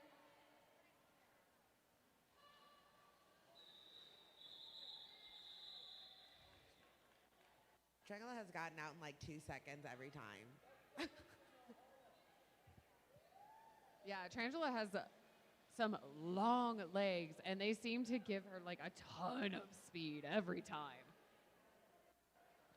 I like that she always starts back in like the top of the apex here. Well, I jam refed one of their games earlier this weekend, and I kept like going, where is my jam? Why are you over there? And it works. All right, on the line here, we have 404 for Texoma and Tater Twat for Mayhem.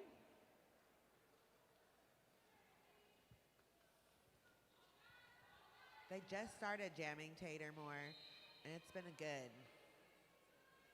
Nice. Oh, yes, that is Tater Twat with the jammer. Getting a little jammer on jammer action here at the end of turn 4. Tater Twat going ahead and calling off that jam, making a 0-0 wash. Better safe than sorry.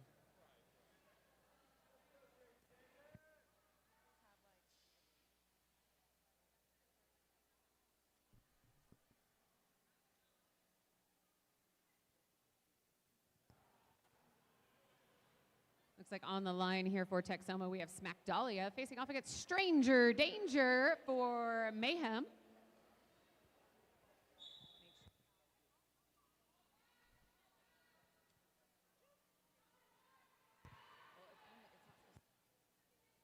Both the jammers here caught up in the defensive walls. Stranger Danger at the top and picking up lead jammer.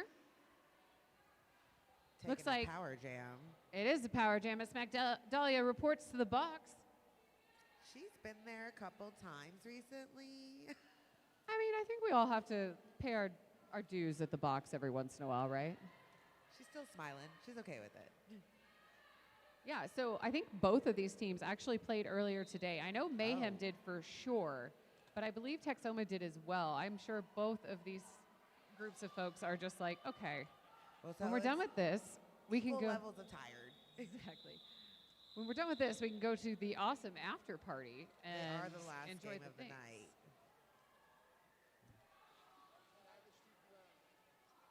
Which that awesome after party will be at Savage Tiki Lounge, who is also the sponsor of our jam line, which Nikki Brutal for Mayhem is standing behind right now. And it looks like we do still have the Texoma jammer in the box, so we will have a small power jam here for Mayhem.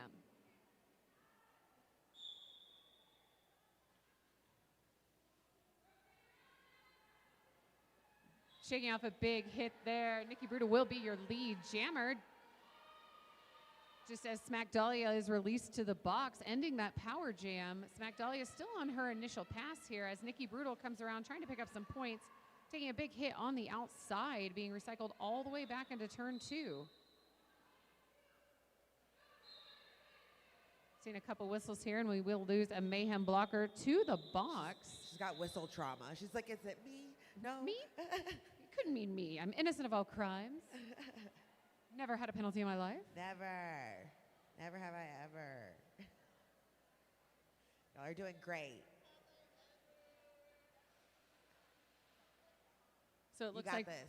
to start off this jam, we will have a blocker from each team on the box. We have Stumbles wearing the star for Mayhem and Trangela Lansbury for Texoma.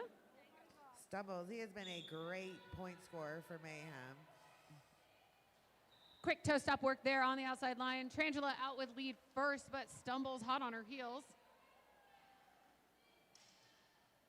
Both jammers racing towards the pack there, trying to get some points. Nice. Beautiful apex jump by Stumbles, picking up 4 points. That was beautiful. Trangela deciding to call that off. And he is happy about that. Trangela able to pick up 3 points, so not a complete loss there for Texoma in that jam, only losing out on that jam by 1 point. It's anyone's game. We still got 25 minutes. Got so much time for activities. All the activities and the space. So much fun. So our ref having a little stomp fest there as the front OPR as our jam gets off with Stranger Danger wearing the star for Mayhem, and that is Firewall for Texoma. Taking a large hit, but able to shake it off. It still will be Stranger Danger with the lead. Stranger Danger deciding to call off that jam, keeping a 0-0 wash. They're not taking any chances. They're calling it. Giving some shout outs here from the chat. We have Light Bright saying, let's go Huck. Hey Light, how are you? And let's go Murders of Mayhem. Amazing Mr. J, Firewall's dad says, let's go Firewall.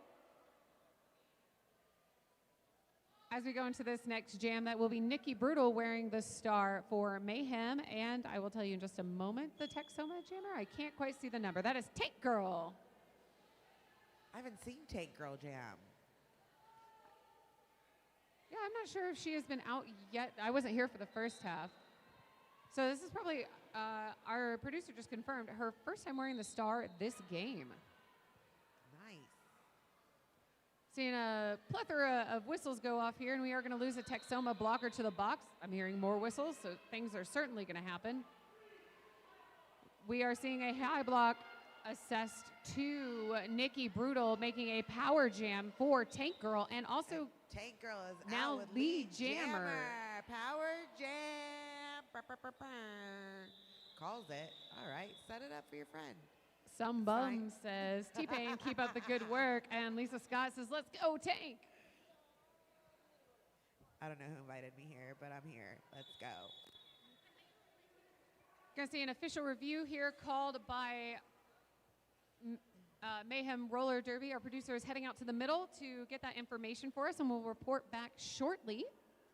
Running.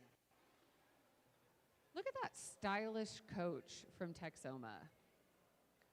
I know. I saw that dress, and I was like, I see your red dress, and I raise you a second red dress. I was going to say, did you guys coordinate this? Because you have a red dress, Coco has a red dress. I mean, I saw Johnny Why Pepper. didn't you tell me the memo? I was trying to feel my announcer vibes through Johnny Pepper. That's fair. And he's always got that red he bling has jacket. his red sparkly jacket today, too. Did none of you tell me it was Red Day? He I said he thought it was wears Catter it Day. for Indigenous on Saturdays. Oh, yes. For the missing and murdered Indigenous women, Yes. Red helps raise awareness for this cause. All right, our producer is heading back to us.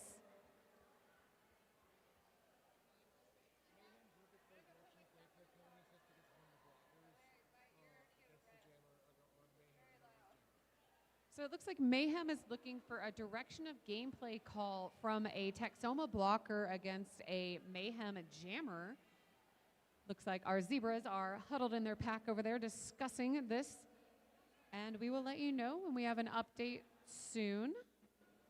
While we're here, I definitely forgot to tell you all about Element. LMNT, sweat, sip, skate, repeat. LMNT or Element helps you stay strong from the first whistle to the last jam. Big thanks for their generous donation to our welcome gifts. If you are here in venue and you are a skater, official, or an announcer, you will see stacks and groupings of Element electrolyte powder in our officials room over at the Dallas Derby Devils merch table. They are free. Please take them. They're also in our skater welcome baskets over in the, that's turn, what is that, 2 from track 1.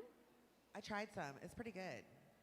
Yeah, they have a lot of different flavors. So I had the citrus one. I saw they had a chocolate one. I'm a little sus on that one, but I'm sure it's great. I just don't know how I feel about chocolate in my water when I'm chocolate skating. water? I don't, yeah, but I'm sure I it's mean, great I when think you're I not have to try skating, it just 'cause right? it sounds ridiculous. Yeah, exactly. I like to try the weird things. It's fine. As long as it does the job. It's got electrolytes and vitamins. Exactly. All right, PR Mageddon is coming back here with the results of that official review.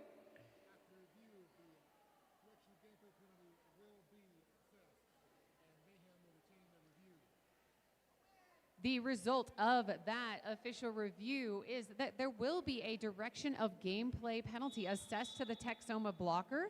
Mayhem will retain their official review for the second half. All right. Let's start off with this power jam. All right, on the line here, we have Trangela Lansbury out front with lead. It does look like we're going to have a quick call off there for something.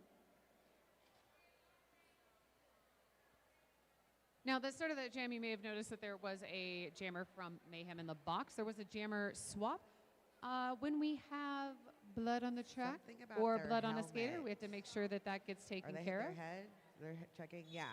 Okay, it the does pivot look, hit their head, so they're doing a little check. but they are up on their own power, and we love to see that. And a huge shout out again to Lubbock Sports Medicine for keeping us safe throughout all our gameplay.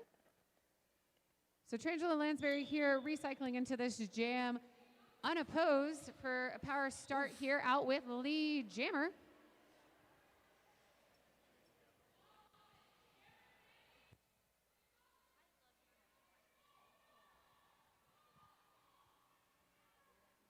Huge jump there by Trangela Lansbury, but didn't quite land it, so having to recycle to the back of the pack as Stumbles is released from the box, out engaging with the Texoma wall, completing his initial pass. Trangela looking for a little space, deciding to go ahead, play it safe, listening to her bench coach, calling off that jam before Stumbles can come around and pick up any points. Yes, Firewall's dad. The rest were looking on the track to make sure there was no bodily fluids, particularly the red kind, as that is a health hazard, and we have to make sure that the track is clean and that skaters do not have any on them. We got Stranger Danger jamming for Mayhem. We got Firewall jamming for Texoma. And we got referees talking about other stuff. So this official timeout is brought to you by Lubbock Sports Medicine, the premier sports medicine adult joint reconstruction and rehab center in the South Plains. Big thanks to them for keeping us safe at Governor's Cup all weekend long. 5 seconds. Let's go, boo-boo. And our jammers are off here. Both jammers caught up in the defensive work from the opposing teams. Looking for a little space where they can. Oof. Big hit out there on Stranger Danger from number 1-3 with Texoma. Jammer. Let's go. Stranger Danger being recycled all the way back to that Savage Tiki Lounge jam line. She's got that panty on. She's ready to make magic happen. And it's called off. Waiting.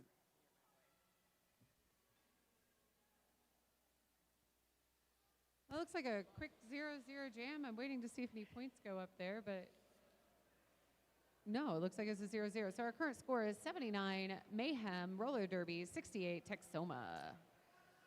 All right, we got Tank Girl up against Tater Twat. Tater and Tank, let's go. Oof, and we have lead by Tater. Tank's still fighting. Tank's still here, pushing up at the top of turn 2, looking for a little bit of space, getting caught up, but shaking off each of those hits, completing her initial pass. Just as Tater re-engages the pack, picking up 4 points. 3 points, pardon me. I think she just thanked the referee. She's like, thank you. I love my points. And it does look like we are going to have a timeout called here by Mayhem Roller Derby. This timeout is brought to us by someone really cool. It's going to be Hit Squad. Whether you want to capture your hard-hitting blocks, dazzling points, or slick jukes, Hit Squad has you covered with professional quality, individual and team videos. Also, big thank you to Hit Squad for being here this weekend, catching a lot of the cool footage, helping us out with some of the streaming, and keeping all records of all the coolest parts of roller derby. Hit Squad be putting Thank in the you, work. Lloyd. He's got like knee pads on. He's ready to hockey slide. Like he is getting the shots. I've seen him down on the ground, just getting in there, trying to get the best angle possible. He's about just as tired as these skaters. Oh, absolutely. But the footage, it's always worth it. Thank you, Hit Squad TV.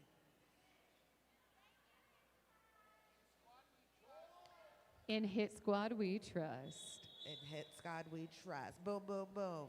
That rolling whistle does mean we're about to have more roller derby. We have Stumbles wearing the star for Mayhem and Trangela Lansbury for Texoma.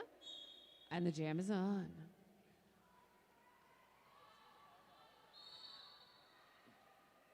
Both jammers working their way through, but it will be Trangela Lansbury with lead. Oh, no, we are going to see a forearm call assessed to Trangela Lansbury. Let's see if lead is still open. Yeah, that's what I was wondering. Yes. It is. So lead to Stumbles. Nice. Stumble picking up lead after taking a little stumble himself. I mean, he never falls, though. Like, he'll stumble through, but he never falls. Yeah. My favorite thing is I was talking to Stumbles yesterday, and after his game yesterday, he had done some backwards toe stop running. Seeing a Texoma blocker head to the box, but so he had done some backwards toe stop running, and he told me afterwards, he goes, you know what I said to myself? I was like, well, what'd you say to yourself? He goes, I'm Wombo Combo, I'm Wombo Combo. Because Wombo runs on his toe stops backwards. I'm so done. Trangela Lansbury out from the box, completing her initial pass as Stumbles picks up another 4 points before calling that jam, bringing Mayhem Roller Derby within striking distance of that century mark. 90 points for Mayhem Roller Derby, 68 for Texoma. We got high fives from the jammers. They're excited. They love roller derby.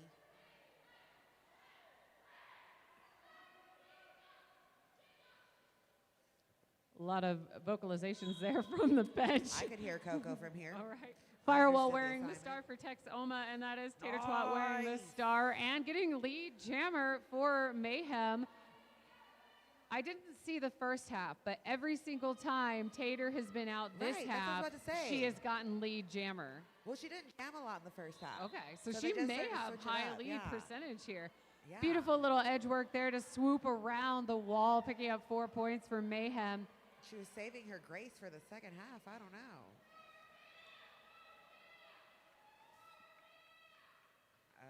Oh, we do see a penalty assessed. Didn't quite catch that call on Tater, giving Firewall a power jam as she completed her initial pass, now coming around to pick up some points. Let's see if she gets some help from her friends. Shaking off a big hit there from Nikki Brutal and Stitch. Oof, 2 to that beat at the reform. front.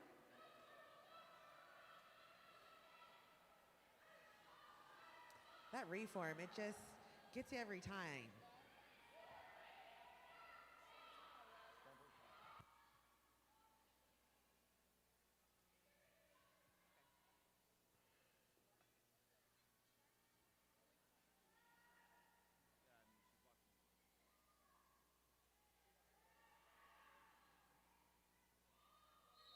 We do see a cover pass there, making Leia her out now the jammer of record for Texoma Roller Derby.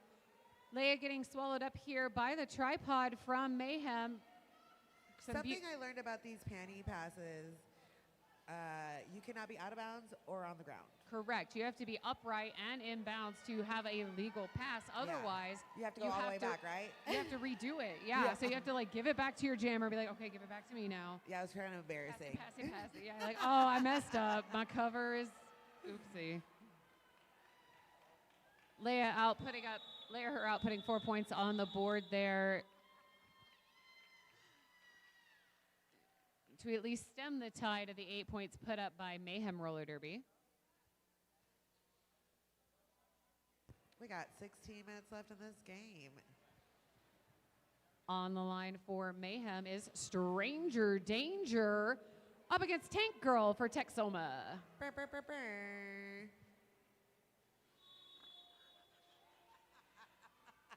Oh, we are going to have an officials timeout there. They got us. We were all ready. I watched the jammers on the track put out their hands like, wait, no, we're not supposed to go. Quick thank you to Urban Apothecary for their generous donation towards our tournament MVP awards. Skater Made, trusted by athletes, physical therapists, and wellness professionals. Try their best-selling gummies for relaxation or rest, or the 4XL pain relief topicals to help reduce inflammation and keep you on the track. Shop online at urbanapothecary.shop. Out with lead is Stranger Danger, but Tank Girl is hot on her heels. What? Was that a late call-off?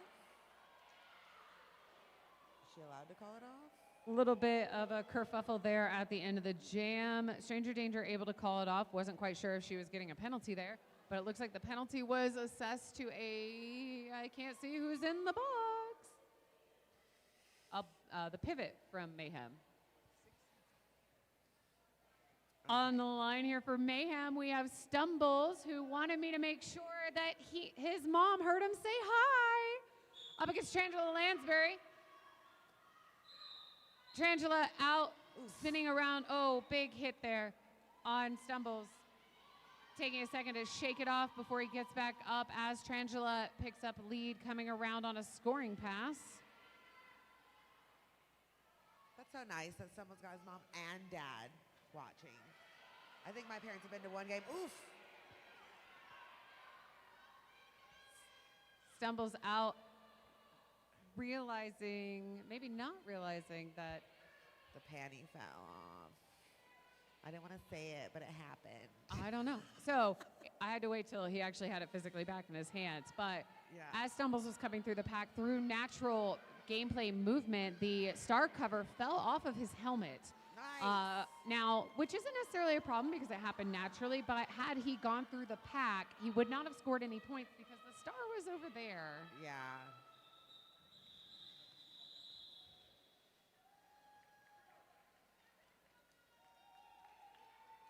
Waiting to see how those points go up.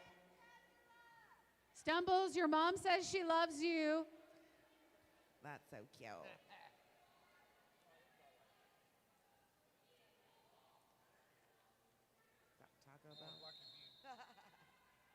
Seeing a timeout here called by Texoma Roller Derby.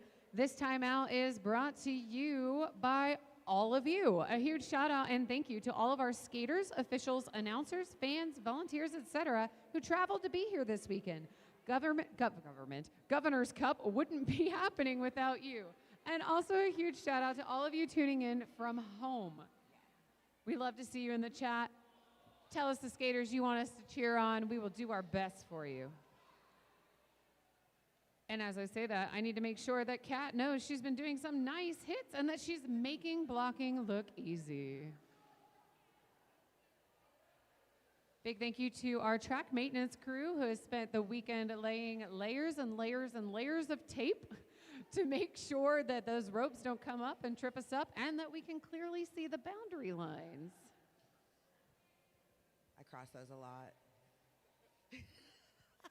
You're not supposed to admit to going across the line, Lola. That's not how it works. We commit no crimes. We are innocent I'm just a of pretty all girl. crimes. I keep saying just that. a pretty girl. I'm just a girl. I'm just a girl. I'm sorry. On the line here, we have Tater Twat wearing the star for Mayhem and Firewall wearing the star for Texoma. Both jammers working these tripods side to side, trying to find some space and a way through some big hits on the ground here, but so far, most things legal. And As I say that, a penalty was called. Tater. Tater is your lead jammer. Also, a shout out for one of our officials. This is Go Bionic. We will be losing the Mayhem pivot to the box as Tater Twat calls off that jam just as Firewall gets out on her initial. I like that little bow she has tied on the back of her helmet. That's cute. Adorable. I like girly things. All right, we got Smack Dolly on the line for Texoma, and we got Stranger Danger. Or I like when skaters have names I get to have fun with. I know. I've been warning my kid about stranger dangers this whole time, and here we go. Exactly. Stranger Danger at the front of the pack, taking a big hit there. Let's see what happens. I hear some whistles. Not sure who's being punished. It does look like it is Stranger Danger. No longer innocent of all crimes as she reports to the penalty box, and lead jammer goes to Smack Dahlia from Texoma.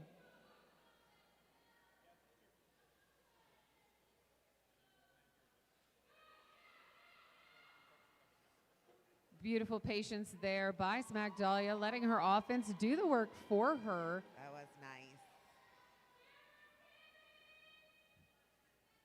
Coco, I can hear you from here. I think we could literally just hold our mic into the air and then we would have Coco announcing. In case you didn't hear it, jammer. I'll tell you what. Stranger Danger out from the penalty box looking for some space as we hear the whistles go. It'll be 3 points on the board for Texoma for a total of 7 that jam. Mayhem held at 0. However, in the previous jam, they crossed the century mark. I mean, the good thing about this game being so late, we don't got the whistles from the other track anymore. Yes, and it's also a little quieter, so I can kinda hear quiet. things some more. We're fine. Everything's fine. On the line here, we have Stumbles wearing the star for Mayhem up against Trangela Lansbury for Texoma. Both jammers racing towards the top of the pack, and it will be Trangela Lansbury out first with lead jammer. Nice. Stumbles with 1 to beat. Stumbles out. Hot on that trail. Let's go. Both jammers eligible to pick up points here if they make it around fast enough. We'll see that jam being called off there. It looks like Mayhem was able to squeak out a single point. Texoma picking up 2. Just almost to that century mark. You can do it. I have faith. This is such a close game. Very, very. Sugar Bullet giving a shout out here to Smack saying yes, which I'm assuming means you did something good. Do it again. On the line here, we have Stranger Danger facing off against Firewall. Both jammers moving those tripods around again, looking for some space, taking a defense from Violence. Firewall taking a big hit and being recycled back behind that Savage Tiki Lounge jam line as Stranger Danger picks up a lead jammer.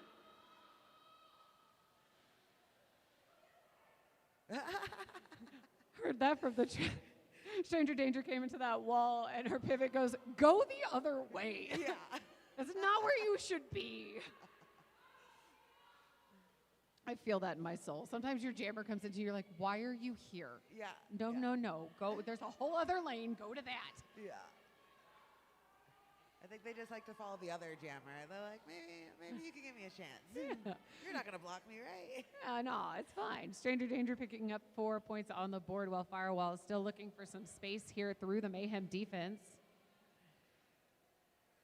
Rainbow Deuce said he hopes you win, and we love you. Not sure which team that goes to, but hey.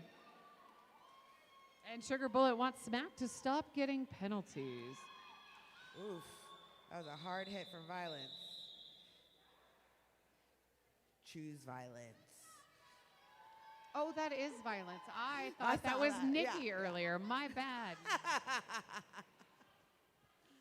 It's my first day, okay? I'm going to figure it out. Light says strangering was to beat down their own dangering. I agree. Their own danger. Absolutely agree. Light, you have to tell a stranger to stop doing that. All right, we have a team timeout here called by Mayhem Roller Derby. This team timeout is brought to you by Clover Cup 2026. Can't get enough Derby? The return of Clover Cup, hosted by the Dallas Derby Devils, is March 13th through 15th, 2026 at the NYTEX Sports Center in North Richland Hills, Texas. Follow the Dallas Derby Devils and Clover Cup on Facebook for the most up-to-date information. Also, a little birdie told me that Clover Cup applications for MRDA, JRDA, and WFTDA are still open until August 25th. So if you haven't applied and you want to come to the best, I'm going to say it, PR's telling me I can't, the best tournament in Texas, next to Governor's Cup, you better get yourself in on that application game before the 25th. Blame my producer. He told me I could do it. All right, He we got pointed at Nikki me and gave me Brutal the on go. line for Mayhem, going up Smack Dahlia for Texoma.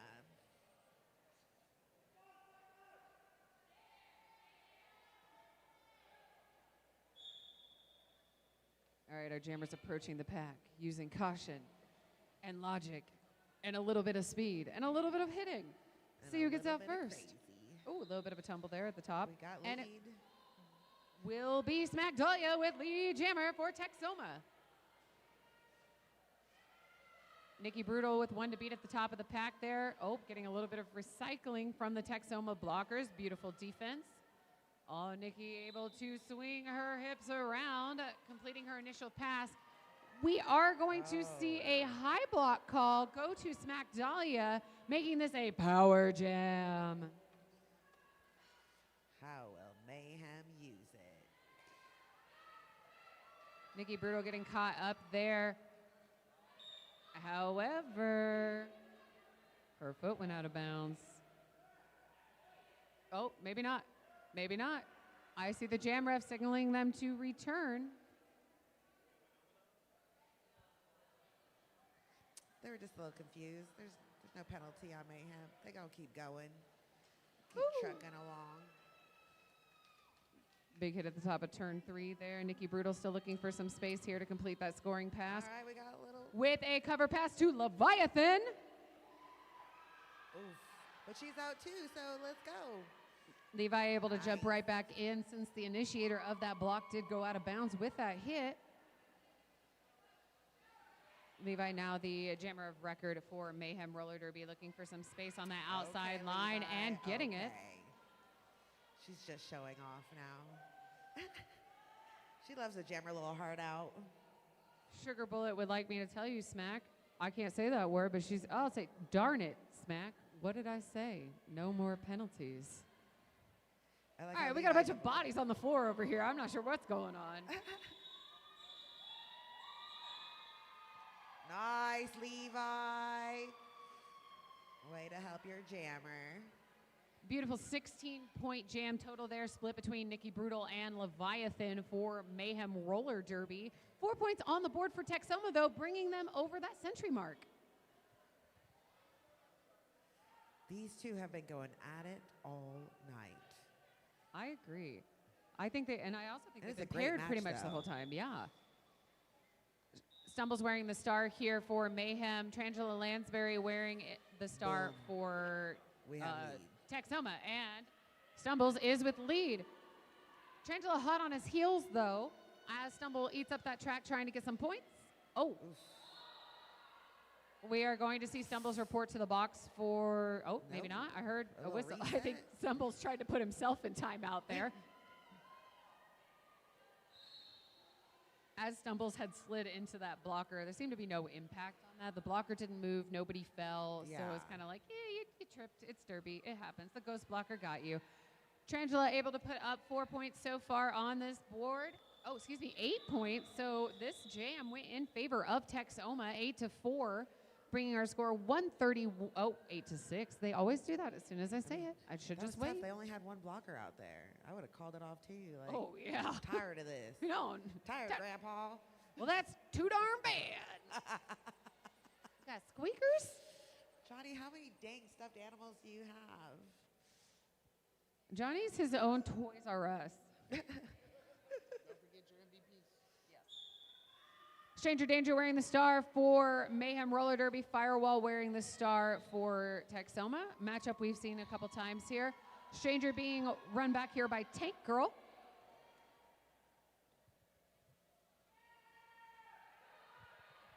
Beautiful little apex jump there. Nice Firewall. We see you. Stranger Danger still looking for some space here at the top of turn 3. Getting caught up in that impressive tripod from Texoma here. As we see another Patty pass. blocker T-Pain. head to the Let's box. see what Oh, you just can one blocker. do.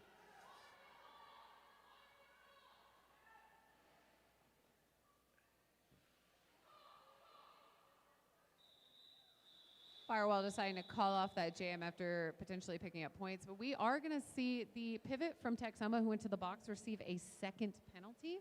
So they will be in the box for a total of 60 seconds. They've already spent some time there, but they get to hang out a little bit and think about what they did. I mean, everybody's still in the game, right? Like, nobody's gotten kicked out for too many penalties. Well, why would you say that? Nah. But also, we have a 10-point game here with 4 minutes left. We have Tater Twat facing off against Trangela Lansbury. And it'll be Trangela with lead jammer, ending Tater Twat's lead streak.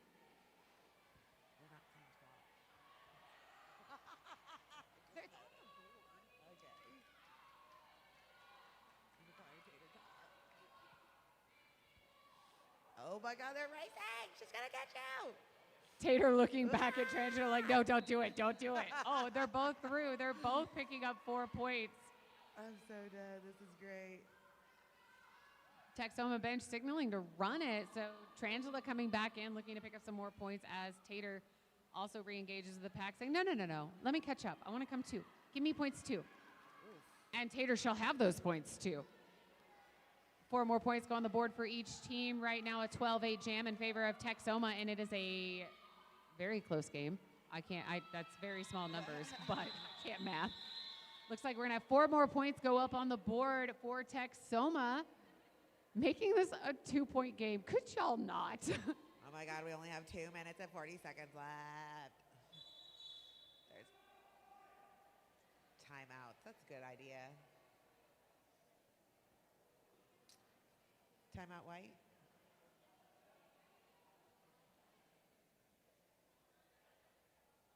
All right, so we have a timeout here being called, and this timeout is brought to you by our tournament managers. Do you have a question about roller derby or the venue? Do you need assistance of any kind? Look for tournament managers. They're in big, bright red shirts that say DDD's okayest tournament managers, and they'll be happy to help you out.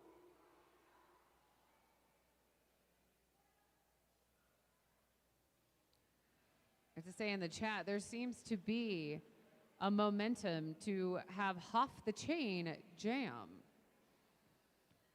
So I don't know, Hoff. Do with that what you will.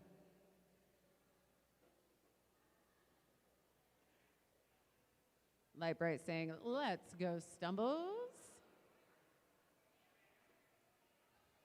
Have you ever been to those Christmas mashups where you can pay certain skaters to jam? Yes.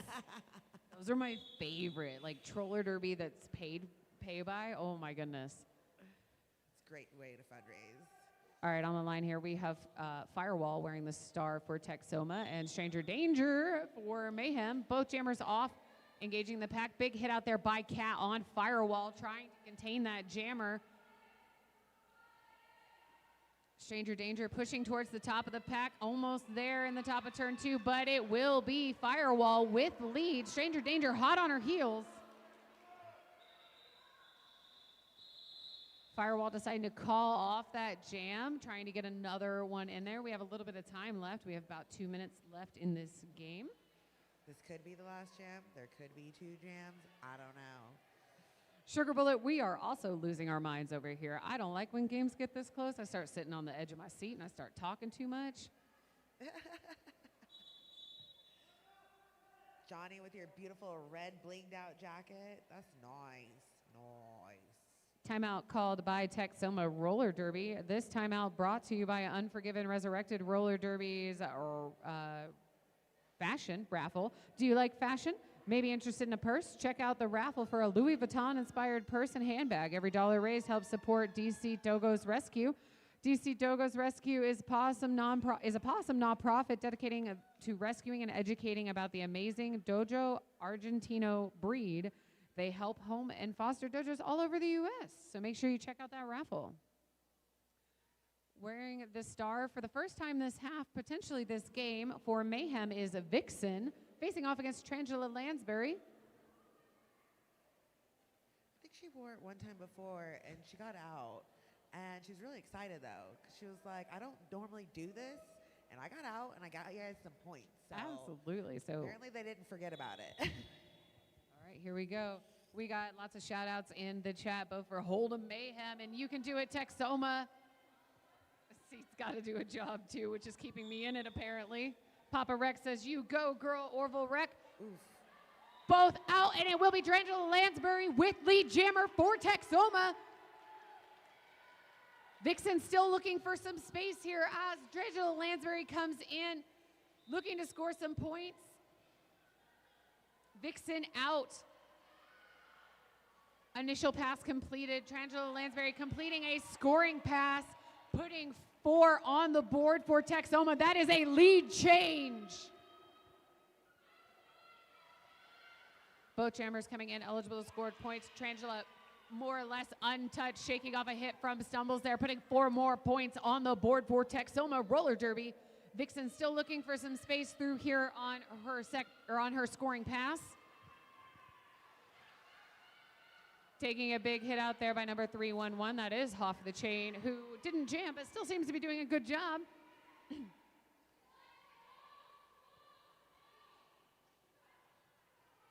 Trangela being hit out on the inside line just past that Savage Tiki Lounge jam line. Vixen, oh no, excuse me, there was a star pass. Nikki Brutal, now the jammer of record for Mayhem Roller Derby. Nikki out, picking up 4 points.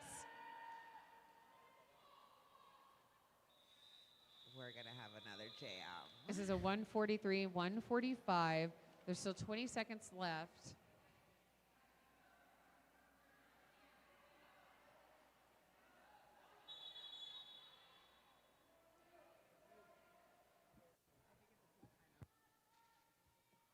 Mayhem calling an official review here. Our producer going to check, but if I had to, oh, yep, the communication just occurred. It will be used as a team timeout as a clock stoppage. Oh my goodness, y'all, it's late. I'm so sorry. So we will have one more jam. Yes. I'm so excited. Oh, y'all. It's too much. I'm stressed out. Too much. It's a 6-point game. I'm not here for it.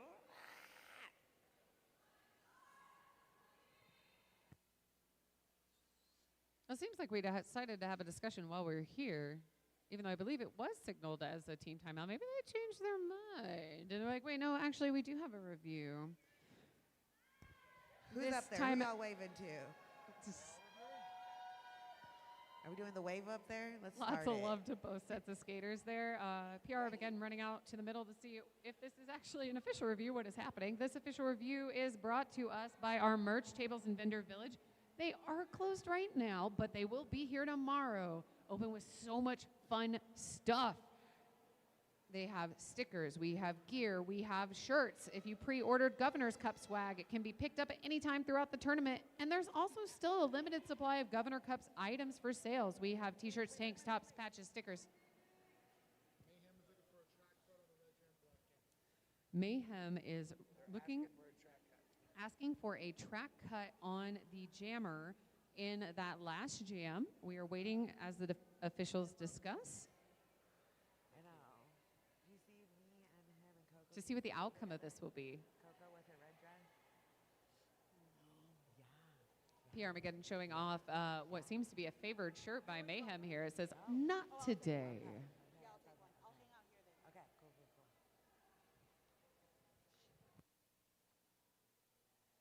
All right, so if you're in the stands, make some noise if you're here for Texoma. Oh, they loud here. That's why they're not in the chat. They're all here. Okay, well, I didn't mean to do all that, but make some noise for Mayhem Roller Derby.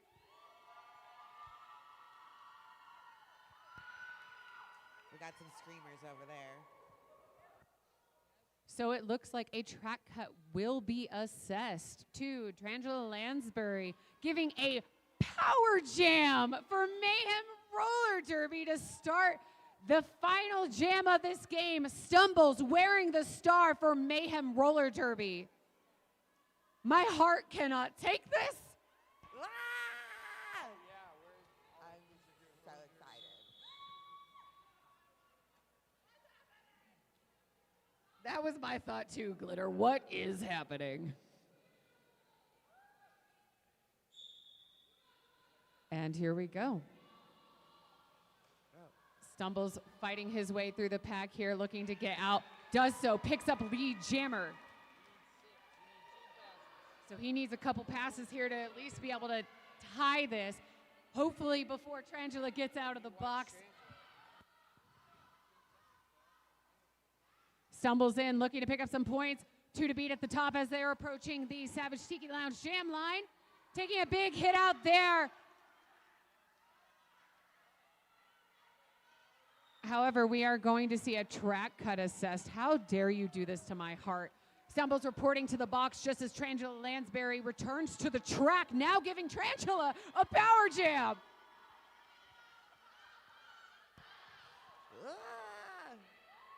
Right now, it's a 2-point game. Trangela Lansbury on her initial pass right now, not able to score points. But now, that initial pass is complete. She is able to score points as Stumbles has to sit in the box and watch.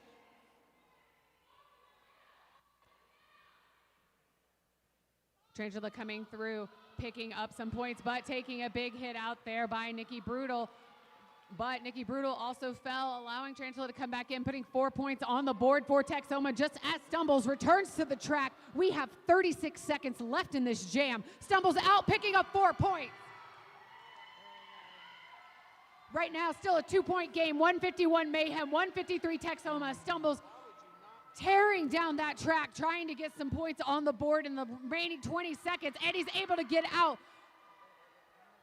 155, 157. 13 seconds left. Trangela caught up in the pack here by Mayhem Roller Derby as Stumbles reapproaches, looking to pick up some points. We are seeing a track cut assessed. I don't know who it's going to. It's going to Trangela. We have a power jam as this comes to an end. Okay, everybody breathe, myself included. When the jammer goes to the penalty box, it is not over yet.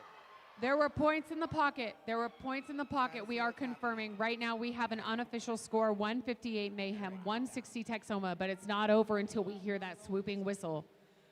I see our jam refs going to confirm with their scorekeepers right now. Overtime jam. Johnny says stack it, so we have an overtime jam. We're going to manifest this. I see the haven't seen one signal. yet. I'd love to see an overtime jam. And it's final, 158 Mayhem Roller Derby, 160 Texoma Roller Derby. Texoma's taking home that W. Y'all, the goosebumps I have from this. That is our final game of day 2 of Governor's Cup 2025. We will be back here tomorrow with some sort of games. I don't have the schedule in front of me, but I know the first game is at 10 a.m., so make sure you are here, either in the venue or on the stream. What a great game. 2 great teams.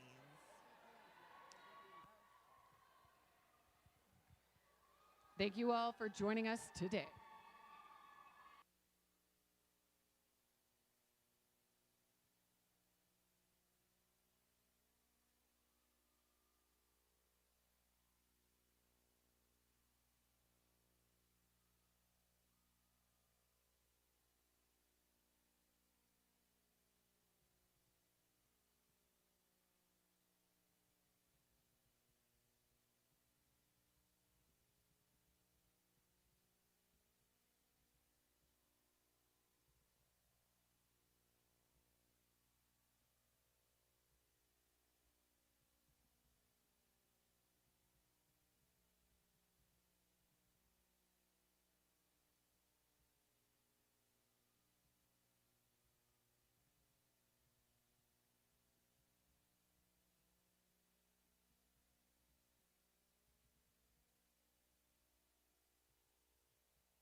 All right, skaters, don't run away yet. We do have your MVPs. We will wait until you take this photo, and then we will be giving out your MVPs for this game.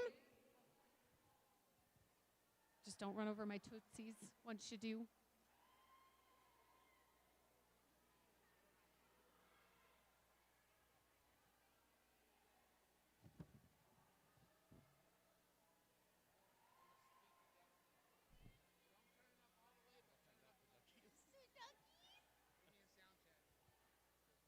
Test. Can you also do the stickers? Because I will sit there and fail to feel them.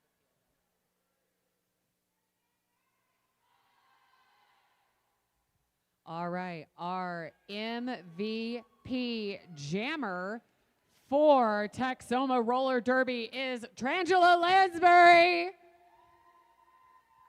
Our MVP jammer for Mayhem Roller Derby, Stumbles. Our MVP blocker for Texoma Roller Derby, Tank Girl. Our MVP blocker for Mayhem Roller Derby, Violence. Overall MVP for Texoma, Firewall. And overall MVP for Mayhem Roller Derby, Tater Twat. Please see us at the announcer table.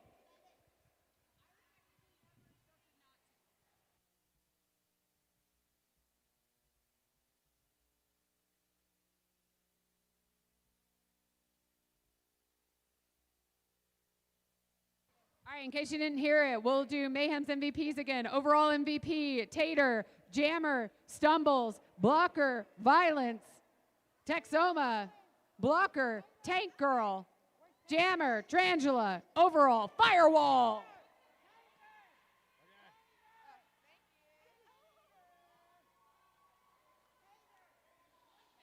Tater, Tater, Tater, Tater, Tater.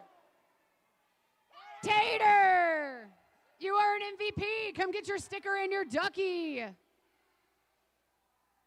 Can somebody grab Tater? Thank you. All right.